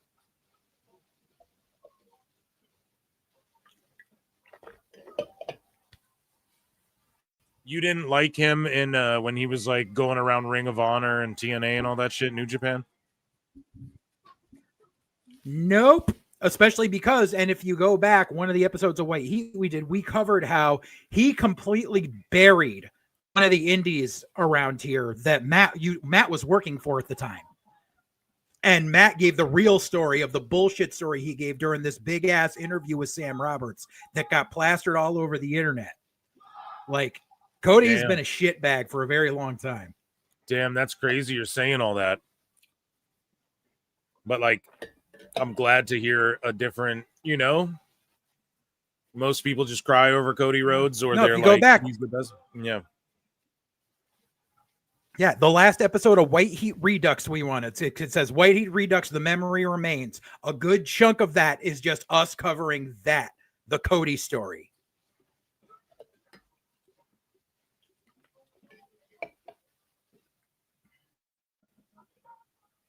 So what did you say on Sam Roberts? Basically, it was when he was doing the indies and Sam was like, so have you had any like bad experiences, blah, blah, blah. And he starts talking about this really shitty indie promotion he worked for where the promoter was a mark for himself and all this shit and just completely buried the promotion. He's like, I'm not going to say the name of the promotion, but it was in Connecticut and I worked Dijak. I'm like, at the time there were 3 promotions. Yeah, it's like, dude, there's Google. Fucking Northeast Wrestling and one other one. Right. Fuck, man. Like, and then he just sits there and he tells this complete bullshit story. And the people I had on that day, Matt and my friend and our friend Joanna, who was the timekeeper for that company, both gave the real story of what happened that day. And how he just basically buried this company for no good fucking reason. So, guys, for those of you at home, JJ, he books and fucking, he's been around the scene, and his co-host Matt, and they book indie promotions and shit like that. So his perspective on some of these guys, man, is a little different than like a fan's, Wrestlers are probably giving you more headaches than fucking, yeah. Oh God, yes. Yeah, so it's a good perspective to have, you know, and like you and Matt was just like, I mean, what was it? Awesome Championship Wrestling is booming right now. You were promoting on the show and whatnot, so I Yeah. think Matt was. Yeah, so, he's been doing I the ring mean, announcing since they started. Yeah. Yeah, and they've done 6 shows, and he's announcing for that and stuff. So, I mean, working with people in and around people and people they work with is different than fucking just marking out over them all the time, right? So.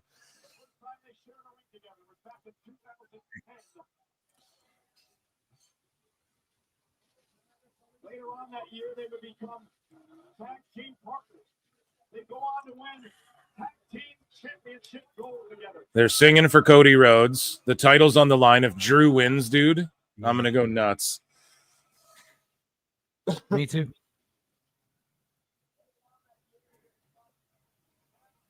I will never, ever forgive the European crowds for starting this goddamn daddy cool chant for all the different wrestlers. Well, it's just that Americans, I think, have also like kind of they don't do them right sometimes as well. So it's kind of just gotten played out. I agree. Right, because the American crowds don't even know where it came from. They don't know that the reason these soccer hooligans do this chant is because the song Daddy Cool by Boney M was a big song over in Europe, and they adapted it for all these fucking sporting events. They don't realize that. They're just like, oh, we heard these people singing this, so now we're going to sing it for everyone.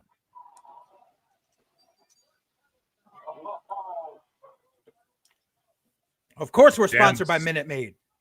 A slap from Rhodes. Slapped the juice out his mouth. David Haydich says, JJ, when did he turn down your booking idea? That's why you hate him. Oh, no, I never booked him. Yeah. No, I never booked him. I didn't book internet darlings. I booked He's fucking sticking up people for his who are friends, worth their guys. salt. Yeah. Yeah. No, and at the time, the company that he was burying, I was not on good terms with the owner of that company. But during that, I came out and said, listen, I may not like this fucker, but I'm not out here publicly burying him.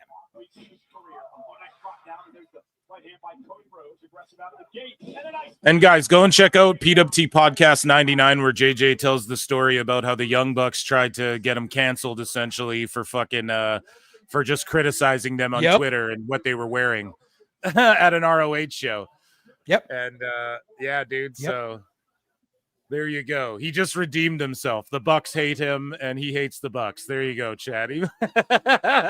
Whatever disagreements we may have, we can all come together on fuck the Young Bucks.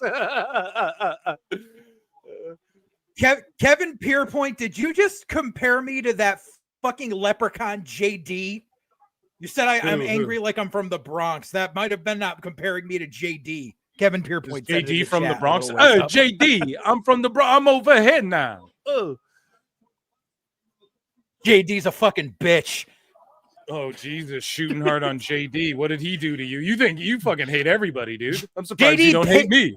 JD pays House of Glory to work commentary on their shows. And I'm not the first person to fucking out him on that. So don't be like, you can't say I'm making up shit. Other wrestlers have been like, yeah, he pays to hang out with wrestlers and he pays to fucking work House. Damn. Dropping bombs. That's crazy. He lives in his grandma's rent controlled apartment. Reach out if that's true. Confirm or deny.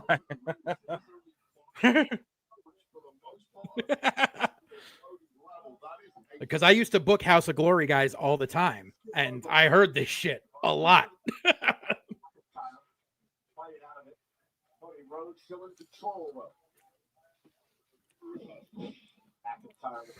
Here we go. Over the top. Jumping disaster kick. Rhodes is going to go for a dive. He is wearing black tights, though. Could be a Cody Rhodes heel turn coming. No.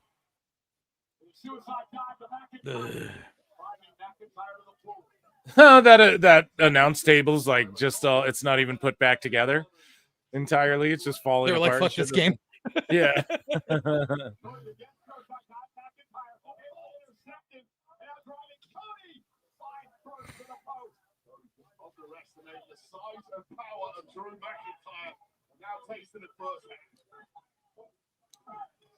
Oh, he just oh.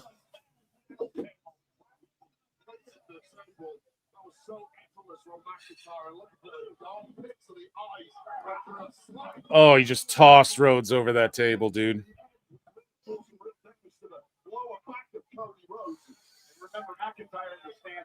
Fuck yo, couch.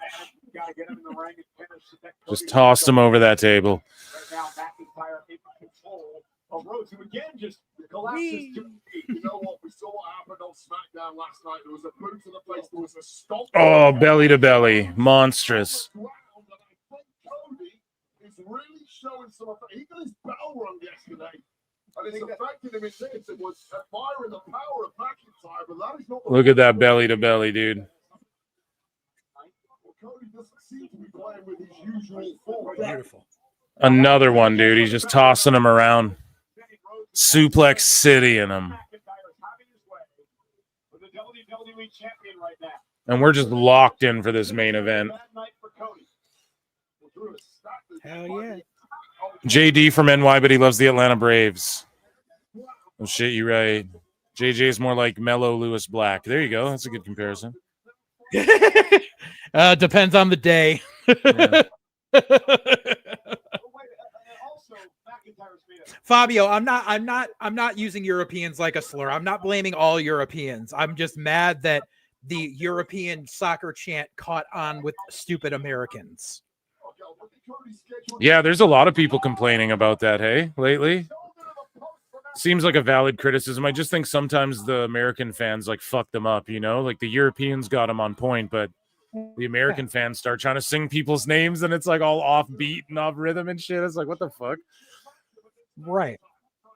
And like not everybody catches on because it's not like it's like specific chants for specific people. You don't just do it to everybody, you know? I just think that's what's making it played out. Oh, the reverse Alabama. This is a dangerous ass move. Yeah.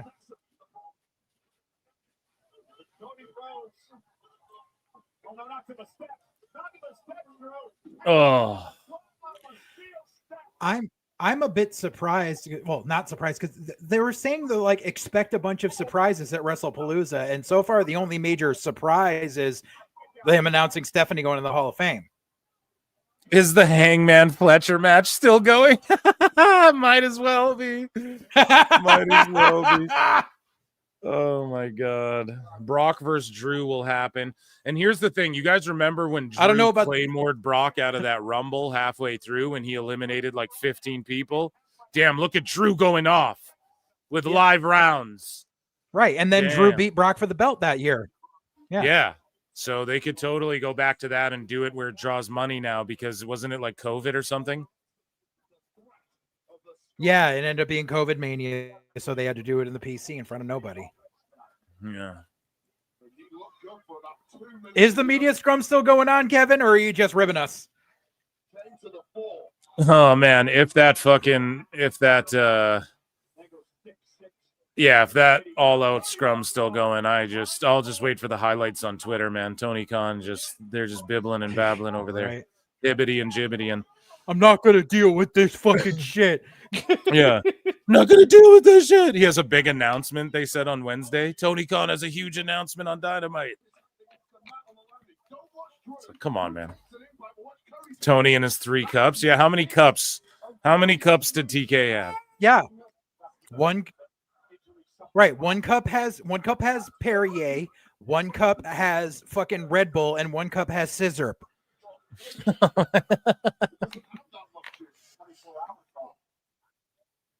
This is for the WWE Championship, undisputed, live at WrestlePalooza. Okay, they're trading blows now. Go to sleep, nap boys. Boom, boom, boom. Trading blows. Excuse me. Trading blows. I've been on the air for like 8 hours, for Christ's sakes. Punch to the face. Over the top. Power slam. Barely got Drew over. Why Why are they doing a hockey fight spot when there was a hockey fight spot in the last match? Does nobody watch the fucking monitor anymore? Disaster kick. Yeah, it's like doing one of the what Moxley did after they already had the tax and tables and tax. Right. That's the big problem, and that's something that, like, AEW, no one watches the monitor, but in WWE, it's like you should be watching the monitor to see or checking to see and make sure you're not doing the same spots 2 matches in a row, or even 2 spots in the same card. Yeah, like because crowds get burnt out. Here we go. Saw the cutter. Crossroads. Oh, big knee to the head. I hate that everyone calls it a cutter. It's called the fucking ace crusher. Headbutt. An ace crusher. Yeah, that's called a gun stun. Like, so Dallas made it the diamond cutter, and that was fine, but it was an ace crusher. And then Bubba started doing it and made it the Bubba cutter. But then, like, everyone else was still doing it. Like Homicide was doing it for years, and he was still calling it an ace crusher because that's the right. But who started calling People it the don't gun want to give stun? it the connotation anymore. You mean stun gun? Stun gun's The a different stun move. gun. No, because there's like the stun gun. Stun where gun you is when you drape drop them the guy head first over the rope. over the rope. Yeah, but then a gun stun is Yeah. when you fucking hit him with a cutter. That's another name for a cutter. I've seen. You see, Like, who for gave it years that? it I'm was just the saying ace I've seen crusher, it. Like, but the problem is I know. The Yeah, reason even in- the reason no even one in, wants like, to give it 2K, that they call it a colloquialism gun anymore stun. is because the only reason they don't want to give it that nomenclature anymore is because it was an ace crusher, because Johnny Ace was the one that did it. Yeah. So they don't want to call it that anymore because, well, Laurinaitis. And now RKO is like the correct term for it. The jumping variant, right? It's still an ace crusher. I don't care. Power bomb. 'Cause I remember stack up, Austin kick out. wrote about that in his book. Yeah. Yeah. Well, his was like a chin breaker. The stunner gets the distinction of being the stunner because it's like a chin to shoulder.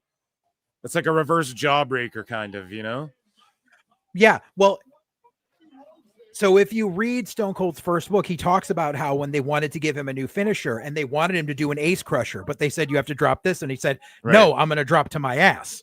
And that's how the Stone Cold Stunner was born. But he was supposed to start using an ace crusher, but he just didn't like it. So he was like, I'm going to fall to my ass and you're going to like it. And they said, okay. Yeah.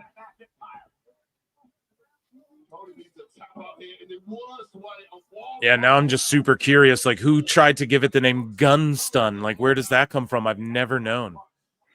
Is that like, did Billy Gunn do it or something? And I just don't know about it because that's what they call it in the games and shit. And that's what they've like ever since I was a kid. There's always a cutter variant called a Gun Stun, which is like, what is that? I don't know. That's like back in the early SmackDown PS2 games. Like, yeah, you could do the dude. catatonic, the move that fucking but it was called the gun. It was called the gun stinger in it. Yeah. Okay, Drew's got the buckle off. So obviously to distract the ref. Holy shit, dude. The media scrum just ended 10 minutes ago. That's insane. 10 EST, the media scrum ended. Jesus. Fan service. The greatest promotion in the world. The best guy is Tony Khan.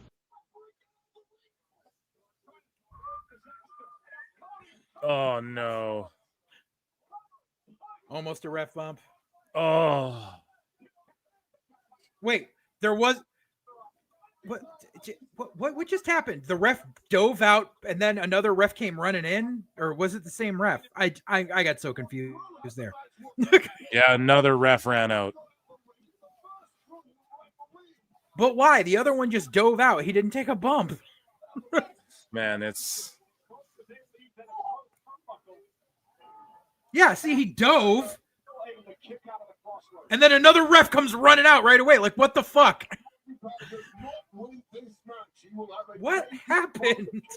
I don't know, dude.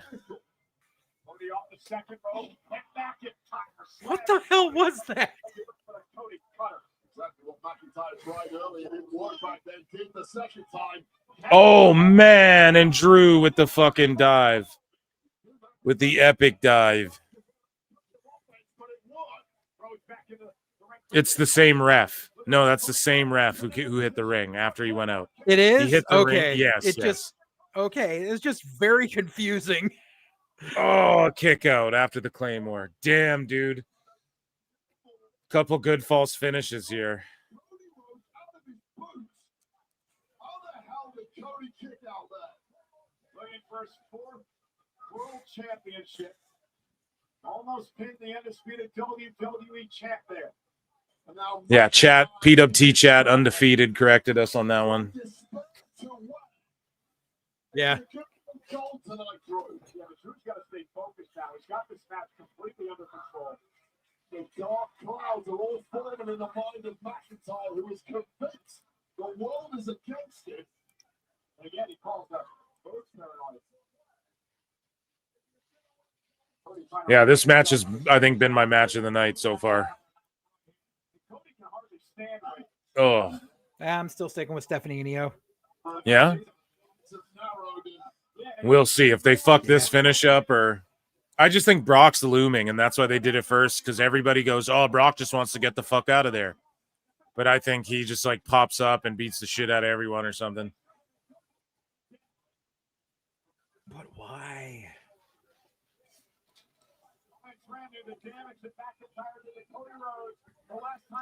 Seth catches it again. Oh, he missed it. He missed it.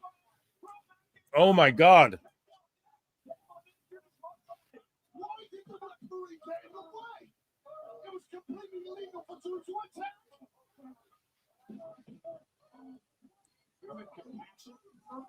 Drew may have snapped his shit. Where's the compassion for Drew? Oh, man. If they... Drew may have if snapped he, his shin on this particle board. yeah, dude. If his foot's, like, injured and he fucking takes this L, dude, this way, goddamn. It's just so unfortunate. A headbutt. No, my God. Drew. He might do it right here, guys. He's just selling. He's selling. Yeah. Oh, he can't do it, though. Oh, my God. No. Oh, no.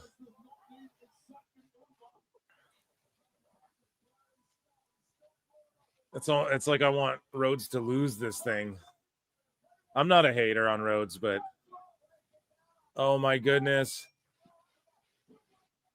Yeah. Fuck this game. Yeah, guys, it's ESPN era. Now, you gotta fucking the problem is how do you continue this feud now? Like Cody pins him clean. Where do you go from here? I know. And you guys are going to hear an announcement at some point, and then you're going to go, oh, fuck, that's why he lost, but that's not why he lost, and I'll break it down exclusively at PWT. Yeah. I will on Wednesday or Monday or some shit, guys. Plus, but the big fuck problem these. I wanted Drew to win so bad. Is who else do you have in the main event picture on SmackDown? Yeah, I know. I just wanted to see them. You don't have because, anyone else in SmackDown. Right, and Rhodes chasing is like kind of more fun, you know? And he could always win it back, you know? Rhodes is already a multi-time champ. Drew is like, he won the world heavy, lost it right away. Like, let's see him get the belt for like maybe 3 months or something, and then... Yeah, the main event picture on SmackDown is like the tag title picture on Raw. Like there's nobody in it. Who do you guys think? Like Brock hits the ring right now and just fucking takes Rhodes out? We've already seen that happen though, essentially, right? Yeah, and the crowd doesn't care. The people chat even sees it. The crowd does not care. Like you get the initial yay, but then like there's people just leaving, like they're they're an episode of Raw. I think something's gonna happen, man. Yeah, Perry, he had it during COVID when no one was watching. Poor guy.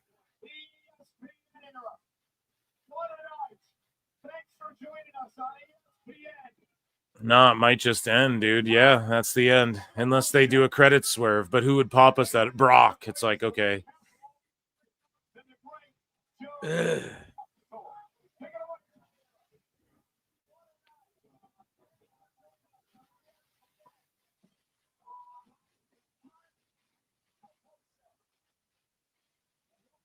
So they're like, take it away, Joe Tessitore, but he's like muted and you can't like hear him, what he's even saying. And we're still live on Netflix. He's just talking and you can't hear him at all. So what's going on, dude? Oh, yeah, he's talking. You can't Just hear giving a him, though. recap. And you're just hearing Rhodes's I music can. play I'm through the listening. Netflix feed. And then it just went to black. We'll have Netflix, live guests. da-dum. Yada, yada. Damn, so that was it. They ended it like that. I mean, that's just like a solid, like, this is our event on ESPN, but it wasn't like a WrestleMania level fucking, oh my God, or anything like that. It was I give it like a solid, like A- show, you know, like a solid, like A-. It felt like a maybe. Saturday night's main event. Yeah, it kind It of felt did like a feel Saturday that night's main way. event. I agree with that. And it did kind of end abruptly. Yeah, we'll talk about this shit more on Member Monday as well as the Wednesday live show. I think Rhodes and Drew was my favorite match of the night.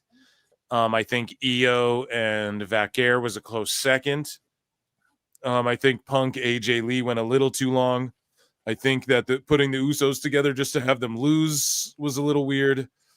And we're gonna get like a stacked SmackDown with the three-way women's title, if you consider it that way.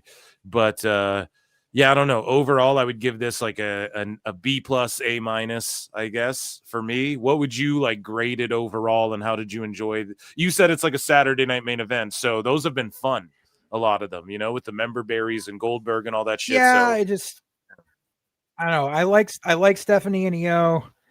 Cody and Drew was serviceable. The tag match with the Vision was a clusterfuck. The mixed tag went kind of long, and Brock versus Cena was just ass. I'd give it a C+. There, a C+. There you go. Yeah, I think I'm at like a B+ with it. Yeah. I really enjoyed the Brock Cena stuff, but I just think it's like with Cena, he's so limited in what he can do in his next however many matches, because he's got 5 appearances left. But how many of those are matches? Like 2 matches probably, unless I don't know. But there will be one. It could even just be one. You know, but yeah, I'd say Punk AJ versus Lynch Rollins was like, damn, it didn't live up to like how hype I was for it. Not to take anything away, like it was all good. AJ isn't as rusty as a lot of people are when you see them come back in the ring after that long. But at the same time, I just think that was the lackluster one for me that I was like kind of really hyped for, and I was kind of like, it's going too long now, you know. And we're almost hurting AJ on announce tables and shit. Yeah, you're with me on that one. Rabid Wolverine Chelsea Killer 17 for 2 says AEW and WWE not good tonight. Damn, so Rabid Wolverine says neither were.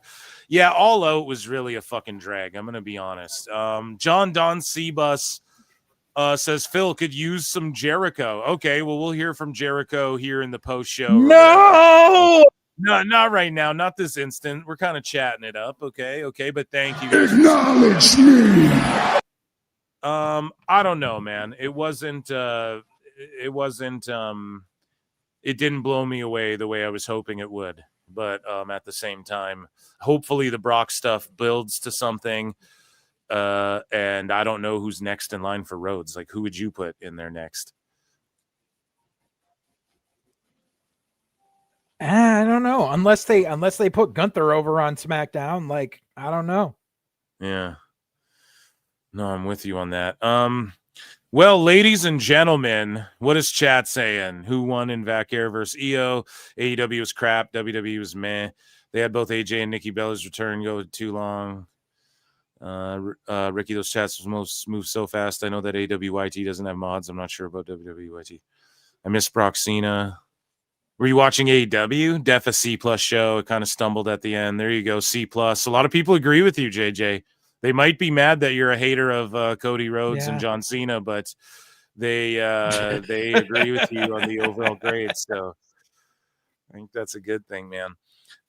Ladies and gentlemen, round of applause for the PWT universe for being here with me for over 8 hours today. There's well over 300 of you guys still watching. Guys, check out my friend JJ, Full Circle Radio Network on YouTube, okay, at Full Circle Radio. I'm over there. I do shows with those motherfuckers. Thanks for coming on with me, guys. I'll cover all the post-show stuff that needs to be covered on Member Monday and Wednesday. If they make that huge announcement, if it's like a Hollywood thing, if they do all that, then we'll cover all that. We'll talk about all that. And so appreciate you all for being here. I'm gonna get the fuck out of here. You guys know where to find me. That's why you're here. But check out my Patreon, patreon.com/prowrestletimes. I'm watching Tough Enough Season 1 and other shit. And there's tons of exclusive shit on there. Thank you guys for being here. Appreciate you all. Let's head over here. JJ, thanks for being here. Until next time, I bid you all adieu, and I'll see you in the upside down. Peace. It is a fast-acting viral strain that infects the host immediately, and upon getting sick, the infected will become racked with coughs, sweat profusely, and start to get the shivers and chills. There he is, the legend. The man, the myth, the legend. Yeah. You can't literally run a promotion just for the AEW, what do they call them, sickos? Thank you very much, TikTok and AEW. See you tonight. Tony Khan started telling people there's no such thing as long-term booking anymore. It's week to week. The best guys, Tony Khan. We just secured the bag. It's not like I tried to be a character. It was just sort of happened naturally. But it was never something I intended. It was just something that happened because the wrestlers asked me to do things in matches, and I do them.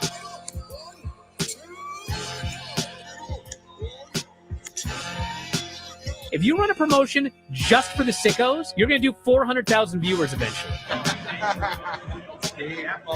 Effing melts. You know that SmackDown actually went over and everything? Yeah. You know, what's the point? The point of SmackDown. What are you getting at here? That the DVRs didn't pick it up. Did they not pick it up? Mine didn't. Let's get into everybody's favorite moment, and it is called Dave Meltzer's Dumb Moment of the Week. What would you like to listen to in your ears? I'd like to hear the flute. Well, if you'd like to flaunt your flute, then we can find you a flautist. We have just secured the bag. It doesn't help me. Okay, so complain, but I will complain. Let me out of my misery! And when I heard that, I was like, what? Thank you, fuck you, bye. Boom.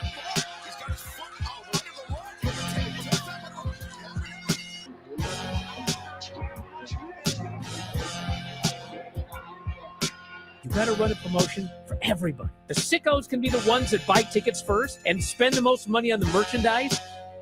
Because we have just secured the bag. But you gotta promote for everybody. Then you'll have a lot of viewers. I think we proved a lot of so-called experts. We made them look like idiots. We're not going anywhere. Tony Khan's not going anywhere. You'll also be there on TNT. You'll be in 2 places at once. You'll be like my favorite movie. Time Gone. So great in this work. It's not like I tried to be a character. It sort of happened naturally. The best guys, Tony Khan. Keep themselves safe.